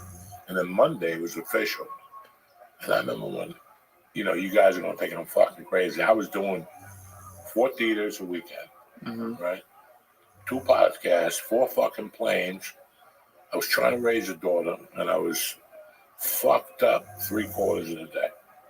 Fucked up. Edibles, getting up at 7, doing 18 bong hits. It was just too much. And it was, you think you're happy. You're picking up money. You're doing stand-up. Your sets are good. The store was fucking at its best ever. Yeah. But I'll never forget the day they said, like, we're done. And, like, I just was like, thank fucking God. And they were like, yeah, it might open up in June. Not for me. Like, after, like, the 3rd day, I'm like, what the fuck is going on? Like, and I knew I was leaving already. I knew this was the perfect opportunity. When I came back here to shoot the Soprano movie, I'm like, what the fuck am I doing in LA? I would come over to eat at night over here, and I would be home by 9. I would go, what the fuck am I doing in LA? And then I went back, and that pandemic hit, and I was like, thank God. And they would call me like, do you want to reschedule your dates? And I'm like, leave me the fuck alone. I'm not rescheduling shit. Call me when this is over. Oh, well, it's going to be over in September. You better be prepared. And they kept calling you to go to Florida and Texas because they were wide open. Like 2 weeks after the pandemic, like, yeah, go to Texas. Agents are calling you. I guess Pennsylvania was doing comedy. I'm like, guys, I don't think you heard me. I ain't going nowhere. And they were like fucking getting pissed. Really? Oh, because I was like, they're like, what do you want to do about these dates in July? Do you want to keep them? Do you want to reschedule? Cancel them. And they're like, what do you mean? I go, cancel them. Give them their money back. Don't reschedule. And then I moved in August. And I remember that I went to a party. This is already open. Not full, but it was kind of open. Okay. And I went to a party at the Florentine's house. And the sister goes, she goes, I was there last week at Parks Casino. And they still got your flyer up. You're going on next week. And I was furious. I went home and called the agent. I go, give them their fucking money back. Well, you're there. You might know. Give them their fucking money back. I got so uncomfortable during the pandemic. Yeah, you really. Oh, I was uncomfortable. I was irritable. I didn't want to hear it. I was sick of living in LA. Like, I was just done. Like, I was done. Like, for me, the pandemic was a fucking godsend. And no part of you. And Parks is a different story because it's a big deal. It's like a big place. But like, no part of you like wanted to get on stage just to like get that out of your system. I was burnt the fuck out. And I had no idea what it felt to be burnt out. And I was burnt out emotionally, physically, and mentally. Like, my body was done. The anxiety was up to a different level. I was popping the Xanaxes, and the Xanaxes were giving me anxiety. No. Yeah, they were like fuel. It just bounced. It's called a bounce or some shit. And I couldn't focus. I could not focus. I still remember Ari coming to the house and me going, when is this kid gonna leave? Like, I can't have me. I couldn't have people in the house. There was no fucking way I could have people that close to me. What was fueling the anxiety or the burnout? The burnout was 10 years of not stopping. Dog, I didn't take vacation. You know me, dog. I'm not one of those guys that we're going to stop now and take a 12-day vacation to Hawaii. First off, it ain't going to work out for you because I see everything in 3 days. After 3 days, if I didn't see it, we'll catch it next time. I ain't got time for 12 fucking days, you know. That was my mentality. You know, I'm a basketball guy. If you're not practicing, somebody else is. Absolutely. Okay, if you're on the beach for 12 days, there's a motherfucker out there that's practicing all day. And you're down there hanging out with Flipper. That works for 3 days for Uncle Joey. I don't drink. You know, I don't drink. So after like one drink, the sun hits you, I get a migraine. That ship sailed. You go to the water, you know, you see some people, you go to a restaurant. Time to go home. I got to make money. You know, that was always my mentality. Right. I don't understand people going on vacation. I never understood it. We ain't got time because I don't want to hear you coming to me. Going, I don't know what's going on with my life. Bitch, you went on 2 vacations. You went on 2 vacations for 18 days. One for a fucking wedding for 9 days. Who the fuck are you? My main thing was like, who the fuck are you to go on a vacation? When you got $1 million, then you go on vacation because you don't have to worry about it. But you go on a vacation, by the 8th day, you're like, this is going on the Visa card. And I just lost 10 days of work with my family, and they're at Disney robbing me blind. Yeah. You know, that's all you're thinking about. But these are the same people that are coming to you 3 years. I don't know what's going on in my business. Well, every summer you go down the shore like you fucking earned it. Like you're Johnny Bumby. You're not Johnny Bumby. You got to work, bitch. You know, so I never understood that. Has your mindset changed over the 5 years? Fuck no. Okay. I still don't want to go anywhere for more than 3 fucking days. I got shit to do. Okay. Who's going to sit there? You know, when you're 90, maybe you could sit there with your feet up like those dudes in a fucking Corona commercial. You know, Snoop Dogg and the white dude, I can't do that. But knowing what you know, knowing that you burnt out, do you wish you took, I'm not saying 14 days in the south of France, but I wish I would have taken time to smell the roses more. But that still didn't mean vacation. What do I mean by that is maybe going to a concert a week at the Hollywood Bowl. I should have taken Dean Delray up for more concerts, maybe going to a couple sporting events. I should have done that. But I had so many people that cry in LA. So many people cry in life. I never wanted to be one of those guys. Somebody offers you money, they offer you a $400 gig. Can you imagine 10 years from now, you're fucking $400 short on the rent and you're like, I should have taken that gig. Right. That's how I think. Did you see Bill Burr's special yet? Yeah, bits and pieces of it. Because his whole thing, like a big part of it was like how he changed his point of view or his relationship with his wife. And it was, you know, it was interesting. I thought the special was really good, but, you know, changing your perspective. So like now that you're starting to do more stand-up again, are you going to smell the roses more? Are you going to do anything? I have a daughter.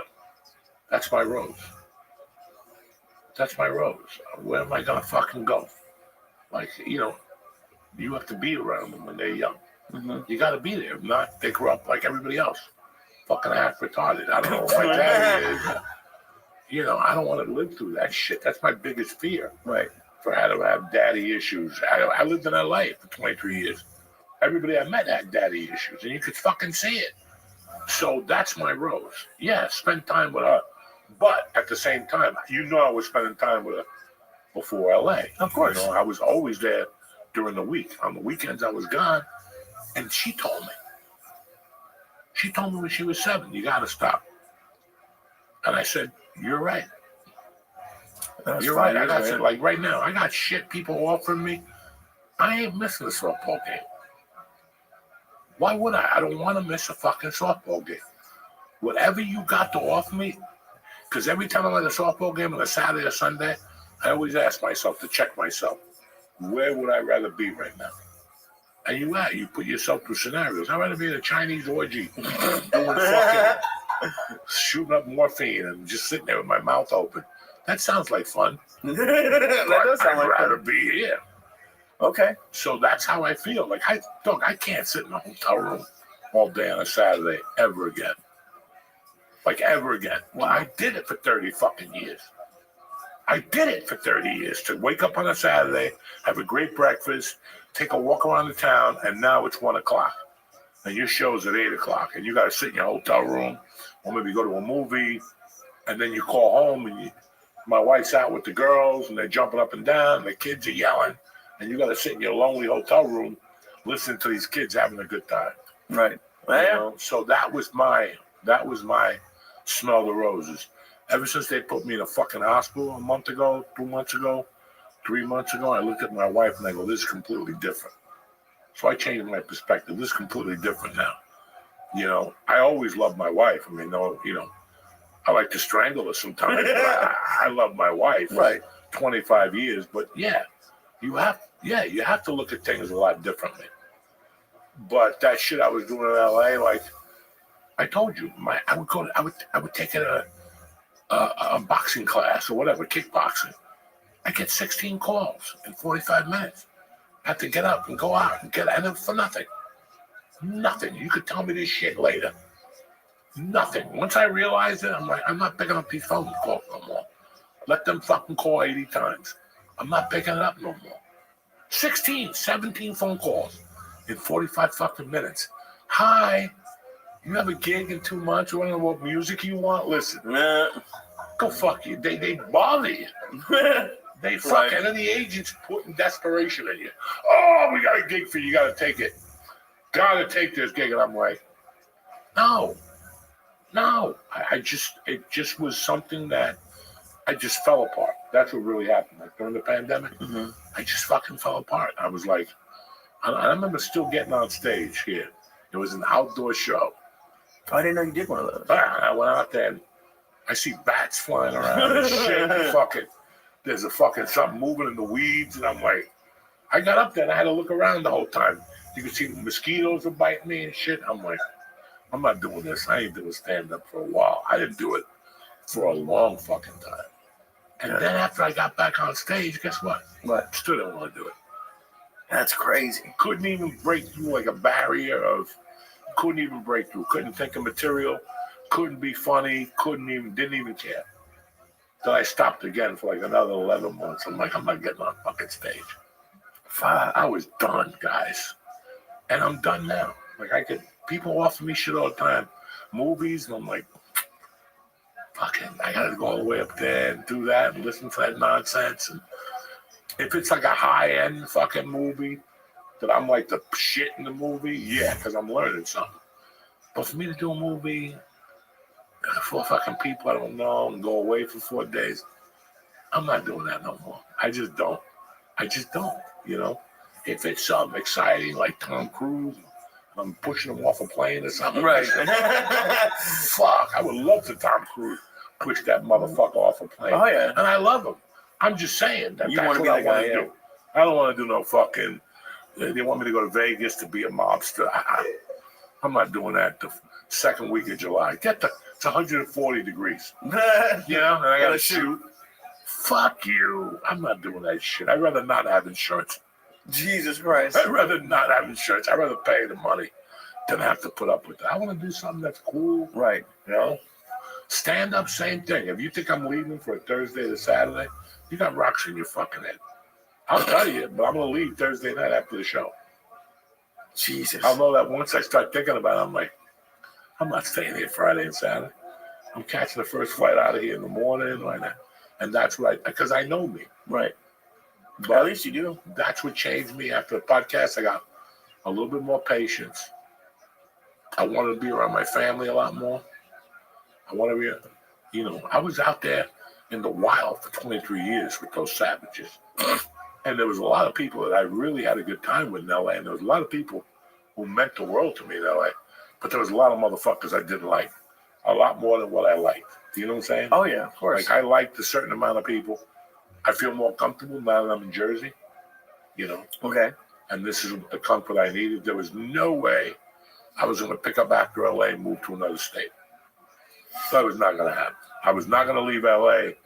The only state I considered over Jersey was Colorado. Wow. But they didn't have no school the whole year. So I was like, I'm going back to Jersey. I can't take my daughter at home for another fucking year. You'll shoot yourself in the head in the computer, in the back. Fuck that. Do you think if Colorado had school, would you have gone there? Yeah. Whoa. Okay.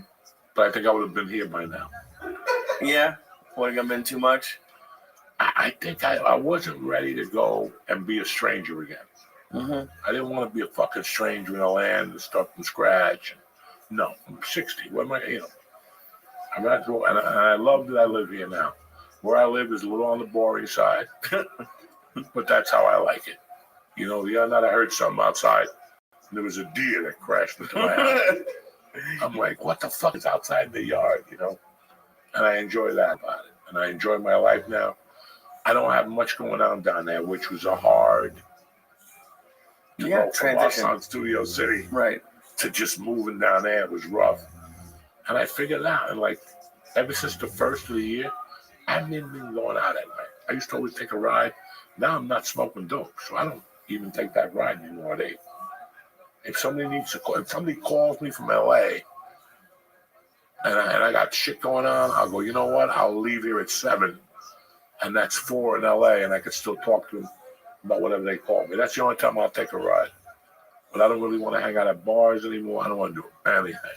How do you feel not smoking? It was time. It was time. It was, she's getting older. Kids are starting to come over the house. You know, I smoke all day, guys. You know what I'm saying? Like, I'm one of those guys, I don't know how to do it like everybody else. You know, I get up in the morning, I have a cup of coffee, I give it like 30 minutes, and I'm sparking at 6:45. Most people are drinking coffee and watching CNN. What's Trump doing today? And I'm already fucking out in the garage. Bang, bang, bang. Right. And that's what lets me know what the day is going to bring. Like, as sad as it sounds, man, I don't know what I want to do. And now I'm not smoking. And again, I know what I want to do. And sometimes I just blast off with that syringe. I was going down there and buying one a day. I went down there the other day and bought like 8 of them. I said, give me all of them, dog, because this is going to be a long week. Jesus Christ. Sometimes I put it right on the mushroom. Oh, Lord. I love, you always act like you're sober. There's no sober There's no sober. at all. Which, by the No, way, these are there's a starting to couple, kick in. Saturday I was sober. What And is it? Friday night I was sober. Oh, Nothing? but Sunday, shit. It's The the Lord's Lord's Day? Day. Yeah. You got to be ready on the Lord's Day. You got to be primed. I don't give a fuck about the rest of the week. But Sunday, it's just a good day to get fucked up early, like 10 o'clock. Do you miss smoking at all?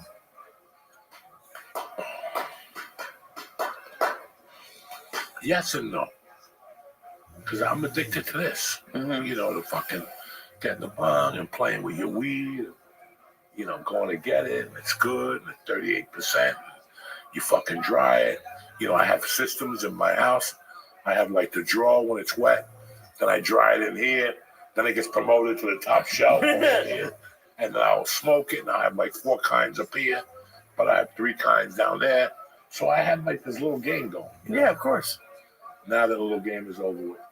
Well, because you did it, I don't know, 40-something years, 50-something years you smoked every day. Do you ever, like, think, like, fuck it, I'm just going to smoke? No, because I don't want to end up back in the hospital. Right. It doesn't make it. Listen, I don't know if that's what it was, but I know that I've been out of the hospital now for 2 weeks with no problems. I'm not fucking gagging. I'm not choking. So let's blame it on the smoke for now. Yeah. In 6 months, I might feel a lot different. And shit, I got to do what I got to do, you know? Right. But right now, but who knows? I'm the type of guy that once you're off something for a while, just go, why am I going to go back to it? I'm already off this for a month. Now I start this up again. And for me, it wasn't even fun anymore. Right, exactly. Because I had to go down to the weed store every 2 days and mix the weed around. And you got to find them. There's just so much weed in Jersey. So you're looking at 3 stores every day. I'm looking at 3 different websites when I wake up in the morning, looking to see who's got the best weed. I don't need that shit no more, man. I'd rather put my energy into whatever the fuck I'm doing now. Right now, I'm just trying to get healthy. I got a couple shows coming up. I want to do the best job I could do.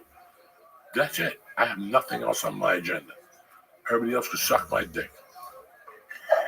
And how does it feel? Because I'm trying to compare you to me, or even just you 10 years into stand-up. Like, now that you have all the power and all the control. What power and control? Because you can say, are you talking about? What do you mean?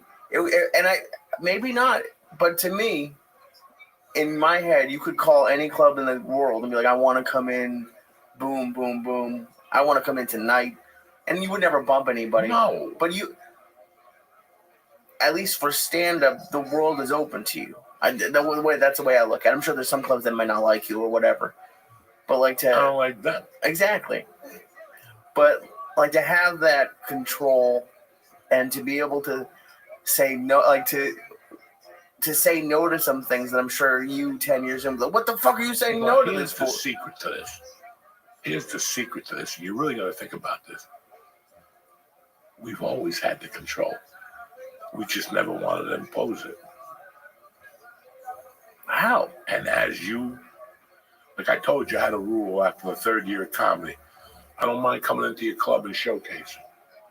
But I would make, as you ever say something, and as you're saying it, you know you're fucking up. Because I was saying it, I knew I was fucking up. But at the same time, it was saving me 6 months of my life. And I would call people up and go, how you doing, Sean? Joe Diaz. Yeah, your friend. I want to come in and do a showcase. Well, I'll be there Sunday night. Sean. And I would say it just like this. 3 years in, I'm going to come down there on a Sunday night. I'm going to showcase for you like a gentleman. When I get off the stage, is there somebody going to be there to give me a week worth of comedy? Now, that's 2 things. You're already putting the seed in his ear that I want a booking. You know what I'm saying? Like, this is tough to say to somebody. Yeah. And number 2, I don't want to get off the stage after I kill and you tell me some story that you're going to tell the owner. Right. You're just some $100 a night manager. I'm not going to your fucking club. And they would hang up on me. Holy shit. Some people tell me to go fuck myself, but I didn't give a fuck. Saved you. That little control thing was the whole thing that at least I got. Then they started with, you got to send a tape. Mm-hmm. How many tapes I sent in my life? 1. And it was blank. Fuck you. Yeah. We've always had the control. It's just we don't take it. Well, and then we get pissed off when people walk all over us. Right. I ran into a situation, I wanted to fucking yell at someone yesterday, but he's associated in a way maybe with a club that I want to work at. And they're not. Right. They're not. Right. Because they're bums. And they're going to threaten you, and they're going to say, you'll never work here again. And by the time you're rocking and rolling, they're not even in the business no more. Like the people that were in the business in 1997, when I got to LA, that were laying threats, I'm a manager, I never saw them again in 2008. Fuck. They got into real estate, into the .com business. Right. Yeah, they got into the .com. Everybody left.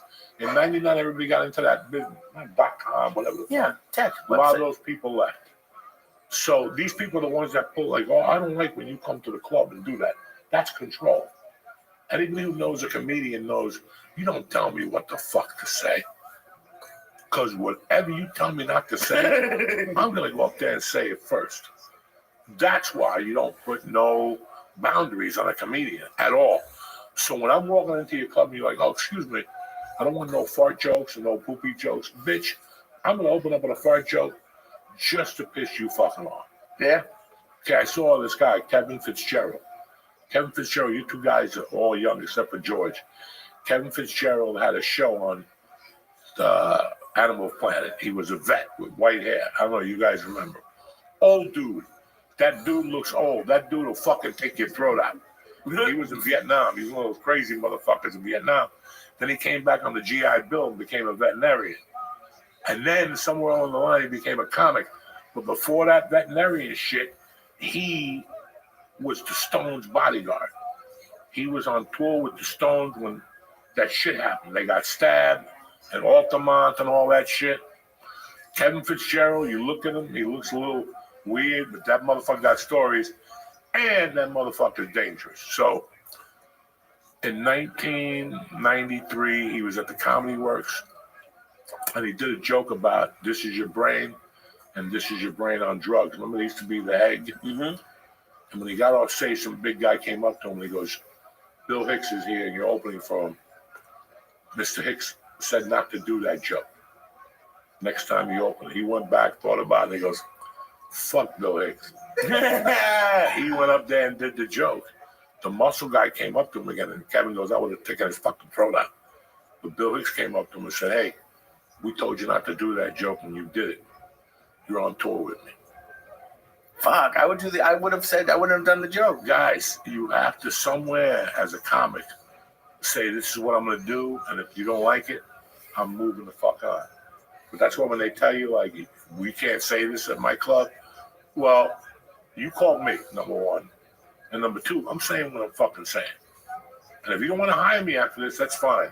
Right. But don't you ever fucking tell me what I can and cannot do. Because I've been struggling with, I don't like feeling like this, but the feeling that I've felt in New York with stand-up is a little bit desperate. And I don't like feeling like it. But there's just no,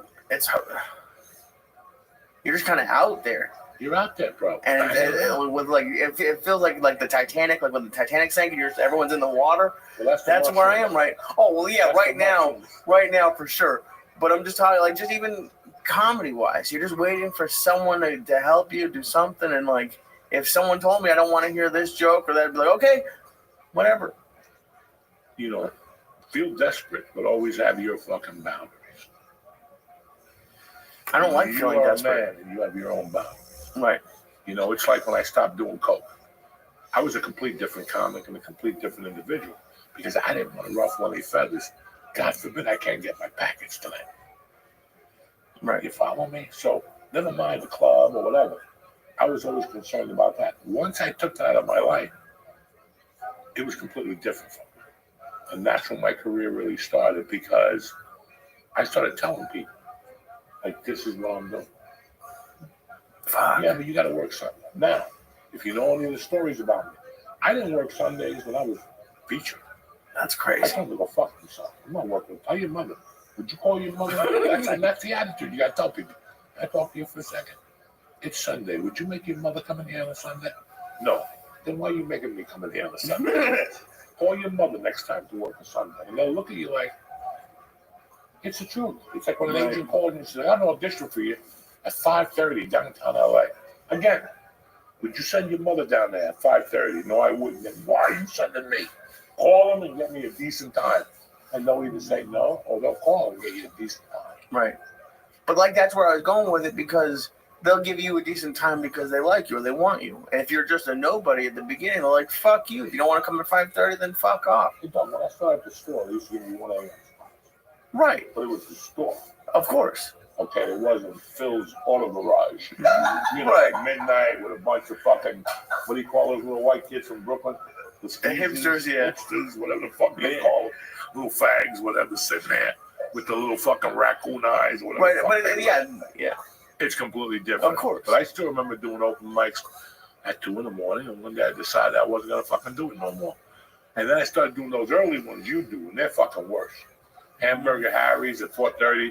There's no reason. And the only reason to go in there is to get it loose and put it up on the thing and go, here's my 5 minutes, and just hang yourself. They're rough, and I know the position you're in. Right. But you have to, right now they're giving you a wall. Yeah. You're a smart Jew. You got to figure out how to go around that wall. And they're going to give you another wall.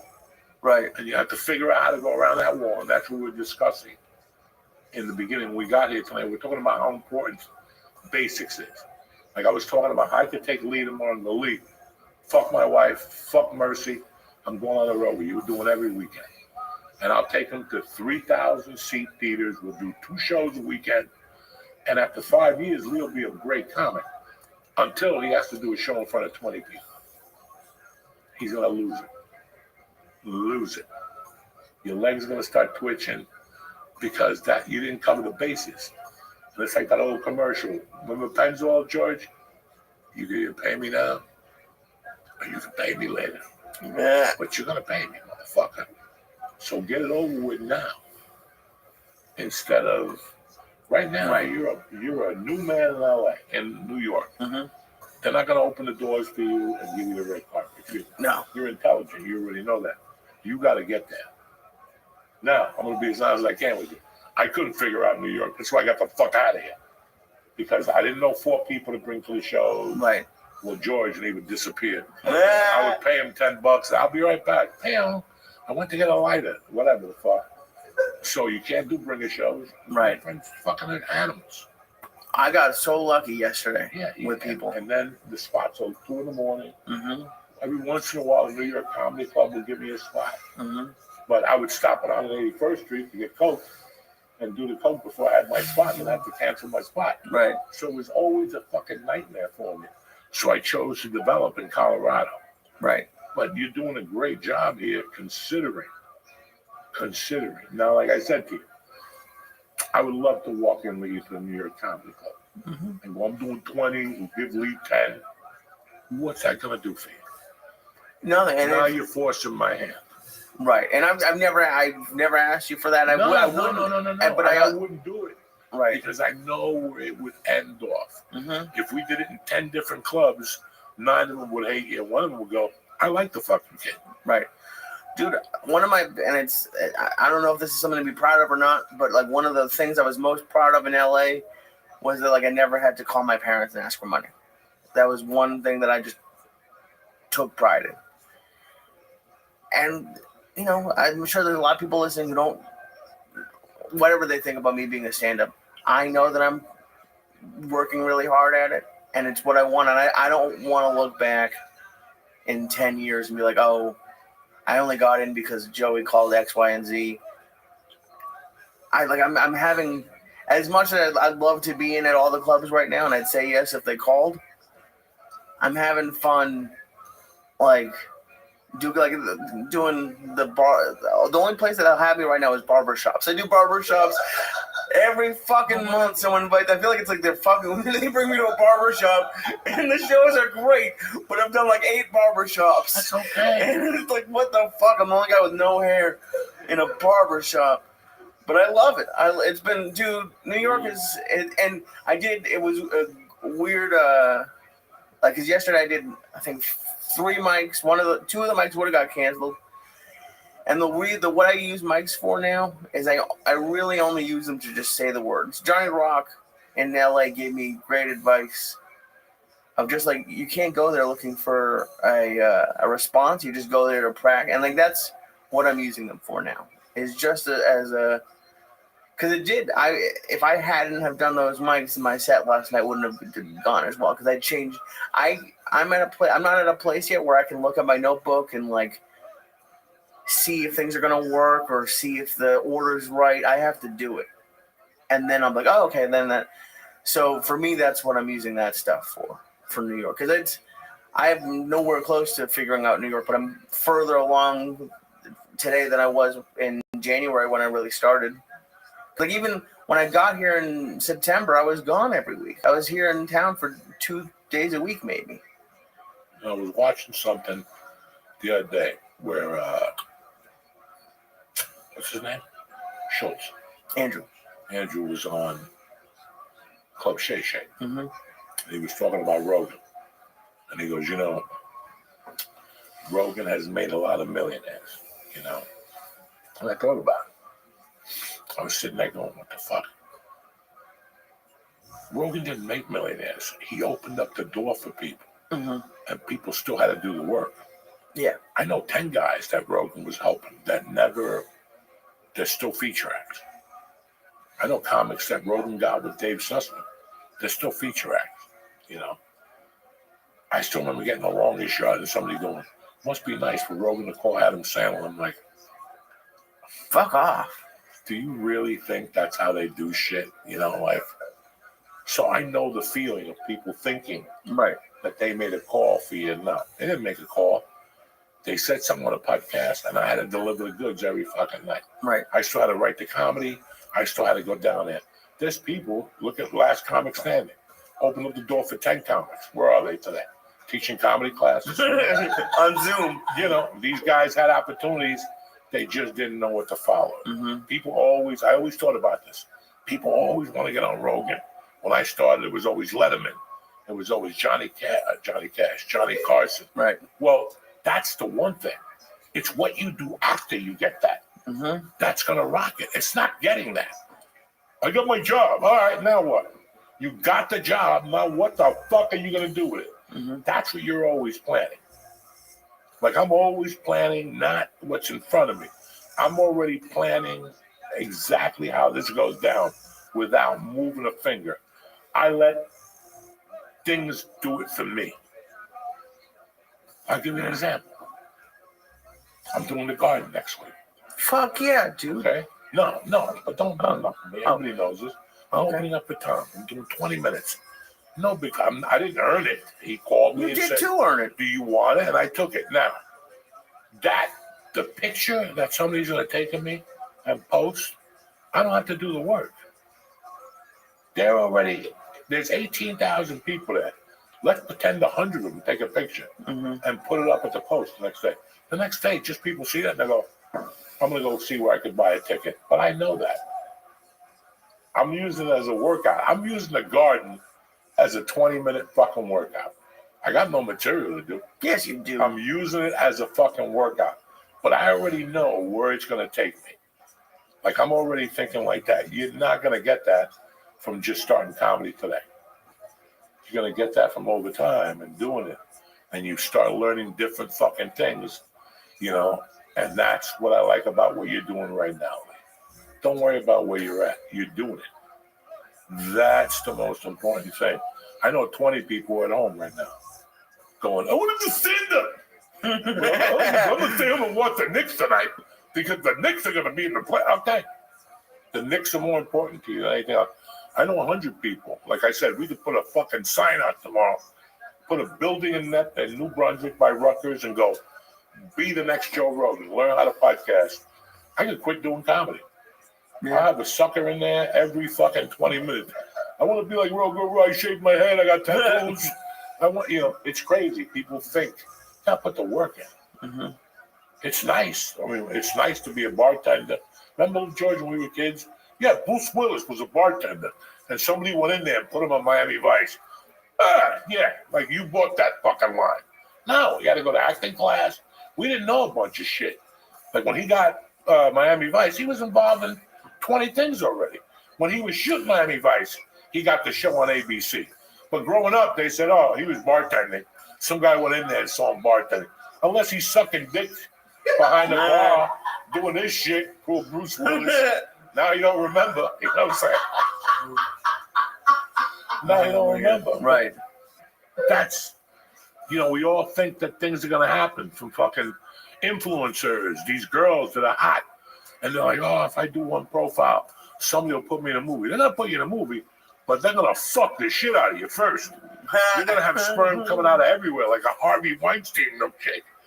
They'll put you in a movie, but I don't want you to think they're putting you in a movie because of your artistic fucking whatever. They're putting you in a movie because you got big tits, and they'll just they'll cut you out. They'll tell you a movie, they'll cut you out. You'll be the next. Who's that really hot chick that's in all the movies, and she's a fucking nightmare to work with?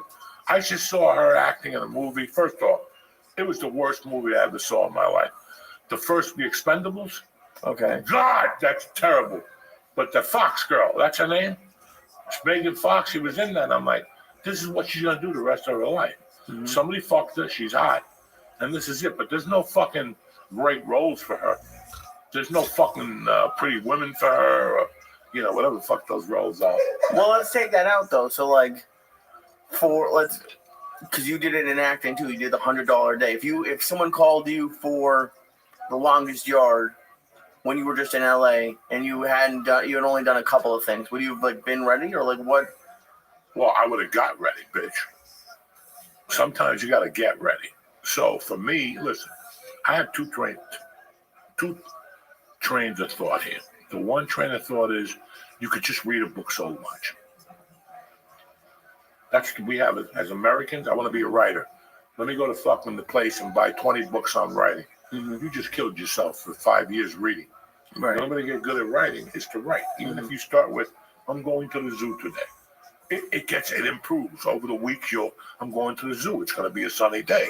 Today, I'm going to kick the fucking ape in the stomach. Whatever the fuck you're going to do. And we've become too booky and we think too much. Mm-hmm. Okay? When I got called for basketball, do you think I went to an acting class before that? Do you think I knew anything about acting? I knew about Bruce Lee flying through the air, and I knew about The Godfather, and I liked Marlon Brando, how he acted, but I didn't know anything. I still remember going on that set and them going, step on your mark. And I'm like, what mark? Fuck. And they're like, your marks. And then I remember going to another acting job, and they were saying the same things to me, and I had to tell them, I don't know what I'm doing. No way, but they're like and that. They're like, how the fuck I don't know what I'm doing. And the only thing that saved me was that girl, her father was big, Sidney Poitier. Oh shit! And that was his daughter. And when I lived in Snowmass, Sidney Poitier used to come into the video store with that little black girl. And I asked her, I go, you remember going to Snowmass as a kid? She goes, yeah, all the time with my dad. I go, he used to come into Command the Video. Ask your dad next time you talk to him. She goes, I'll ask him tonight. She came back. She's like, yeah. Oh my God. I go, yeah, your dad used to come in. So she was kind of nice to me. Yeah. She was like, I'll show you what to do. I go, I don't know what the fuck I'm doing.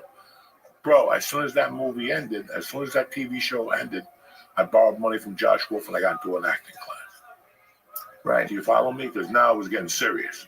Like I thought I was just going to fucking, go up there but they were giving me lines and shit. Mm-hmm. So I didn't know. How dare they? You want me to read? Oh, yeah. So I didn't know what I was doing. So then I went to an acting class, and then as I was doing the acting class, I started booking while I was doing the acting class, and it kind of came together. But I didn't just do it. Like, there's people that'll tell you, there's schools in California that if you go to their act, they'll tell you, you can't go on auditions for 2 years. 2 years? You know what? Fuck you. You don't even know what you're talking about because now they get to blend it together. Like they get to go to class. Right. It's like being a union plumber. If you're an apprentice, you got to go to Teterboro twice a week and learn how to fucking burn shit. And then you're on the job. Right. And you might start as a laborer carrying pipe. Right. But eventually all that shit's going to mix together. So you're going to be doing pipe and then you go over there and they're going to be teaching them to do the same pipe. That's what it all is really insane. 1,000%. But I would never tell you, you're going to be my comedy student, but don't get on stage. No, I want you to fail. Right. I want you to come with questions for me every week going, I did my best material, and they threw a tomato at me. All right, let's see. Let's start from the videotape. Let's see the videotape. But that's what I think that people, they get too booky, and then they don't end up doing anything. Or they get into something without really. So it's kind of a catch-22. It really is. Because it's like, as someone listening to it, not mad at you or anything, but it's like, you can't, it's hard to be like, okay, get prepared, but then also don't do some of this stuff. Like it's, it's like sort of like if you have to prepare doing certain things, like certain roles or certain set, like doing the open mics, doing those 4 p.m. open mics. And it's hard to know when to cut it off for yourself.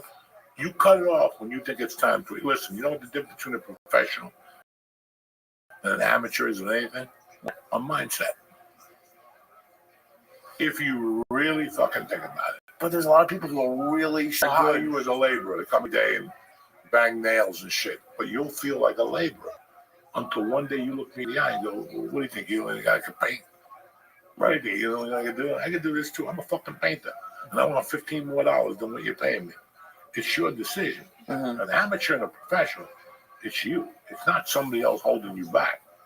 You decide when you're going to go, I'm going to do this as a fucking professional. They want me to be here at 8, I'm going to be here at 7:45. I'm going to be the best motherfucker in this room.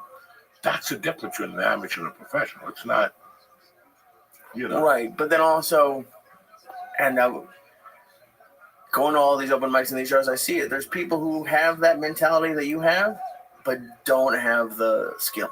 Well, listen, there's a lot of people who are complacent. And that's the thing that'll kill you the most. Is you got to ask questions. Right. The cat died 7 times because he was fucking curious. Not because he sat there, looking at his window and the old lady who does the yarn every day. Right. The cat looks out a window and goes, look at that fucking bird. Maybe I'll kick his fucking ass today.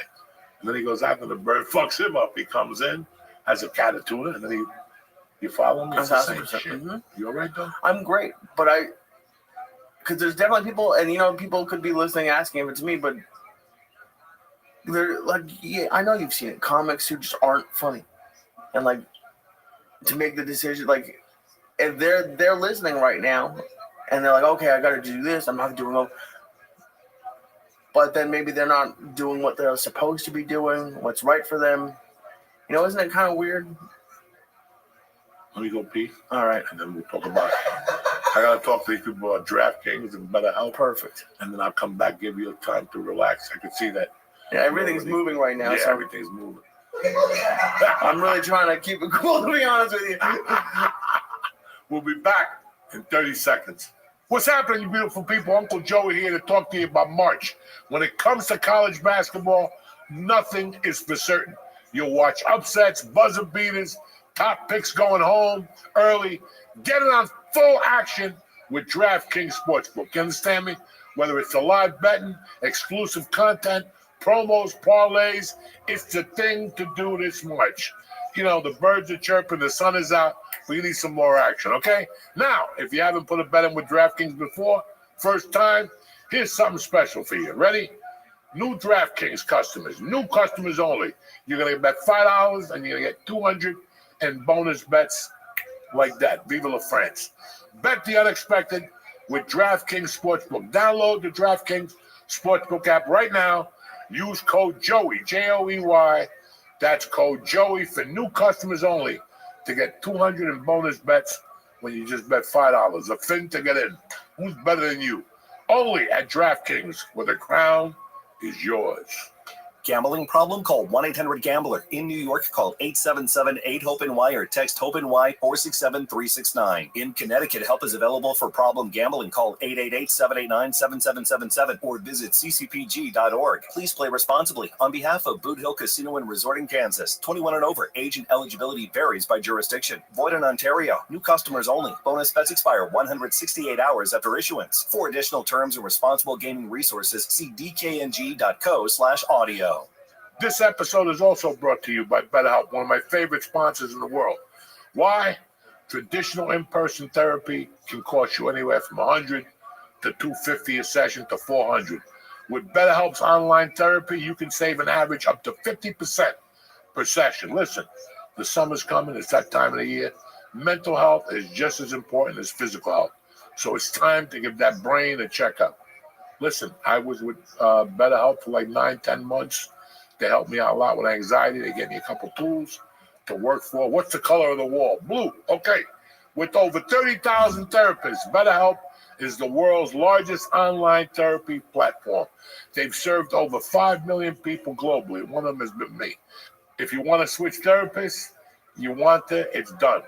It's easy to get started. It's easy to fit into your schedule. Your well-being is worth it. Visit BetterHelp.com/Diaz, D-I-A-Z, today to get 10% off your first month. That's BetterHelp.com, HELP.com/Diaz. And BetterHelp will help you out. Trust me when I'm telling you. I give you my personal fucking word on this. And that's it, guys. We're back, bitches. Don't forget, if you're hearing voices, BetterHelp will help you. And if, DraftKings, it's March, baby. It's the month you've been waiting for. Anyway, we're back to talk to Lee about hearing voices. You're seeing ghosts. He calls fucking BetterHelp once a month, this poor bastard. Anyway, Me? I love Lee, we're talking about Bond. Lee, listen. Who the fuck am I or you? Have you ever had somebody make a weird remark? Like the first 5 or 6 years you do comedy, people come up to you and make the weirdest remarks. And sometimes your feelings get hurt. Sometimes you don't know how to really handle it. You're just starting out. Mm-hmm. And I'm from North Bergen. I still remember doing a show in the city, and your uncle and a bunch of guys driving me. And on the way back, they're like, "You suck."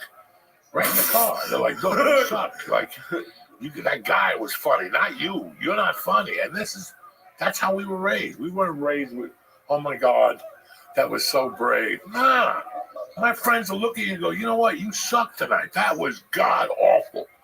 And I was sitting there in the back of the car, ready to cry, just doing coke. Like, okay, I suck. And it hurts. It's not good. So who the fuck am I to tell somebody they're not funny? I think somebody rather hear that their mother's a whore. Yeah. Somebody going up to somebody going, "You're really not funny. You should quit this shit." Because there was a time none of us were funny. And one day you just hit a fucking stage point. It's like anything else in life. You go to jiu-jitsu, you get fucking torn apart for 18 months. And one day you decide to do something and all of a sudden it just changes. With stand-up, it's like these people get punched in the head for a living. We were talking about that before.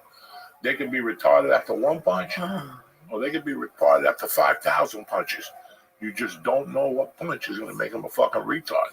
It's going to make them call BetterHelp and go, Oh, they're going to love this. So I can never, ever tell a comic or a human being that they're not funny. If they believe they're funny, let them go. Let them go. And you'll see these, the longer you do comedy, you'll see open micers that show up everywhere and talk to them and go, "Bro, you ever?"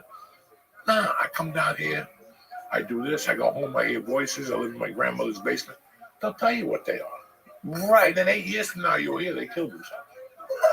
I swear to God, when I lived in Seattle, I'm not being a joke here. Plenty of open mics killed them. Some guy got off stage at the Comedy Store, went to the hotel, and jumped off the top of the fucking hotel. This is the shit people do when this is their whole life dream. Right. And this happens to musicians. How many fucking idiots go on that show, The Voice?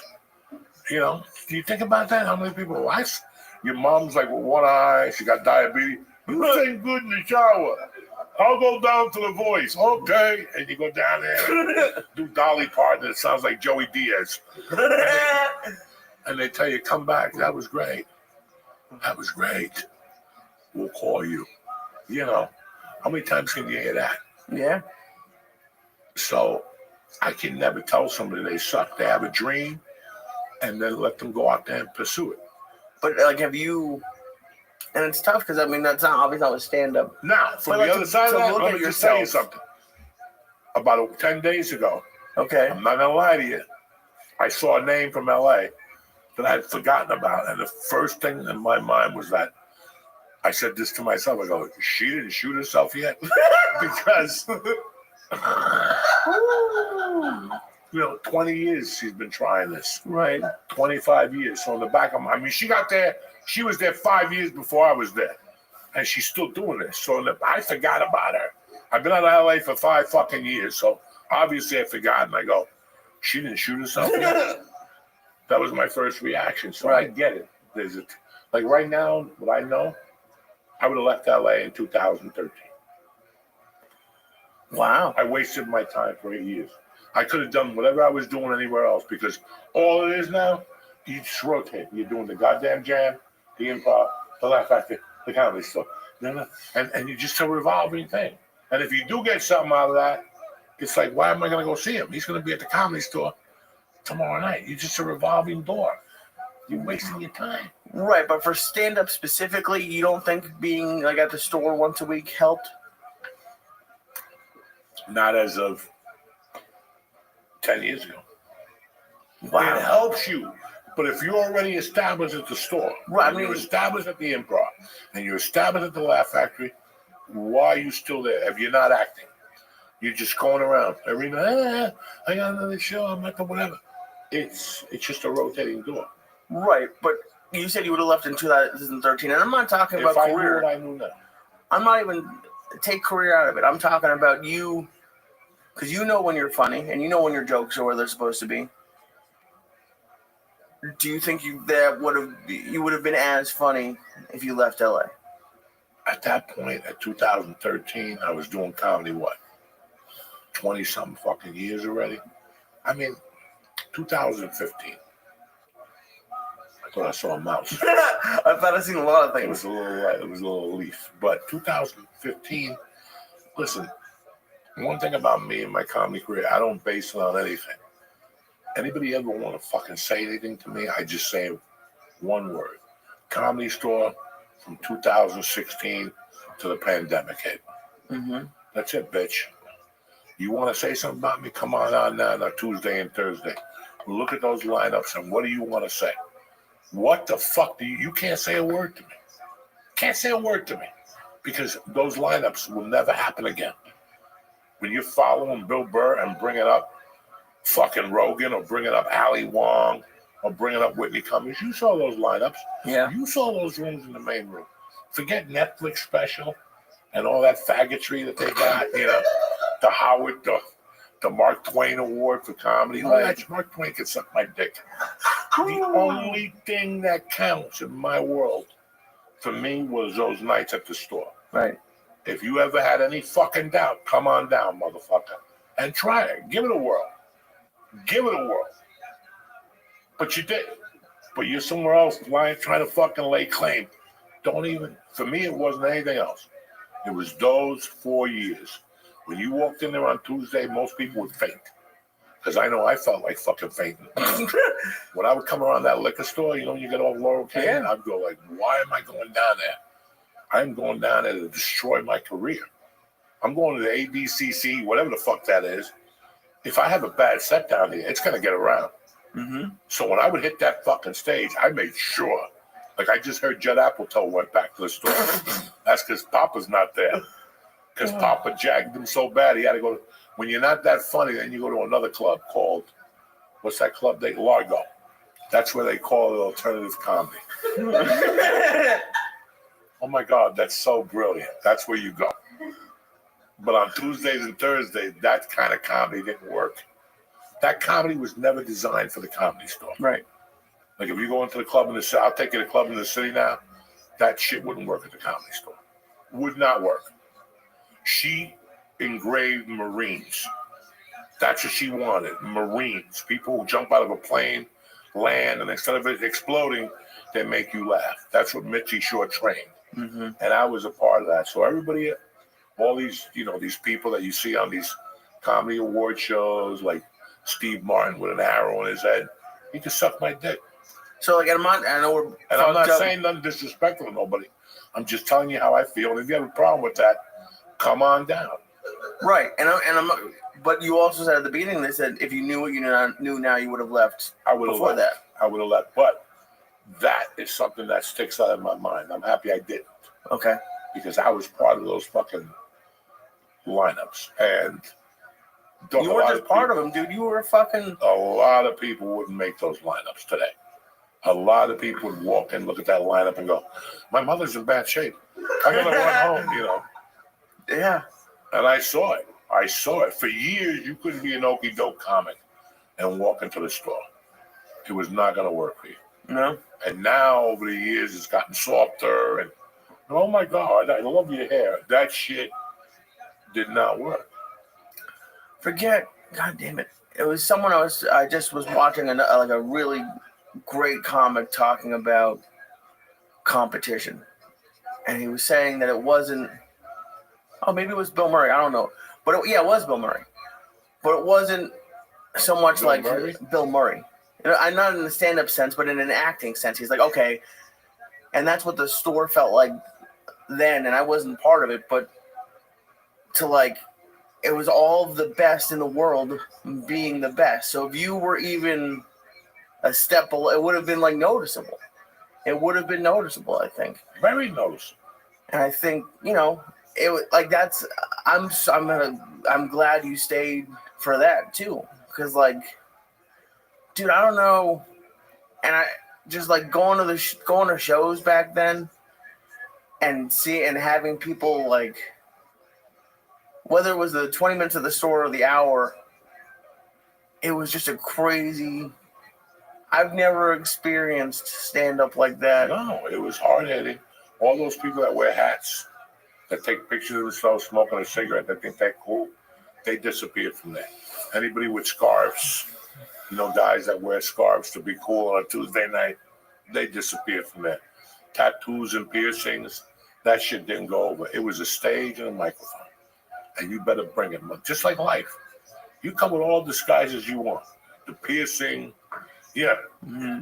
Come with all disguises you want. When that shit blows over, either you got it or you don't. You can wear your little skull caps, and smoke a cigarette, and be cool in front of your friends. But when the shit comes down, either you got it or you don't. Those hats, those tattoos, those hairdos with the spike, I'm going to put blonde streaks. Some of my friends come up to me and go, oh my God, no, that's not funny. Right.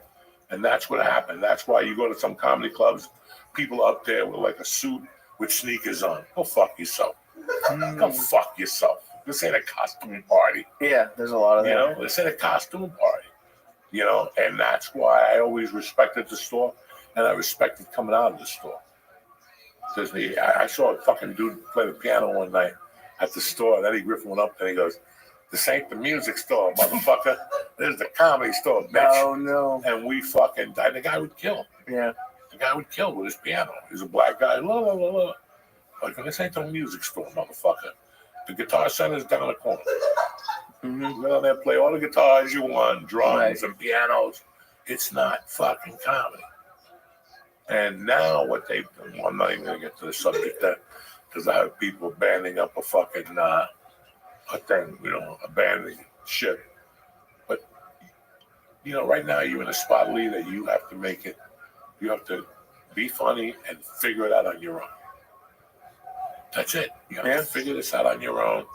In time, you'll latch on to a club that gives you 7 spots a week. That'd be great. And then you can work your shit. And it's going to take one person to go, hey, how come you're not at New York Comedy Club? I banged the sister. What do you call it? That's what happened. For years, you're over there sending tapes. Going over, and also it takes one guy to go, I played golf with the fucking guy. You want me to call him tomorrow? And that's what happens, but at least you're not at home. And that guy said to you, I'll talk to him tomorrow. What if you're just sitting at home with your girlfriend? Nobody gives me a spot. I can't get through New York. And all of a sudden I get you at the New York Comedy Club. Now you're fucking. Yeah. You're there. You're prepared. Like when you do a pot, people think I used to go on the Rogan podcast and just get hot. I love that. Right. I love that. Everything was planned down to my shirt. Yeah. Everything is planned. I want you to think I'm still stoned. Yeah, keep thinking that, motherfucker. That's how I'd rob you. And then you say, he's a thief because you thought I was not going to. You thought I was too coked up to put a gun to your fucking head. Well, I'm not, okay? Yeah. I'm not, okay? So it's the same thing. When I went on Rogan, I knew I was going on the Tonight Show. Right. So you better bring some shit to make him go back and the people at home go, what the fuck is he talking about? That's that. Because he's got 1,000 guests on a year. Right. So if you want to go on there with your okey doke story about your grandmother or some bullshit that your father got a splinter, you got to go over there and drop it. And that's the comedy scene in New York. When you get your chance, listen, bro, you know, this to do a spot in front of Mitzi Shore when you're doing comedy for 8 years, it was scary, but I knew it was that or me going back to North Bergen to sell drugs until I got shot or OD or died. That's how I fucking did it. And it's weird to think this.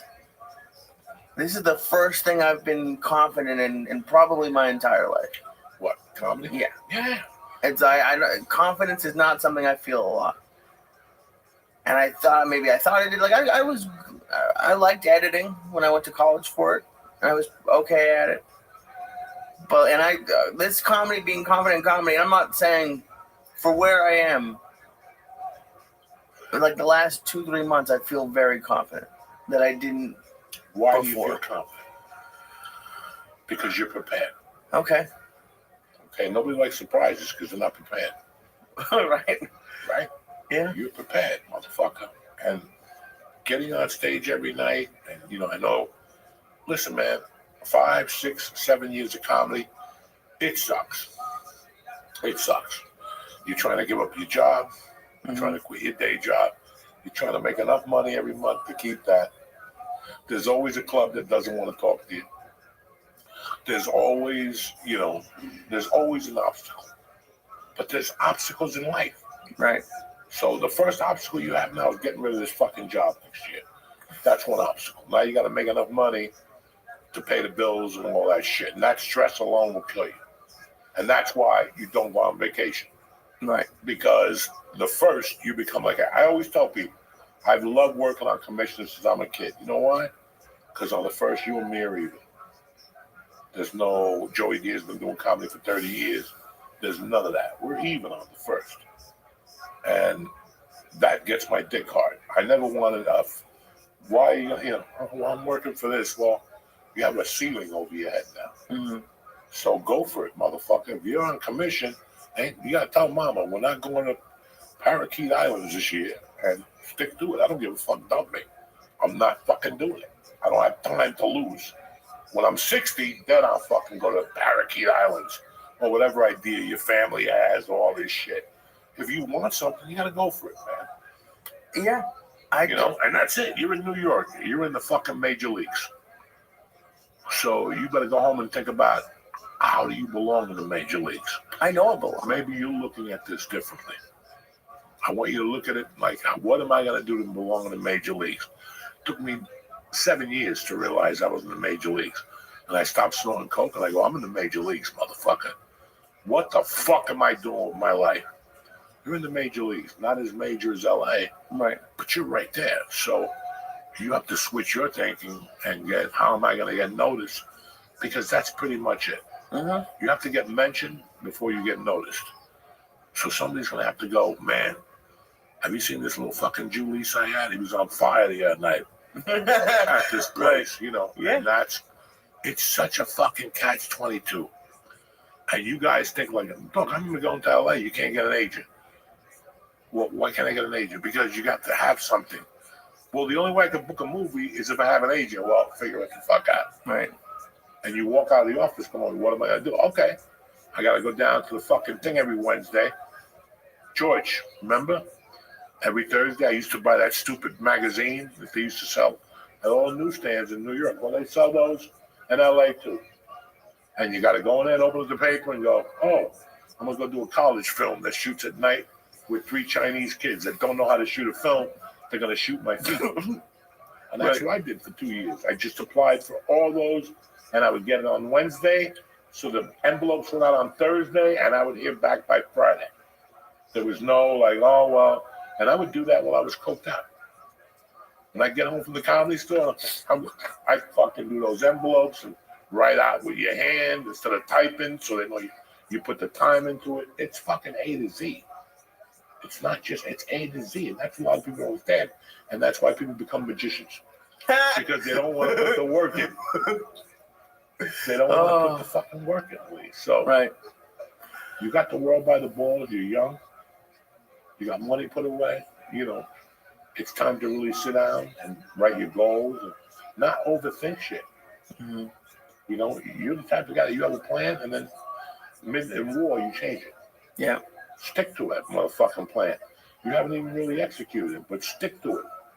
Put a new reel up every 33 months. But I gotta see it on Facebook. I gotta see it on Instagram. I gotta see it on my daughter's Instagram. Like if I look at her Instagram, whatever, kid Instagram, I want to see somebody sharing it on there. Those are little things that you do. And even if nobody sees it, who's watching? The universe. The universe. Yeah. The universe is always fucking watching. And even if nobody says, well, I didn't get into your package, it's great. You'll get one when it's too fucking late, when it's the apocalypse. And the package will leave coming. But that's how you have to look at it. But you can't give up. No. Listen, you don't get down on yourself, bitch. I get down on myself, and I've been doing this for 33 fucking years. And I know in the beginning when I was struggling, I'd really get down on myself. Yeah. For a few days. It's an emotion. Like if you bombed, you get down on yourself? Fuck yeah. Fuck yeah. Like what? And right away, you'll know what happened. Right? Yeah. When you bomb, as soon as you get off that stage, soon before your girlfriend comes up to you, oh my God, you were so funny. No, it wasn't. Shut the fuck up. I already know what I did wrong. I went up there with too ego. I went up there with too much ego. I went up there with too much bravado. I didn't introduce myself properly. There's 1,000 reasons why you didn't bomb. And yeah, in my mind, all those reasons, shove them up your ass. I bombed because I sucked.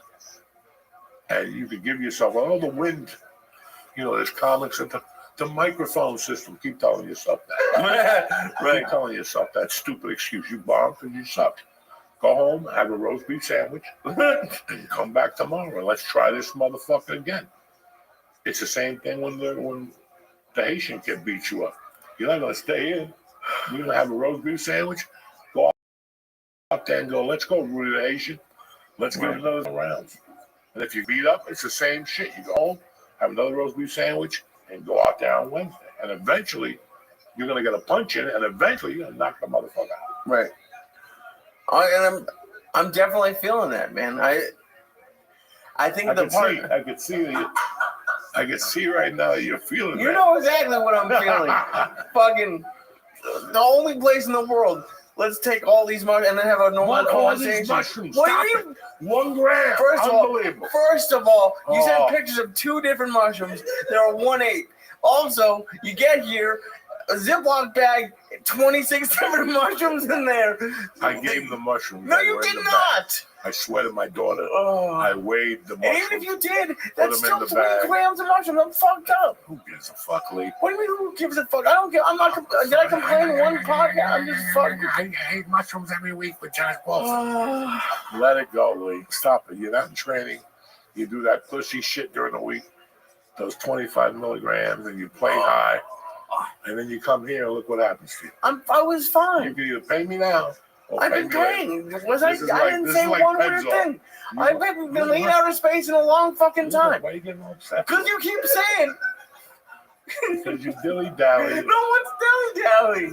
I'm not too fucked up. I gave him, in fact, I gave him a smaller one. No, you didn't. That I'll show you right now, motherfucker. A smaller one. I'll show you. Yeah, it was short, but it was thick. No, I gave him a smaller one. A smaller one. Look, I showed you this one. You're using pictures from 8 months ago. I forgot about this. No, last week I kept saying you didn't weigh it. You didn't weigh it. Look at and then he cries. You're like, no, I didn't cry. No You said I waited. You're looking for pictures in October. You're like, I waited, and I'm just looking for the picture. You were in October, looking for mushrooms that you'd already shit out and grown another mushroom. I don't know a word he's saying. This fucking you know what I'm saying. I don't know nothing. Yes, you do. He's just over there getting all like, it's like Gaza beat up your mom. What the fuck is wrong with you? Because you keep saying I'm doing shit. I'm lying, and I haven't cried once. Takes you 20 minutes to eat them. I'm so You sorry that the complain. mushrooms don't taste good. You come, well, they don't Who taste cares good. how There's long it anything takes me like- to eat them? You eat that fucking lizard meat. What lizard meat have I This eaten? shit you've been eating for 30 years. And now, You keep saying that they paid the restaurant paid Google off to take lizard meat off the review. You can't do that. There's no lizard meat. God you've been damn eating it. lizard meat since I that can't day. say anything about food in my entire. I'll be 60 years old saying I like this restaurant. Lizard meat. Yeah, listen, you know why? It's like sucking a dick when you're 21. You're never going to win an argument after that. You know that. Yeah, but I would have done this. I didn't eat lizard meat. You said sucked I a ate dick lizard 20 meat. years ago. That never gets forgotten. You ate lizard meat at I that did not. restaurant on top of the French, and they told you it was carnitas. First of all, I like carne asada, not carne. You like That pork. was not carne asada, Doug. Ugh. This was the worst restaurant. You could see it was condemned, and he's in It there was every not week. condemned. 20,000 Now restaurants maybe. in North Hollywood. This They guy all would look pick- condemned in North Hollywood. Have you seen They North would- Hollywood? Yeah, and The you entire go- city you go looks eat 'em condemned. all that.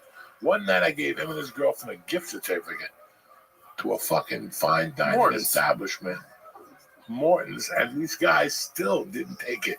Yeah, We saved it. well, You got us. It was also well, for lunch, by the way. well, So she we. wanted to eat. Well, she wanted to eat some This is a fucking mystery relationship 10 meat years from ago. somewhere. Why am I in Exactly. trouble for what she wanted to do when we lived in LA?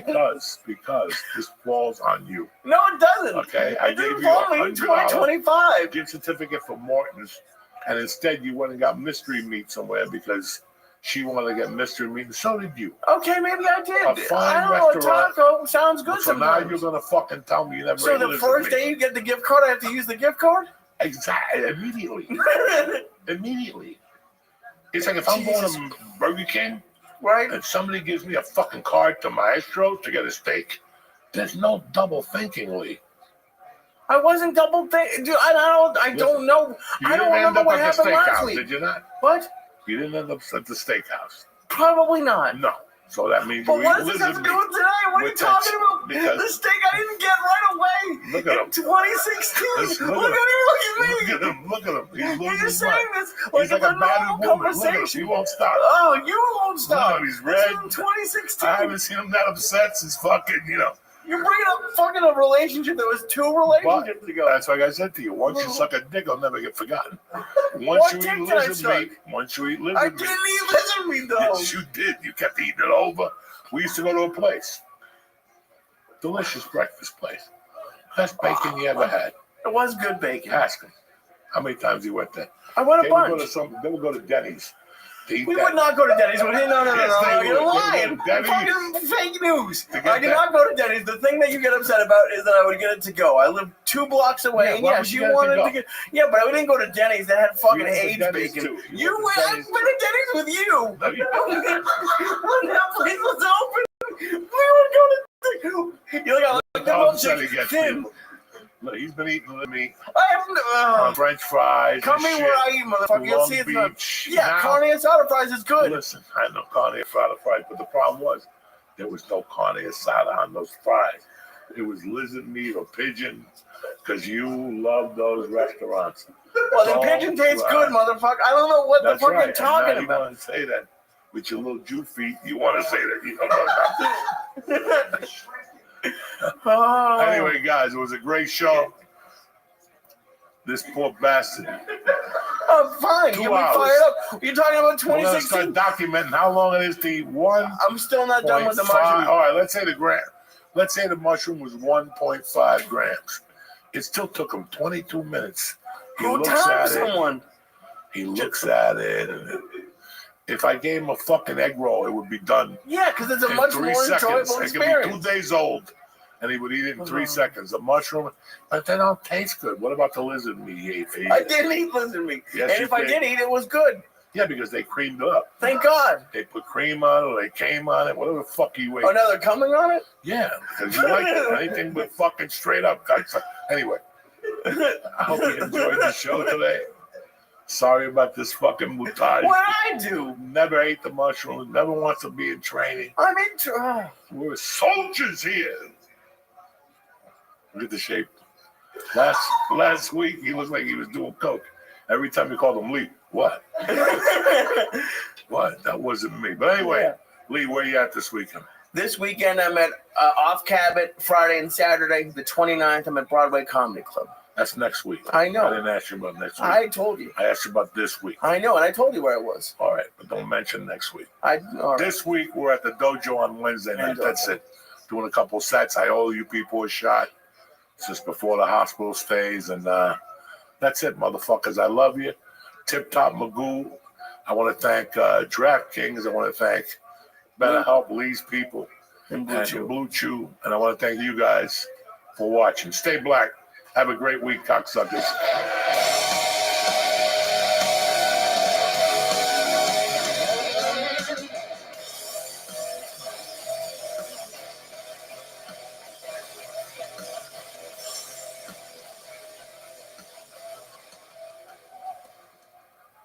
What's up, beautiful people? Uncle Joey here. If you want the maximum out of your sex life, you need Blue Chew Max. It combines the active ingredients like Viagra and Cialis into one chewable tablet. Bam! This baby's going to get the job done for you quickly. It acts fast, and it seriously lasts. And if that's not enough, Blue Chew's online service sends your ED meds right to your door. Nobody knows nothing. You talk to the doctor, he approves it in 2 days. And listen, in 3 days, you'll be jumping up and down with a new margarita. You know what I'm talking about? Getting started is easy and totally online. You chat with a licensed medical provider, and if you're approved, you'll get your prescription in just days, guys. And listen, whether you don't have ED or you do have ED, no matter what, you're showing up with 3 guns. You follow me? She's not going to want it. She's going to call you the next day. What'd you hit me with, Papa? Anyway, make life easier by getting harder and discover your options at BlueChew.com. And there's a special deal for the Church New Testament family. You're going to get 1 month of Blue Chew for free. That's what I'm talking about, okay? It's March. What is it? March, April? Forget it. You start now in March. By July, you'll be a savage. You understand me? So do yourself a favor. Go to Blue Chew and press in promo code Joey, Joey, and just pay $5 for shipping to get that party started. You understand me? That girl will be fucking jumping up and down when you get through with that Blue Chew pill. That's promo code Joey.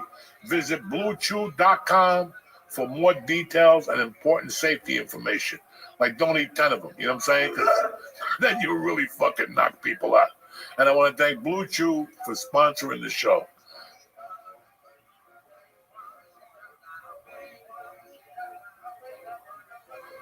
What's happened, you bad motherfuckers? We're back like herpes. It's March the 11th, Tuesday. A beautiful day to be alive. I know I wasn't here last week. Shit happened. I was in county jail, but we're about to start this motherfucker right now. The church is in session, bitches. Uncle Joey here. Listen, it's time to make feeling good nice and easy. Ditch all the boring guided meditations. All you need is Via. Via is changing the game in natural wellness, combining high-quality, hemp-derived ingredients with powerful cannabinoids to create serious results. Whether you want more focus, better sleep, or a boost in your love life, Via has you covered. Listen, Uncle Joey, you guys know my tolerance is off the chain. I eat like 2 of these daytime. They call them daytime 100 milligrams. I'm ready to go. Last night I ate 8 pieces of toast with butter last night. Who does that? You understand me? That's what Via does. So customize your Via experience by choosing the type of relaxation you're looking for, along with the level of THC you want. With products ranging from 0 to high cannabinoid levels, they'll have something for everyone. So if you're 21 and older, treat yourself to 15% off and get a free gift on your first order. Use our exclusive code Joey, Joey, at viahemp.com. Again, Joey at viahemp.com. Please enjoy the free shipping on orders over $100. That's viahemp.com, code word Joey. Thank you for supporting the podcast. Welcome back to church!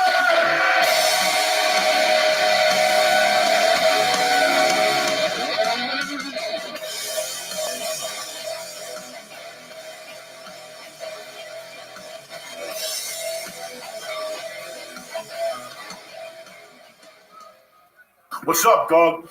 We're back. We have the beautiful and talented Miss Rachel Feinstein here today. We got my man Lee Sayad who didn't want to eat a mushroom. You know that You you are a always eat a liar. mushroom. You're a back liar. and forth, looking Listen, at we it. need You security got to put it cameras. in a meatball sandwich. First of all, it wasn't a gram. Unbelievable. Well, you'll see by the end of this episode what wasn't a gram, It's a motherfucker. gram. It wasn't It's a gram. And then they gave me 2 of them. They had each one had 8 different caps on it. It was bigger than any mushroom I've ever seen, and it wasn't even blue. It was already fuzzing over the blue. I slept with them between my toes that night. I know So you got did. them nice and ready I for took you. like 7 grams. I'm gonna be fucking on the floor. That's by the okay. end of We this got a couch for you here. You Yeah, got mushrooms are not like a Jew's drug. They No, they're encourage- not. Jews don't do well with They drugs. That's why encourage we have every- Manischewitz, the most disgusting wine in the world. No. Jews don't get fucked up. We Jews can. do I feel great like we with can them. drink, but like if I do mushrooms, like it just accentuates every quality I've been trying to erase my entire life. I'm just gonna be like shivering in a corner. Listen, I ask don't everyone, are believe you mad at me? Are you mad at me? Jews love to party. Epstein, Netanyahu, they Epstein, love to come on. party. Netanyahu. Is that the first Jew you have to Lead bring with up? our best, please. Who? That's like, what if you bring up Cuba, we bring up Castro. Why do you bring up the worst Jew? Who? He's the worst Epstein Jew. is a great opening Epstein. Jew. Well, he's Jewish, but that's just, he knows how to throw a party. He just fucking left the list on. Netanyahu, on the other hand, ain't that stupid.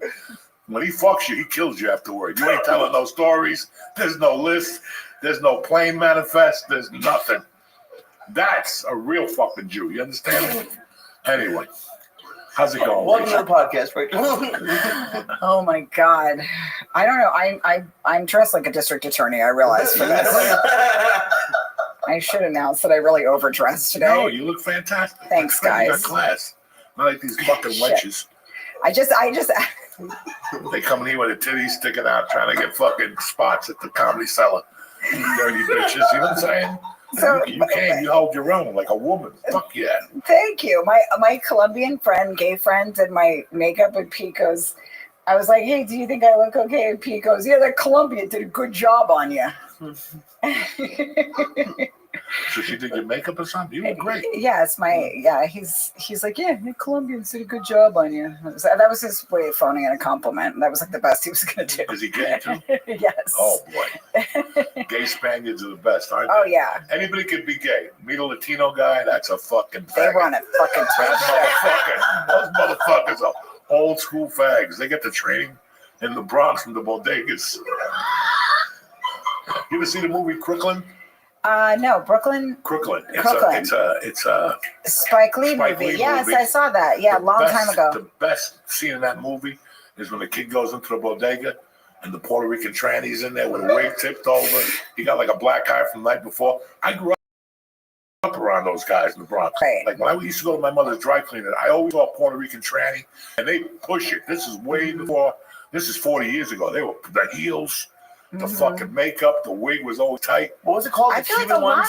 a lot of like gay guys, I feel like they know more about being a woman than women do sometimes. They'll give me notes where it wouldn't even have occurred to me because they've been thinking about it. Especially if you kind of want to be a woman, like you've been thinking about it your whole life. Like I don't know the difference between like a pencil skirt and a regular skirt, but like gay guy would be like, they'll fucking notice you. And they clean me too. They notice I have debris on me because still a comic. I'm like an animal. Yeah. Well, They Joey, teach me how to be a woman. you were saying that in San Francisco when you were there were like these Cubans who had a girlfriend. Yeah, in Cuba, in the old days, you could have a boyfriend that was really your girlfriend. You dressed them up in prison. They get backhands. It's hysterical. It's hysterical. They give them backhands. Shut up. Cállate. You know, fucking tremendous. I feel like since I've gotten here, I have so many questions. I feel like this is the oldest reference ever, but I feel like Sandy from Greece. I'm like, what do you mean a backhand? Like, I need everything explained to me now. Like I came here looking like a fucking paralegal, and I'm like, can you understand? Tell me about the dark days and what the bad boys did. No, I don't Well, you don't have to understand. listen. Did that break Take that off? little gay fucking friend of yours and tell him, say, what do you do on Tuesday night? What happens in your world? Because that's when they're wizards. They're fucking wizards. And I've said this before. Men, the fireman, all of us in this room, we just live until we die. Gay guys get their money's worth every fucking night.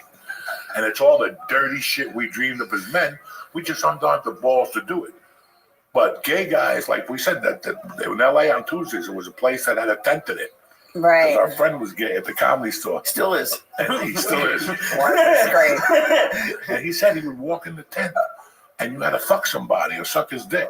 Uh-huh. And unless you knew who the person was, you had to go back in the tent. Like, it's torture. That's real fucking abuse. But you never see a gay guy going, I was on Epstein's list. He did bad things. No, only we get in trouble for that shit.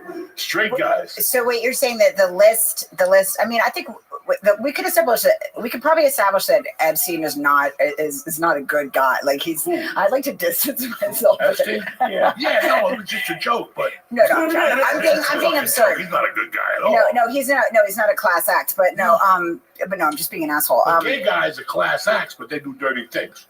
Like Eric used to have a kid come over every Monday, rub his feet, then jerk off on his feet and leave. And give him like $100. Who's better than that? I would do that every night. Come over, cut my toenails, and you want to jerk off on him? That's a party. I won't tell if you won't tell. You know what I'm saying? Like, what did you say about the toenails? He would cut his toenails and come on his feet, jerk off, and come on his feet. That's it. Oh my goodness! Now your grandma didn't tell you about fellas like that, did she? No. I know a classic. Nano would have If lost you her really mind want to get sucked off proper, I know a class act. It'll cut your toenails for you too. This motherfucker. That was your bar mitzvah gift, right? This motherfucker told me he was meeting a gay guy one night. Because they just meet. I mean, what other country can you get on that? I go, what's wrong with me? I want to suck my dick or whatever. And some gay guy go, I'm 3 blocks away. Like, we can't do that. Yeah. They'll throw us in jail for doing that. If we just put out on, what's that app that people go on? Grind. No, the one for women too.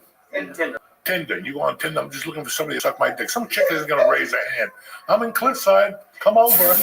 But gay guys are like, well, who told me that? They were looking at somebody's. I just the other coming here too because my Eric he was before me, but we were doing open mics together. Showed me Grindr. I was on the bus the other day.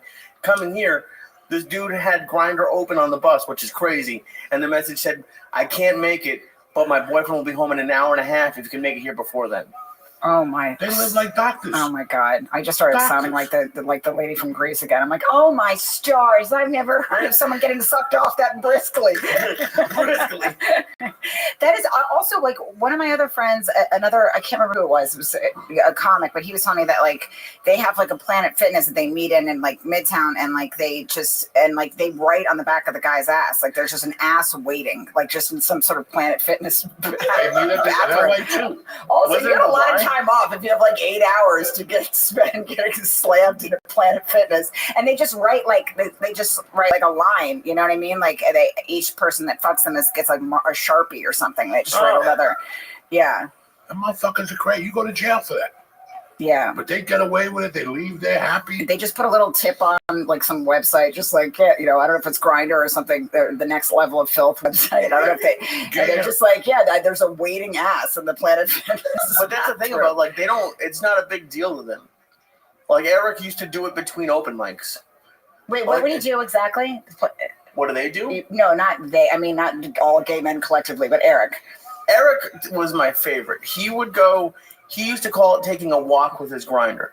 He would drive me home once. He would drive me home after I got too fucked up with Joey. And I'm like, do you want me to call you an Uber? Thanks for driving me home. He'd go, no, I'm going to go take a walk. And he would just text me at 6 a.m. that he had been out. Because it tells you literally like on every other app, right? It's like, hey, so-and-so's a few miles away or lives in New York. Grindr's like, hey, there's someone 18 feet away from you. Oh, my God. And you can just message him right away. It's amazing. And that's it. There's like... Well, they have to say yes. But. Yeah. But no, Norman has a joke about this, about there's no guardrails. Like, so men can there's just two disgraceful people operating very quickly so they can get right to it. Yeah. It's fucking crazy. It's a different world. I can imagine. He told me that he would take his victims to eat hot dogs. And I'm like, why hot dogs? He goes, you gotta get them ready. Wait, I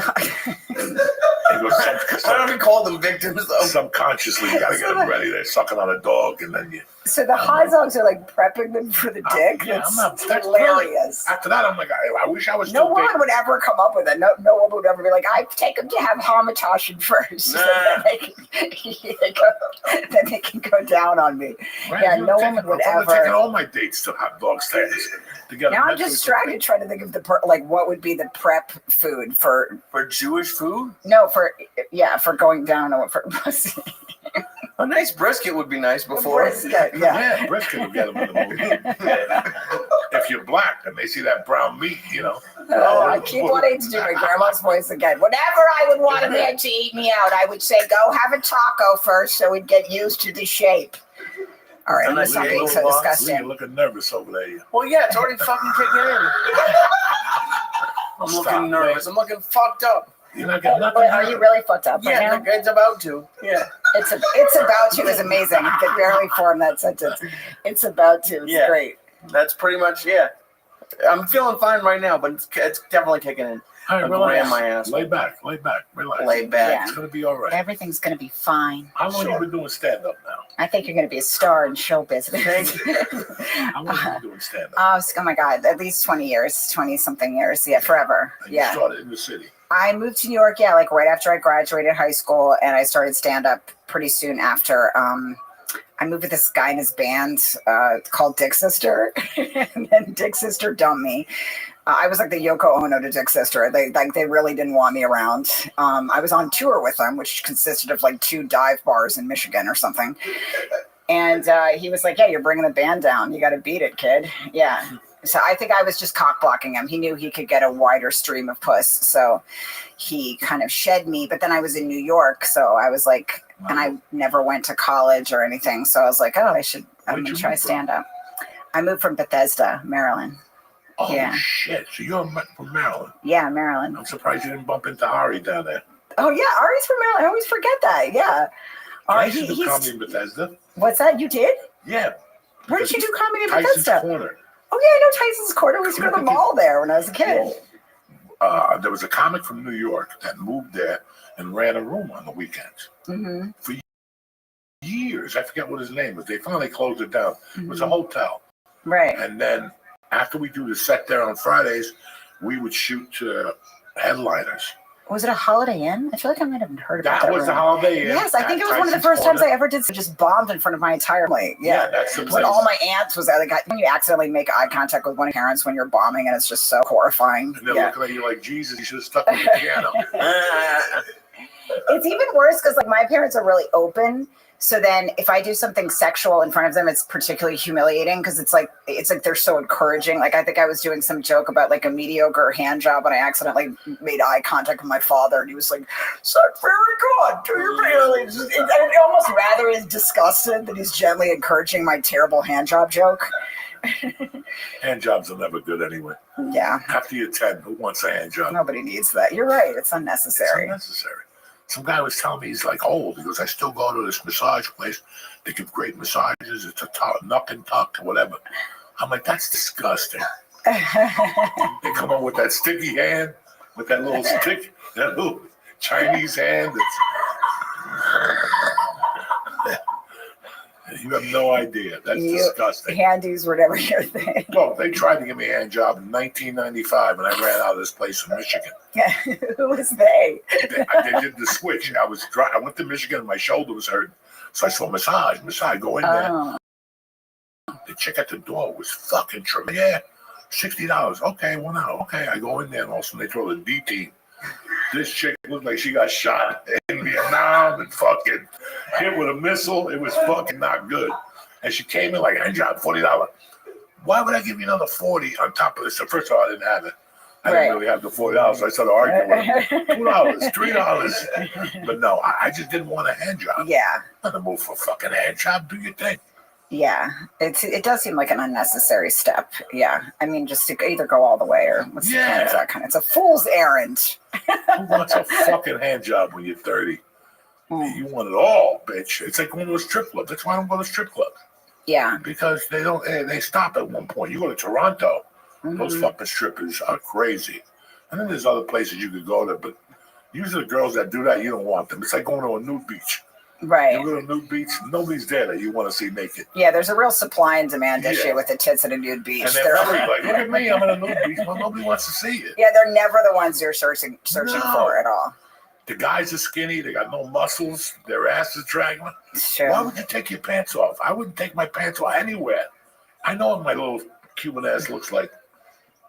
I had a cousin that would always breastfeed, and she would breastfeed like in front of everybody, and like it's like, but it wasn't the tits you wanted to see. Like again, Those women and also like she would have both out. Like you don't need the second tits. It feels very unnecessary. Have you seen me do that on Instagram? Every once in a while, that's how I know I'm scrolling for too long. There's people who breastfeed on Instagram and they don't take it down for some reason.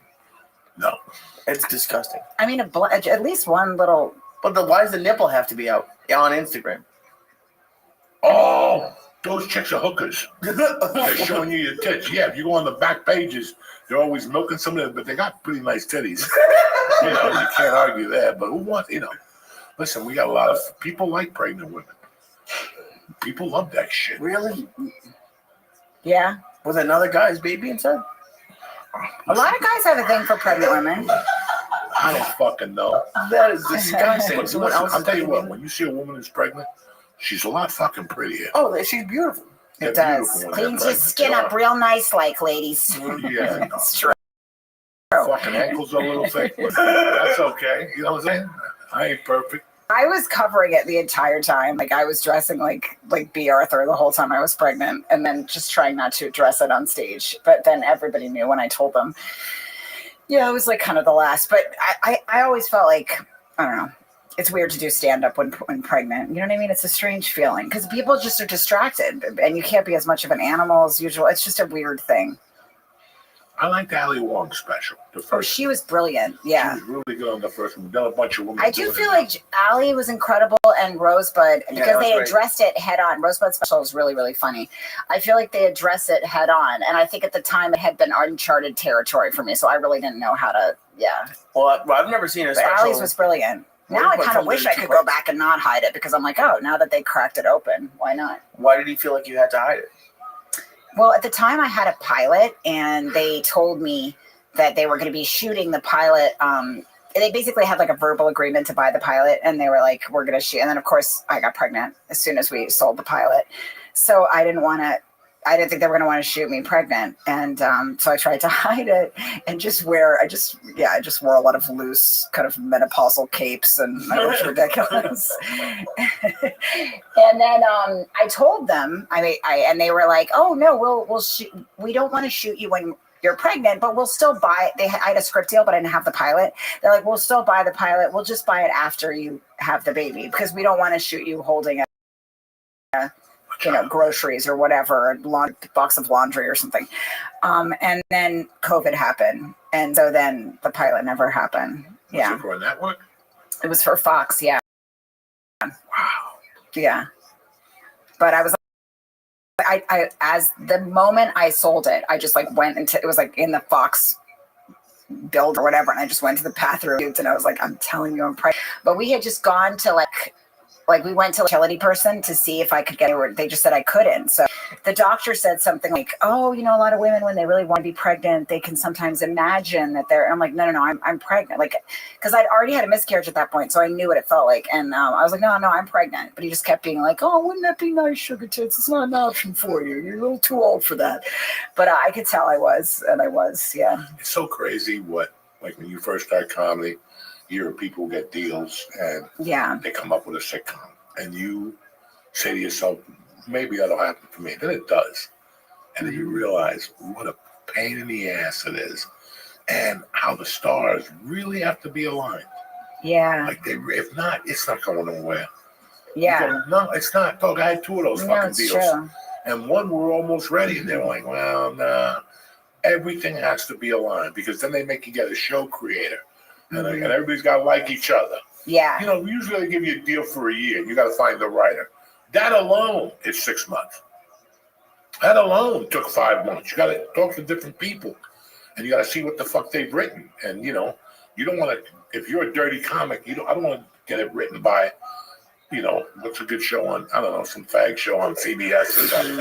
The one with the ghost. You ever see that show? CBS? Yeah, a show about ghosts. The show's been on for like 4 years. The worst show I've ever seen in my fucking life. I would love to see you on a ghost show. I would love to be like in some kind of reality haunted house with you. Wouldn't that be so fun, Joey Diaz with ghosts? No, I don't like. I think you'd be funny with ghosts. I don't like ghosts. I don't like midgets. You don't care for that? I'm not believing. The fact that you put midget after ghost is fascinating. They're in the same world for him. They're not real. When I was in the hospital. Wait, do you believe in ghosts or do you just not like them? I believe in them. Yeah. I see them. Yeah. Because we had a weird thing because we bought this house. So this is my first house. My husband bought it with me. And so we live in this big house and it's like 100 years old. It was the only place we could buy a house because it was the only place that they would take it. Like it's all cops and Foyt is my neighborhood, not a Jew for miles. It's like if the 9/11 Memorial gift shop were a neighborhood, that's where I live. But they were like, it's the only place that they would take Bitcoin because there was like a bank there that would do it or whatever, you know? So we live in this like 200-year, I don't know, it was a really old house. And when we first came to the house, they had these Victorian outfits were laid on the ground, like when we went to go look at the house, and it was like a little baby's Victorian dress. It was disturbing. A weird thing to leave out, right? Yeah, that's a terrifying thing. That's like a voodoo thing. Yeah, and they were kind of these Victorian nightgown, and I was like, wasn't that strange, you know? And then and I just kept thinking about it, but then we got the house, and then later on, I don't know if I should be talking about this, but fuck it, I'm talking about it. But later on, so one day I was out doing a club, and I looked on the cameras in the backyard, and Pete was grilling in the backyard, and my daughter was playing next to him. And then it's a live feed, and next to her, I saw this little girl.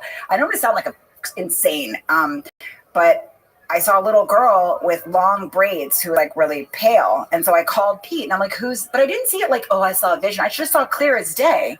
So I called Pete. I was like, who's the little pale girl next to Frankie who's playing with Frankie? And he's like, there's nobody there. And I was like, what do you mean? There's a little girl there, you know? I see her. And then I went back in the footage later and I didn't see her. I wasn't high. I wasn't on anything. And then later on, when he was at the firehouse, I'd hear these really loud sounds at night.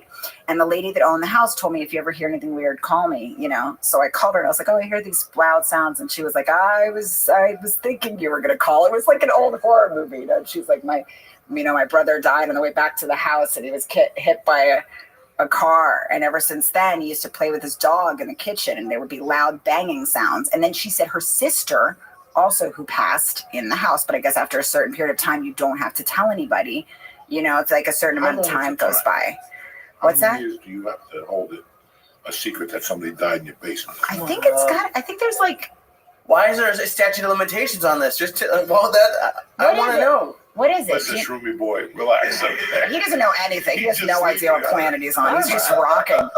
I love that he's just kind of like rocking back and forth. Well, this fucking pillow's getting in my way, but I don't want to. Yeah, why is there a statute of limitations? I'd want to know if someone died in my house. No, so do I. But my mother bought a house in '73, and the people didn't tell us that the husband fucking hung himself in the garage 4 or 5 years earlier.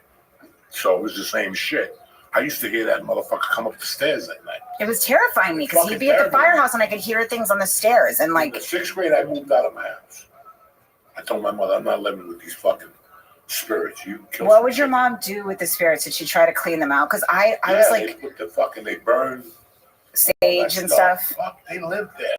Because I asked somebody for what I should do, and they said holy water. So I was like, I don't know. I'm like a Jew. I don't get holy water. But so I had to ask a Catholic to get me holy water. Will they give holy water to a Jew? Tell me the truth. Yeah. Well, okay. You just go to church. I am Rachel O'Feinstein. You just go to church. Put the cup in the water, put the lid on. I don't know what the fuck. Really? Oh, so there's a bath there? Yeah, I know thing. Bath. The priest blesses it every day. That's bullshit, too. I don't know holy water. That's fucking. Really, it's just anything. You know, I mean, these fucking priests. That's where they get it. You just dip your Steve like, Simone punch or something. I didn't know freaking that. out right now, yelling stuff at it. You don't just when you go to church, you have to like do it and then the sign of the cross. This one, I always mess up and I try. Yeah. But don't worry about it. Don't worry about it. Nobody can. Such an idiot. But there's a second one, right? Isn't there this one? Yeah. Down in that one's cool looking. Yeah. Yeah. That's a quick one. Yeah. That's for like Catholics in a rush. Yeah. You ain't got time to fuck it, you know. I wanted to be Catholic so bad when I was a girl. Overrated. It just like seems so cool. It does really? seem cool. Yeah, doesn't it seem they're cool? overrated. Being Christian, being all like. Yeah. Christian is so much better than Jewish. It looks better. But A, Christmas is better. B, we had. Did you ever have to like go to like the high holidays when everyone else had the day off from school? Yes, it was. The microphone's gone. Sorry. I love how many times you've had to do it for me. I just look like such a dumb hole right now. Like all the men have to help me with the microphone. I'm like, how did it work? But no, it's not fun being Jewish. And now it's fucking. Yeah, now it's getting a little dicey. But I will say, Catholics. Yeah, they give you a hard time. I get the craziest DMs. I'll be like, I swear to God, I'll just be promoting a show and somebody called me an oven magnet. I'm like, can a Jew promote a show in Tampa? Not being called a goddamn oven magnet? Also, oven magnet is, I guess it's just some derogatory term for Jews, but it's particularly hilarious because it's like, this person's obviously not a Holocaust denier because they acknowledge that we went to the ovens, but like calling us oven magnets, they're acting like we just couldn't get enough of the ovens, like we just gravitated towards them or something. Oven magnet is the dumbest thing I've ever. We were eating at dinner. We were eating dinner like the first night, Saturday. And we were talking about something that just came up. And I told my daughter, I go, listen, in my world, when I read that, I still remember like when in the 5th grade, 6th grade, when you hear about the Holocaust, it bothered me. Like, it just bothered me. Then I think about the American Indian and what they did to them. And that's why I told my daughter, I go, listen, in my world, the Indians could do whatever the fuck they want, and the Jews could do whatever the fuck they want. They could shoot as many people, Hamas, Puerto Ricans, Cubans, go. Because they got thrown to the wolves. And for years, I was like, nobody stuck up for them. Nobody went over there with a fucking missile and dropped it on fucking Germany. What the fuck was going on? Oh, yeah, nobody did go. Did nobody drop them? I have never done I'll torture him with Auschwitz jokes and shit. But on stage, I won't make an Auschwitz joke and I won't make an abortion joke. Right. Two things. Why abortion? What is it about abortion that makes you just think you don't want to do it? Yeah. You're going to cringe a woman, Maybe she had an abortion. She hooked up with a Chinese guy with one leg and she's, I was like so touched and that was a hilarious thing to follow up with. I was like, I have a sensitivity. That was just for me. That was Sure, that was your line of what you felt uncomfortable with. Not going to do an abortion joke. I make fun of Catholics all day. No abortion jokes and no Holocaust jokes. It just. Do you know what I was jealous of with Catholics confessing? Like, I was just like, it seems so satisfying to just go and confess everything and then you're just done with it. Did you like confessing or was it like? Yeah, but if I knew what I knew now, I'd go in there and make up shit. You know what I'm saying? Like, to really get them going. I killed 2 people at the fucking 7th grade last week just to make them read the paper and shit. Like, you gotta lie to the motherfucker. As I got older, I'm like, I never did that as a kid because I was always very, when I was as a kid, I believed in it. Yeah. I go in there and tell them, I shoplift. You didn't listen to your mother. You look at a Playboy magazine or something. Would you have like your worst thing you did, but then you would just say, like, no, I didn't. Would you say the real things that you did, or would you have like, I heard that Catholics have like they have like the foil thing they say and not the real stuff. But yeah. Instead of saying I killed a prostitute, they're just like, I had a mom or something. No, I was pretty honest with the guy. Yeah. And then one day I'm like, fuck him. What I got to tell him my shit for? You better tell me some fucking stories the way you did. And then I'll tell you where the fuck I'm coming from. That's a good point, actually. After a while, I was like, why am I? And then now I'm like, fuck, I wish I'd go in there now and tell him, like, listen, I'm the one that's killing all the women in New York City. That is the funniest idea ever. And that would be a great sketch to just go in and start admitting to different murders. That would be a great just like, I killed a few prostitutes, a few co-eds, but besides that, it's been a solid week. Yeah, just tell him. And let's test his moral fucking whatever. Let's see if he fucking watches and calls 911. But it just seemed like a very cleansing and neat thing. And I hear a lot of Catholics, they have bad memories associated with confessing, but for me it was like I used to make my brother hold up the sheet and stuff, and so I would confess in between. It just seemed like very satisfying. You just get rid of everything bad you did and start all over again with more the following week, right? Well, that's what but there wasn't that much shit to tell at that age. There wasn't when I was really into it. But aren't you supposed to say like I took the Lord's name in vain? Like that's, and now you're talking about murders? That's every day. That's why, like goddamn or something like that. Yeah, you can't. Yeah. No, I was never really. I just took it as I was raised really Catholic. Like that's what. To a certain age, it still fucks with me. Like the guilt. Fucks with me. a The certain guilt, age. yeah. And then Cuba is a Catholic fucking country. Mhm. So like Thursday nights when most kids, what's that week? Holy Week. My week ended on Wednesday. Mhm. Thursday there's no music, there's no TV. Friday there's no music, there's no TV till fucking Saturday. Wait, this is just like the Jews. Yeah. Yeah, no TV, no music though. That's torture when Yeah. you're ready. You're like, fuck Jesus. No, You know yeah. what I'm saying? I'm missing Batman like a motherfucker because Jesus died. That's what it would be. Well, you went to boarding school. Yeah. I went to Boarding school. Yeah. Was that traumatizing? traumatizing. Like the boarding school sounds terrifying to me. If it was just regular boarding school, like military or something, it wouldn't have been so bad. Do you think that if you didn't go to boarding school, I mean, obviously you're a great, incredible comic, but do you think if you didn't go to boarding school, you would have been traumatized enough to be a comic? I would have been traumatized by just the life we were living. That's why Right. my mom put me in boarding school, so I have to see the shit that Right. those animals were fucking living through. So she did it to protect you. Yeah, because there was a lot of shit going on there. So when I came out, then I still stuck to the rules. But once I smoked pot, I'm like, sorry, God, it ain't gonna work. I Yeah. think that, I listened to your book, I read it. I mean, I'm the type of guy that if I go to church, even now, I look at the 12 stations of the cross, I get really sad. Like I'll cry in church. Mhm. And I'll like wipe a tear. That's why I couldn't get high and go to church, because I get so fucking depressed Yeah. in church just seeing the 12 signs. Lee, stop yawning, goddamn. Am I yawning? I'm about to puke. Are you? Wait, are you really? No, I'm okay. There was 2 little grams of mushrooms. That's not in the middle of the damn. No, I won't make I it to just the give him a bathroom. little bucket. Yeah, have some water. Here, I'm have good. some I'm good. water. I'm good. No, you need a drink. You're not drinking enough. Have some water and have like an Advil or something. And you need a little An snack, Advil? like a bar or something. I don't know. You need a Don't little buy his something. bullshit. He was happy, meatball jumping up and down. Fuck him. No, it's really weird how it was just traumatizing how the nuns treated us. Mhm. Like that wouldn't have been accepted today if somebody, but it was the 70s. That's Yeah. what your parents wanted, a nun to bat you in the head and make sure you ate all your string beans. I fucking hated string beans.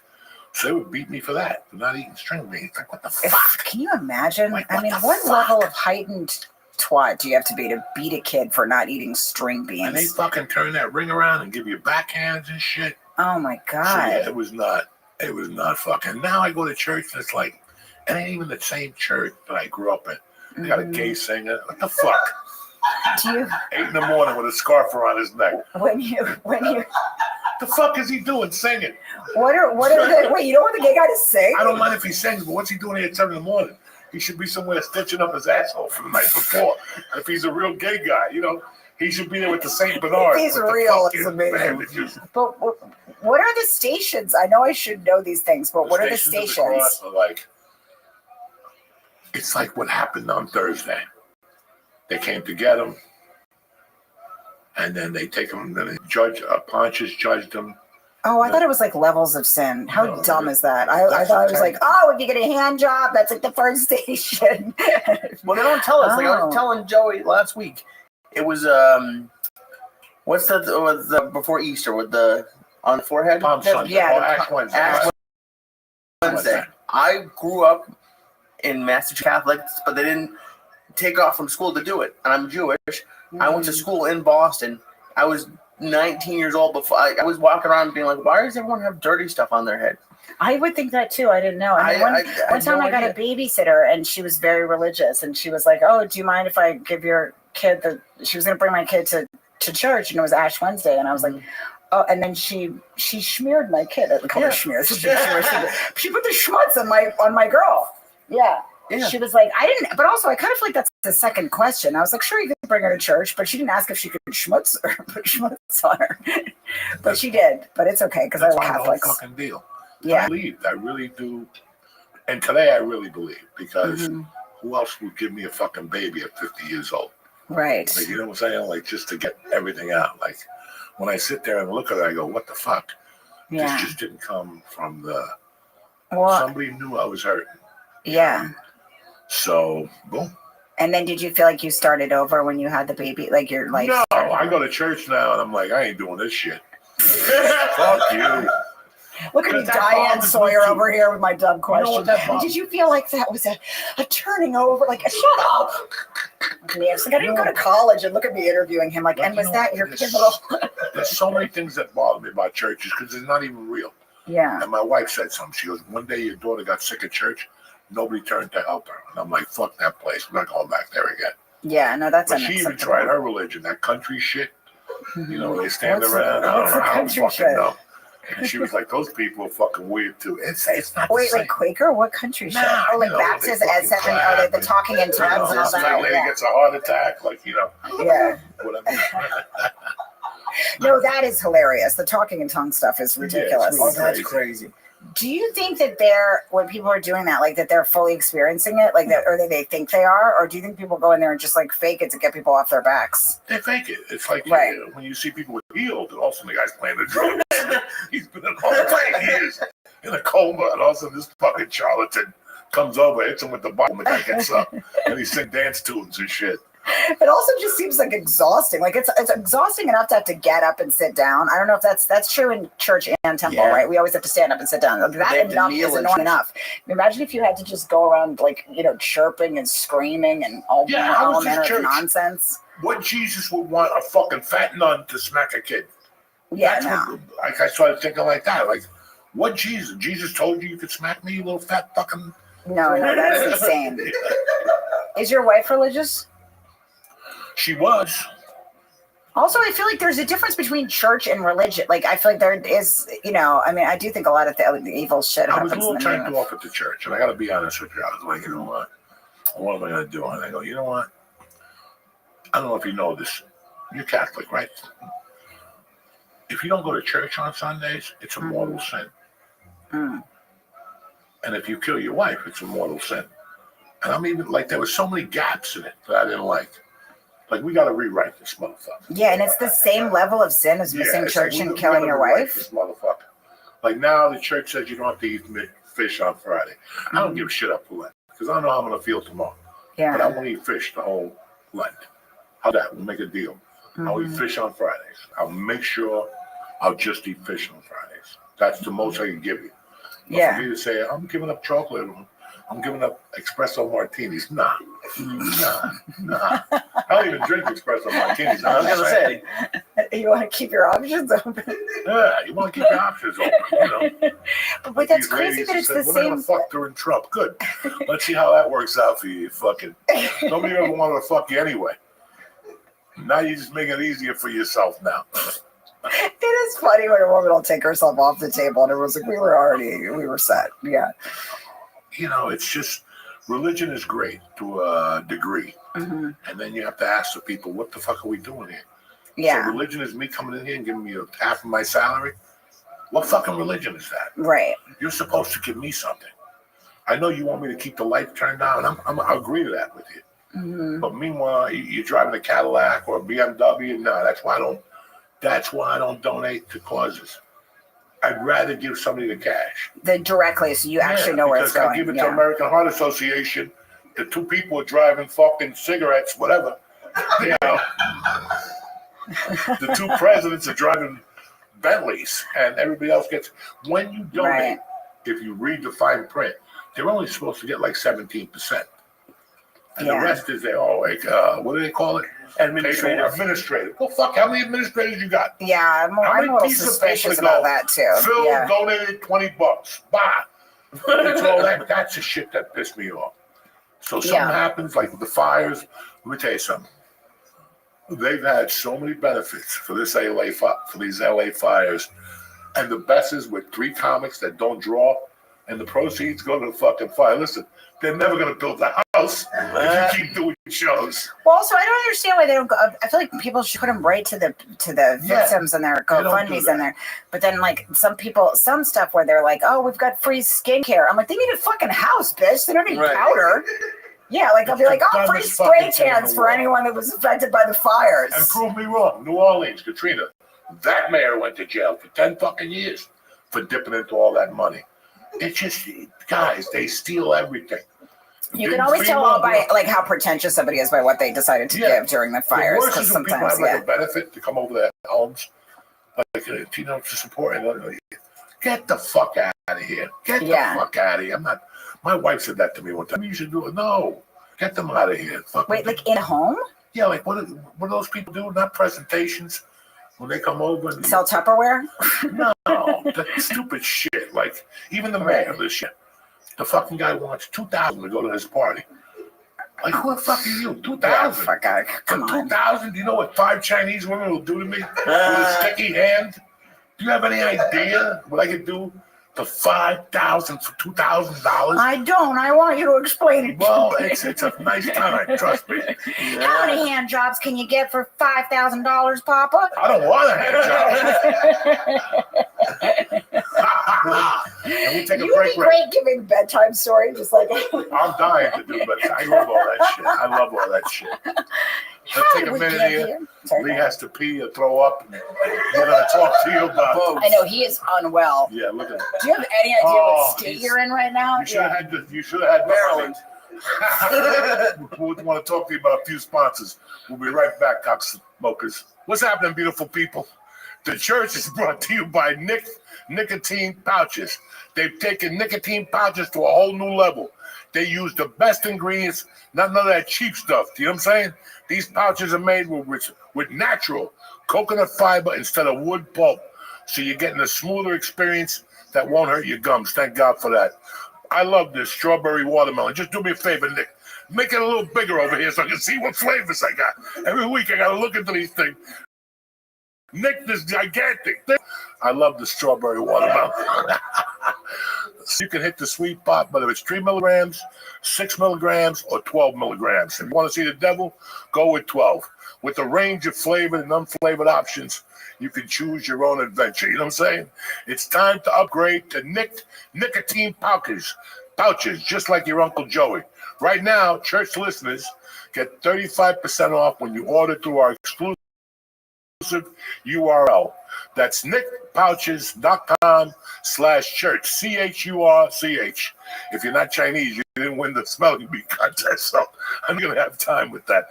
So it's nickpouches.com/church, and you can use this code for up to 3 times. That's how good of a company Nick is.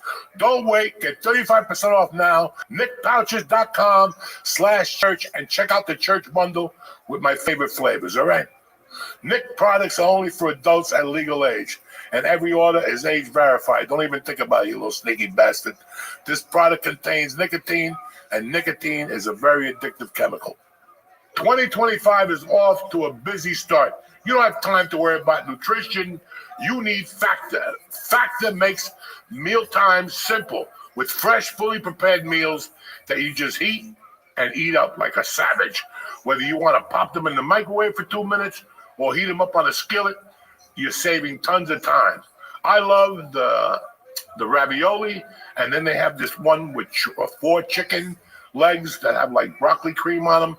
Delicious. Listen, Factor has 8 dietary preferences, so no matter what your lifestyle looks like, they have something for you. It was easy. I went on the site. They asked me what I wanted, high protein, It's easy to get started. Factormeals.com/Factor Podcast and use code Factor Podcast to get 50% off your first box plus shipping. You ready?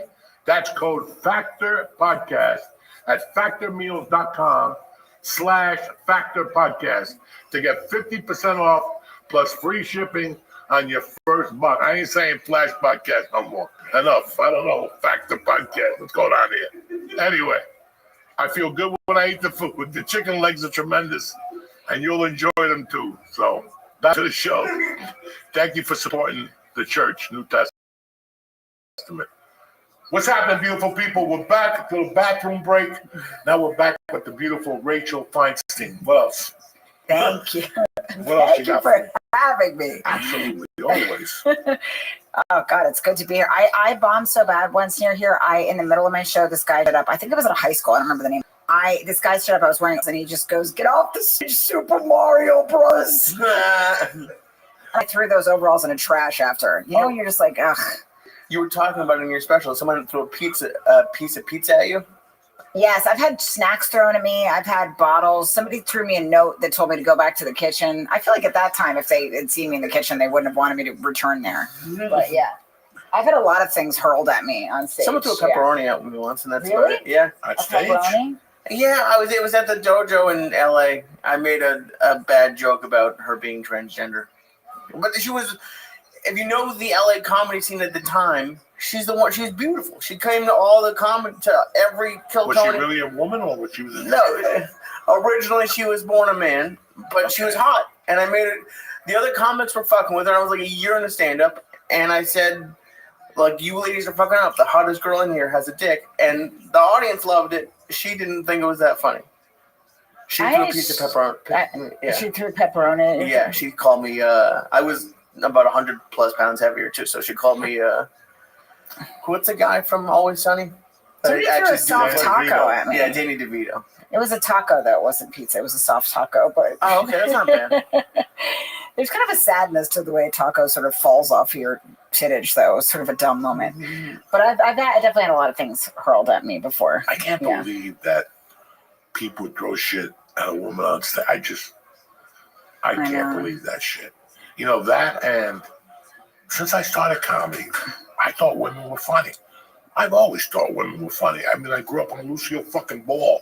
Yeah. And the other chick, I've always thought women are funny. And for years, people kept saying that idiot that got fired from Letterman for saying women are funny. Who said that? Yeah. People do still say that. Even when you get a compliment after a show, they'll be like, and honestly, a lot of women say it too. They'll be like, I usually hate female comedians, but you're good. And you're like, yeah, usually. And then whenever they have like a female comic tour, they would always make me called like Pumps and Punchlines or like Bleeding Across America or something. Like it could never just be, it was always like they have tits, but then they also do comedy. And there was just some asshole with like a you do the math expression. I'm like, we just do stand up. Why do you have to keep it like what tits and how do they possibly work? Yeah, well, I don't know why that always happens. Like, what are they getting so upset about? Like, what? Like, because I just saw your special on Netflix, and it was mostly about your husband. But like, what were you talking about before that they get so upset about? I don't think it was like me specifically. Honestly, when I had a soft taco thrown at me, I honestly think I was performing at I'm not name dropping, but I was performing at the Culinary Academy of Vegas, and because obviously I'd made it in show business. And I think they just wanted to microwave something, and the microwave was behind me. I think I was an impediment to the microwave. Some bitch wanted to microwave like a Hot Pocket, and she told her boyfriend to throw a taco at me because I was like standing in front of the Hot Pocket station. Yeah. I don't think it was like I'm so controversial that I make people question things. No, I think it was just like I was in the way of them. Yeah, their taco station. In Miami, they would throw fucking chicken wings on black night. And they would throw them even at black chicks. And that, you're black and you're throwing them at black chicks. I never understood that. Did you have a wing thrown at? No. That shit ended 4 years into comedy. Yeah. Somebody came up the stage and I hit him with the microphone. And that Did was you the end of really? that too. Batteries were everywhere. Blood. I don't give a fuck. Sue the club. I got off the stage and got my steak and left like nothing happened. Fuck you. You're gonna come fuck with us on stage. That's a security problem. Yeah. And a What lot security? of clubs, a lot of clubs don't want to pay, and they want to sit behind and things. So it's not like a big guy. What do I do if somebody? I just go, yeah, obviously don't know who my father is, and then I just run. He's Howie Feinstein. You see a little Tom McCann He's a lawyer, and they just run out the building. Kick them in the fucking balls as hard as you can and run. Yeah, it's a good point. That's what the girls got. Kick them real. They're not even gonna expect to look, and they look. Yeah. What's that midnight run with De Niro and that dude? That's how you would always get away from the guy. Yes, yeah. The guy would turn and hit him. Fucking, they don't know. Yeah, nobody's afraid of my little juke fist. I have a wind-up move that does not scare people. Nobody cares about a little gist like this. I've got nothing. I've never been in a fight in my life. We don't fight. We get, we litigate. You litigate, and there's smarter ways to fucking do it. Yeah. But I never understood that, how people could just throw a chicken wing at a woman on stage, or even myself. I had one problem when I shot my first special for fucking CISO, whatever the fuck. There was listen, you ever go to a show, and well, not you because you're a woman, but let's say like Joe Rogan. He had when he was on news radio, there was 30 women in the front row. But there's always that one husband that has to come. He ain't funny. Fuck him. Then why you coming? Sit at home with your friend. I'm coming. And then they come and they sit there The whole night, the girls are laughing. He's the husband that's just, you've seen that. You see that again and again. You always see some guy who looks backed up because like his wife, he hasn't gotten laid with his wife in the last year or so, and then she's laughing at this comic, and so he thinks that equates to he's never going to be inside of her or something. I'm like, well, why did you not bring her to that comedy club in the first place? See these guys. Yeah, they just frown and glare at you. Yeah. Look at this wife. He's not funny.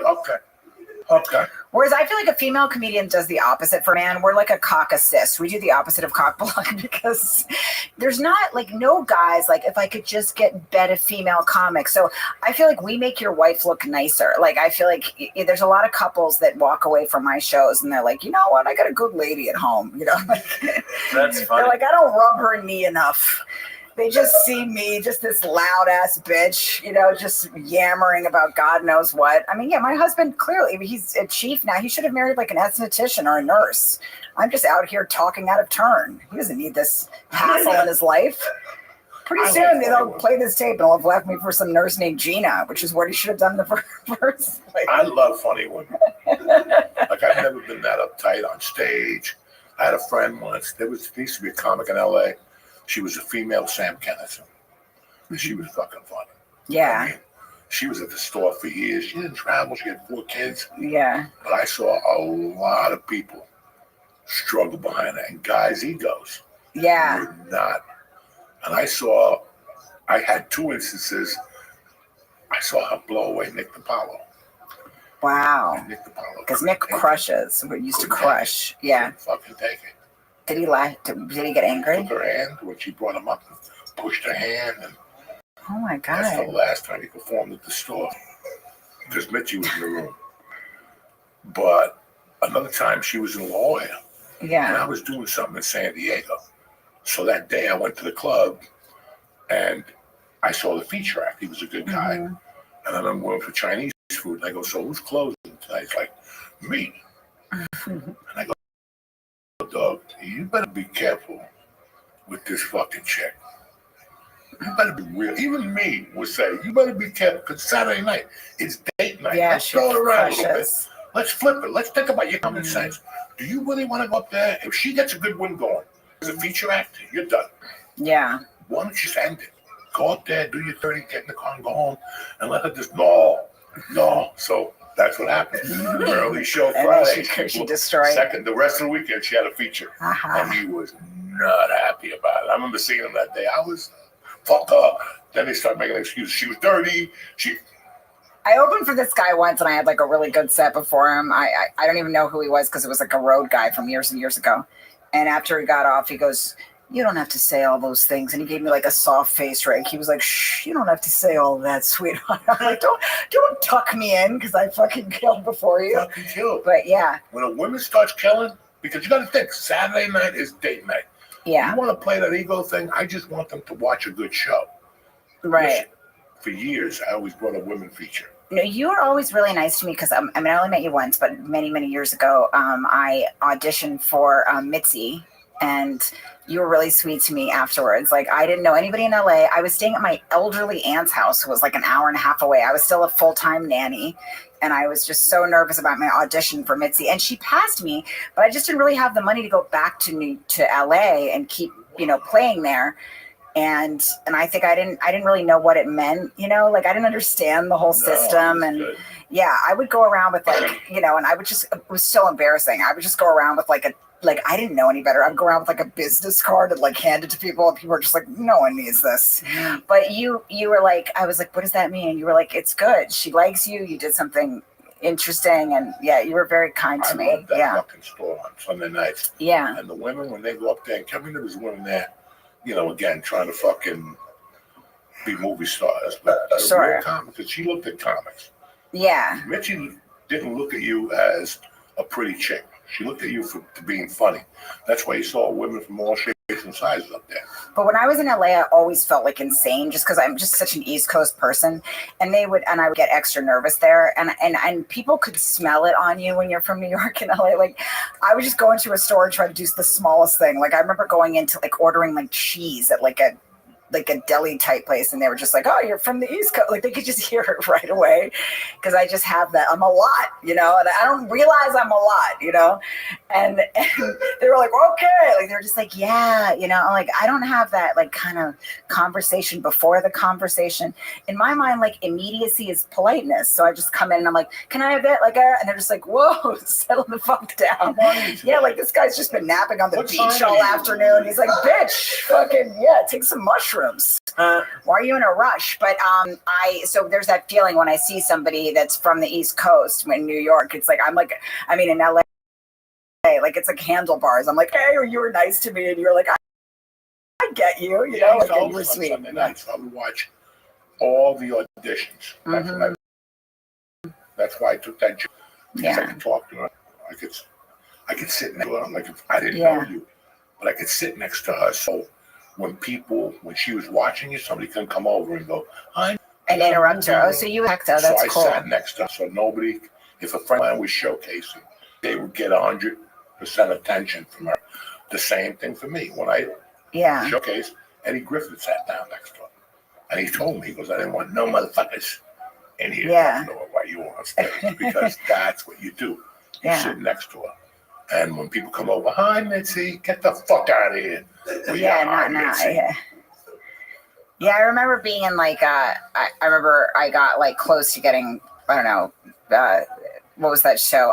And they brought In Living Color back, and I was like, you know, about to be on it. But like, I got to like the top 5, but I didn't get the show. I don't know what year it was. It was at least 10 years ago. It was a while ago. When MySpace was popular, I went to an audition one day. And I knew this woman. She had put me in a lot of roles. Very nice. I have her phone number on there because she called me a couple of years ago. She goes, you haven't come into audition? I go, I'm in fucking Jersey. And she goes, oh my God, I'm so happy. But she asked me if I knew you, and I'm like, I don't know no fucking Rachel Feinstein. I did meet you many years ago, and you were nice to me. Facebook, MySpace. Yeah. And I sent you a thing. Really? Somebody wants you to audition. I forget what her name is now. Oh, that's so cool. I mean, I knew her when she was fucking single and hot to trot.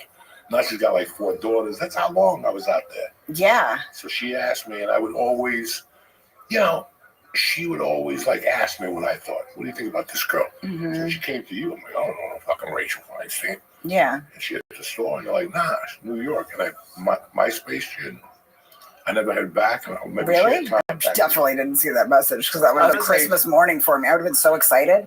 But I remember being out there. But you were nice to me. I talked to you at the store, and you could tell that I didn't know what the fuck was going on around me. You're like, she needs a little guidance right now. And you like explained a few things to me, and you were nice to me.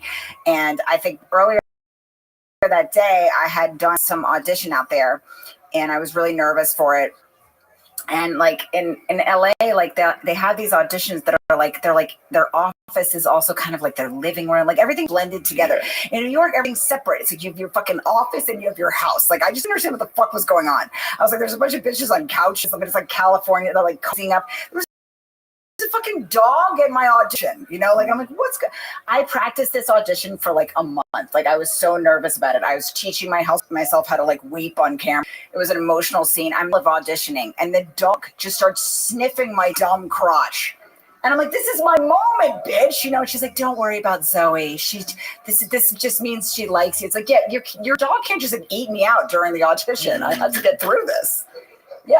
And I was, but that would be like what would happen in LA. Like, I just didn't understand the vibe. I'm like, people either, like here, it's like you work out or you don't. There, it's like, we're going to have a meandering hike and, you know what I mean? And just like, and read each other's auras. And I'm like, no, I want to go to the gym for 30 minutes and be furious the entire time and then go back home again. I want to go to a New York sports club and just play some kind of music that infuriates me and be done with it. Like, I don't understand this. Like, we're half hiking, but, you know, we're also doing spiritual, like, you know, rock work on each other or something. I'm like, yeah, I want to work out or read each other's signs. No, well, you're in the audition. You yes to that.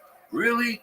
I'd love to get yoga with goats. Yeah, but the dog was going down on me. It was really distracting. I'd love to do them on book me a job, and I'll do whatever the fuck you want me to do. I'll get the dogs, the whole fucking thing. But until then, let's just get the job going. In LA, yes. And I noticed that in New York, I went to 3 auditions in the city. They were all in hotel rooms. Right. They were always in somebody's. One time I went and I saw fucking hotel room. Really good looking dude from. He's married to Victoria, the soccer player Beckham. Oh yeah. He was yeah, staying at the hotel. I'm like, what Really? the fuck are you doing there? I'm staying here, dog. I'm rocking the house.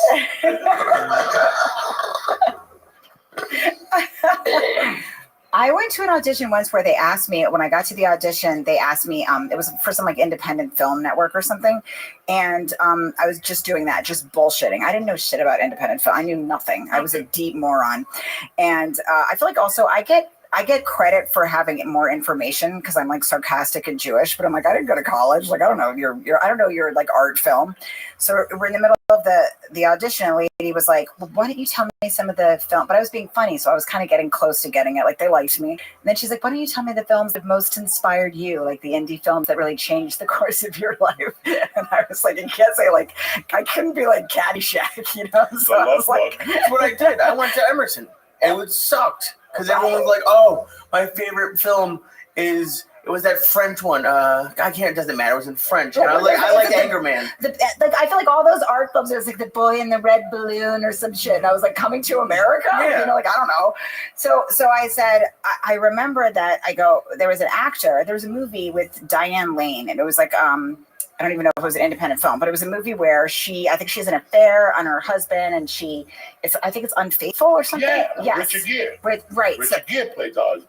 I loved that film. And the guy in the film, I can't remember his name, but they said, what are your favorite independent actors? And I said, Gabriel Garcia Marquez. They said, if you could be with one man, like one independent like, you know, actor in a movie, like, you know, who's the sexiest one to you?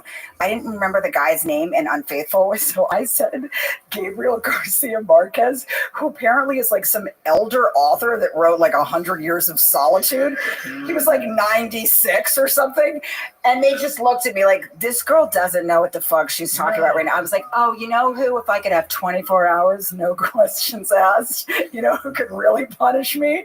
And I was like, Gabriel Garcia. And they're like, I think he's, are you sure you know what you're saying right now? They're like, because he's dying. And I believe he's 97 right now. They're like, yeah, bitch, he has colon cancer. Yeah. He could be your grandfather. Like, he can do anything with me. No rules and no apologies. And I just didn't know what the fuck I was talking about. It's crazy, man, that whole world. Yeah, it is. But, you know, I feel bad for people that don't do stand-up at least, or don't have something they can do immediately, because it's like, at least with us, no matter what happens, we can go on stage. We can go have fun with our friends and talk some shit. Like, I'm not sitting around waiting. Like, once that dog was eating me out, I knew that I wasn't going to get a call back. But I could go up at the store that night and like meet you or have something else exciting happen, you know? So I do feel like it saved me from waiting for this, you know, imaginary call from like Mr. Hollywood that's going to put me in the pictures, you know? Because at the end of the day, like, I could still go have a laugh with some friends, you know? Stand up, I don't know. Stand up is a fucking wild animal. Yeah. I didn't learn what stand up was till Roseanne was on Larry King Live. Mm-hmm. And he asked her, he goes, why did you throw ABC executives on a Christmas party? And she goes, I'll tell you why. Because none of them knew what the fuck they were talking about. She goes, you got to remember one thing about comedians. We produce, direct, write. We do it all. We don't even know what we're doing. I guess you're right. But Yeah. we're doing it all. We do it all. That's why people come up to you, hi, I produce a show at Gotham. Go fuck yourself. Go produce a pillow fight. Get the fuck out of here. I'll fucking produce that. You're right. We do have to do all of it. And we do have to like develop some level of street smarts too, because we're just hurling our bodies all around the world. Yeah. No, Yeah. even I think that stand-up grounds you. Mm-hmm. I mean, a lot of actors got famous and they all went through the store or they did stand, you know, Michael Keaton, Andy Garcia. They all experimented with it just to see where it took them. Yeah. And they just moved on. If the ones that become actors and then when it get bad, they want to do stand-up, I'll smack you in the fucking face. Those people from Saturday Night Live, I love them to death, but they're not stand-ups. Right. Yeah. They're not stand-ups. And it pisses me off when somebody will say to me, you know who's really funny? This guy. And I'm like, hold on. That's a comedic actor. Yeah. That guy gets cut. Cut. You didn't say the line right. The line is this. Okay. And he has to say it again. And all these idiots got to laugh all over again. Mm-hmm. No, we don't have that in stand-up, bitch. No. Okay? They're a comedic actor. Yeah. We're stand-ups. It's me, a fucking microphone, and bricks. That's it. Fuck your chicken wings. Fuck your nachos. If you watch all those early Richard Pryor fucking albums, was it Something I Said? The other two that I like that you can't say now because, you know. Yeah, no, I do also simple. feel like when I was on the road a lot, like, you know, like the year, you know, not some like years of my life were crazy where there was nobody else waiting for me, so I could just be on the road. But I do feel like you also learn what actually makes people laugh, and people will very quickly go to you like, oh no, that's not really funny. It's like, I've taken this to the depths of hell and back. Like, and that's when I also realized when people would be like, nobody wants to laugh at that. Nobody's ready for this. Like, I'm like, it's not true. People, you go anywhere, people will laugh at anything. They don't care, you know, like, and that's the one thing that I do feel like people kind of will dismiss stand-ups, but I'm just like, we know because we go around every pocket of this country and we actually know what people are laughing at today and that they don't give a shit. Like, that's why stand-ups were the first people to know that like the woke thing wasn't going to last, like the thing about being worried about everything you're going to say, because at the end of the day, people don't care. Yeah. Fuck you. The bitch that's writing me a joke about like, how dare you disrespect your husband, he's the hero or whatever. And I'm just like, the firemen are the ones at my show. Like, it's like my show's now 80% fucking firemen who just want me to trash them. Yeah, I'm like, no, they don't give a shit. You think they care? They hurl their bodies into burning buildings, come home and punch a wall. You think that's some Jew's joke? Yeah, they don't care. Don't tell me what people care about. That's why people ask me all the time, how come you don't go to clubs in the city? I'll tell you why. Because if I walk into one of those clubs and I see those little young pussies cringe, I will knock the fuck out of them and go off. Like, I will go off, you little fucking faggot. Your mother raised a faggot. Look at that. And you can tell they don't eat egg yolks. That's how come they all became pussies, because this new generation, nobody wants to give them egg yolks. They eat those egg How are you whites. including egg yolks? Because egg yolks are one for each fucking nut. That's the way it is. Since you were born, you ate 2 egg yolks a day, one for each nut. Then some white guy said, no. They're not good for you. Now look outside. That's All these amazing. little skinny faggots with the fucking blue shoes and the brown. Look at these young guys. They do fucking little wigs on their head. They look like a fucking. Those are fags. They're fucking. They don't even know they're no idea. I do. They have no fucking idea. Egg yolk makes you gay theories the most important. No. It just weakens you from the fucking egg yolk is good. You think the gay guys don't give a shit? Like, you can say any gay guys. No, anything. They love as it. a crowd in general, I'm just saying, like, when you start comedy, you always have these things you put in your head. mm-hmm. Like, I hated doing comedy for people with white hair. Right. As soon as I saw somebody with white hair, I'm gonna bomb. No, you're not. Right. No, you do. You have those little things in your head. That's You have so those true. little things in your head. I can't say this. Dog, I saw Andrew Dice Clay light a room full of fags up in fucking Vegas, and they loved it. They were crying, bringing them up in the things. He went up there and told them, he goes, they're going to build a whole new hotel for you faggots. And, you know, I feel most afraid when I'm like, with the time that I have been nervous in the past was like when I'm doing shows in front of like old Jews, because I'm like, they are disappointed in me. Like, I am a disappointment to most Jewish fathers. Like, yeah. Like, they don't want me out there going rogue like this, talking all this shit, you know? Don't start laughing. No, I do feel like now I've gotten past it. But, like, I think in the beginning, like, I remember when I did Last Comic Standing and I got eliminated and I was next to, like, Felipe Esparza, who's a really funny comic. But, like, you know, I didn't know I was going home, first of all. You know when you, like, don't know you're going home yet? Like, I thought I had another show or something. So they go like, comics, please step forward. And I was really feeling myself. And I was like, this other comic, Tommy John, again, really funny. I was like, Tommy, let's do like a dumb dance when they told us to step forward. I was like, I'll do like a shimmy. So I was doing a fucking shimmy, and then they told me to leave. I was like mid shimmy. I'm like, wait, no, I'm not supposed to leave right now. I was like just doing the dumbest. And then I got a million texts, not like, I'm so sorry they eliminated you. Like, were you just doing a shimmy? And I'm like, no, but ironically. But I do feel like a lot of times, like when I looked at Felipe's crowds, they had signs for him. Like, the Latinos come out for their fucking people. You think the Jews were proud of me being up there? They were like, oh my goodness, it's just too much. And the Jews invented this shit. In Auschwitz, they were doing somebody was doing stand-up. Right? They're all getting ready to die. Let me tell you a joke one time. 3 Jews and a Nazi walked in. Ooh, there goes the match. There goes the oven. I do feel like there's a lot of times there'll be like a Jewish couple at my show, and I don't think they knew that they were going to see me. Like, I feel like they leave and they're like, Diane Feinstein seemed very uptight tonight. I don't know why she's dating that police officer. Like, I feel like a lot of times old Jewish ladies leave my show and they meant to go to a different show. Do you know what I mean? They're like, Mamma Mia was supposed to be good, but then we saw that terrible whore. And, oh, well. No, I think all comics have, like I said, I didn't want to talk about abortions or Auschwitz. We also have the same thing for audiences. Mm-hmm. We always have, like I remember going to North Carolina on a college run. I was so excited. Oh my God, Chapel. I hated those mothers afterward. They fucking did laugh. They didn't even, I'm like, you're in college. This is shit you laugh at, you little gay I fucker. do feel like sometimes our colleges, they're really uptight. Yeah. Yeah, this is 15 years ago. Really, yeah. Before the wokeness. I don't, if I'm 18, all I want to hear about is tits, pussy, and fucking beer, right? That's, nobody wants to hear about anything else, when you're 18, 19. I thought, not down there, dog. They were like, what the fuck are you talking about? Mm-hmm. All right, I guess I gotta go. Wait, what? Also, it's the fucking college's fault. If it's college, it books Joey Diaz at a college. What the fuck do you guys think? Which college, first of all? That's what I want to know. Here's the sick thing. They had a wet t-shirt contest at that time. So they brought up two comics at a wet t-shirt contest, and then I followed the wet t-shirt contest. So I'm like, I'm in Life Flint. I'm gonna go up there and talk about a flat check titty. Yeah, if you follow damn tits, it's on them. Yeah. A titty smells like curry. No. They just stared there like, I'm like, okay. There was a wet t-shirt contest. In between, which you hate that shit as a comic. You just want to get the. Oh my God, the worst thing I've ever had to follow. I did a gig once, and the woman was like, "Oh, just so you know, really quick before you go up."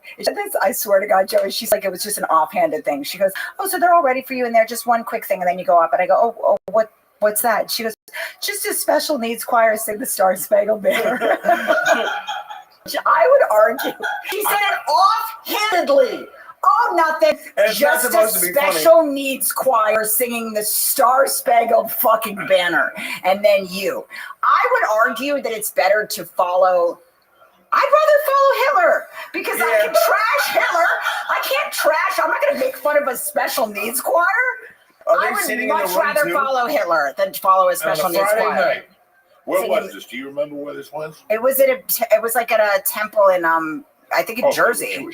It was it was like a temple gig in Jersey. Yeah, I get it. But it wasn't like during the day. It was like an evening, some kind of fundraiser thing or something.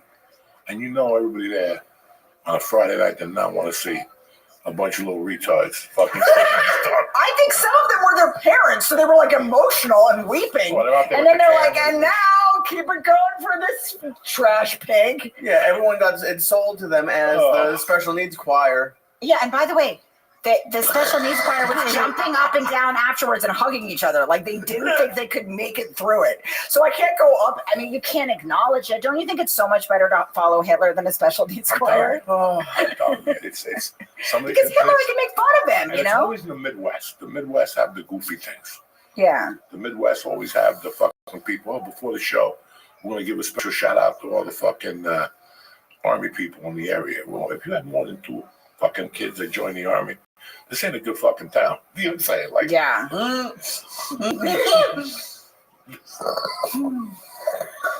they don't send the rich kids to the Army. I mean, you're not wrong. Yeah.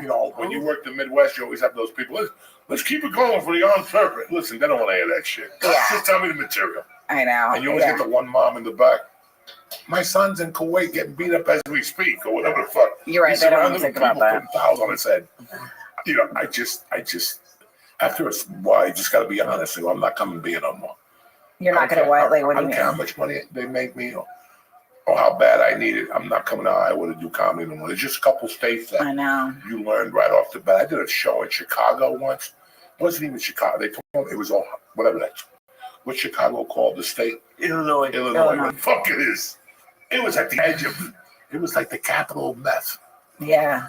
During my show, everybody was fucked up. And then when the parents left. There were parents there? Huh? It was a Mexican restaurant. They were bringing headliners in once a month. Guys, there's only 2 planes out of there a day.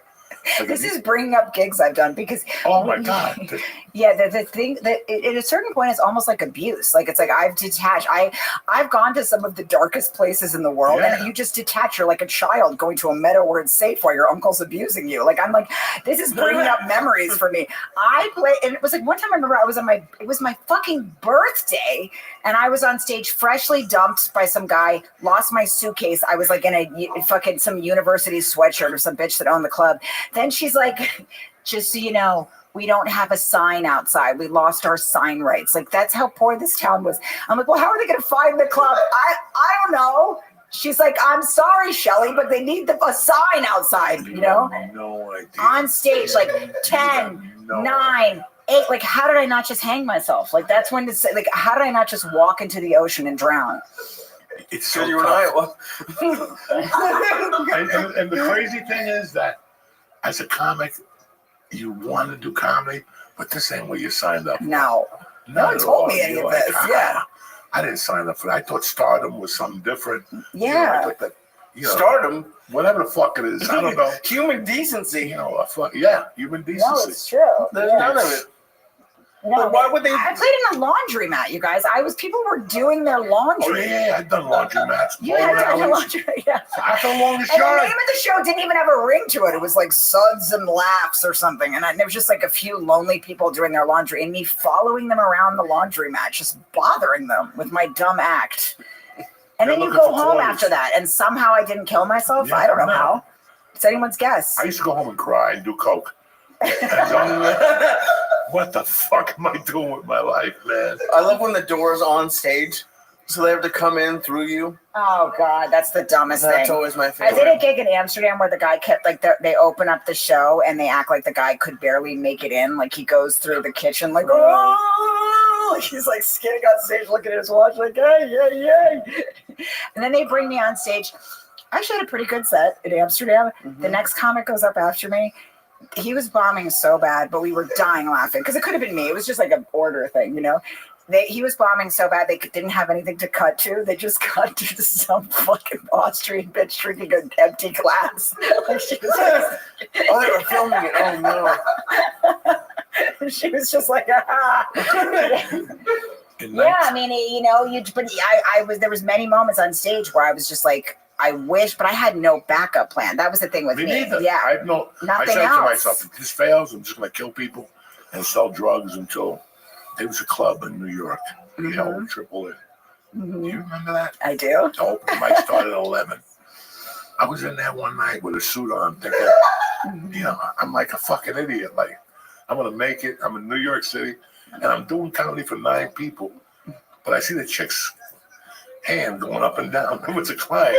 She was giving them a hand job with the old Triple N, like she met a homeless girl. Are you outside. serious? Yeah. Oh like, my but God. then 2 nights later, I saw Leguizamo go up there, and he treated it like it was Madison Square Garden. Yes. And that was when I learned, oh, you know, it's just a set, guys. Yeah. But once you see a girl giving a hand job, or you're like, I'm not. This is not what Lenny Bruce talked about in his book. No.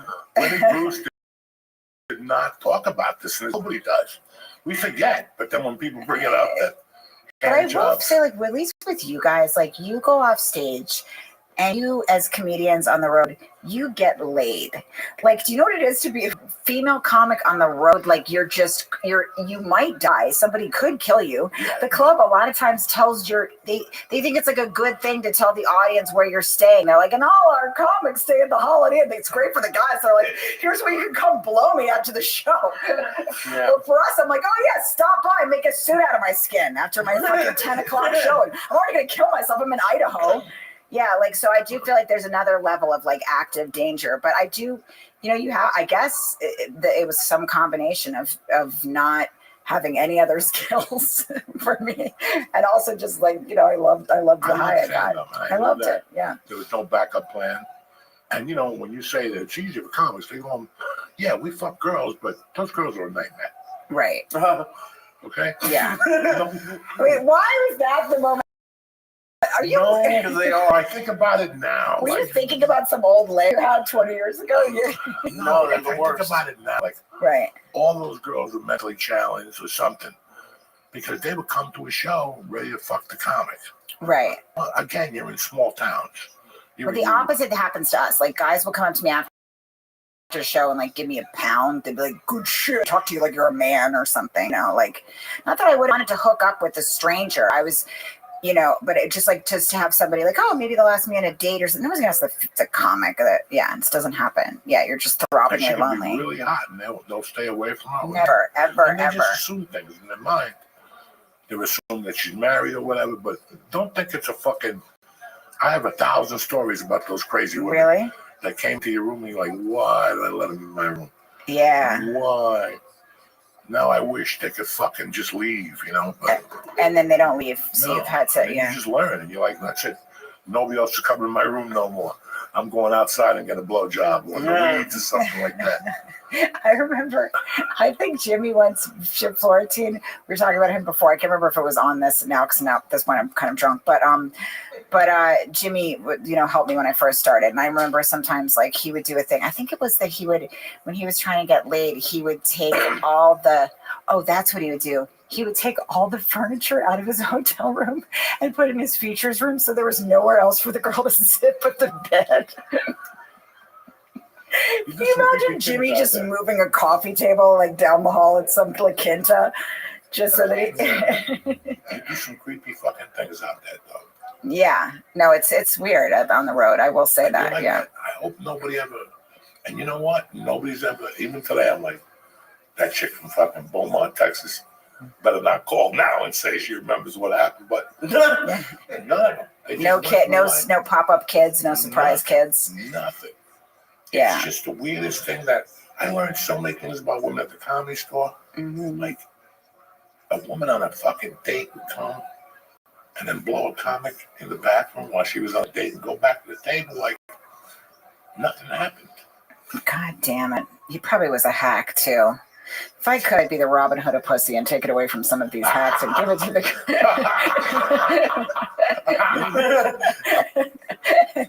the good writers.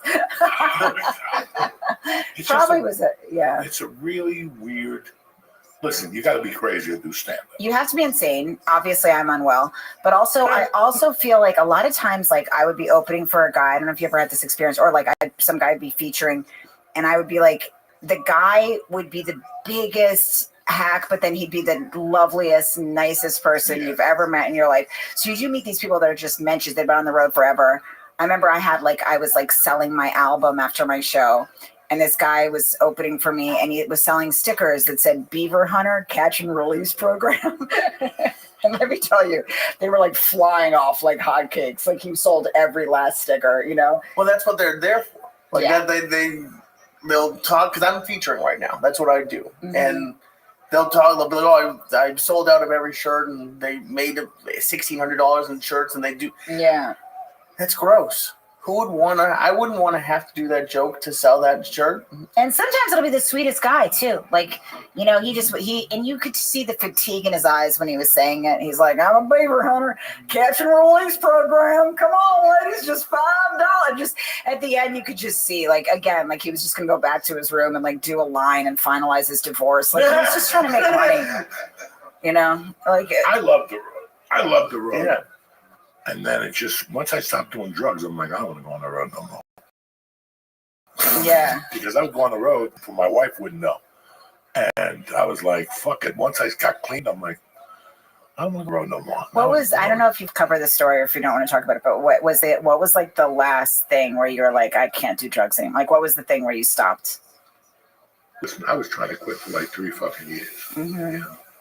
Because I knew I was going into the major leagues. Mm-hmm.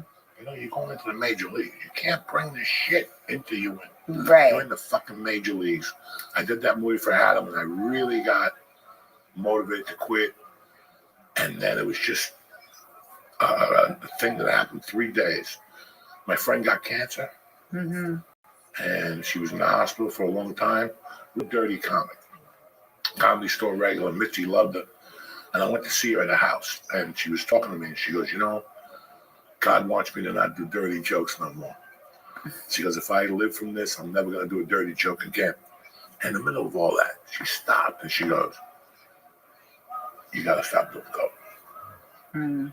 And the way she looked at me, she was dying. I knew she was like a week or two away from dying. But how she looked at me, like, you gotta stop doing coke. Mm. And I was like, I thought about it. And then I had something here. Mm-hmm. I had the whole weekend here, and they put me up at the, no, what's the fucking hotel off the 3 where they sell Howard Johnson, where they sell fucking, they sell saltwater taffy and all that shit. I don't know if it's still there. This is about, this is 2007 when this happened. And I remember like being excited to come here, and I bought coke that Friday. Mm. And I went back to the room and I'm like, you know what? I'm not in the mood to do this. And the next day I got the call. She died. Oh my I'm God. like, I'm really not doing this package. So it was like, And the I went cat. back to LA and they had a thing for her at the Comedy Store, like that Tuesday. Mm-hmm. And I went and it was LA. So Mm-hmm. even people who didn't like her were there, like, you know, eating the food. Sure, of course, I yeah. saw this one motherfucking producer that I knew she had problems with. And he's back there eating the food, Mm-hmm. you know, like nothing. And I said, and I had coke in my pocket. I'm like, I'm not going to go through this without doing coke. Mm-hmm. And I got on stage and I was doing some material and I just stopped. And I go, you fucking cocksucker. How dare you come to her fucking wake? He used to talk shit about it. He's like, I go, you're not even funny. You're not even a fucking comedian. He's like, his name was Jeff Valdez. Mm-hmm. And he was half Jewish, half Mexican. Mm-hmm. That was his fucking act. He'd come out with a hat on. Mm-hmm. He put like jingles on a yarmulke. God, why does You're he a have fucking to? comic, motherfucker. And he goes, well, my name is on the lookout from sucking dick. And his wife was there. I don't like that. You don't like somebody real like, I'm paying my respect. You don't need to pay your respect. You didn't like him. Mm-hmm. Get the fuck out of here, you fake fuck. I just drilled into this motherfucker. And I just said, listen, I'm going to wrap this up in 5 minutes. When I get off the stage, if you're still here, I'm going to fuck you motherfuckers up. And this motherfucker yells, but my attorney's here. I'll fuck him up. Dog, when I put that mic down, I had 20 comics on me. Like, Joey, don't even. He left. Right. They had to leave. And I remember that night I didn't do the coke. Mm-hmm. And I was like, fuck. Then that week, my wife brought 2 kittens upstairs. And they were going to die. They had anemia, whatever the fuck it was. And I liked the one, but I didn't like the other motherfucker. The one kitten I didn't like. I'm like, die. But the other one I was sad about, like he was going to die. And I kept feeding him oatmeal and shit. And I went to bed that night. I was doing coke. Mm. And I went to bed that night, and my wife woke me up at 4, and she goes, DJ died. And I was like, close the door. And I go, you know what? This other cat can't die. And I ran to him. I got on my knees, and I go, God, if you save this motherfucker, I'll never do coke again. Trust me, I was like Netanyahu. I had my fingers crossed. You know what I'm saying? Behind me, she's fine. Yeah, sure. I got these motherfuckers. That cat lived. Mm. I never did coke again because I made a promise. That's incredible. And it was a promise to God. It was a promise to me as a man that I had to do that. It was time. Like, it was just time. And I tell people all the time, I did so much. I did more in 18 years than I did my whole life. I couldn't imagine if I wouldn't have done coke all my life, how much more I would have done. Do you think you would be alive today if you kept going or no? No, I was ready to die. Right. Because I was already getting jolts on my back. Yeah. Like I could feel them jolting on my neck and stuff. So I knew, and again, I didn't want my wife to find me on the floor. Yeah. There's some people who are cut out for that. They find you, they call the ambulance, and they move on with their lives. I knew she couldn't handle it. Mm. I knew that if she woke up and saw my little fat feet itching, Yeah. she wouldn't have made it. That would have been rough for her. So I was like, I'm saving her life. I'm, saving my own. And that cat lived. And I got a fucking chain of that cat in my car. That's such a I got beautiful a pillow thing. somebody made me from that cat. And I bet you anything, you telling that story will really, really help somebody. You never know who your story is going to help. Listen, man, we make fun. I was in jail. It's a powerful story. House. I was looking at 48 years, and that wouldn't stop me from snorting coke. I would take furloughs to get an ounce of coke, knowing they were going to test me on Monday. And then I have to drink vinegar. Yeah. And fucking put Dreidel on my dick, to Dreidel on my dick is amazing. Oh, please, you have no idea. So it was just over. Like one day, it just says, one day you're like, I took this to the plate, and you it knew wasn't something, and you rehab, knew. It wasn't God. It wasn't anything. At one point in your life, as a man, as a woman, you got to go, this is over today. Yeah, it's over. Like, It's a this wrap. ends today. There's no Yeah. coming back. There's no, I relapse. No, there's nothing. Yeah. You're a fucking man, bitch.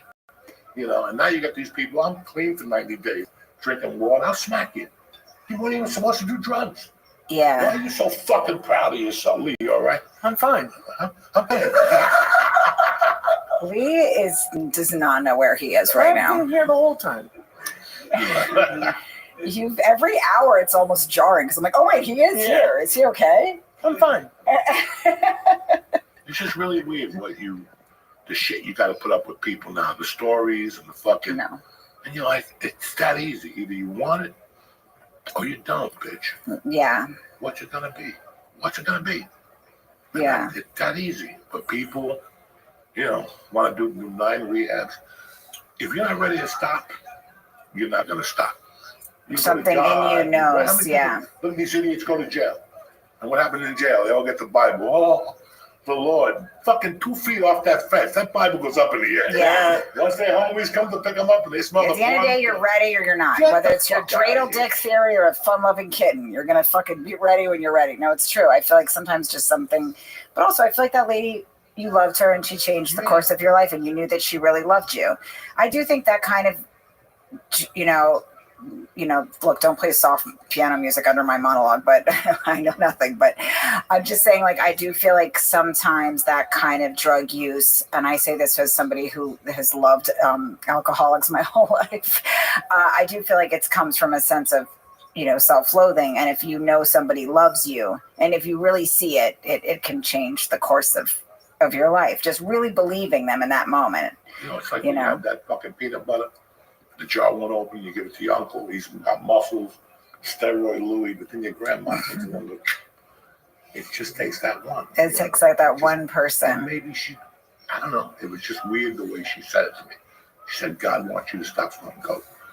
She stopped her conversation. She looked at me, she goes, God wants you to stop doing coke. And I was like, fuck. Okay, good luck. But There's also who she was. She was very close to you. You knew she was about to pass on. she used to hold the coke for me.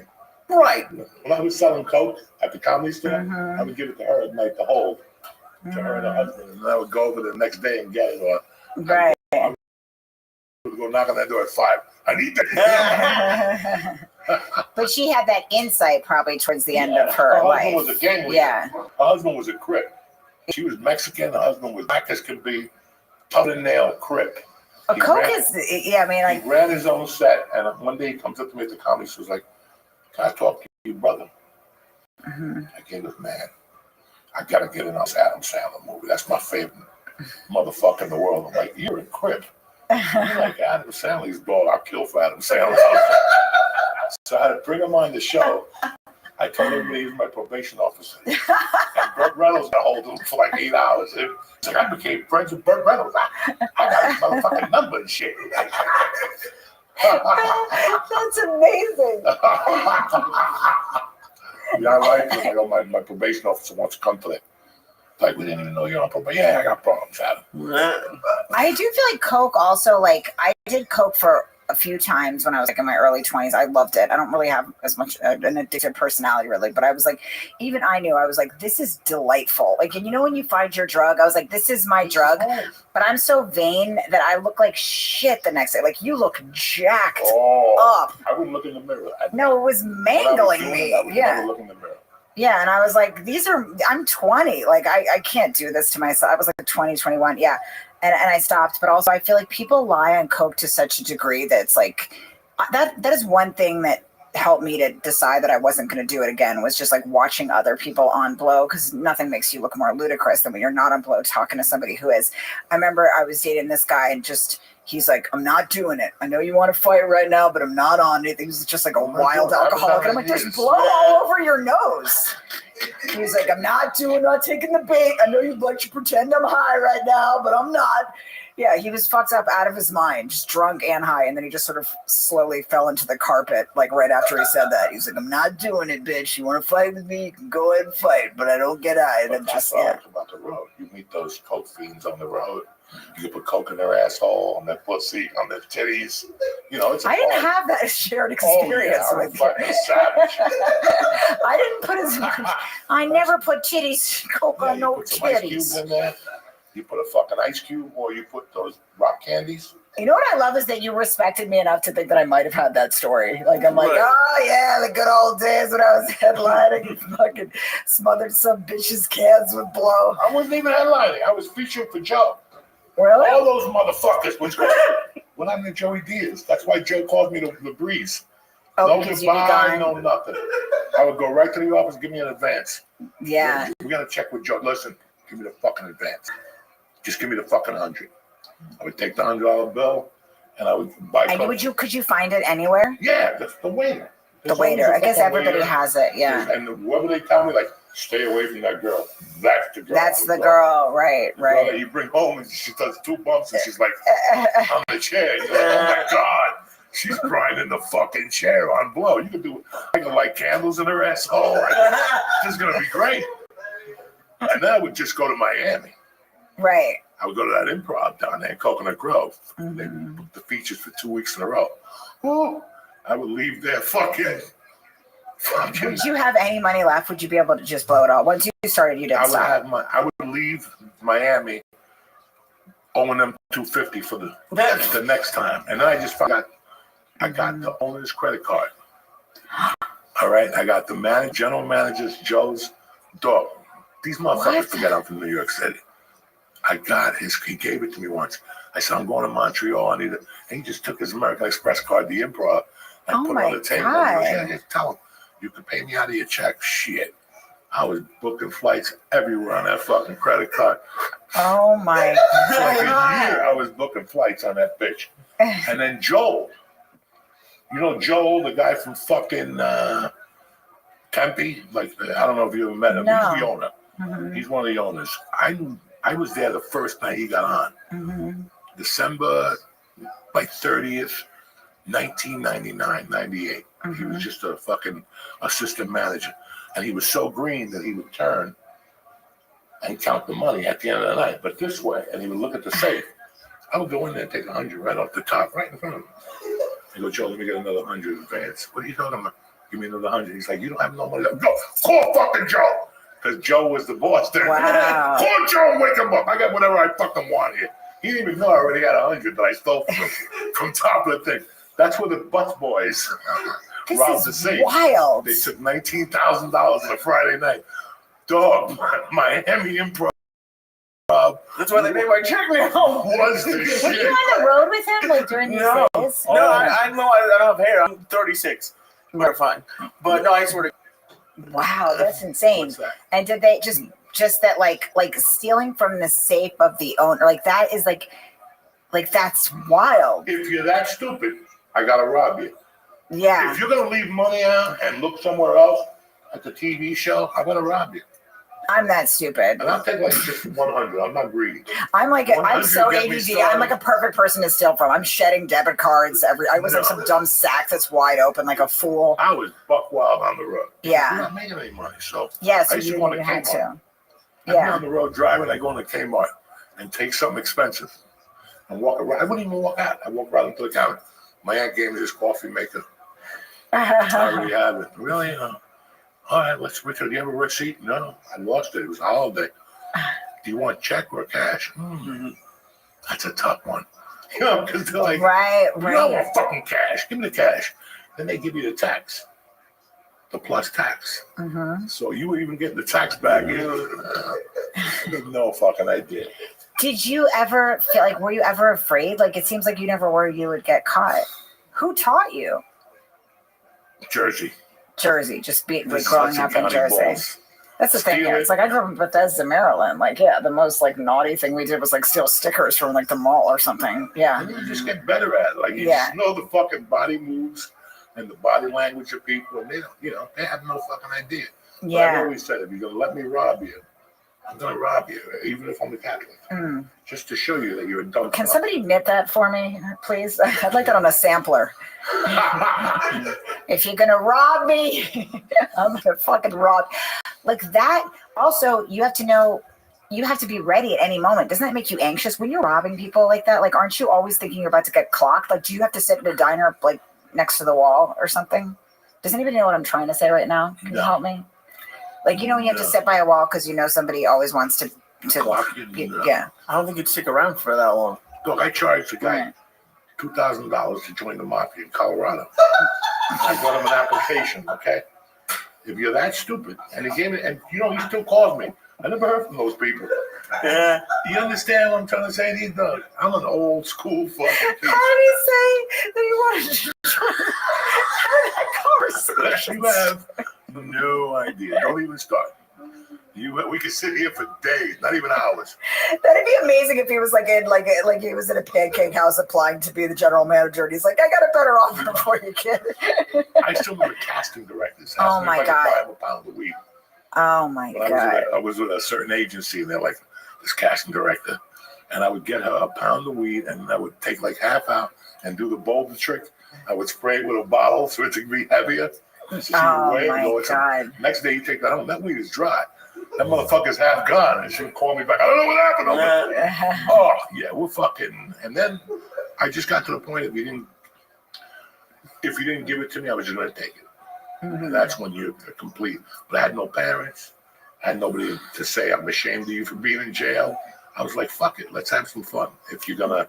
Did you change, like, once you stopped doing blow, did you change, like, the way you operated everywhere? And did you tell people? Because I would imagine if you go back to these places, they're like, oh, there's crazy Joey Diaz. I can go, you know, do lines with him. No, like, did you tell people that you weren't doing it? Or how did you stop yourself from the temptation? I stopped the criminal activity when I met my wife. Mm-hmm. The only thing I did when I met my wife was I always had to rob a lighter from 7-Eleven.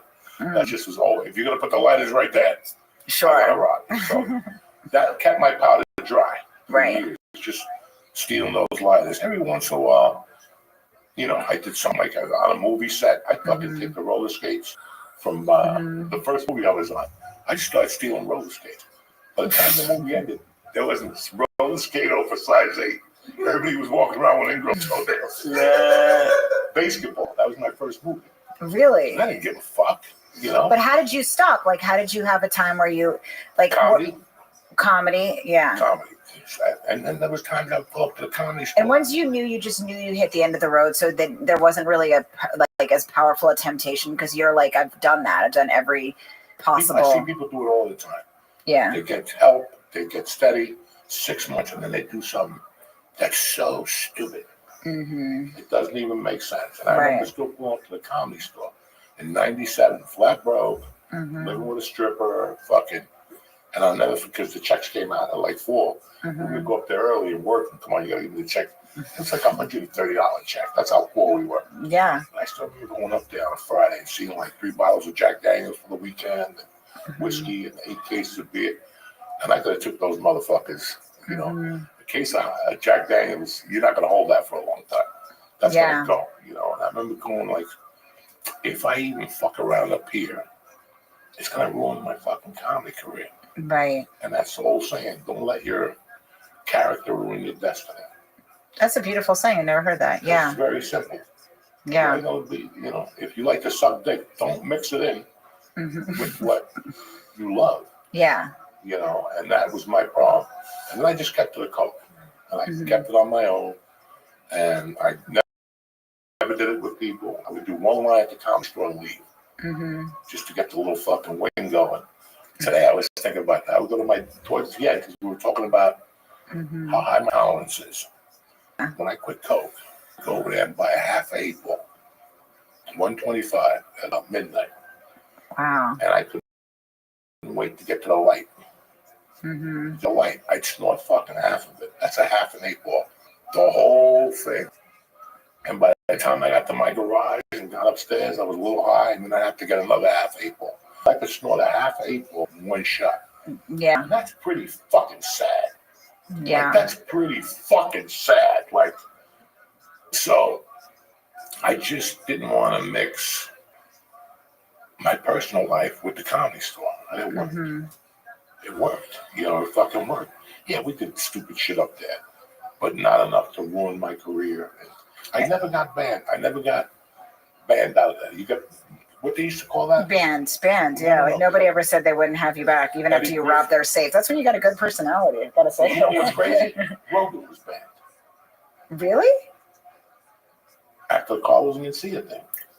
Eddie Griffin was banned. A lot of people, she would ban you for a while, and then you work yourself back in.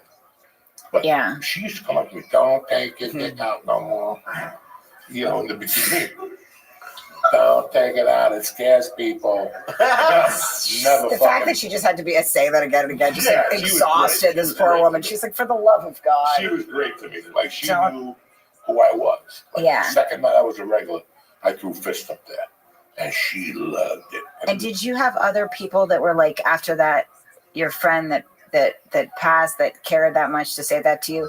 Did you have other mentors? Do you feel like after that, or just people that kind of helped you to stay clean and not to go back to that life? Fuck no. Okay. Because they don't listen. They don't give a fuck. You know, people, right. They don't care. Like I was telling my nephew this year, this last New Year's was the first time I saw somebody snorting coke in maybe 15 years. Like I never saw that. And not one urge that I have to do it. Like I did not. I just knew it was not for me anymore. And I know, because who I am, that if I ever did a line again, I'd be dead the next day. Yeah. Because I made a promise. Yeah. I made a promise to myself, which is better than anybody else you can make a promise to. Yeah. So I know for a fact, if I did just a little bit, my life would go to being crazy. The daughter would disappear. The money would disappear. Everything. My wife would disappear. Yeah. Podcast would disappear. You know, everything would disappear. So I always knew that. Even if I didn't snort it ever again, just breaking my fucking word, man, at that point, I would have been done. Yeah. I bet it has helped other people. I love helping people. I would love to go into a fucking, you know, these little young faggots now, they're selling meth and all this shit. What are they selling? Only you can you'll say the most beautiful thing and then you fucking walk in there with 3 gorillas, kick that door down, shoot up, watch them pee themselves. Get against the wall, suck my dick. You know, it's hysterical because that's what we did in the 80s. Yeah. Nobody was ready for cocaine. Nobody was ready. So after all the gangsters started doing it, when I came back in 84 from Colorado, all these people that were like decent people were doing it. They didn't know that side of the business. Right. They were like, this is great, selling coke, bitch. And then we got motherfuckers from North Bergen who will kick your fucking door down and take it from you. And that's when because they were suckers. Right, They never been in this business. They didn't know anything about it. Yeah. They just saw people singing and dancing and getting their dicks sucked. But they never thought about the big bad wolf.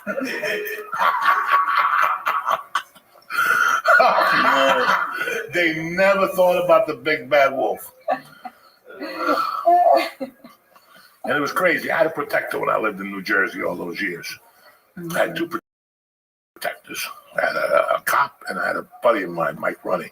He was off the fucking chain crazy. And my friend's hash rate had to call me to the side and go, that motherfucker don't pay for cigarettes. He just walks behind the counter and takes them. He was a crazy dude growing up. I saw him do some crazy fucking things. When I left here, I was like, what am I going to do without my protector? And I had him. The only way I could survive was by becoming him. And he was off the chain. Like, he didn't even let you put your hands up. You had something in your head before you open your fucking mouth. Yeah. And that's what got me in trouble all the time. That we're Jersey, we're from the New York area. Time for this. Yeah. Back on what do they say? I'm calling the police. You were just talking on guapo shit. What police? Police here. Yeah. What do you think we're gonna happen? You just called him a fucking motherfucker. And you thought he was one of your white buddies from fucking, church, Oh, you're a motherfucker too. No! You're gonna get knocked in the fucking head. That's what. There's nothing funnier than someone that doesn't expect to be What punched. happens in today's world? Yeah. These YouTubers, they think it's cute coming up to you and saying, "Oh, Rachel Feinstein is fat." How about I smack you in the fucking mouth? Let's see how fucking fat you are, motherfucker. And how about I shoot you? They call him 911. Yeah. They're calling their attorney, Wait, you guys, am I fat and I didn't know it? That's all it took from that. No, I do. You can't read the comments. I read the comments and I drive myself crazy. Yeah. That didn't slide when we were kids. And that Yeah. didn't slide at all. Yeah. And it just didn't fly. Like, No, if somebody said, fuck you, respect, okay, look, we're at it. And that dude would not say it. I'm calling the police. You know, that wouldn't happen. You just said that. You knew what to expect. You know, if you didn't, you're a fucking idiot, but you're going to get hit. Yeah. And that's what today's society doesn't see. Yeah. Everybody's a tough guy with the tattoos. Everybody gets a tattoo. And they're a tough guy. Bro, Right. knock it the fuck off. When I was growing up, you had to do 20 years to get a tattoo. Or be in the Navy and shoot a jet. You had to do something. You had to do something. Okay? You had to do something. These women with the tattoo. You had to suck 1,000 dicks when I was a kid. You got raped at a biker rally. And if you lived, you got a tattoo of a heart on your fucking foot. You know what I'm saying? If you lived. If the sperm didn't kill you. Now, you got all these women with a gun. What the fuck? Yeah. No, I mean, I don't care. Look at me acting like I have any point of reference for this. Yeah. I don't care. Okay, I don't care no more. You gotta say the truth. If not, it's the truth. When I hear these tales, I'm so surprised somebody hasn't punched me in the face. Like, I'm just like, I guess, because I have a mouth on me, but I haven't been tuned up yet. Never say never. No, but I do think also it's just because I grew up like, I mean, the worst thing that could happen to you was like, you would get kicked out of like Hebrew school or something. I mean, I didn't come from a tough line of men either. Like I come from, like lawyers that can't process dairy. Yeah, like that's like the worst. Yeah, that's what I come from. True. Going back to the 2 egg yolks. Look at nobody has tough stories in my past. Like, when we were eating 2 egg yolks, nobody was allergic to fucking peanuts. All these my daughter made the best fucking brownies this week. Yeah. She put walnuts in them. I'm like, thank you for putting the walnuts in. She goes, these little fags. Even my daughter feels that way. 12-year-old little girl. She tells me shit sometimes. And I'm like, okay, I'm not fucking crazy. Right. Because it's the truth. Ever since we started eating egg whites, kids started, I'm allergic to walnuts. I'm allergic to raisins. Are you fucking kidding me? Can you tell an Irish motherfucker with 9 kids, the father's a fireman, you're going to come home and tell him, I'm allergic to peanut butter. I can't eat that. Motherfucker, I'm saving cats off a tree. You better eat the fucking peanut butter. I don't give a fuck if you go into fucking aesthetics. Foam from the mouth. I don't give a fuck. You're eating that peanut butter. But now the parents play along like, oh yeah, he's allergic to seafood. No, Pete is he's like the opposite. Like, no. I'm saying like women, I'm allergic to lobster. Well, you better suck a good dick. You know what I'm saying? You're just a lobster. What the fuck is wrong with you? You're a woman. You gotta eat lobster. That comes with lobster, sperm, balls, and fucking and banana pudding. I don't fucking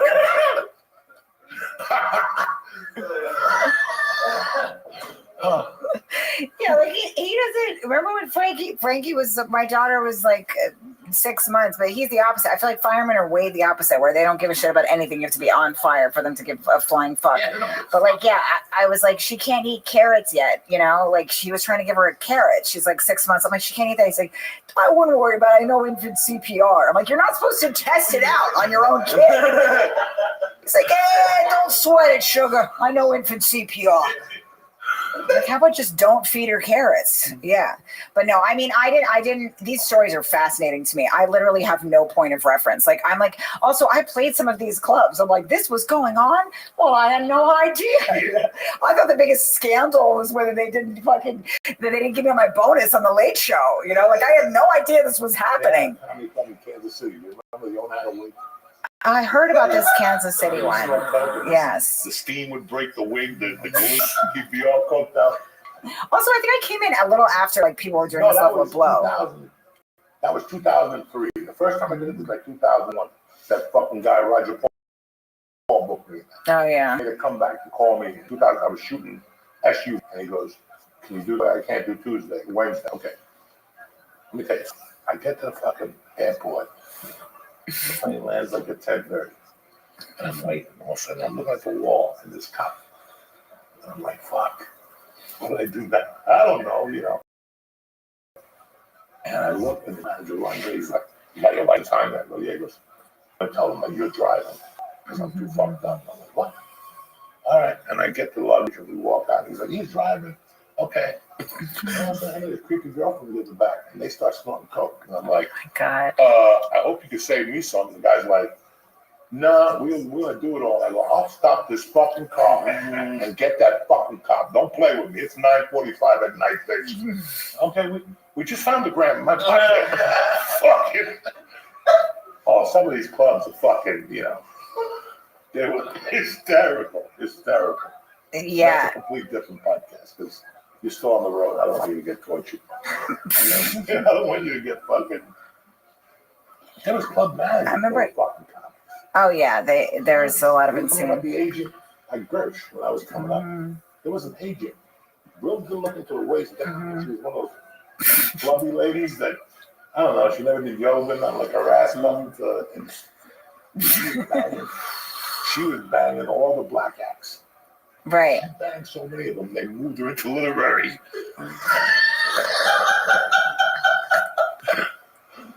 Oh my God. Moved her into literary is amazing. Like that would be the logical. Yeah, there's no black office. You know what I'm saying? I don't know.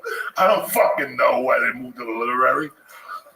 Oh my God. So I mean, like You have no fucking idea. This is the craziest world. I had no idea any of this was going on. All I know is Joey's a bad boy, and I'm never going to this part of Jersey again. I'm terrified. I'm lucky I didn't get mugged by a bunch of hoodlums. Oh my God. Yeah.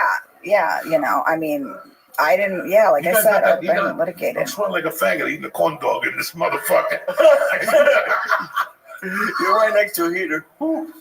Turn this fucking heat off. Yeah, can we take a quick break? No, we're taking a quick break. Rachel. Yes. Where's your dates? I am. I don't know if I'm going on the road ever again. It's not safe out there. I think I'm a secretary now, bitch. No, I'm on the road. Where am I? I'm to be in Chicago and a bunch of other cities, San Diego, LA, and Texas. Next week I'll be in Texas. You can go to rachel-feinstein.com or go to Punch Up Live and you can look my name up and also watch my Netflix special. It's called Big Guy and it's streaming right now. I learned so much today, Joseph. God, it's scary out there. I'm gonna tell you about the pop rocks. You put them in your pussy, and they go pop, pop, pop, pop, pop. That's a party too. My grandma told me about that. Yeah, she was like, wait, pop rocks on the pussy there. It's nothing like it. It's my favorite thing to do during Hanukkah. A little dreidel and some pussy pop rocks. Oh It's God, a when they put perfect on your dick cocktail. and suck it, it's like the 4th of July. It's popping. They don't know what the fuck to do. Fuck the alpha. You're like, fuego. Oh my God. Dreidel. I had a great week. I got no fucking dates. Yeah, I do. I got You got fucking Moon Tower. Yeah. Moon Tower. The second show. There's still tickets. I don't know what's going on in Jersey. They say it's sold out, but it's a bunch of people. I don't know. I don't even know. Who gives a fuck? Oh, May 17th. Parks Casino, Philadelphia. I know they still got tickets. I never even announced it. How fucking crazy am I? I've been in the hospital and shit. I had problems, guys. So, what's up, Joyce? Not a fucking peep tonight. Good. No Cafe Tivoli, nothing. All right. We'll be back next week with another fun-filled episode. And we'll have Rachel back to explain all that other shit to her because she's a nice girl. Love you, cocksucker. Stay black.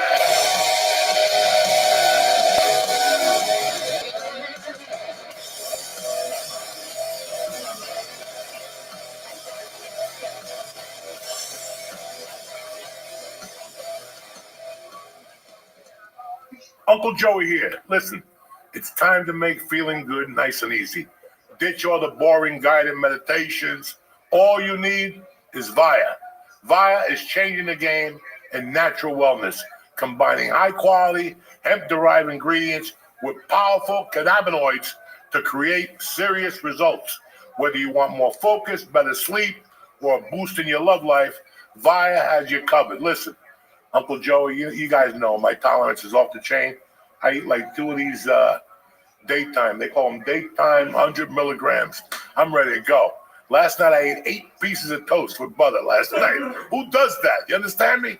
That's what Via does. So customize your Via experience by choosing the type of relaxation you're looking for, along with the level of THC you want, with products ranging from 0 to high cannabinoid levels. They'll have something for everyone. So if you're 21 and older, treat yourself to 15% off and get a free gift on your first order. Use our exclusive code JOEY, Joey, at viahemp.com. Again, Joey at viahemp.com. Please enjoy the free shipping on orders over $100.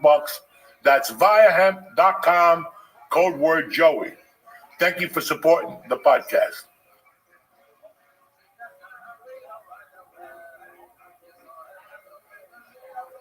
It's Tuesday, the 25th of February. It's almost over, cocksuckers. Anyway, we got the church, New Testament. We got a nice guest. And it's Tuesday morning. Let's get this fucking party started. What's happening, you bad savages, you? I'm going to talk to you guys about Onnit. Onnit is one of my all-time favorite companies. I've been spoken about them in a while.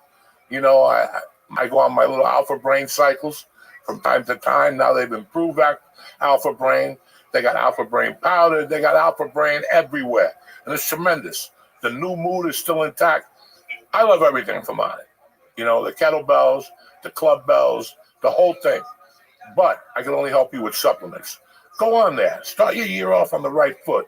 It's the second quarter. Come on, let's do this. Right after the tax breaks, you're getting ready for the summer. You want to look good. You want to feel good.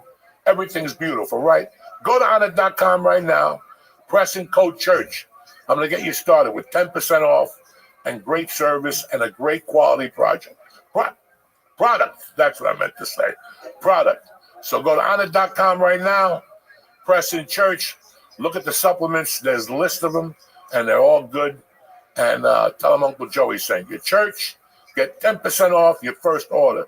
Now, without further ado, let's get this motherfucker started. Welcome back to church!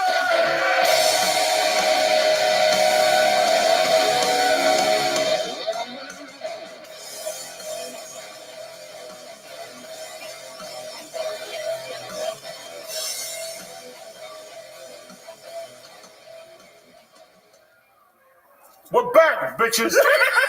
What's happening? We got my main man in the house tonight, Mr. Paul Vizzi, Virzi. I just can't say it because my fourth tooth. What other words can you say? We got our word. We got our main man, fucking Lisa Ayat over here. He's sober today, no more. I'm not sorry. I just took 150 milligrams. 38 years old. I can't keep doing this. You fucking nuts. We do this till we're dead. We do this till we're dead. We're Marines, dog. Yeah. That's it. Marines don't take 400 milligrams in an Oscar winner's here. Before you become a SEAL, they give you like 1,000 milligrams cold. And I've done that 800 and no water. times. So knock it the fuck off. 1,000 milligrams and no water, and you sit there. First of all, no Navy SEAL has ever taken 1,000 milligrams. They don't take it. Somebody gives it to you. You know what I'm saying? It's the fucking Navy. What's the most you ever taken? 2,200. What? You took more than I took 3,000 was the biggest for me. Yeah, I think about the same. Did you go to hospital? No. What's happening? We send people to the hospital. Swam in the Hudson. What the? I swam in the Hudson. What is an edible going to do to me? You swam in? If you swam in what is an edible going to do to you? You're immune. What the fuck is wrong with people? Oh shit! That's like white kids from Iowa. I don't know what to do. Yeah. My heart was beating. Yeah. We're East Coasters here. What are you talking about? No, I listen. As much as I'm laughing, that would be me. We're from the East Coast. Remember when your father used to beat your mother, and your heart would beat the same fucking thing. They got divorced before. They got divorced before you could beat her. Yeah, but who cares? You ever hear like a neighbor beating up his wife? Your heart's beating. You're hiding under the bed and shit when you're 8. You hear it? Are you that man? Are you that man? Oh man, 2,200. That would be fucked up, man. Huh? Me and my buddies one time, we were like in high school, and I'm not a big weed guy because I get that paranoid anxiety shit, But I was a drinker, I would drink. We would go, we do that 40 shit. We're drinking 40s and all that shit, right? We would just call people over, give them $5 and pay them a little. They would come out with either the Old English, Old English Crazy Horse, the OD Crazy Horse, that shit, right? Those are your Negro days. So yeah. So my buddy had a Riviera. That's when you were still black. He was, dude. He had a Riviera. We go down the FDR with Wu-Tang pumping. Seriously, Wu-Tang's pumping. We're going down. We think we're cool, skipping school to drink in Manhattan, do dumb shit, and we picked up a hitchhiker off the FDR, and he gave us weed, and like assholes, we went back to my buddy's house and we smoked it, dude. I hit this weed, and I remember, I don't know how long the time was because it did something to his laced. I'm staring at my buddy's kitchen floor. And I don't know if I stared at it for 5 minutes or 5 hours. I just was staring at it. And then I looked up at my friend, and the pattern of the floor was on his face. Oh, yeah. I fucking started shaking. And I'm laying down on the couch. He's rubbing my back. He's telling me I'm going to die. I said, I'm going to die and have a heart attack. You know, I go, how long was I sitting there? It was fun. So after that experience, the weed, I don't fuck with it. But it was stupid. Who smokes shit from a stranger? It was laced something. I'm new to New York. That's the FDR is like a highway. That's the shit you would have loved. Yeah, when a stranger gives you weed, that's my it was a stranger hitchhiker. And we just fucking smoked it, and it did something to me, man. It fucking did something to me. How did you pick up a hitchhiker on the FDR? It's like a highway. Yeah, he was just going like this. He was walking up, and it was off the side. My buddy was, come in. He ran in the car real quick. Hey, can you take him? We took him. Did you ever pick up a hitchhiker, Joey? Because you hitchhiked in Colorado. But I'm never going to. Unless you're a hot chick, I ain't stopping. You know what I'm saying? Let's be honest. Are you going to stop for some guy who looks like Grizzly Adams? No. It could be 100 degrees. You're like, fuck this dude. There's a chick out there with a white dress and a thong on. You see how fucking. And she can have 20 zits on her face. You're still pulling over. You know what I'm saying? You're still pulling over. I got to look. I'd have to look. And then. Dog, I had the weirdest experience in Idaho. No. The other one, Nebraska. I was coming back from Michigan, and my fucking tire blows out. And I kept sitting on the side of the road, and a chick pulls up, and like a Toyota, fucking smoking, with a white dress on, fucking the flip-flops, dirty chick. And she's like, get in, I'll give you a ride to town, all right? And she's like, you should come over. And I'm like, oh, shit. At that time, or years earlier, HBO had a show called The Hitchhiker. And, you know, it would be a guy picking up a chick, and he would fucking suck, and he'd drop her off in Jersey. So I'm young. I'm 20. No, I'm not fucking young. I'm 30-something. And she's telling me all this shit. I'm like, here, I'm getting fucking pussy. And next thing you know, she goes, yeah, if you're hungry, we go back to the house. We'll eat, and then we have prayers at 6. I live in a... Got what? Prayers. I live in a whatever. Like a commune? Yeah. We say prayers. We're Catholic. We're Christian. I'm like, you can drop me off at the gas station. That was the end of that fantasy. Fuck it, I'm gonna go say prayers. I'm praying to get laid. I'll do anything. I'll work you to death, but I don't want to pray for pussy. You know what I'm saying? In front of a bunch of other Christians and shit. Because it's time to focus. When you want to fuck somebody, you ain't praying. No. You're saying, God, how good is that ass taste? Let's get back.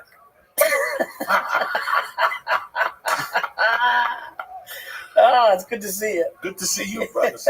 You got a show this week at? Yeah, I got a bunch of shit coming up. Big tour coming up. No, but you got Wednesday night. Oh, Wednesday night, do dojo. Yeah. Yeah. I'd love to do it, but they're gonna take this fucking blood mayor finally. So I don't know what's gonna happen. They're gonna give me stitches and shit. I'm gonna look like a Doberman with a bandage on. Oh, you know. You ever see when a shepherd gets his ears done? Take a little cone around your head. Yeah. The poor guy don't even want to be out. Jesus Christ. They took me out. Doberman's had, not German Shepherds, when you fix the ears. When they clip them, they clip the ears to make a point. So I don't know what's going to happen Wednesday. I don't know if they're going to give me pills. I don't know if they're going to put me out. I have no fucking idea. Oh, shit. They might just shoot me. He's an Indian guy, so I trust him. You know what I'm saying? Those Indians got a steady hand. I love like when you say stuff like that, like we're supposed to know what it means. He's an Indian guy. Like, what is that? I don't know. He's good. Yeah. You know, India only sends the best here. They don't send our meat. What's America? We'll take you. Our blind. No, you want an Indian doctor. Yeah, we want Indians and Jews. Really, it's changed. I was gonna say it's not Jews anymore. It's Indians. No, but it's either. Okay, it's either. Yeah, it's like half down the middle. Yeah, I had no idea. Fuck. So they're taking it out. I didn't know they found what like. I didn't know there was anything in there. They're gonna slice it and clean that motherfucker out. I was supposed to go for a second opinion tomorrow, but every time I call, it's a 20-minute wait. They want to put me back into the rotation and call me in an hour. Go fuck yourself. They can call you when you're jerking off or you're taking a shit or you're walking in the house with groceries. Hi. And you're like, listen, I just got groceries. Yeah. Call me later. I called you 3 hours ago. What happened though? What was it? A yeast infection, and then I got rid of the yeast infection, and something started hurting in there. I kept going to the doctor. There's something in there. No. Put this cream on it. Just yank it the fuck out. Get the cocaine. Yeah. Shoot it in my ear. Yeah, get it out. Get the fucking knife. Let's go. Why would we? I went. This was going on since October with this fucking guy. Yeah, I hate that. I go after. Get it done now. Yeah, what are we doing? How long? And I got body work. I got shit to do, Jack. When you got old shit out, I gotta go get my teeth fixed. I gotta go fucking fix my ear. I need glasses. Yeah. You guys, all the senses gotta be. Yeah, I've been fucking using a reading glass.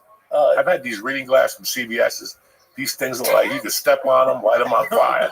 Everything else breaks.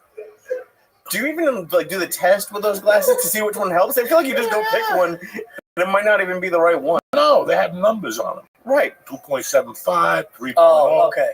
I think 3.0 is the highest. After that, they give you a dog. They give you a stick and a dog.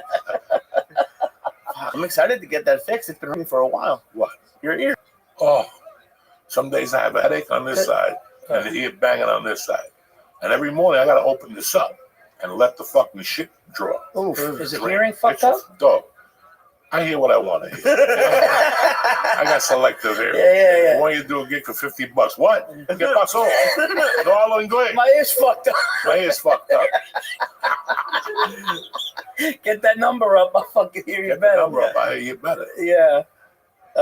I know, man. I got all kinds of. I got back issues. That's right. Neck issues. I got herniated discs. Oh. You know, because I play. I'm an asshole though. Like I'm in my 40s. I play basketball on Monday nights. Take it seriously. But you know, like you act like it's gonna be recreational, and then next thing you know, I'm like, dude, I'm close to a triple double. It's nuts. Close to a triple double. What am I fucking nuts? My wife said to me, she goes, if you fucking get hurt, go home with one of your friends. You're not coming back here if you fucking tear something. Did you see that Tom Segura tape? Oof. Did you see that? Yeah, that was fun. How come you're still playing basketball? I wouldn't do that. You know, I'm athletic, I guess, but his shit looked like a fuck. That was really yeah. fun. Dude, that was fun. Listen, man, and people, once you're over like 35, once you're over, it's a really different game. It is. What? Listen, I'm in high school, and one Sunday out of high school, they said, they had a flag football league. I played one game, I covered. I couldn't walk the next day.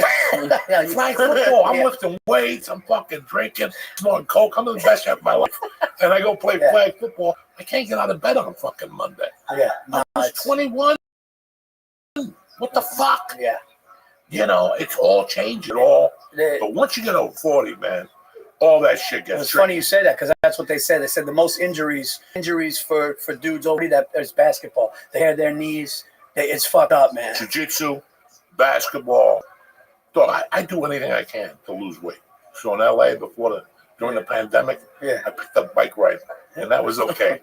I got the helmet. I forgot about that. Everybody who gets a bike, it goes into the garage after 3 times and collects dust. It's the fuck. During the COVID, everybody was fucking John Claude Keely. Everybody was riding their bike everywhere. I go in the shop ride. I do this. Once the COVID ended, everybody's bike.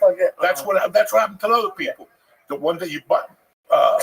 What's the bike you ride at home? Oh, the Peloton. They sold 2 million of them during the pandemic. Now, like, nobody wants a Peloton. Everybody's got them on a yard sale. Oh, yeah. Go to a yard sale. Give me the small 20. Take it because it's just a coat hanger. Now it's like Rent-A-Center. They do it for like $20 a month. They don't buy you can't like they were like $2,000. I remember those bikes. Yeah. They were expensive. Fuck that. And I remember I took a bike ride, and I went and got my tooth done, and she gave me Vicodin. Oof. And I got up that morning, my tooth was hurting, and I can't see without my glasses. So all the pills were together. So they gave me the amoxicillin and the whatever. The antibiotic. I thought it was the amoxicillin. It was the Vicodin. I popped one of those. I get on the bike like Johnny Bar. It's 8 a.m. I'm out there on fucking, not Magnolia. Was it Magnolia? The big street where the diner was, a restaurant was. That's what it was. No. Yeah. Marie T was. Yeah, it wasn't Magnolia, but Colfax? Colfax. Yeah. I'm on Colfax. I'm having a great time. I'm in the HOV lane, you know, that little bike lane they got. I'm sticking to my P's and Q's. I wouldn't ride behind anybody because they're breathing. and the shit's spitting, and you're back there, sucking COVID, all his germs. So if there was somebody on the bike across the street and go opposite you, right? So I'm driving the fucking bike, and all of a sudden, I'm feeling fucked up. I'm starting to sweat profusely. I'm fucking sweating up a storm. I've only been riding the bike for 15 fucking minutes. What's going on? I mean, it's coming out of me, and all of a sudden, and all of a sudden I can see I'm not even riding the bike between the lines. I'm going outside the lines and shit. I'm not even in the line. And then I went to go on the sidewalk, and I fell. Oh, shit. And I'm like, that's no good. I'm taking this fucking jet back to the house. And I went back to the house, and I'm there, ready to make the turn, and I fucking fell. Wait, you got it back on the bike? Yeah, I didn't fall the first time. I was just high. Oh, I thought you I'm fell. not walking from Coldwater and fucking Colfax back to my house. Call an Uber. I thought you fell the first you. time. Okay. Fuck that. You ride that bike back. You know what I'm saying? Like a soldier. You left with it, you got to bring it back. Yeah, you got to bring it back. I fucking hit the thing. I'm right to make a turn, and right away, boom, boom, boom, boom, boom, I just fucking went down. Dog. And some guy was looking at me, and I'm shaking my head. He's shaking his head. I'm like, it's not good. Then I got the bike up again. I got on it again. 20 feet later, I fall down again. I'm like, oh, fuck. Oh, shit. This time I landed on my chest. I thought the fucking thing was broken. I went That's what we do when we're by ourselves. Oh, yeah. Like, you don't need a camera for this shit. You No. know what I'm saying? This is for your entertainment purposes. Oh, dude. I fell in Times Square like a month ago. You what? I was running to a mic, and it had one of the crosswalks that had like a little island in the middle, and I didn't see the curb, and I just kicked it, and in the middle, I just went. For some reason, did time slow down when you fell on the bike? Because I was falling, I could feel myself, and I got my hands, and like tourists came over and saw if I was okay. Like it's embarrassing. Bad. Oh yeah. Oh, when you fall, I got right up. My brother, I guess he just was with some whore online that he got found online, like a Craigslist whore back in the day. Like, back in the day, you could just go to Craigslist, and like my brother was like a shy kid, but like if he wanted to get laid, he would. So this is back, and this chick, I guess, like he called me up. He goes, man, because my brother's one of these. He passes out when he sees blood and shit. So when he goes for a physical, he has to. They know, like he lays back. He can't see needles in a movie. He goes out, right? Put earphones on. Yeah. So that's what I do. I put earphones on. No, he can't see. So put out Santana. He calls, look the other way. He calls me up. And he goes, yo, dude. He goes, I think I fucked this woman without a condom, man, and I don't know. I just met her, right? So I was selling at the time. I was selling phone, cable, internet, door to door in Queens. When I dropped out of college, so I was knocking on people's doors in Queens at 6 o'clock at night selling phone, cable, internet. That was my job, and they gave us a hard hat for no reason. I had a hard hat. I had a fucking hard hat. You know what I would do with the hard hat? I go, yeah, you see those lines up there? Meanwhile, we did fiber optics in there, but I was just talking shit, right? I had a clipboard and stuff, so people would let me in. This is the true story. A Greek woman lets me in, right? And she had kids, but she was probably in her like mid 40s. And as I'm sitting there signing her up, I realized she's coming on to me. She's talking to me about a guy she's not with anymore. And she goes, I like younger guys. She goes, I was just at a nightclub with Greeks. She's like, me and my girlfriend took home these 20-something-year-old Greek kids. I'm telling her I'm Greek and Sicilian, and I'm 23 at the time. And she's into it. My brother's calling me. Yo, I fucked her without a condom. I go, buddy, give me a second. So he's going, Paul, you got to. And I said, Christian, I can't talk right now. I got to go. Next thing you know, he's on the train platform. As he's going down, somebody screamed, get him an ambulance. He came off the thing and was just so worked up about fucking this woman that he fucking just went down on the platform at the subway. But he said, what Lee said is true. He said it was slow motion, but he said while he's going down, he hears call an ambulance. They said call an ambulance while he was down. but in his mind, he was fucking like this, but he was freaked out about that, man, and he fell in. I go, wait, did he fall where the trains were, or did he fall down on the stairs? No. You like in between the trains, right? He was on the platform, and he just was like really distraught over what happened, and he went down. Yeah, but he heard somebody say call an ambulance. But he was down when he heard it. Does he blame you for not being able to talk? Everything worked out. Like he was. Everything worked out. Does he have HIV now? He's fine. No, he's fine. He's got a little twitch. There was the one time it freaked him the fuck out, though, man. It freaked him the fuck out. That happened to me with a condom on.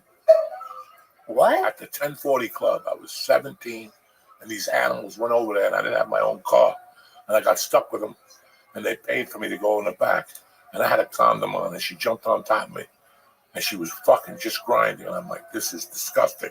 I could hear the condom going, and the mattress was fucked up on the bed. It was one of those ping pong poos, the beds that you open up, and what's a ping pong? That's what Cubans call them. It's a ping pong poo. It's one of those beds that you open up and you lay it down and you like a cot. Yeah, like a cot. You sleep in your godmother's room. Right. This place was a 1040 club. It was a hookah place. Oh. And the city was $9.99 plus tax. 1040. So fucking. It had like beds, but cubicle walls. Yeah. Like little cubicle walls. You can hear everybody fucking. And she's on top of me. And I'm like, oh, God, get off. I didn't know what to do. And finally she stopped. She goes, for an extra $10, I'll let you eat my pussy. And I just threw her off. I'm like, you fucking Billy Goat.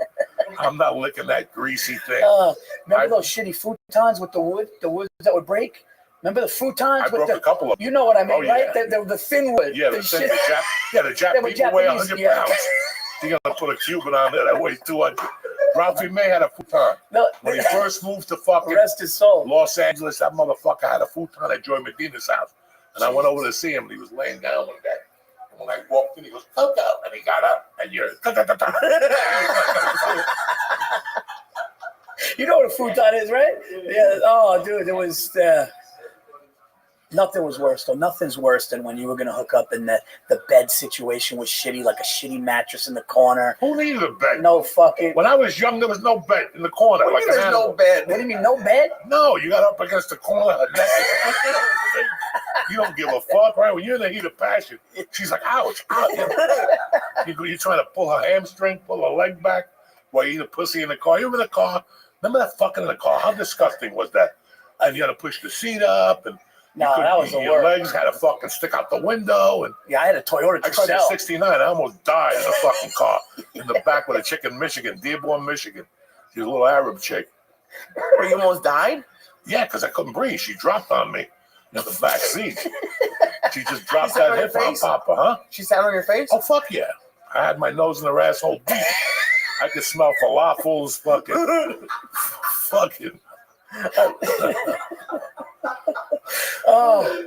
Oh, fuck. 1995, my first road gig. How do you remember the year? Because how are you going to forget somebody sitting on your face? Her legs gave out and she just dropped on my face. And I'm like, moo. I sound like a fucking kid with autism. I was about,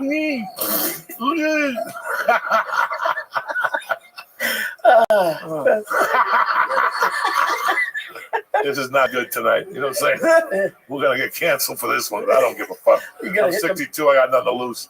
Take it all. I don't give a fuck at this point. People going to try to say shit. Yeah, take it all. I don't give a fuck. That shit's going away anyway, I think. What? Just every... No, that was all a bullshit phase. Yes. For people who bought into that shit.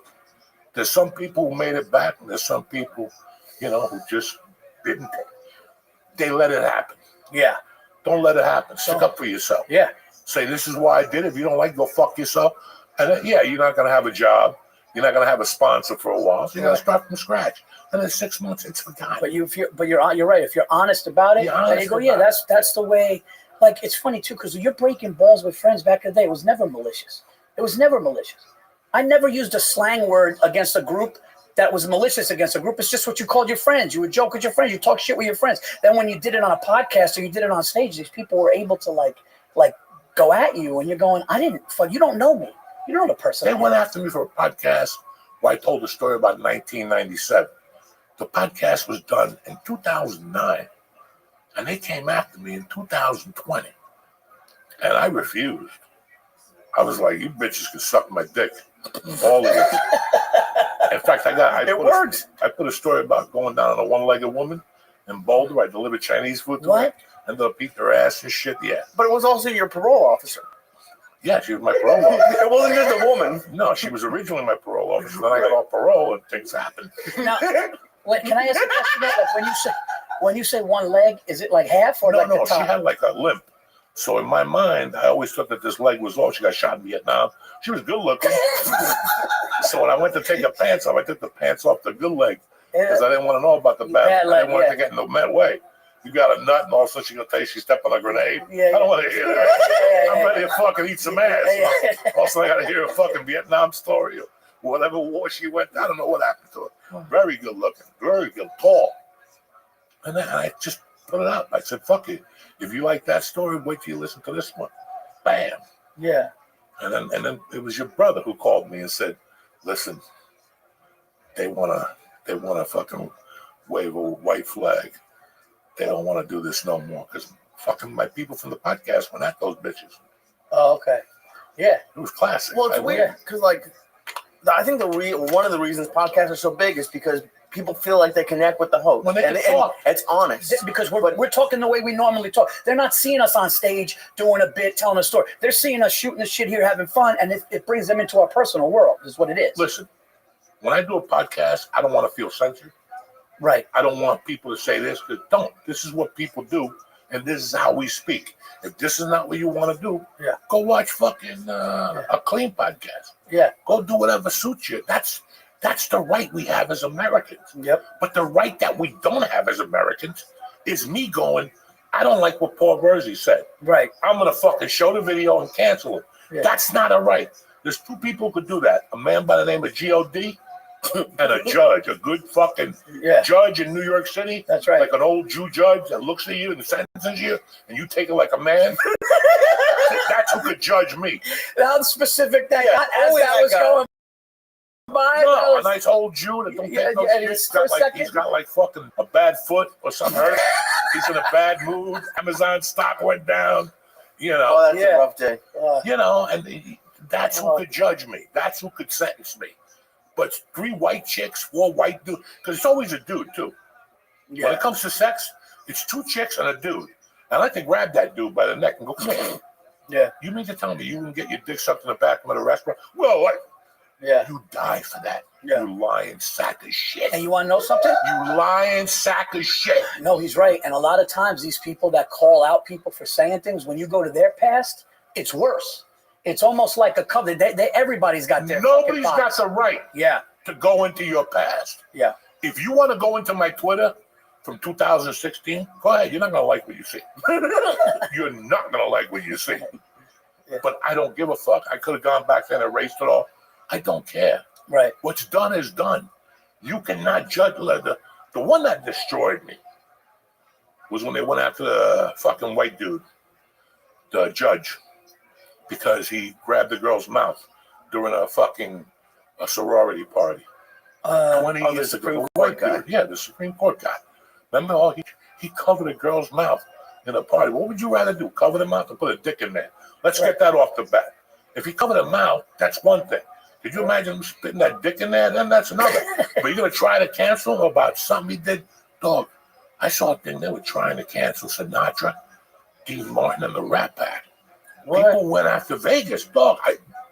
It was insane. Yeah, they were trying to go after Sinatra for being a fucking womanizer. That they would try, dog. They went at Vegas and said, "We want to take Sinatra. Get the fuck out of here." Yeah. He died in whatever. He wasn't even fucking no more. He had a wig. You know what? He was forgetting his lyrics and shit. What the fuck is wrong with people? Yeah, it's because they just went on their run. They went on their run. They went on their. They went down a list. Yeah, and they go and look at something you did. It's evil, man. They go look at something you did in 1995. Listen, man, I can't judge over 1995. Right. How old were you in 1995? 14. Yeah. You did creepy things. You jerked off in places you shouldn't have. Yeah. You came on things you shouldn't have, right? Yeah. If there was a camera, we all would have been in jail. He's fucking nailing it right now.